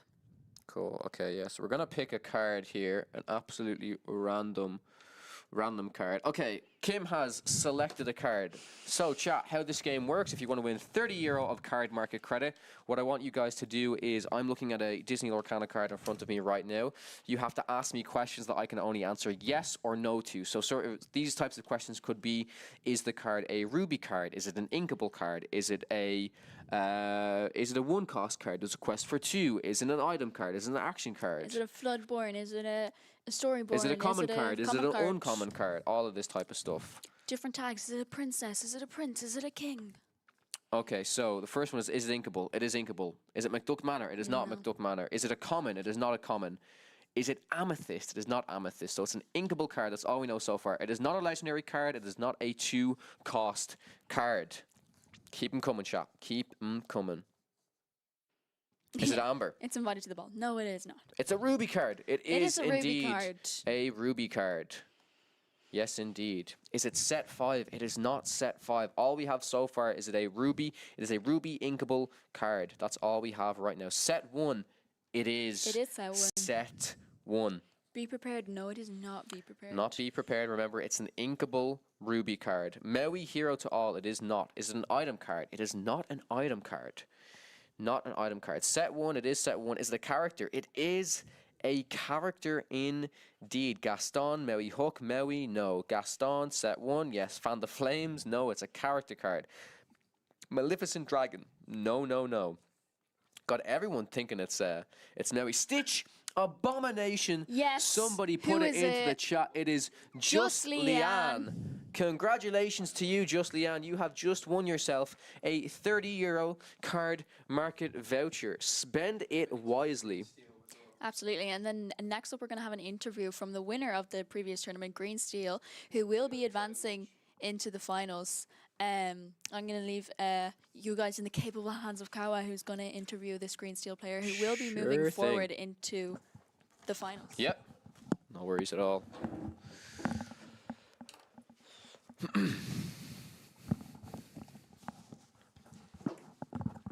Hello. Hi. How was your game in the semi-finals? Good, How did you feel coming up against Blurple? Because it's obviously a ink color combination that you don't see too often. Maybe you haven't prepared into too much, but I think there were some particular inclusions in your deck that I think did quite well. Specifically, the Lucifer was very good, Very good. against Sapphire Amethyst, because you clearly saw they only had 4 action cards in their deck, them being the friends on the other side. So Lucifer, when it comes down, nearly guaranteed to discard 2 cards from the opponent's hand. Yes, as you said, it's not a deck that you see very often, and in fact, I've never seen it. So Oh, is it one of your first time playing yes, it? I Oh, wow. discovered the matchup on the spot, but I quickly identified that discarding their cards in their hand is a very good Of strategy. course, of course. So I think I went that way in game 1, fully discarding his hand, and game 3. He could have some game if he top decked an Elsa to tap the beast. It's so funny. I just had the interview with him. He said the exact same thing. He said he did the Tipo into the potential, the Merlin Rabbit, and if he had that Elsa, he could have tapped the beast, hit into it, prevented you from drawing And a kill the card, Diablo. and get rid of the Diablo. Yes, and then from there we could have had A very different game. normal game. Yes, a normal game. That we still needed to play, but he didn't, and from there it was really easy with all the card advantage. Yeah, for sure. And it's against Sapphire Amethyst in general, I do think you really recognize the power of discarding their cards, because it's a very kind of board-based tempo deck. Like we discussed, many of their cards are character cards, you know what I mean? So it's oftentimes when you discard a lot of their tools, and they're very limited in what options they can play. So yeah, I think you played very, very cleanly. I do have to give props to the Sapphire Amethyst player in game 2. It seems like they had the perfect answer to everything. The And they play really Elsa, well. the Belle, the Hades knew exactly what to do. But yeah, I think I did get scared in game 2, because you had Morph, and then you did 3-drop Diablo, shift. You had 2 Diablos on the board, and I was like, this is going to get rough. But Sapphire Amethyst player had the perfect answer against that. With the Tipo to play the Elsa in time, and he had really good answers Yeah. to my to I my think hand. I think the Tipo in particular in that matchup really helps the Sapphire Amethyst player get to that 5 ink quicker, because their only real way to interact with this Diablo is to have that Elsa. That's his key turn, the 5-ink turn. Yeah, for sure. And I think if it's a slower start, and if you do the shift Diablo at turn 2, you're going to be drawing so many cards. Even they start with Trinabog's followers, or if they have Magic Broom, as soon as they draw cards, you will just get so many cards. And then you play a Prince John on the game. You're sitting here with 1,000,000 cards in your hand, Yeah, for sure. If I play Prince John and I'm in control and I can discard their hand, then it's a free game. For sure, yeah. So But you have to get there. indeed, yeah. So we're kind of myself and Kim, we were joking amongst the chat and stuff to say that. So the finals, it does seem like it's going to be kind of the best deck from America, which is the green steel, the emerald steel deck, versus the best deck of Europe from the DLC Birmingham, which is Ruby Sapphire. So this is going to be the true finals, the championship finals, and I'm really interested to see how this goes, because I think this particular matchup that we're about to see is something that a lot of players really want to understand, because I think people say it can go in 2 different directions. How do you feel facing off against Ruby Sapphire in general? The goal is the same as for this matchup. It's to disrupt their hand, get everything out of their hand. Because if they're left with one card, it's always a high RAM, and they can get back to the game. So yeah, discard. But in some cases, you don't have that last discard card to get the last high RAM. They can get back into the game, and from there you still need to play. Sometimes you can go really aggro. They don't have the answer, or you have the pit right before the B prep. So there are multiple ways to win those games, but there are also many ways to lose them. Yeah, for sure. And it's very, very interesting because I think the 2-cost Ursula becomes very powerful in that matchup because nearly all of the songs, I think all of the songs within the Ruby Sapphire deck are uninkable. If they play How Far I'll Go, One Jump Ahead, Be Prepared. So there's many targets for that and really powerful cards that you're able to kind of snipe out of your opponent's hand. But the difficult situation, even if you come up, you know, let's say things are going good, you're discarding their entire hand. Let's say they're literally top decking. Some of these cards now in the decks, like Vision of the Future, right? Suddenly they top deck this, they look through the top 5 and find the perfect card. They could find the Sisu, and Sisu could completely clear your board. So one thing I wanted to ask you as well was, I see that you went down, you only have one Hidden Cove in your deck, if I'm not mistaken. Yes. Or there is one, yes? Yes. What are your thoughts on that? Do you think the card is maybe not that valuable in general? Do you think, because I do think against, obviously in the specific situation, you know, if you're able to put your Diablos or any of your cards into the Hidden Cove, maybe protects it against a Sisu, but you don't really enjoy the card too much? I really dislike the card. Really? Interesting, I really hate interesting. it, but I figured out it does some things in certain spots. It's all very conditional. So by playing one, I ensure I almost never top deck it. By playing one, I ensure that sometimes, because in this deck you mulligan a lot, you mulligan on average 5.2 cards. Yeah, yeah. So you have some probability to have it, and I don't know if it's the worst case scenario or the best case, but it's inkable. So we just ink it, and we stop discussing about if is the card good or not. Yeah, for sure. But in some very narrow situations, they don't have ice block. They have, you know, that they have The Brawl or the Medusa, brawl, whatever. then Yeah, you can do the play, and I do agree. It's a very very very difficult card situational to play. card. And in certain matchups, it's a lot better than other ones. And I do think, yeah, most of the games you probably will just ink it. It's this like very, very specific opener where you play it, and it's weird to play an entire card in your deck just to kind of really help that your Diablo survives. Like, you know, you're giving up one, potentially 2 slots to your deck to say, okay, if I have this Diablo opener, it's even stronger. But some people would argue that is maybe worth it. But it's definitely interesting for I sure. prefer to play 2 threats, like shift Diablo on turn 3 and play another Diablo or a pit, and trying to capitalize on those plays rather than trying to protect one Diablo, and if they still have the answer, then you're stuck with a stupid location. Yeah, that does location nothing. card. Yeah, I'm really intrigued. I do like that idea of playing the Morph and then turn 3, kind of putting 2 Diablos down. It's a lot of pressure on the opponent for sure. And then one of them is able to be exerted. You're going to start drawing some key cards as well. So yeah, I think for the most part, I'm really impressed by your list. I think the inclusion of the 2 Lucifers is very innovative. I don't see too many players playing that. Is there another specific reason why you wanted to include Lucifer in? It's a better Ana. Oh yeah. It's a better Ana in my opinion, because Ana you cannot choose the card. Here in some way you can choose to discard an action, which is always best than discarding 2 creatures, because the creatures you can deal with them. So discarding an action is really key, instead of Ana where you discard a random card, and then in some cases you get to discard 2 cards, and then it's really good. It's really good. Yeah, you pair that with the Prince John, and you're. And it's the option that you play the most, like 90% of the time. Oh yeah, you play Ana to do the So discard. Yeah, for if sure. you're going to do that anyway, let's just play a Lucifer. Yeah. And I think in general, you can correct me if I'm wrong, but I don't think the deck is too high on uninkable cards, right? Maybe 11, 13. 12? 13, that's fine. About Yeah. 13. And the bonus pro point for Lucifer, it can sing a card we shouldn't talk about. Oh yeah, the but, card we don't talk about. which Yeah. Ana doesn't. So it makes a big difference. For sure, yeah. Well, I'm going to wish you best of luck for the final game. We will, of course, be casting. And I don't know if you know about myself, but my favorite deck to play in the meta right now is Amber Emerald, which is very similar to Emerald Steel. So we all did predictions at the start to see what deck was going to win. I believe Kim said Ruby Sapphire, Spessy said Ruby Amethyst, which is gone, and for myself, I said Emerald Steel. So I'm on. You're my hope. Me, kind of. You're my hope okay. to win this. So Cool. listen, thank you so much for the interview and good luck in your game. All right. Thank you too. Awesome. Kim, do you want to sit down? I have a gift for you too. Okay, interesting.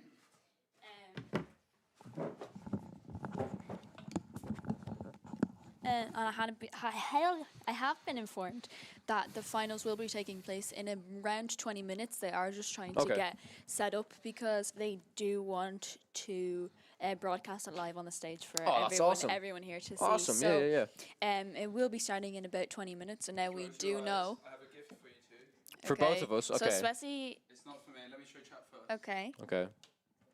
I have no idea what this is. So confused. I hope it's a foil it's a Wildcats nice wrench. gift. That's what I hope it is. I have no idea. Do Can you I open my eyes yet? Do you have it, Kim? No. Can we open our eyes? Okay. What is this? Oh, yo, that that's is so so sick. beautiful. That is so nice. Is that RB King Disputed that we never got back at UK Games we Expo? we gave Emily one and we forgot to ask for it back, so that could be the one. We just got to. it's That so is beautiful. so cool. Oh, that's stunning. I think Kim has to play this card now I in the think Ruby it's going Sapphire in my deck. Did you get I one as did. well? Yo, let's go. It's so beautiful. I love how she writes the I on her name with the little Mickey Mouse head. Man, So we are so. I cute. look at this stuff. I'm like, It we is are so untalented. beautiful. We are so. She's so amazing. Big Ben. This is my new favorite thing. Who's Yeah. the red-blue player? I'm not actually too sure. Do we have the name of the Do we have red-blue the player name by of the chance? red-blue player? Oh wait! I'll have it on my phone. Oh, there's a show match on. You guys want to watch it? There's a show match. Are we able to There's put a it show on match. the... Are you able to put it on? If you're able to do it, Spessy. If you're able to do it, I would Mr. love Production. to watch the show match. And this is when the stream shuts down, everybody. This is why the stream shuts down. Get some French through it. That's okay. That's Yeah. okay. Oh, amazing. Oh my God, we're look just at you, watching Spessy. I believe this is two of our French casters. They're just- going they're to playing play- Pack they're playing Rush. Pack Rush. They're Oh, this playing is Pack amazing. Rush. Is it set 1 packs? I would love. I don't. There's no way it's set 1 packs. We're just is going it? to cast over the French stream. I love it. Wait, it might be set 1 packs because it looks like the like marketing card that kind of looks like a set 1 Yeah. thing. How wild Okay, on anyway, stream? we're just going to see this. How wild is it going to be, right? Enchanted Elsa. Enchanted Elsa. on stream. So good. That would be This is absolutely insane. epic. Guys, predict in chat who do you think is going to win, and we do have some. So maybe we'll guess who is going to be the first. Guess the lore score is probably the best way to do it. What do you think? Guess the what lore do you score. think that the lore score is going to be? And maybe just maybe you can win yourself a Oh my card God. market €30 voucher. I believe Pack Rush is 1st to 15 lore. Yeah. So That literally, when you say guesses, I literally feel like we're doing like a bet on football, which I'm surprised Spessy's left the room for because Spessy loves a good bet on a football match. Let me tell you. The first to get it will be the first to get to 15 lore. So 10 to 7, in 4 to whose 15. but it has to be in whose favor? Do you think it's going to be 15 If lore they say to Val or if they say Andy? 10 to 7, I'm going to say left to right. Yes, That's most what I'm likely. going to say. Okay, perfect. We're doing guess the lore score. Spessy, See what Kim's doing. Spessy, guess the lore. She's putting bets on lore. It's like a football match. What's the score going to be? Guess the lore Me score. and Spessy did this earlier. Did you actually do this earlier? Yeah. Oh my God. Me and Spessy did this earlier. It's a perfect way. Because we do still have like 4 card market vouchers to give away before the end of the day. We've got three left right now. Was just one match to go, one finals left to go. But right now we are going to see Pack Rush take place. Oh, these aren't set 1 packs, but I can see one of my favorite cards in the hand. These are not set 1 packs, but There's a Cheeky Under the Sea. cheeky under the sea. 2013, so it can only be up to 15. If anyone doesn't know the rules of Pack Rush is basically Which open. I believe they don't know the rules of Pack Rush because they have drawn 7 cards and it should only be 5 cards, no? Oh my God, yes. Yes. I will. You know what? I'm in such a mood. I'm going to go in and tell them. I'm going to be the mean person. I'm going to be the I judge think of you this. should. Go be the judge of Pack Okay. Rush. Enjoy, Kim. I got the opportunity to demo many a Pack Rush at Birmingham, and I can tell you that both players drew 7 cards, and I believe they just realised now that they are only allowed to have 5 cards. Cowie just after running in to tell them that they are only allowed 5 cards. They do have to put 2 cards back. Going to be very interesting here. We did already see a cheeky Under the Sea. Pack Rush one of my new favorite formats of Lorcana. Just opening new packs. Whenever I get them, I'm rip them open and then have to play Pack Rush. But yeah, don't forget to guess the lore score, and you may just win yourself a Card Market gift voucher. And don't worry, the finals of Lorca Quest will be coming very soon, and casting the finals will be Kawa and Spessy. I've had an amazing 2 days here. I've so many thanks to the people here at Lorca Quest for having me, letting me cast for my first big debut. It's been such an amazing 2 days, and I can't thank Kawa and Spessy enough for letting me cast alongside them. Getting to learn from Kawa and Spessy has been such an amazing 2 days, and I have not stopped laughing over this camera for the last 2 days, having a wild turnaround. Lots of guesses coming in. Now it is the first. So Pack Rush is the first to 15 lore. Just bear that in mind when putting in your guesses, as I do see a few 20 coming in. And these are the Lorca Quest counters, which I believe maybe they're trying to show us, but this camera is going all sorts of wild directions. Lore counters, which I believe were 200 ticks. I'm not quite sure how many ticks were, what were the ticket values for people playing. It was 200 ticks, and I believe a friend of mine, which made top 128, got 200 ticks. And I believe the lore counter was maybe 100 ticks. But if you see it in person, it is really beautiful. So we'll cut off the stream, the lore, the first to guess the lore entries is now closing.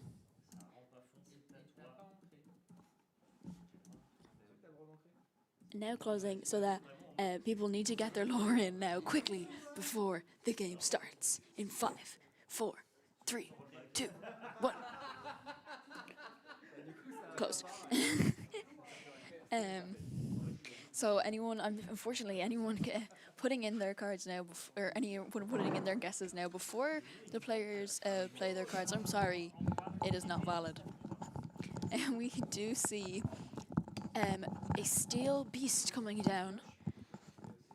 Kim really struggling to know what this card I'm does. not quite sure what this card does. I also have no idea. I think I'm going to guess that this is a 3-cost, 2/3 quest for 1 Beast. resist. It's also, I think it is. It's also in French, so It's a resist card, yeah. Beast it resist. is definitely a resist card. 1 lore, I believe. It's resist. It's Yes. 3 cost. 3 cost, 2 strength, 3 willpower, resist 1. I do believe. We're gonna see a max. Do you know what max does, Kim? Max. It's a dog. Yes, I love Max. He's a beautiful card. What's max from? Max is from. Do you not know what Max is from? Max is Prince Eric's dog. Ariel? I was gonna say Max Ariel. is Prince Eric's dog, and I'm not gonna blame Ariel for falling in love with Eric, because Eric went into that boat to get his dog when it was burning, when it was going. Was this This is in the movie. I don't in the blame live action movie? This is in. It's in both, I'm pretty sure. Okay. I don't know if it was in the live action, but it's definitely in the cartoon. So I do not blame Ariel one bit for falling in love with So what Eric, Kim's because saying is he if ran somebody- into this sinking boat to save his dog. to save his dog. So what Kim's basically saying is if she ever sees any man rescue his dog ever, she's leaving me for him. That's basically what I've just heard. All I'm just saying is that if you ever want To to save a dog from a shipwreck, a sinking boat, I'm okay with it. Okay. I'll keep that in mind. Yes, you will still be the love We of my see life. Camillo Madrigal, 4-cost, inkable 2/5. At the start of your turn, you may choose one. This character gets +1 lore this turn. This character gains Challenger +2 this turn. This does not look like a bad card at all. This does not look like a bad card at all. And if you're unfamiliar with Pack Rush, the idea of Pack Rush is that you get 2 packs. You open all the packs. You take the back card like information card, and you start off with 2 ink, and then instead of drawing 7 cards, you draw 5 cards, and then it is the 1st to 15 lore. We're going to have a lot of scores to track, after this. We're going to have so many scores to go back upon to see which person put it in correctly for. Yeah, absolutely.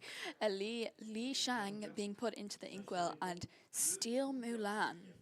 And I believe these are Steel Ping. Steel- Ping. No, this is Steel Mulan. This is Ping, no? Is Ping not her name? Ping It Ping. is actually Ping. It is Ping. It is Ping in this. I believe the card should actually say Ping. Oh, because this is the Ping. Because This is the Ping version. Ping version of Mulan, and it should say I would have loved to see this card say Ping, and then the little subtext thing like this card also counts as Mulan if it goes to as a shift target. I do believe this is the 4-cost 3/6. Yeah, 4-cost 3/6 within Steel. We'll get the card updated for you as quickly as possible. Do do do do do do. We see, what is that song, Kim? The song card that's after being inked. Poor unfortunate souls in pain, in need. That one wanted to get thinner. That one wants to save them. Blah, blah, Blah, blah, yeah. blah. Do I help them? Yes, of course. Okay, so we've got I need these. Baker. I need Baker here beside me to sing the lines that I don't know. So we see the Flounder, a community favorite card within Flounder, the best Disney card in the Lorcana. game. This is so funny to me that there could be people tuning into the stream for the first time, thinking this is the grand finals of the Lorca Quest, and we see Camillo, Beast, and Flounder present on the board. Absolutely. That is quite funny to Oh, me. I do see a little Pegasus in hand. Does he have the shift Pegasus? Could have the Shift Pegasus. These are Um, set 4 cards, right? These are set 4 card, and this Flounder, if anyone's unfamiliar, unfamiliar, it's been a long day. Yeah, I'm you're very sorry. muddling up your words today.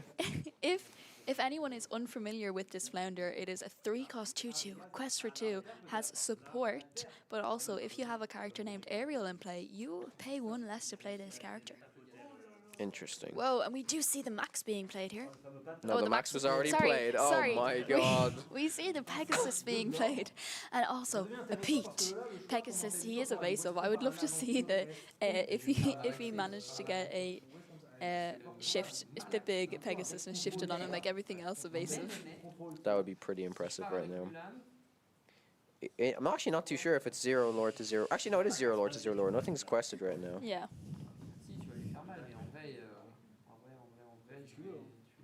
So we've got the Pete. I think the Pete is a weirdly statted card as well. I want to say it's a 1/5. I think it's the same stats as Rapunzel. I think it's a 4-cost inkable 1/5. Yeah, 4 There cost it inkable, is. 1/5, 2 lore. Very similar to Rapunzel, only it doesn't have the healing. The reason why it's an uncommon card as well, I mean, it's got some pretty interesting tags. The villain tag, but also the Musketeer tag, Absolutely. which I'm interested to see more tribal decks kind of make their way into Lorcana. Although it is going to be a couple of sets. We're going to need more cards available within the card pool until that happens. Absolutely. Until we can have that alien robot deck, I would love to see the robot from Treasure Planet. His name is Ben. He's a great robot. I would love to see his card Oh, come Ben's in. making his way into this game Ben, for sure. Ben is making his way, and his little brain, the brain that becomes detached as an item, and the two of them Ben's being brain. able to Ben's brain, the two of them being able to some sort of synergy between Ben and the item would be really awesome to see. Yeah, I also would love. I mean, we mentioned that there's going to be, Pixar in 2026. Will there be a Cars tag? Oh, a Like a Cars car- tag like a would car- so be a car amazing, tag, or a yeah. toy tag. So Lars says, "Can someone explain to me what this mode is?" This right here, we're just waiting for the finals to start, but right now we are playing Pack Rush. So yes, you start with 2 ink. You open 2 packs, you shuffle them together, but you take out the 2 cardboard cards, and that is your starting ink. You start with these 2 cards, and you can ink on your first turn, and you do draw, I believe, on your first turn as well. You do indeed. À quel moment on commence à lancer? Parce qu'en fait là c'est une game de TFT qu'on fait. C'est-à-dire que là on est en train de piquer et au bout d'un moment il y en a un. And this happens a lot in these games, I think, where they just basically build up their board, and choose not to quest with anything. We haven't seen any cool cards specifically pulled yet. I believe they're all uncommon and common cards so far, at least. Absolutely, I would love to see a little sneaky enchanted foil That would be legendary, very perhaps. funny. It would be really amazing. Oh, le top deck de Soyez prête. Le bip. Le bip. Chapitre 4. Ok. That is a Nessus. Nessus being a 6-cost 7/5 quest for 2 card. We see the small Stitch inked here, and the Nessus comes down 4/6. Et on part encore sur la carte qui ne se lit pas. Non, moi c'est. Very powerful Les Titan. stats, très bon mathématicien à Dibou. Is it a Titan? Et par It is a l'aventure. Titan. Ça y No? commence. Un point de l'ordre. We can check them. Félicitations. I'm pretty sure it's not tagged as a Titan, but you can double check on your I phone if thought you it was a like. Titan. I would bet a lot of money that it's not a Titan, if my memory serves correct. I can also only see 2 tags on it, so it's got to be probably Storyborn and Villain. Probably a Storyborn and Villain. Rien dans les mains, rien dans les poches. So yeah, the reason why we're watching Pack Rush right now, everybody, is that it's going to be a little bit until the finals are shown. It's going to be shown on the main stage here at Lorca Quest Paris. But of course, as soon as that game is available, we'll be casting it. It's going to be myself and Spessy casting the finals live for all of you guys watching the stream. Il bluffe, Anthony. Moi je dis il bluffe. It's a very weird game. I don't even know how to cast this right now. Yeah, I never thought I'd be casting Basically what casting happens in a Packers lot here, of... but it's really fun. Basically what happens in a lot of these sealed games is that cards will just remain unexerted for quite some time until one player builds up a big enough board to do what I like to call the Giga Quest. They'll quest for a lot, they'll force their opponent to react to their board. And Yes, then no, I have the card here. It is not a Titan, but it is just a Storyborn Villain. But could we see it in the future with some villain decks? I would love to see with that set 1 Hades. This character gets +1 lore for each other villain character in play. I would love to see a villain deck come out, just break through the meta at some Actually, point. I'd love to, I'll put this question to all of us casters here right now. What is your prediction for the first meta, like, tribal deck? Like, do you think it will be a pirate deck? Do you think it will be an alien deck? It's very difficult. You think princesses? I think it would be princesses. I think the princesses with that bell we saw yesterday coming, the blue bell coming down, there's so many different combinations between Amber, Rapunzel gifting with healing, being able to heal cards, draw cards, so many different combinations, but I'd love to see princesses come down. I think I know what you're going to say, because it's probably one of the most supported ones. I don't know, no. If you say it's Tigger, oh my It is a Tigger god.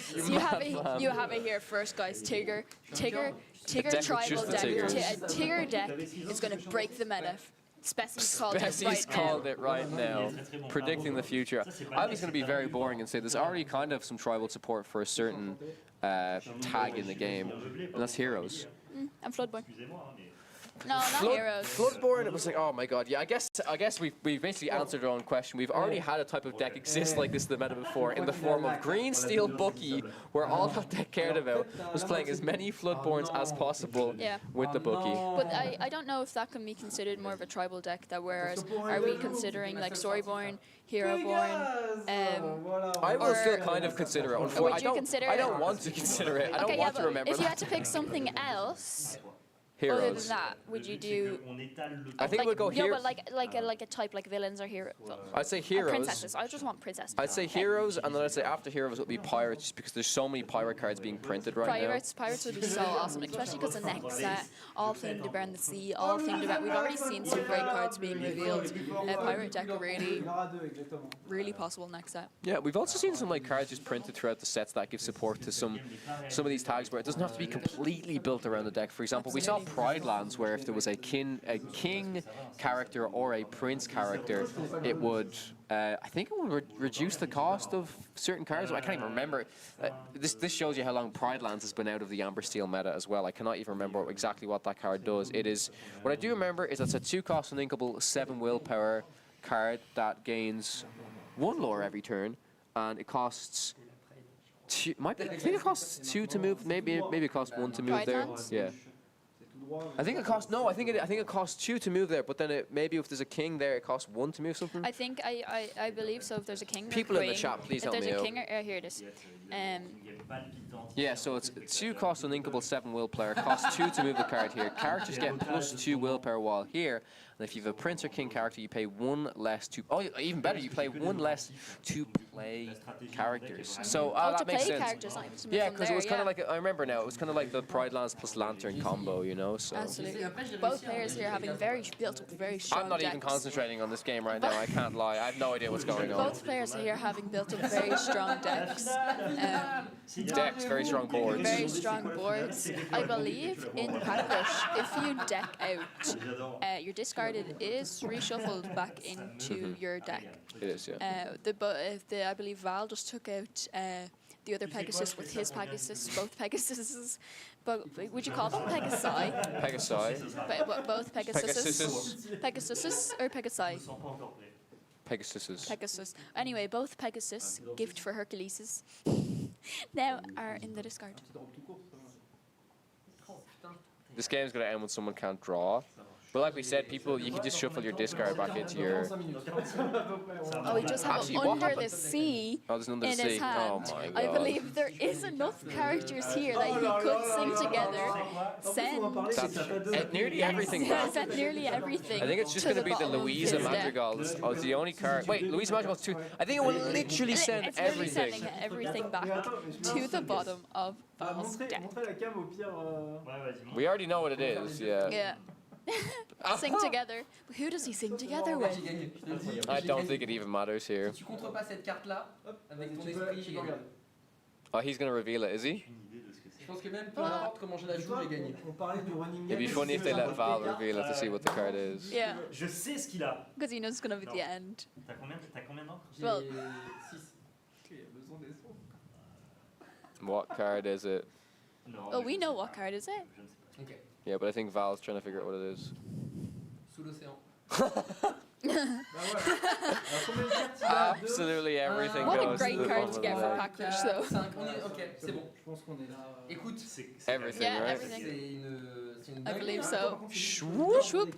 Bye bye. Everything to the bottom of. I believe it is the bottom of the deck. Bottom of the Yeah. deck. In any order that the player who played the card chooses. It's Normally. not in a random order. Which many players don't know because they don't face that card Yeah. enough. And it is only an 8-cost thing together. He did have 2 4-cost characters, so Il a l'état on board. Ouais, j'ai Mulan. avec les 2 x 4. and Pete will sing Under the Sea to send all of Val's Oh my god, I actually. characters to the bottom of his board. What's so interesting here, and like Spessy said, the votes are now closed. I don't know if anyone Well, I said. said it. Did you say 15-0? I don't know if anyone said it. said No, it's an I 15-0. closed it. Que t'as Yeah. depuis le début. Invoquer cet Hercule qui va venir 15. 15-0 would be really, really Wait, interesting. there's no. Literally nobody said 15-0. Okay, so if it does end, Oh wait, so he got to one He lower. got one. Danny would He say got one 15-1. dans cette game. Wait. He has one lower. Annie would say 15-1. If it's 15-1, 15-3. no. Oh, the game's not over yet. No, it No, is. the They game's shook over, hands. yeah. Any good cards being Unfortunately, pulled? you guys Unfortunately, have not you won guys yourselves. have not won yourselves a €30 card market voucher. So we're going to save these two to give out after the finals. There'll be 2 final ones to give away. Or if we have the time, we could actually do it now as well. But we'll see. Maybe we'll do one and then we'll save the other one for afterwards. But yeah, I think maybe since we're going to have the finals relatively soon, I can't imagine it's going to be more than 5 or 10 minutes.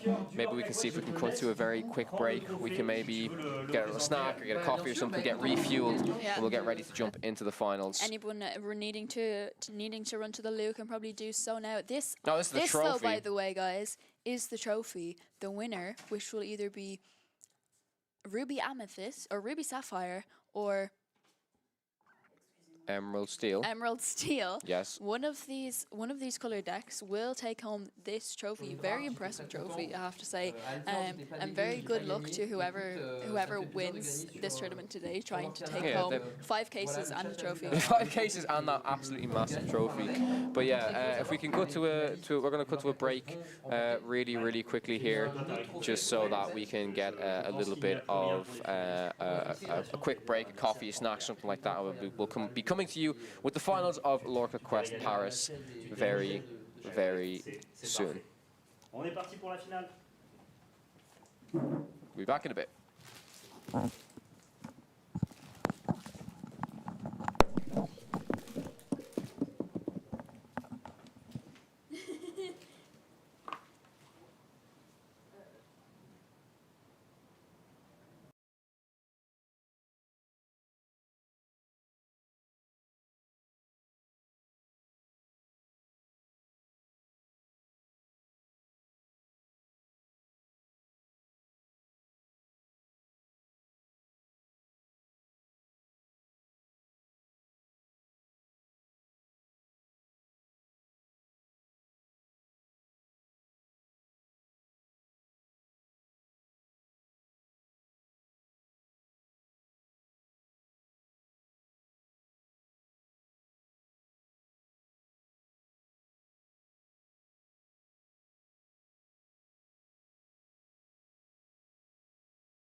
Bonjour. Je m'appelle Spessy. Bonjour, je m'appelle Kawa.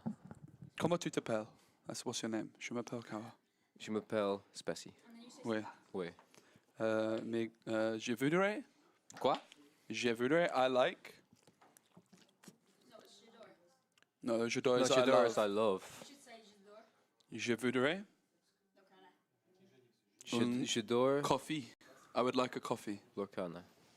But it's great to see everyone here in the building. It's been a long day. It's been a long weekend. I'm feeling pretty tired. I need to go and sleep after this, I think. You've got a big flight tomorrow, I got Spessy. a big flight tomorrow. I got like an 11, 12-hour flight. So I'll sleep on the flight, right? That's actually my plan. I'll probably stay up all night and sleep tomorrow. But yeah, really excited to see the final one. Look, the players are sat down there, sat down, waiting and ready. This is the big one. It all comes down to this. Lorca Quest in Paris. Big prizes on the line. And look, it's going to be Emerald Steel with those 4 Tinkerbells. It looks like there might only be 2 copies of Ursula the Deceiver with only 3 Prince John, but 2 Lucifers. Yeah, that's what we mentioned in the last top game. end. It's a very, very good. I think it's a great green steel build. Interestingly, for the Ruby Sapphire player, we can see a 1-of Great Stone Dragon. We can also see some 2-drop Queen of Hearts in there as well. So maybe hoping to be a little bit better going in against the aggressive decks. How do you think the Queen of Hearts is going to help out against this Emerald Steel matchup? Well, I think Queen of Hearts is going to be particularly good on day 1 of the tournament. Your opponents are not going to necessarily expect it, and you get that surprise value. And you could argue that that surprise value has assisted our Ruby Sapphire player maybe getting like a higher seed, which has helped them here. I'm not sure who is the highest seed of these 2 players, but obviously we'll find out based off who goes first. But I mean, the Queen of Hearts, when you know it, it's more of a known quantity, and it does lose some of its value. But yeah, there's quite some interesting. Well, not necessarily interesting inclusions, but there's the standard stuff you'd expect for the Ruby Sapphire player. You've got the Medusa, you have got the How Far I'll Go, the Brawls, the small human Sisus as well, so they might be able to help clear off some of the Diablos if they're paired alongside an Ice Block. And then maybe you can even see the potential Shift Sisu. But I think in general, the human Sisu against Emerald Steel, not particularly strong because it can be very easily removed by a lot of these song cards, right? yeah, absolutely. Both players cutting the decks. And this is the final of Lorca Quest. Big, big prizes on the line, but also the pride, the joy of being the champion of such a huge tournament. It is the 2 favourites that came into the weekend, I would say. Ruby Sapphire versus Emerald Steel. They've proven their worth. Both players, Minito and Wolozo. We're kind of Waru. Or no, not Waru Waru. Lols. Waro? Yeah, Waro. Waro Lols. Let us know in the chat who you want to win. Who do you think is going to win? As we take a look at the Mulligans, of course, each player able to get rid of as many cards as they like. Emerald Steel. In this matchup, this is actually a matchup I know reasonably well, even though I never play either of these decks, because I did some coaching recently, and we were doing this matchup. I played as Emerald Steel, and the person I was coaching played as Ruby Sapphire. And what seemed to be the case is the first few turns are the most important for you. If Emerald Steel can get that Shift Diablo through, that's going to help them out a lot. It's definitely a pretty back and forth matchup. I will say the Lucifer is going to be a very, very helpful card in this matchup. Being able to discard those 2 cards potentially at once.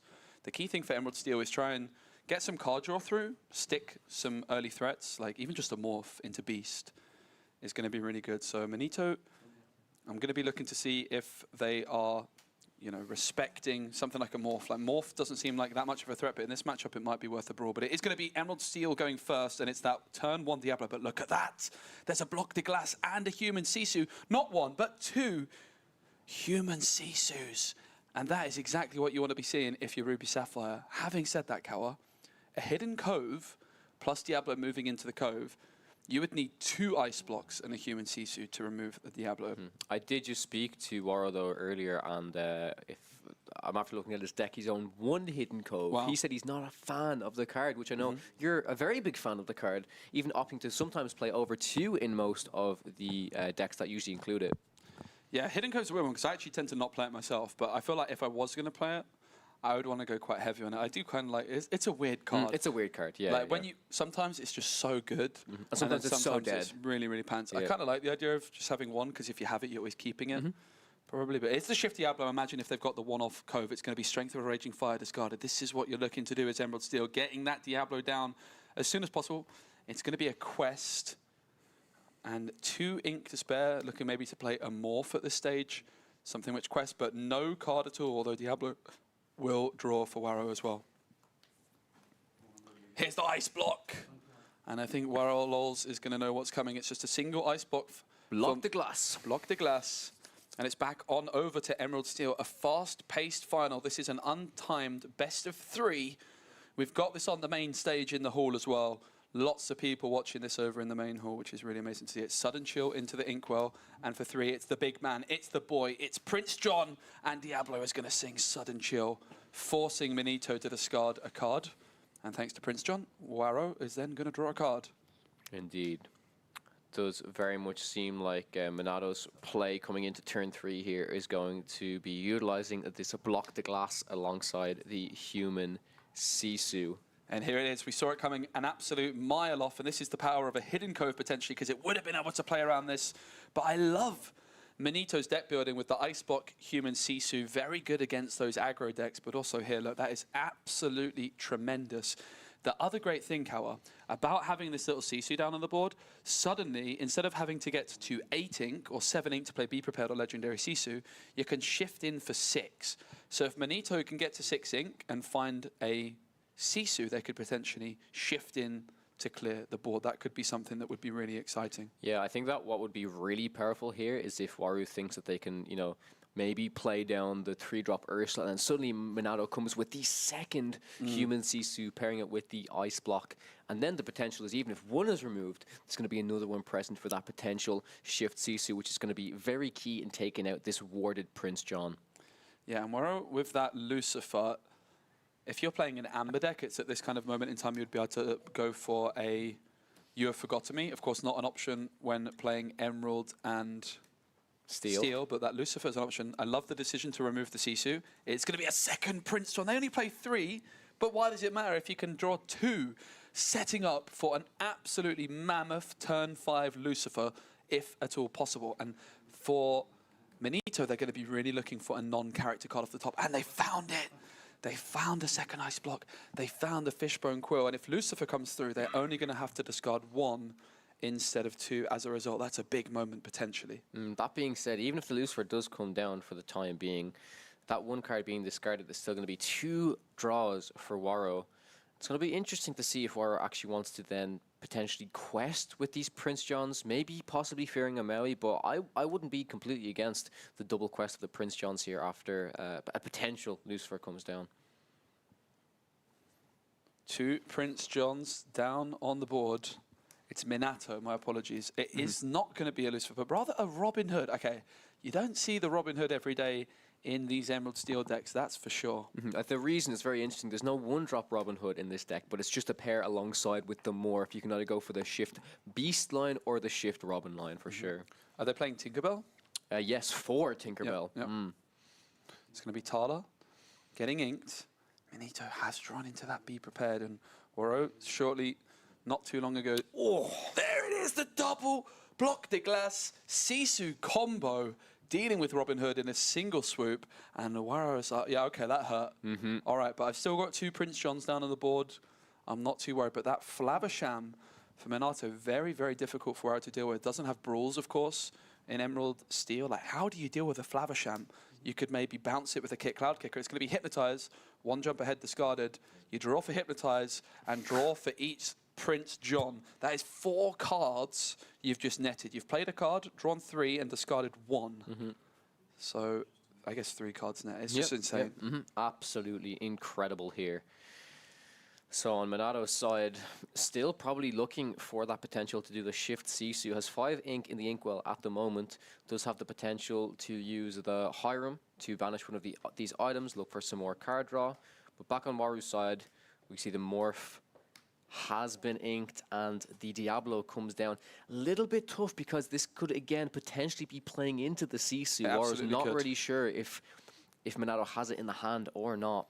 Yeah, this is a big moment. It's a double quest of Prince John, perhaps fearing that it could be the Sisu coming through and that Warrow just needing as much lore as possible. Now, the question is here, right? If you quest of Prince John, you're saying, okay, if you've got big Sisu, I gain 2 lore. The question that Warrow is probably asking themselves right now is if my opponent has big Sisu, can I ever win if I quest for Prince John, or am I always losing if they have big Sisu? And if the answer is I'm probably always losing if my opponent has big Sisu, you just have to hope that they don't and not quest. But they decide that maybe if I quest with these Prince Johns and my opponent shifts Sisu, with those extra 4 lore I gain, I've got a chance. But now they're also leaving their Prince Johns very vulnerable. So if Minato does not have that Sisu, it's going to be a Fishbone Quill to start things off, and it's going to be the Hiram Flavisham. Is it just going to be getting rid of the Fishbone straight away? Look at how much they value having those ice blocks. Oh no, this is the problem. If they used the Hiram to quest initially before instantly throwing down this Fishbone Quill, this would have been one of the cleanest cleanups for Minato. I think that was a detrimental play in my opinion. Now, I know these 2 ice blocks combo very well with this big Sisu, but I think you need to draw first in that situation. I don't know if you agree or disagree. Well, in hindsight, it was definitely better for Minato to just go straight for the Flavisham on ice block. But if that Sisu was not on the top of the deck, I think Minato just really values having that. And at the moment, still 3 cards in hand, including a non-action. They're just probably hoping that they can just stall out for another turn. And as long as that legendary Sisu doesn't get discarded from their hand, they can still clear the board next turn. So while I agree, it was the better play in hindsight, I think Minato just wanted to take the safer line, and in comes a Pete. No actions can be played this turn, but guess what?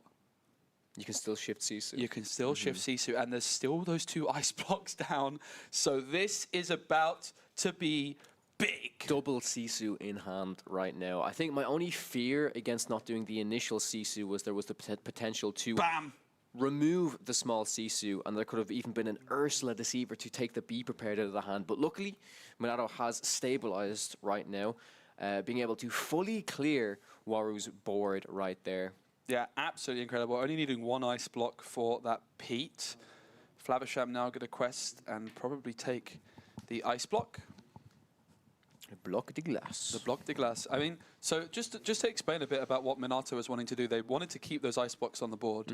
So even though they could draw first, they just figured that they really didn't want to get rid of their ice blocks, and they just wanted instead to play. They were happy to basically play the Fishbone Quill to draw 2 cards. So they valued the ice block on the board more than the 3 ink in that turn. Yeah, there was just, like I mentioned, a very interesting play, because there's always that fear of if that Sisu gets removed and then a Pete comes down, or if the Sisu gets removed and there's a Ursula to get rid of the B prep in hand, then suddenly there's no way to clear the board until the next turn. So, but it's really important to talk through these different play lines and see the decisions that the player is considering. I actually really like the decision from Minato to make the play they did, because it's a safety first play. If they're in a desperate position where they need the Sisu on exactly that turn, it would have been a misplay, right? But I think in the position they were in, we can see that they were able to, they had enough cards in hand, they felt confident that their hand couldn't be discarded. And it did work out, but in a different situation, it maybe could have ended up backfiring. But Minato has managed to get through this one and maneuver through pretty cleanly. It's 10 lore to 5, but that Prince John down on the board, but there it's gone. Ward not a problem when there's a legendary Sisu in the building. Yeah, absolutely insane. Sisu really dominating this matchup right now. Looks like it may be the key card to close out this game. I know that Warrior had plenty of cards in their hand at a stage, but maybe running short on fuel right now. And we can see that there is even the backup plan for Minato right now. Still has that B prep. Can possibly be discarded by a 2-cost Ursula, but this is a lot of pressure on Minato's board right now. I'm not too sure if Waro is able to answer it. 10 lore to 9. Minato catching up very, very quickly. Can, of course, quest for 7 next turn, putting them up to 16 without even a Lucky Dime. Lucky Dime, if they were to find it, would get them to 19 next turn. In comes Giant Tink. It's 1 damage to everything. Get your dice at the ready. Flavisham, Sisu, and Sisu all take 1 damage. But that Giant Fairy is all that Waro Lols can do. And it's going to be Minato to draw for turn. Finds into the bling, Tamatoa bling bling, as it's called in French. It's going to be Vision of the Future. So Minato is going to look at the top 5 cards of the deck. Finds that Lucky Dime as well, which might well be the card they select in this position.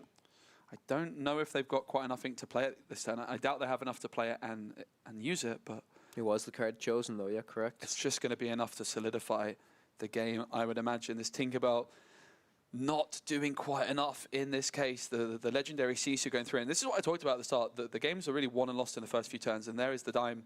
And Minato combining that ice block and Sisu. This is where, again, if we go back to that hidden cove, if Waroloz had that hidden cove on turn 2, it would have taken quite a bit longer for Minato to deal with that Diablo. They would have needed that double ice block, which eventually they would have found. But maybe it's a scoop, and it's game 1 to Minato in the finals. What a performance. The block de glace, the start of the show here in Paris. Yeah, the double human Sisu threat at the start really proved to be extremely effective. The first one taking out that Diablo, and then the second one pairing with the double ice block to take down the 5-cost legendary Robin Hood. Yep, and it's going into game 2, of course. Waroloz is going to be going first in this one, but they went first in game number 1, but Minato just didn't care at all. And it's really interesting to see this matchup. I have to say, having thought about this matchup a lot, as I've been considering which decks I'd like to play in Seattle, and I've been thinking, oh, Emerald Steel. I don't really like the look of the matchup overall for Emerald Steel, and I think particularly when Minato is adding in these cards like the Human Sisu and the Ice Block, and Waroloz doesn't have many hidden coves, I think it's going to be a real struggle for them. I do like the addition of Lucifer for Waroloz in this matchup, but if you can't get that Diablo down on the board and sticking early on, can't get that morph shifting into Beast, it can be a real uphill battle. I agree, for sure. It was really interesting as well, because I don't think that Waro even had a slow start. I think in that game, they did very, very well. They had the Diablo, they had the Prince Johns, but Minato really being able to answer, like we said, with those small human Sisus, then leading into the bigger human Sisus to be able to close out the game and really be able to answer these warded Prince Johns, which are oftentimes probably the trickiest card for Ruby Sapphire to remove a lot of the time. Yeah, absolutely. And don't forget, everybody, we've got 2 final card market vouchers to give away after this, vouchers for €30. So thank you to Card Market, who sponsor my channels, and they also are sponsoring Lorca Quest. We've been giving away so many €30 vouchers for this tournament. It's been absolutely amazing, and 2 more are still up for grabs. So don't go anywhere if you want to get those. Now, one thing I want to tell everyone, I was just chatting to a player that finished in the top 8. They were a little bit sad. They lost, I believe, to our Emerald Steel player here. They were playing Blue Steel, or sorry, Sapphire Steel. They lost to Waroloz as they felt they drew very badly. They got a first chapter display for their top 8 finish, which is really nice. And guess what they got in the first chapter? What do they get? Enchanted Elsa. Oh my god. Yes. So one of our top 8 players here at Lorca Quest got the Enchanted Elsa, which is really, really cool to see. Incredible, wow. Absolutely amazing. Do you happen to know, Specie? I would assume that these are probably the French booster boxes that they're going to win. Yeah, I would imagine. Yes, yes. But the French cards are worth a bit more here, and obviously the French players want to be playing with the French cards. You don't want that English in your deck, do you? Yep. I certainly wouldn't. I like playing with the French cards personally. I've actually been buying some French singles. I think Specie has a mixture of all of the languages in his deck. Yeah. Someone at Bologna or Birmingham was trying to get like one of each popsicle. They wanted a German popsicle, an English popsicle, a French, and an Italian. But there's one problem. Popsicle does not exist in Italian because Italian was not printed until the 3rd set, and popsicle is a set 2 card. Really? So popsicle is only available in English, not Italian, in Italy. Interesting. Wow, I did not know that. Yep. Right. So are you saying that it's only the English, German, and French cards that have all been printed since Chapter 1, correct? I believe so. I wonder if they must be doing reprints then, I do imagine, at some stage. Sorry. A reprint for potentially Chapter 1 and Chapter 2 for Italy, or maybe they've done one in the past. I'm not sure. What's interesting is, of course, the game is going to be coming to the Asian market very soon, leading into 2025 in Japan and in China. And I was actually talking about this to Kim. It's going to be interesting to see, will they be playing in this weird, in the past meta, or are they just going to have access to all of these sets, all of these cards, and just going to have to naturally catch up to us? That's always quite interesting to me. But we'll discuss that after. Back to the game right now. We can see we're opening with that 1-cost Diablo. Look at the smile on his face. No Ice Block, no Sisu. Thank goodness for that. There is, of course, that Brawl. No ramp, though, either on turn 2 here. Yeah, but Minato, significantly less intimidating hand. The Maleficent Spy was found by Warlords, but do they have access to that Diablo? Bling, bling, into the ink. And it's going to be the Popsicle over onto Warlords. And this is going to be a big moment. Do they have that Diablo legendary card? I also think, if I'm not mistaken, it looks like it may have been a Tipo picked up from Minato here. So suddenly, the turn 2 ramp option is available, which is really good leading into like a Grammatala here, or even the possible Hiram Flaversham. Yeah, often in this matchup, a turn 2 Ursula can discard a 1-jump ahead when you go first, but there's no 1-jump ahead in Minato's hand. The Diablo kind of revealing that. So Wara, if they were to go for it, would be hoping that it was just top-decked from the Popsicle, and it is going to be the Ursula. Maybe it's their only turn 2 play, and they know that there's a very small chance that they can... There is a 1-jump after it was a 1-jump, not a Tipo. My apologies. So that is absolutely crazy that a 1-jump ahead was the top deck, and Minato really getting punished for drawing that at that exact moment. And Warlords really, really getting a bit lucky there, a bit fortuitous. And there's the Diablo shift as well, just for good measure. Now we are cooking. The Diablo is exerted. It's going to have to be answered on turn 3 for Minato with this Brawl that we know is currently in the hand. But for turn 2, for the moment, it looks like it's only Vision of the Future Bling, bling. available. Bling, bling. Yep, Vision of the Future. Look at the top 5 cards, choose one and put it into your hand. It's notable that the Diablo may not trigger, so Waru cannot draw off of this Vision of the Future. Yeah, there is that Brawl potentially going to be coming through on turn 3. So Warlords does have one more turn to try and find that hidden cove and play around it. Let's see if they find it. Only one in the deck, of course. Ursula is ready to quest as well as Diablo, so Warlords could quest for 2 here, up to 3. Of course, losing the first game, they need to make this comeback. It is going to be Pete, so no actions, no Brawl. Unlucky, mate. No Brawl for you, and that's the power of Pete with Diablo. Really, really nice little combo, and Ozan Syed really popularizing this setup. And when I look at Pete, I'm often just a bit surprised. Like, Pete, really in this deck, is it necessary? But here you see the value of it with Diablo. It's great in songs. We saw that a lot in the mirrors, and here just protecting Diablo for an extra turn is no joke at all. There's also just a nice little unit down on the board, 3-3, and in this deck, lots of songs to sing. Popsicle's played, and guess what? Diablo's down, so it's a draw for Diablo as well. Block de Glace has entered the building, however, better late than never. Yeah, and I can see that human Sisu available in the hand of Minato right now. Yeah, so while this Diablo has stuck around and done a lot of work, the thing is that Warlords hasn't been able to develop like a beast shifted onto Morph. So while it's a good start for Warlords, it's certainly not the most spectacular. Doesn't have much aggressive questing in with that Ursula on 2 and Pete on 3. They're doing well, but it's still very much anyone's game. And Minato still with an abundance of cards in hand.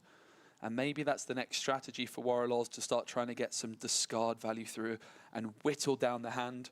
We saw in the last game, Minato just having that legendary Sisu in hand, and Warlords is going to be really trying to get that discarded from the hand before it can be shifted at 6 ink. Yeah, I think a play I'd love to see here is either the potential Prince John or even the second Diablo to come down would be fairly powerful as well, with Minato only really been able to deal with 1 here. We'll see what is played. It is a 1-drop Diablo, just double checking the hand, seeing what cards are available for Minato here. Yep, another song in there. It's How Far I'll Go. There's Madame Medusa, Grammatala Brawl, and the little human Sisu. So Warlords getting a lot of information there. Of course, 2 Popsicles and that Block de Glace down on the board on the other side. It's going to be the Prince John. Only 3 of them in the deck, but keeps finding them. And then Ursula, Diablo, and Pete all go on a little quest and gain 3 lore. It's now 6 lore for Warlords and 0 for Minato. But that Prince John questing for 2 is starting to look a bit menacing. It's going to be Maleficent Monstrous Dragon being inked. The Block de Glace is going to target the Diablo, and the Sisu will clean it up. Diablo has finally been dealt with. Better late than never, that's for sure. It's You'd love to have brawled it, but that's the power of Pete. I'm a big fan of this play, though, by Waru, by playing the 1-drop Diablo to just, again, get that information. Knows now that, again, it could be top-decked, but for the time being, could even potentially quest with this Prince John, because there was no Maui present in the hand, so it's very unlikely, unless Maui is drawn off the top, for Prince John to be threatened here. We do see the Pete referee saying, like, the Stormray John to take out that human Sisu, and Hypnotize is now played. So Monado will have to discard a card, and Waru will draw a card, and draw an additional card then, of course, from the Prince John. Yep, Pete very nicely being used there to sing Let the Storm Rage On and deal with that little Sisu, because that also just slows down the possibility of the shift. If you shift Sisu, it can come through for 6 ink, but if you want to play it from hand, it's going to cost 8. And that's giving Warlords a lot more time to continue to discard the hand of Minato and try and get any legendary Sisus, any Be Prepareds discarded before they're able to come through. This is the final if you're just joining us. Ursula is going to sing Sudden Chill, and Medusa, no hesitation, is discarded. And of course, whenever Minato discards a card, Prince John's going to trigger and allow Warlords to draw a card. The power of Prince John. Best card in Emerald, in my opinion. I think I agree, honestly. I've oftentimes I do value it over Diablo. Even Diablo's a very, very powerful card, but this ward keyword printed onto Prince John, so powerful. It's often a card that I would nearly mulligan in my entire hand simply looking for it in the opener. And it quests for 2. The moment I realized Prince John was incredible was when I realized it quested for 2. If it quested for 1, it would still be very good. But Prince John questing for 2 is incredible. Indeed. It's going to be Prince John questing. Considering, is this another discard? It is! It's going to be Brawl this time, being discarded by the Sudden Chill, and it's another draw from Prince John. Prince John is now exerted, however. 1 card available in Monato's hand. I still don't believe there is a Maui there, and with only 4 ink available, I don't even know what this can be. Maybe a Maui top deck, ink the card in hand, take out the John. It's going to be Ursula, and it's going to be Tala. I think at this stage, Warlords is just trying to get as wide a board as possible and get in as much questing, trying to wrap this up before Minato is able to regain. Something like a Flavisham right now could open the game up a little bit for Minato, however. With the board on the other side for Warlords, not questing for that much, it's Tala. So it's a dragon that was chosen, I do believe. Could simply just be ink, yep. Warlords can quest for 6 next turn, getting them up to 13. So if they can play a character for 1 lore, or a couple of lore, they're not that far off a potential victory. It's going to be Hypnotize. Yep. 1 card in hand, not anymore. It gets discarded, draw 1 card, draw another for Prince John. This is the power of the discard package in Emerald Steel. Just a very, very different game here. That Diablo just sticking around for a little bit longer, giving Warlords those extra cards available, and then just having enough time to discard and just completely dominate the board. Everything's going to quest.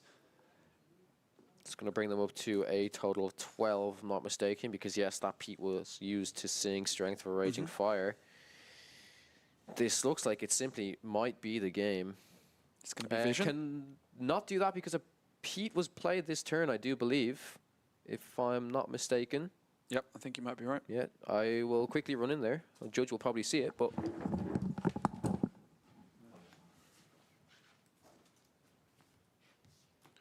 Yeah, so it is a scoop, so it's all good. The Vision wasn't able to be played because of Pete, and everything there is all good. Cow's gone running off, which is nice, just to make sure everything's all good. But yeah, we're going to the next game, and it is going to be the 3rd and final game of Lorca Quest.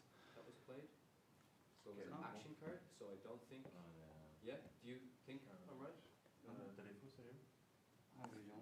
Yeah, but it didn't matter, so it's all good. They're just like talking about it now. I can hear Cow in my ear, but yeah, it's all good. It got resolved. Do you want to just tell them it doesn't matter because the game's over? Like right, it was the last turn, just to clear it up. A bit of confusion. It didn't actually matter, right? It didn't, like, there was a concession from Minato, so it didn't actually matter. I don't know if it would have changed, but... No, it literally wouldn't have made a difference. So. But yeah, we're going to go into the third and final game. It's funny because I can hear them and I just want to join the conversation. Be like, guys, it's fine. It literally didn't matter. But I'm keeping you guys company. It literally didn't matter then, right? I don't think it made No, it literally didn't matter. I did speak to them and they said I think they're only realising now that was a thing. But just to It was literally on the last turn, right? So it didn't matter. Yeah, as soon as you left, it was GG. it was scoop. Okay, we go into the third and final game. Warriors won and Minato won. Whoever wins this final game will be the champion of Lorca Quest. And don't forget, everybody, that we've got a bunch of card market giveaways. We've got two €30 vouchers to give away. It's actually not just on the Emerald Steel player, though, right? It's on both yeah. players. But the thing I just wanted to make sure there was, because there was a judge sitting right there as well, so it is important moving forward for sure that stuff like that is noticed. And it can be easily missed, right? Because a quick top deck of a Vision of the Future, play it down, look for some cards, can easily be missed for sure. These things happen. Yeah. The game was pretty much over. The game was over. I think it was a unique situation at that point. Everyone was kind of not paying attention because I must have been the only one. Yeah. I didn't notice. Yeah, I do agree, chat. I don't think it really mattered in that situation. So also remember, it's been a long day. Yep. These guys have been playing Lorcana since the start of the day yesterday, and it's now almost 7 p.m. here in France. Many people arrived at the venue at about 8 a.m., so people have been at the venue for about 11 hours today, and it was another 11 hours yesterday. That's a lot of Disney Lorcana for one day. These guys have been playing high-stakes matches all that time. We've just been chilling here watching, and I'm tired, so...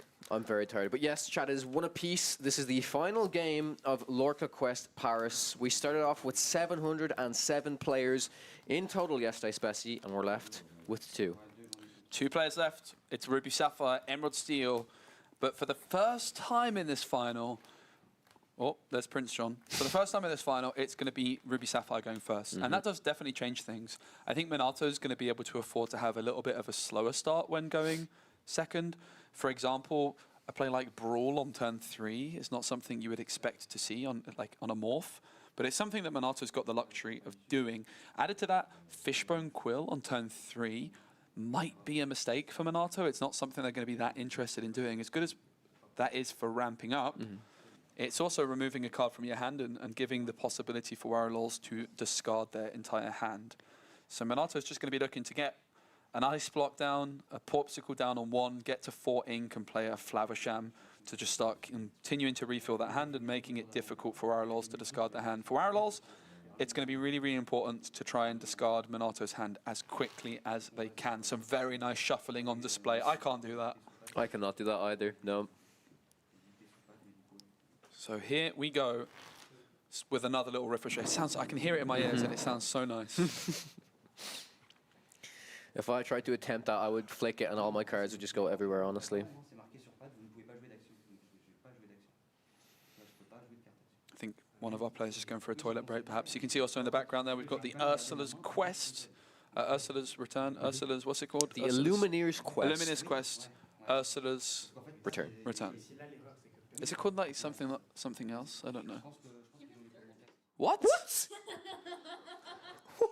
What place am I? I mean, I'm gonna have to go. Okay, so guys. Okay, guys. So did you use my stream to get people to vote for you? No. Okay. If there's one thing we need you guys to do right now. Yeah. Okay. That can't happen. So there's a tournament going on in like a couple of months. There's going to be Europe versus America. And I didn't really ask anyone to vote for me, but I was for like, set 6, right? Yeah, I set was 6. comfortably chilling in like 8th place. 10 votes behind 6 and 7. So only 10 votes. Come on, right now. If you guys want to see me play in Europe versus America, you need to vote for me. So I'll link you guys. I'm just gonna 10 votes. I didn't ask for any votes because I was looking pretty comfortable, and I appreciate everyone that has voted for me. But if you'd like to see me, I voted for myself already, so I've done. I saw your comment there. You said, "Can I vote for myself?" Is that all right? I've done. Yeah, I even named my account like, "Can I vote for myself?" Because I just did. Specie. Bing bam. So if you guys, I'm in 9th now. So if you guys want to see me in this tournament, give me a vote. It's kind of funny. Oh. But yeah, we're very, very close to the final. Just players just making sure they're nice and rested and recovered and ready to go for this high-stakes final game, the third and final game of the final. I want America to win, so I can't vote for you. Honestly, if you want America to win, all the more reason to vote for me. I'll probably play some terrible deck like Mill. It's the top 8 of NA plus the top 8 of EU, so the votes to you don't matter. Yeah. Yeah, exactly. But players just making sure they're nice and rested and recovered. And yeah, there's lots of cool things still going on here at Lorcana, a bunch of artists. If you haven't been joining us, you can check out all of the action on the YouTube stream over 2 days. We had a really cool Amethyst Sapphire deck making it into the top 4, which is incredible. We had an Amber Sapphire deck making it to the top 32. That's right, Amber Sapphire top 32. We had 3 ink color combinations that I was so happy to see over this weekend. We had the Amber Sapphire deck, we had the Emerald Sapphire deck, and then also the Amethyst Sapphire deck, which was absolutely amazing. However, one thing I didn't like, no Ruby Emerald. Not a single Ruby Emerald. Or Ruby Steel, right? No Ruby Steel either. Yeah. All right, am I out of 9th place yet? Time to check. Not that I care or anything. Okay, let's see. Moyen in 1st. Artibac 2nd. Kawa 3rd. Dinkan 4th. Elmeister 5th. Theatime 6th. Frank Carsten 7th. Specie 8th. 9th? 8? No, 9th. 8th. 9th. No? Oh, 9th. Damn it. Guys, please vote for me. Pretty please. Wait, I thought that was if you just open up more tabs, can you not just spam vote? Oh. Yeah, we have been live here for 9.5 hours, so a huge shout out to our wonderful production team who've been helping us out. Big shout out in the chat for our wonderful helpers production team, of course, yes. And obviously all the judges at the venue, making sure everything's running smoothly, all of the catering staff, the artists that have been busy signing, all of the people running stores, and of course the players and the viewers, I guess. You guys can also get a little shout out. But no, I appreciate everyone supporting it, and it's a lot of fun. Ghost Bessie voted for you now. Nice, let's go Lorcana PT. Nice meeting you too, mate. I appreciate you. War Loyals does have 1 hidden cove, yeah. 1 hidden cove, yeah. A single cove. A single cove is all they have. I'm very excited though, Specie, to hear about how your testing goes next week in Seattle. Oof. I'm expecting you to be at least in the top 4, my friend. You know that. Top 8 will do for me. I just want that Mickey and the rest, yeah. The rest is fine, right? Yeah. Wait. But yeah, for those of you that don't know, there's not going to be many streams this week, if any, because I am tomorrow flying to North America. I'm going to be in Seattle, and this weekend I will be competing in my first ever Disney Lorcana Challenge. I've obviously commentated the European ones, so I haven't played, but going over to America. So if you are going to be in Seattle next week, and you see me, don't hesitate to say hello, but I might be a bit grumpy because I'm probably going to lose. But I'm going to have fun. I got some fun decks cooked up. Still not locked in on what I'm going to be playing. I've just been buying some French singles to test out. But whatever I play, it's going to be fun. Oh yeah, I won't mention any decks, but is there a reason why you bought those specific singles after something I sent you? Did that inspire you a little bit? Yeah. Yes. Interesting. Yes. Okay, players have cut each other decks. They're starting off here. Let's jump into the final game. Rules of Villainy podcast said, Specie, if you wanted to sign a card in Seattle, what card would you like to see? The answer is Enchanted Elsa. Fire Talk, of course. No. Of course it's Fire Talk. No. If someone wanted to, you should have asked the guy out there, can I sign your Enchanted Elsa? Yeah. All right, here we go. It's going to be Ruby Sapphire going first. And Emerald Steel going to be looking, therefore, for a really, really good opening. And look, that legendary Diablo's in hand. There's that Morph in hand. Just maybe lacking that 1 cost Diablo. It's a really good hand. The cards that look at being kept are not bad at all. But Wallow's going to be looking for the Diablo on turn 1 to shift. Going to be looking for an abundance of Sudden Chills potentially and Hypnotizers. There's definitely the 3 cost Diablo that I can see so far. I think their best curve is most likely turn 1, Diablo. Turn 2, shift Diablo and play Morph. Turn 3, Beast. I think that might be their best opportunity in this one to just overload the removal, gain a lot of, you're cold, I'm warm. You're still warm? Yeah. Oh my god. I've been notorious in another card game I cast where I was the analyst and I had like a little office area and it got called the fridge. I like the cold. I do like the cold. But yeah, both players are taking their time over the Mulligans. Obviously, the Mulligan the most complex part, often for Disney Lorcana. There is not a. There may be a judge call in progress. Wait. Yes.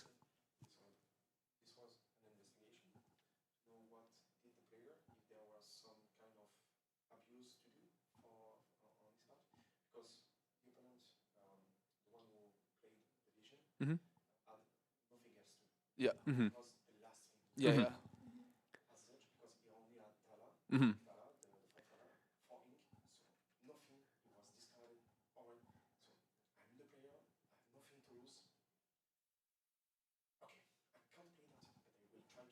Mm-hmm.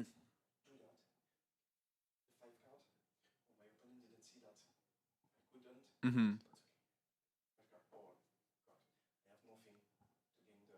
Right, okay. Yeah.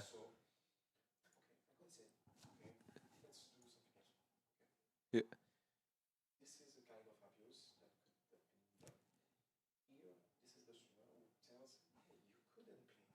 Uh-huh. Uh-huh. We're just speaking with the judge guys at the moment.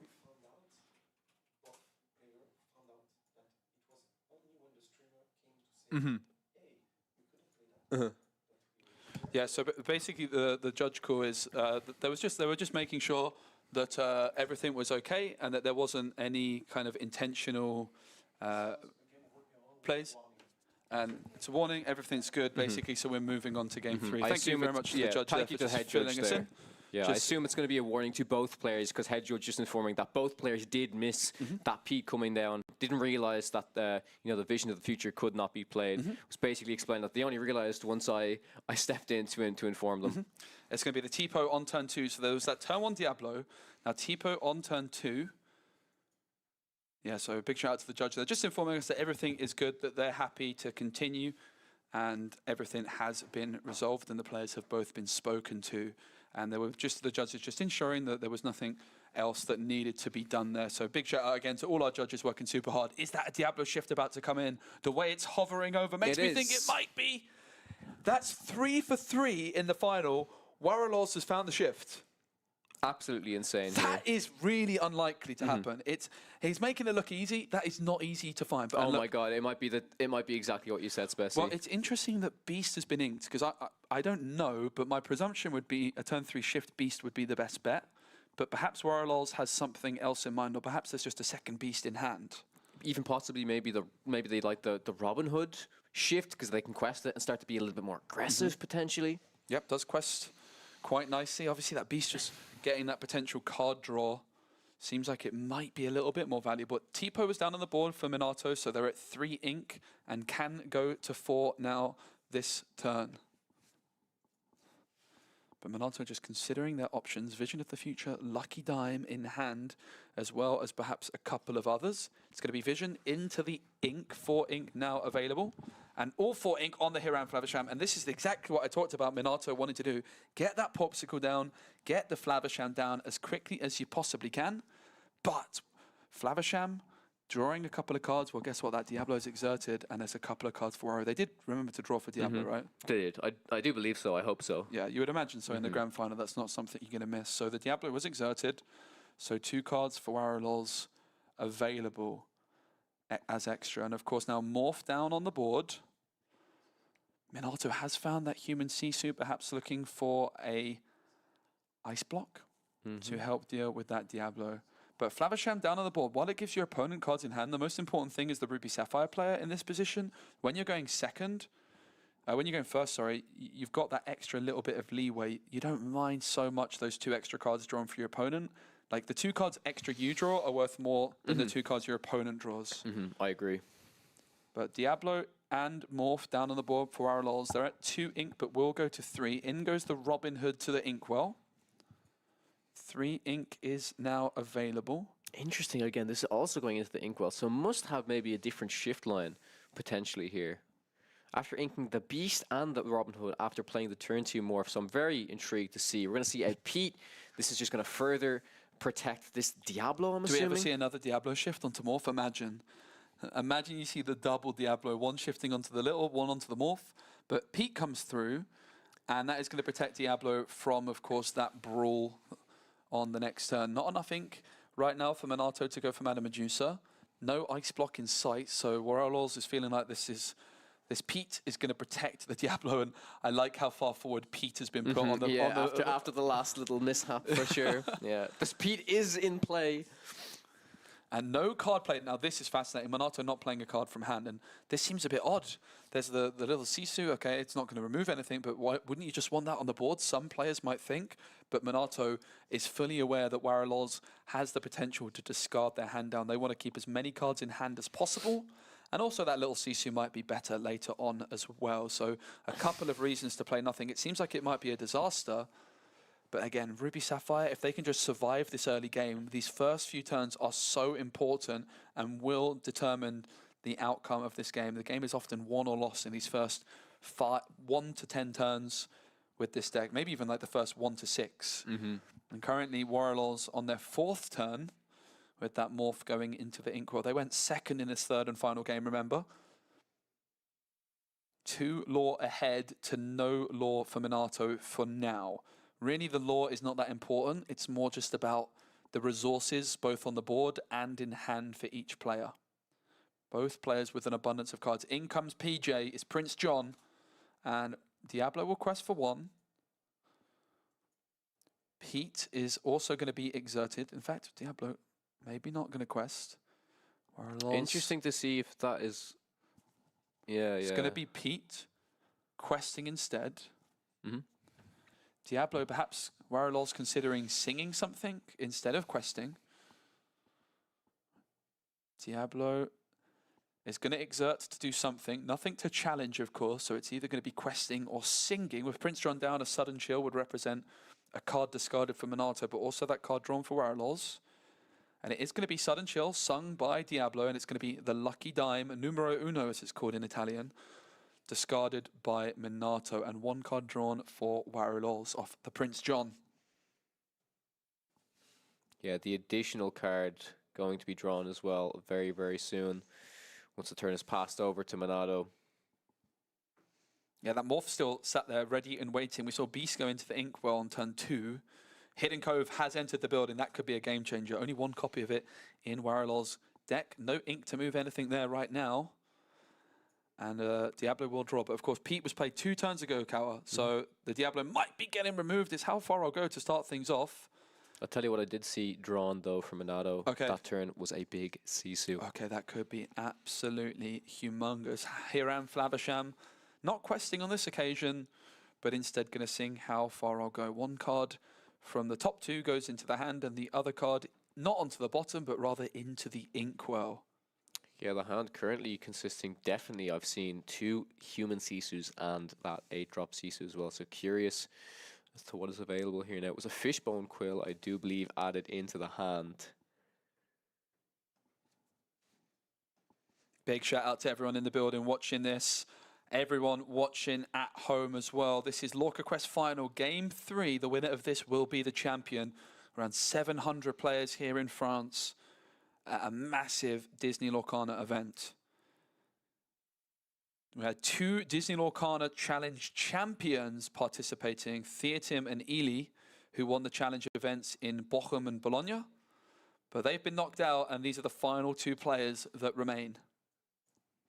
So an incredibly high quality tournament with some great top French players.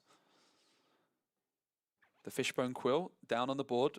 And it is now Minato feeling confident enough to empty a card from hand with the Fishbone to get that extra ink. You play the Fishbone, that's 1 card less in hand. You use the Fishbone, that's a 2nd.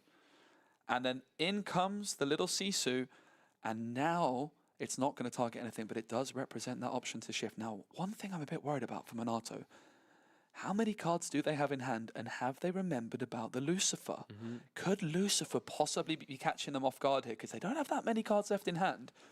Usually here, you'd be feeling quite safe against an Emerald Steel deck, but Warlords with 2 copies of Lucifer might be able to catch Minato off guard. It was open deck lists, but let's not forget, they looked at the deck list 49 minutes ago, and Minato shaking their head. Is it possible that they've made a misjudgment at this moment? Let's see what happens. It's hard to tell how many cards are in hand right now, but this is a big moment in this game, a big shake of the head from Minato. He doesn't seem too happy about something. Used the Fishbone Quill, inked a card with Fishbone Quill, and played the Human Sisu. That's 3 cards they lost from hand in that turn. It is possible that it is just the other Human Sisu and the Legendary Sisu in hand. Had a quick shuffle of their hand there. I didn't happen to see a Lawrence, but there's a Tinkerbell morph as well, and it can take out the little Sisu. It can take out the little Sisu in a single swoop as it enters the board. It's going to damage everything by 1. It's going to be looking like Sudden Chill, perhaps. Sudden Chill, yeah. Prince John forcing Minato to discard a card, and it's a Medusa. Only one card left in hand. And there's a Hypnotize in hand as well. Yeah. And this is what I'm talking about. That decision to play so heavily down all those cards from Minato, emptying their hand, giving the opportunity perhaps for Warlords to discard it. Let's see. It is discarded, and the Sisu discarded. No cards left in hand for Minato. Absolutely incredible. Exactly like you mentioned, Spessy, going, maybe playing a little bit greedy with the Fishbone Quill, really considering that they can ramp up there. Yeah, Minato really not happy with themselves, a shake of the head after realizing that they have left themselves vulnerable to that discard line by Waro here. That Hidden Cove still on the board. Pete moves in there, so it's now got 4 strength and 4 willpower for Warlords. Warlords in a dominant position, 3 law to 0. Everything could change for Minato, though, with the right card draw off the top. And let's not forget that Hiram Flavisham is still on the board. So I think Warlords is really considering the possibility that they should just remove the Flavisham right now. Pete could move into the Hidden Cove, and Diablo could also challenge it. I think the Flavisham has to go. If I'm Warlords, I want to get rid of that Flavisham because it's 2 card draw guaranteed off that Fishbone. But yeah, the Fishbone could have just been inked, as chat are pointing out, but the Fishbone instead was played. It was used to ink something, and the little Sisu all came down on the board. And Minato definitely not too happy with their decision. It's high stakes. It's Morph, it seems, that's going to go into the Hidden Cove, which I like that decision because now Morph and Pete can challenge the Flavisham. And Morph is, despite having 1 damage counter on it, going to still be on the board as it's got 2 willpower while it's in the Cove. And now Diablo could perhaps challenge the Tipo instead. Yeah, is this going to be a B prep or bust? Perhaps. I don't know if it's going to be B prep or bust. They do have maybe 1 or 2 turns to recover from this. Sisu is, even though there's only the 7 ink, that human Sisu still on the board, the shift is a possibility. So Beast is going to be inked, and it seems as though Warlords is considering the Diablo into the Cove as well. It would be the most effective play by moving this into the Hidden Cove, then protects it from that shift Sisu. So the 1 Cove in Warlords deck is on the board, and it's putting in some big work. This is the huge benefit if you only play 1 Cove. If you draw it, 1 is all you ever need. You don't want the 2nd, the 3rd, the 4th. Diablo, instead of challenging Tipo, just going to quest. Warlords wanting to get to 20 as quickly as possible now. They've done all their discarding, and now it's time for them to quest before Minato can get back into this one. Big moment. What is the card off the top? Not happy. Not something he wants based off the body language. It's going to be a double quest with Sisu and Tipo. Be prepared. Oh, what? That seems pretty good. Yeah, shake of the head from Minato here, but whoa, was that a bit of a mind games there? I think it might have been a wow. I just got so lucky. That is a huge moment. The be prepared off the top. I cannot believe what a big moment that is because it's only 4 law for Warlords now to 2 for Minato, and suddenly the game flips on its head. That's the beauty of a card game. But Minato still with a shake of the head. Disbelief, most likely, yes. Absolutely insane here. Be prepared got them there. The legendary Sisu. What a game. Loving the facial expressions of Minato throughout this one, really adding to the entertainment value. Great to see the passion. Both players really want this to win. The Hidden Cove does, of course, stick around on the board despite the Be Prepared. Inking the Hypnotize probably won't be utilized too much now. That I believe Minato will most likely just be top decking and playing their cards, not really having many cards left in their hand here. It's going to be Diablo, and it's going to be a morph. Diablo moving into the Cove. This is far from over because I believe Minato is in full top deck mode still. Diablo is in the Cove. It's top deck time. It's a Medusa. It's going to be a Popsicle. Not bad at all. Oh my goodness, another shake of the head. I'm so excited. It's a vision of the future. That's not bad at all, is it? Of course, if Warlords has access to a discard card, though, this card which Minato draws here could be discarded in the next turn. Hard to tell right now how many cards Warlords has in hand. I think it's 3 or 4. There we go. There's a Lucifer, so it does have that discard. Has Pete, has maybe a Tinkerbell. Seems like there's 3 or 4 cards. So Warlords has the advantage in terms of cards in hand and might still be in this game. What a final we have. This is the third and final game. Minato went first, but it is 1-1. Warlords was the highest seed, so Minato managed to win once when Warlords went first. This is the first time Minato's gone first. It's going to be Brawl on to the Morph, the power of the Hidden Cove yet again. Yeah, Minato still in this game right now. This Diablo may be able to help Wario get back into the game, start developing some nice threats onto the board here. As you mentioned, we saw the Lucifer. There was also, I do believe there was a We Don't Talk About Bruno, as well as a legendary 3-cost Ursula as well. It is actually crazy, especially, yeah, this one of Hidden Cove really showing up this game. Yeah, the Hidden Cove, it's really quite impressive. All you need is one, if you find it. And Warlords is going to open with a Lucifer. Nothing to discard, but it does quest for 2, and moving it into the Cove is not too bad.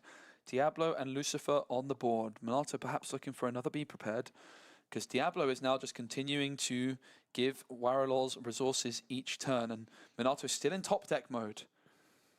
Not too happy. No. No way. Not no way. again. It's Maui. Okay. And that's not too bad. That's not too bad at all. It's not too bad. Maui deals with the Hidden Cove and is now a big statted card on the board. It can move the Lucifer next turn, perhaps. And Brawl is now back online, as is Sisu, to deal with this Diablo.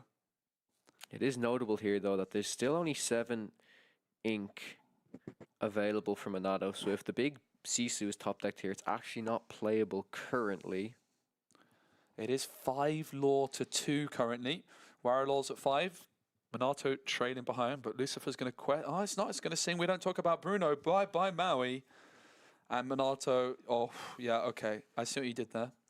And the Diablo will quest for 1. No ink spent yet as the Lucifer sang Bruno, so there's surely going to be another card here for Warlords. Something like a Beast right now would really start turning on the heat. It's going to be a Tink, which does quest for 2 and is not going to be taken out by something like a legendary Sisu off the top. But a Be Prepared off the top will certainly deal with it. Tinkerbell very strong here. Even Medusa cannot deal with it. But I do believe that was a Maleficent Monstrous Dragon off the top there. So straight into the Inkwell. The Sisu is now active off the top deck for Minato if it can be drawn here. But depending on how much of a board can be built up here by Wario, we'll have to see if Sisu is even enough. I agree, especially if we start to see some more cards like Tinkerbell, Robin Hood, the Beast. These are going to be big threats coming down. Warlords just has to be careful that they don't overcommit into a Be Prepared, but maybe in this position they just say, okay, if my opponent top decks Be Prepared, so be it, but if they don't, I win. It's going to be interesting to see how they balance it. You want to kind of tread that line where you still commit enough that you can win quickly, but that you don't lose if your opponent top decks Be Prepared. So it's a bit of a balancing act. Rather than going all in or playing nothing, there we go, that's perfect. A top deck Be Prepared is now not an option with that Pete Games referee giving it the red card. So a top deck Be Prepared right now for Minato would not be an option thanks to that Pete Games referee. Wouldn't that be quite a funny moment indeed if Pete stops the Be Prepared? What is the card off the top? It's a Block the Glass. The Glass. block the glass, not exactly what you want to be top decking. And it all comes back down to that turn where I think Minato just over-inking, overplaying with that Fishbone Quill, allowing the discard to come through from Waroloz. Yeah, Warlows has 7 lore on the board right now, the possibility to get up to 18. It's still pretty much going to have to be a be prepared off the top here in order to clear the board fully. How do you feel about even playing some additional cards here? I think if I like this from Waroloz. Spending 3 ink to deal 2 damage to yourself seems ridiculous, but it's just allowing you to recycle a card. The Storm Rage on is not very useful here. Draw an extra card, and that's a perfect example of not over-committing into a Be Prepared. It's a big, full quest. Makes sense as well, because if you want to draw an additional card, there's a chance that you get an additional Pete, and that's literally going to seal the game then. Be prepared or bust. Minato, he's done it once, need to be prepared off the top here to keep themselves in the tournament. Unless Waroloz, though they have that Pete to confirm their victory. It is 3, right? 3 ink has been exerted. It's another Storm Rage on. Okay. So going to deal 2 more damage to their own Pete. Again, just making sure that they can get rid of those Storm Rage on and replace them with another card. 1 ink still to spare. This doesn't seem like the kind of plays you would make if you're about to win a tournament. You're going double Storm Rage on onto your own cards. Yeah, and even if the Sisu is top decked, most that can be done is the Ice Block can be done onto the prepared is needed. Pete. It's It's Tamato bling, bling, bling, and that's the game. Waroloz is your Lorca Quest champion with Emerald Steel. Absolutely amazing. The deck that I predicted to win has Congrats. come out on top. I will say overall in this event, it was maybe a little more underrepresented than I initially anticipated. But yeah, I'm really, really glad to see both of these decks within the finals. Like you said, these are like the 2 powerhouse decks in the meta right now. People really interested to see how this matchup tends to go. I think that was a great example. Very useful lessons to take from that. On Monato's side, really have to keep in mind the card count in the hand. That was something that was super, super crucial in that matchup. I do have to say, though, as well, Waroloz, as you mentioned, Specie, 3 games in a row with the Diablo start. Yeah. Absolutely insane. 3 for 3. Doesn't happen often. It doesn't, but I think rewarded probably for these aggressive mulligans. The first place prize is a case of every set. Absolutely insane. So 4 boxes of Shimmering Skies, 4 boxes of Ursula's Return, 4 boxes of Into the Inklands. 4 boxes of Rise of the Floodborn. Did I forget about anything? It's not Rise of the Floodborn. Oh, It is Rise of the Floodborn. It's not Ursula's Return. It is Rise of the Floodborn. We already said Ursula's Return. And The first chapter. 4 boxes of the first Yeah. chapter. Absolutely insane. And let's not Wow. forget, I don't know if you've seen it, Specie, but there is an absolutely amazing trophy that has been made as well. So what myself and Kim said, I wonder how this, if they've traveled far for this event, I couldn't imagine them traveling back with all of these boxes and all of this stuff. But, you know, congratulations to both players for making it this far. What an incredible finals. And on that note, before I'm sure we're going to go to some kind of, you know, ceremony event where the winner receives their prizes, we do have our final 2 gift vouchers to give away. These are €30 card market gift vouchers. So, Specie, would you like to pick a card, or how do you want to do this? So, yeah, Card Market, who are sponsoring my channel and sponsoring Lorca Quest, have very kindly given us all these vouchers. We've been giving them away all weekend long. I think a nice way to finish this off is if you write in the comments, what was your favorite moment of Lorca Quest? What was your favorite moment of Lorca Quest this weekend? And I'll pick one, which I agree with, or like the point you make, and so will Kawa. What was your favorite moment? It could be from day 1 or day 2. Let us know what your favorite moment was in Lorca Quest, and in a couple of minutes' time, we can I'll tell you read some of the answers. I'll tell you my favorite moment, and that's You're not going to get one, mate. Oh, I'm that's sorry. fine. That's fine. That's not even going to matter, no matter what people say here. I wasn't even casting this game, but it's the game that we had when it was Amber Sapphire versus Emerald. Emerald Sapphire. Absolutely amazing game to cast. Both players 4-0 going into round 5. I would never have anticipated that happening on day 1. And it was really, really nice, really refreshing to see so many innovative deck builders and, you know, making these bold decisions to bring these in-color combinations. And they both made it to day 2 in the end. Yeah, they both made top 64. Okay, I'm going to give mine to 01134 man, who said the Cricky Boost Cogsworth Rush. Yeah. I'm giving it to you, mate, because A big shout out to everyone that's been here, because I saw someone mention the Bell Ward. I saw Macmillan mention the Blurpool, Amber Sapphire from First League. I don't think 0113 man has won one from memory. No, I don't believe so, no. And I think that's one that I'd never seen a play like that. Cricky buffing up a Big Ben, which had just given itself rush. I think it was pretty wild. So congratulations, 01134 man on YouTube. You have just won yourself a €30 gift voucher for Card Market. Please let us know what you're going to spend it on. Maybe you should get some Big Bens and a Cricky. And a Cricky. Now you can do the play yourself. Absolutely amazing. We're going to have a little look through what some other people were saying right now. That one's quite good. Yes, I actually do very much agree with that. We have a comment from Raven Christian Alice in the competitive scene. You know, it's a bit of a shame we really didn't get to see it shine. I'm sure it's shown throughout the Swiss rounds and stuff like that. But the brief moment we saw, I was like, oh, I can really see the potential in this. So, Raven Christian, congratulations. You have won the very last €30 Card Market gift voucher that we are giving away. Over the entire weekend, we've given away 32 of these. So congratulations to everybody who has participated in these little fun kind of questions and competitions we've been doing throughout the weekend. It's been an absolute blast. It's been an absolute belter, mate. And I've really enjoyed it. Je voudrais la France. Yeah, all of these trips to France, whenever there's any Lorcana events, they're always my favorite. Always extremely well run. The players are always absolutely superb, right? The skill level of the French players is absolutely amazing. And here we go. We're going to actually see the reward ceremony very, very shortly here. Maybe if I leave now and run, I could make it on stage and steal the trophy. Yes, let's do it together. Yeah. Yeah, so we can see the stage with the screen behind with our lovely French counterparts. Big shout out to our French casting team as well. Of course, the wonderful event here in Paris, and it's super nice of them to have invited us in. That's a nice OBS. Some OBS deception is about to happen. But yeah, really, really awesome event. Had so much fun. Obviously, we've had Kim casting with us all weekend long as well. It was her Decisive Lorcana casting debut, and it was super awesome to cast with them as well. And we really appreciate everyone hanging out and enjoying the stream. Don't forget the VOD is available on YouTube. So if you wanted to watch any of the action back, you can do so from both days. You can rewind at your leisure. And we'll try to also, I'm going to try and bring some videos talking about the decks that did well, but I am going to be in Seattle, so it might be a hotel room kind of video, but there's a good chance I won't even do it. In terms of the vouchers, if you did win one of the Card Market vouchers, after the stream today, depending on how late we finish, I'm going to try and get all those sent over to you after the stream this evening, perhaps tomorrow morning when I'm at the airport as well. So I'll do my very best to get those out to you today or tomorrow. I'll do it via Whispers.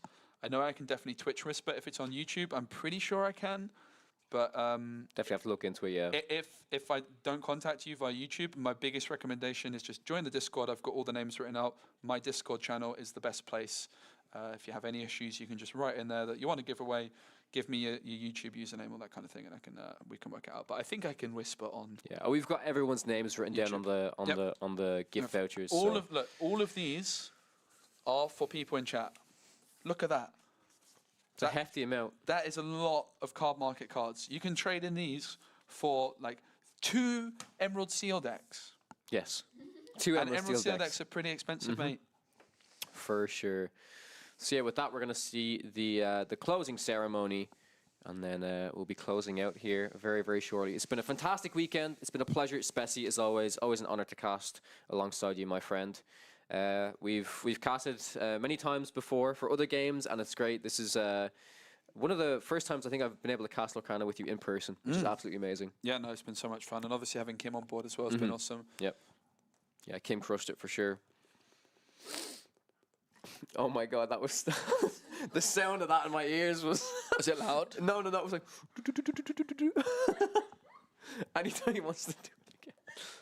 There you go. Bit of ASMR there for you, chap.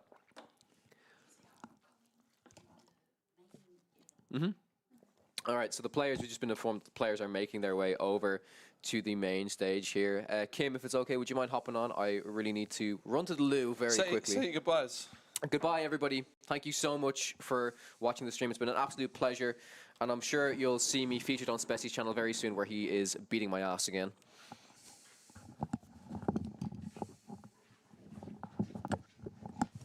Hello. Hello, everybody. All right, mate. All right, mate. Hello, everybody. So, Kim, what kind of Disney Lorcana content have you been creating? What kind of Disney Lorcana content I be creating? It's been a long day. I'm sorry, my words are a bit of a blur. Mainly TikToks. You can find me over on TikTok and Instagram under both Kimberly Ann. Like this? Yeah, beautiful. 5,000 followers? That's 5,000 more followers than I have, mate. Nice. We can be friends. I follow you. Do I not follow you? You do, I think. I'm logged I in. would hope so. Apparently I don't. I do now. Ouch. Sassy, I thought we were friends. It's okay. I'm more famous than you on Instagram. This is true. But yeah, what a And day, what a TikTok. game. I'm very disappointed that my prediction for Ruby Sapphire didn't make it through. Unlucky. But it did make the finals, which I'm very happy about. I don't want to talk about my prediction. And we won't talk about Bruno. But what a trophy. Best of luck to these winners now taking these prizes home. 11,000 followers on TikTok. I really do hope that they're not traveling far. So if you guys want to go check out Kim, there you go. Thank you so much. Eats pizza in front of you. Okay, you guys weren't happy about the pizza, but here we have. Yeah, it doesn't follow me on Instagram and it sits in the corner of this room eating pizza and the smell. If we look at the main stage here, these are all of the Lorcana artists that have joined us here this weekend. And all weekend they've been sitting in our little artist alley that Spessy tried to show you the other day, but they're all on lunch. Signing cards for everyone, drawing pictures. Yeah, so many amazing artists. Like so. They're Doing also so many friendly as well. amazing things, and they're so great. I chatted to a good few of them. I actually ate my pizza with a good few of them. We had great chats talking about all things Lorcana.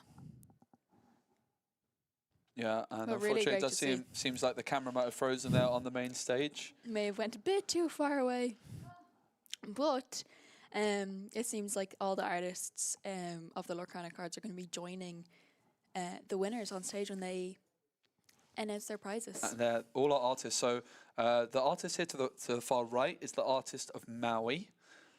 Then we've got the one next to the right, With the hat on, that is Javier. and they do lots of very cool ones.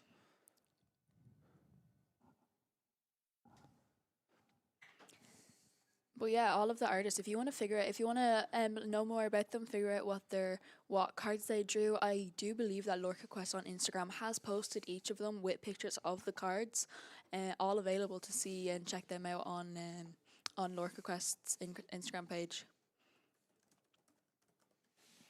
Really, really great turnout for Javier's loads of the done artists. Mother Gothel from set 1, the Maleficent Enchanted. And the Snow White. Snow White Enchanted. We've got the artist on stage for Emily Abadira, who is the one that you just saw doing the Be King Undisputed, Peter Pan Shadowfinder. She's a friend of the channel. We've got the artist for Let It Go.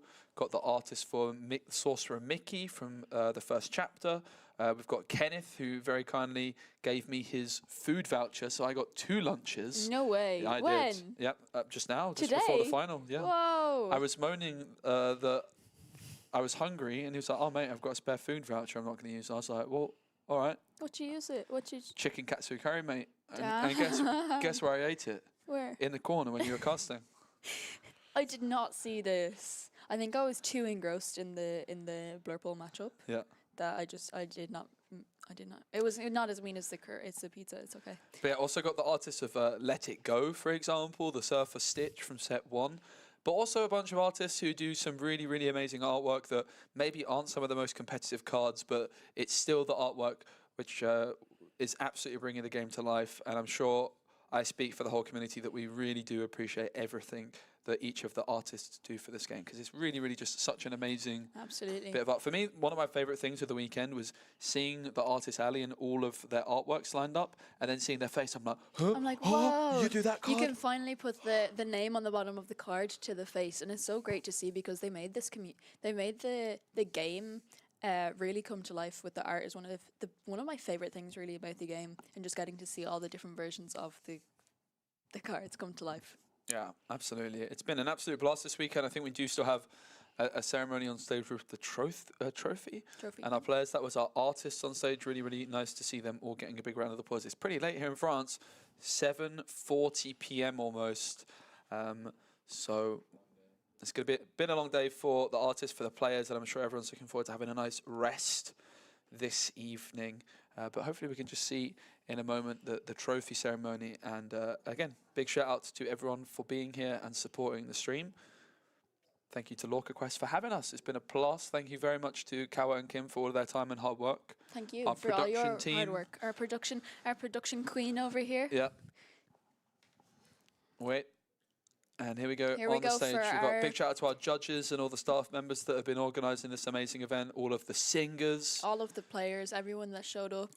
And especially over 700 players in the main event. And not only the players, but so many friends and family came to just support all the judges put in so much work. Everyone that came and supported the LorcaQuest here this weekend. We've had a great time. Yeah, we certainly have. And also I want to give a special shout out to the wonderful baker who baked the best cake I ever ate on Friday. It was a Disney Lorcana themed cake and it looked good, but my goodness, it tasted even better. I have not stopped thinking about that cake. And no, it was not me. And yes, it hurts that they didn't ask me. Yeah, Kim's a baker, so. Yeah, I would have. They could have given me a kitchen. I could have came in. I could have made an epic cake. I don't think it would have been as good. It was the cake looked amazing. best cake I ever ate. It looked beautiful, but I could give it a run for its money. Yeah, I'm sure you could do a good job, but honestly, if you could do better than that, I'd be very impressed. It was the best cake ever. And Sebastian, just come back to Dublin, and I'll bring you to my bakery. It's Get me to another Lorcana tournament in Dublin. Lorcana tournament wasn't even in Dublin. Wasn't. We went to Belfast. Yeah, we did. But my record in Belfast was 0-3. Next Disney Lorcana challenge. Dublin. Yeah. Next year, Dublin. yeah. Let's go That would to be- Ireland. I'd be well up for that. That Kim and Kawa don't have to fly to a challenge for once.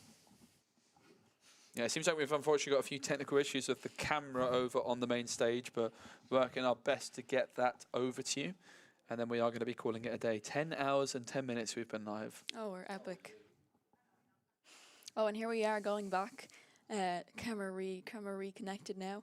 Some of this amazing trophy right here. Yeah, and the people on stage, a lot of them are the people behind the LorcaQuest who have been working super duper hard.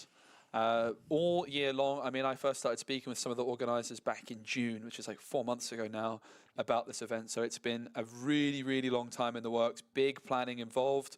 And there you go, LorcaQuest 2 is announced, and it's going to be in 2025. So LorcaQuest is going to be back again next year, and hopefully we can also come back as well, because what a tournament it has been. If you're watching and you want to come to France, come when LorcaQuest is on next year. Keep your eyes peeled for more announcements. Here you go. Absolutely. It's the And winner, here's our Emerald Seal winner. player. Big congratulations. Green Steel That's came a out nice victorious. celebration. That's the It is perfect way for beautiful. the camera to freeze. Honestly, It's perfection. such a stunning picture. That is really Someone nice. capture this. I hope there's someone there taking a picture of this for him. They don't need a picture. They can Yeah. just save this. Screenshot this stream here, right here, folks. This is our winner. That's my thumbnail.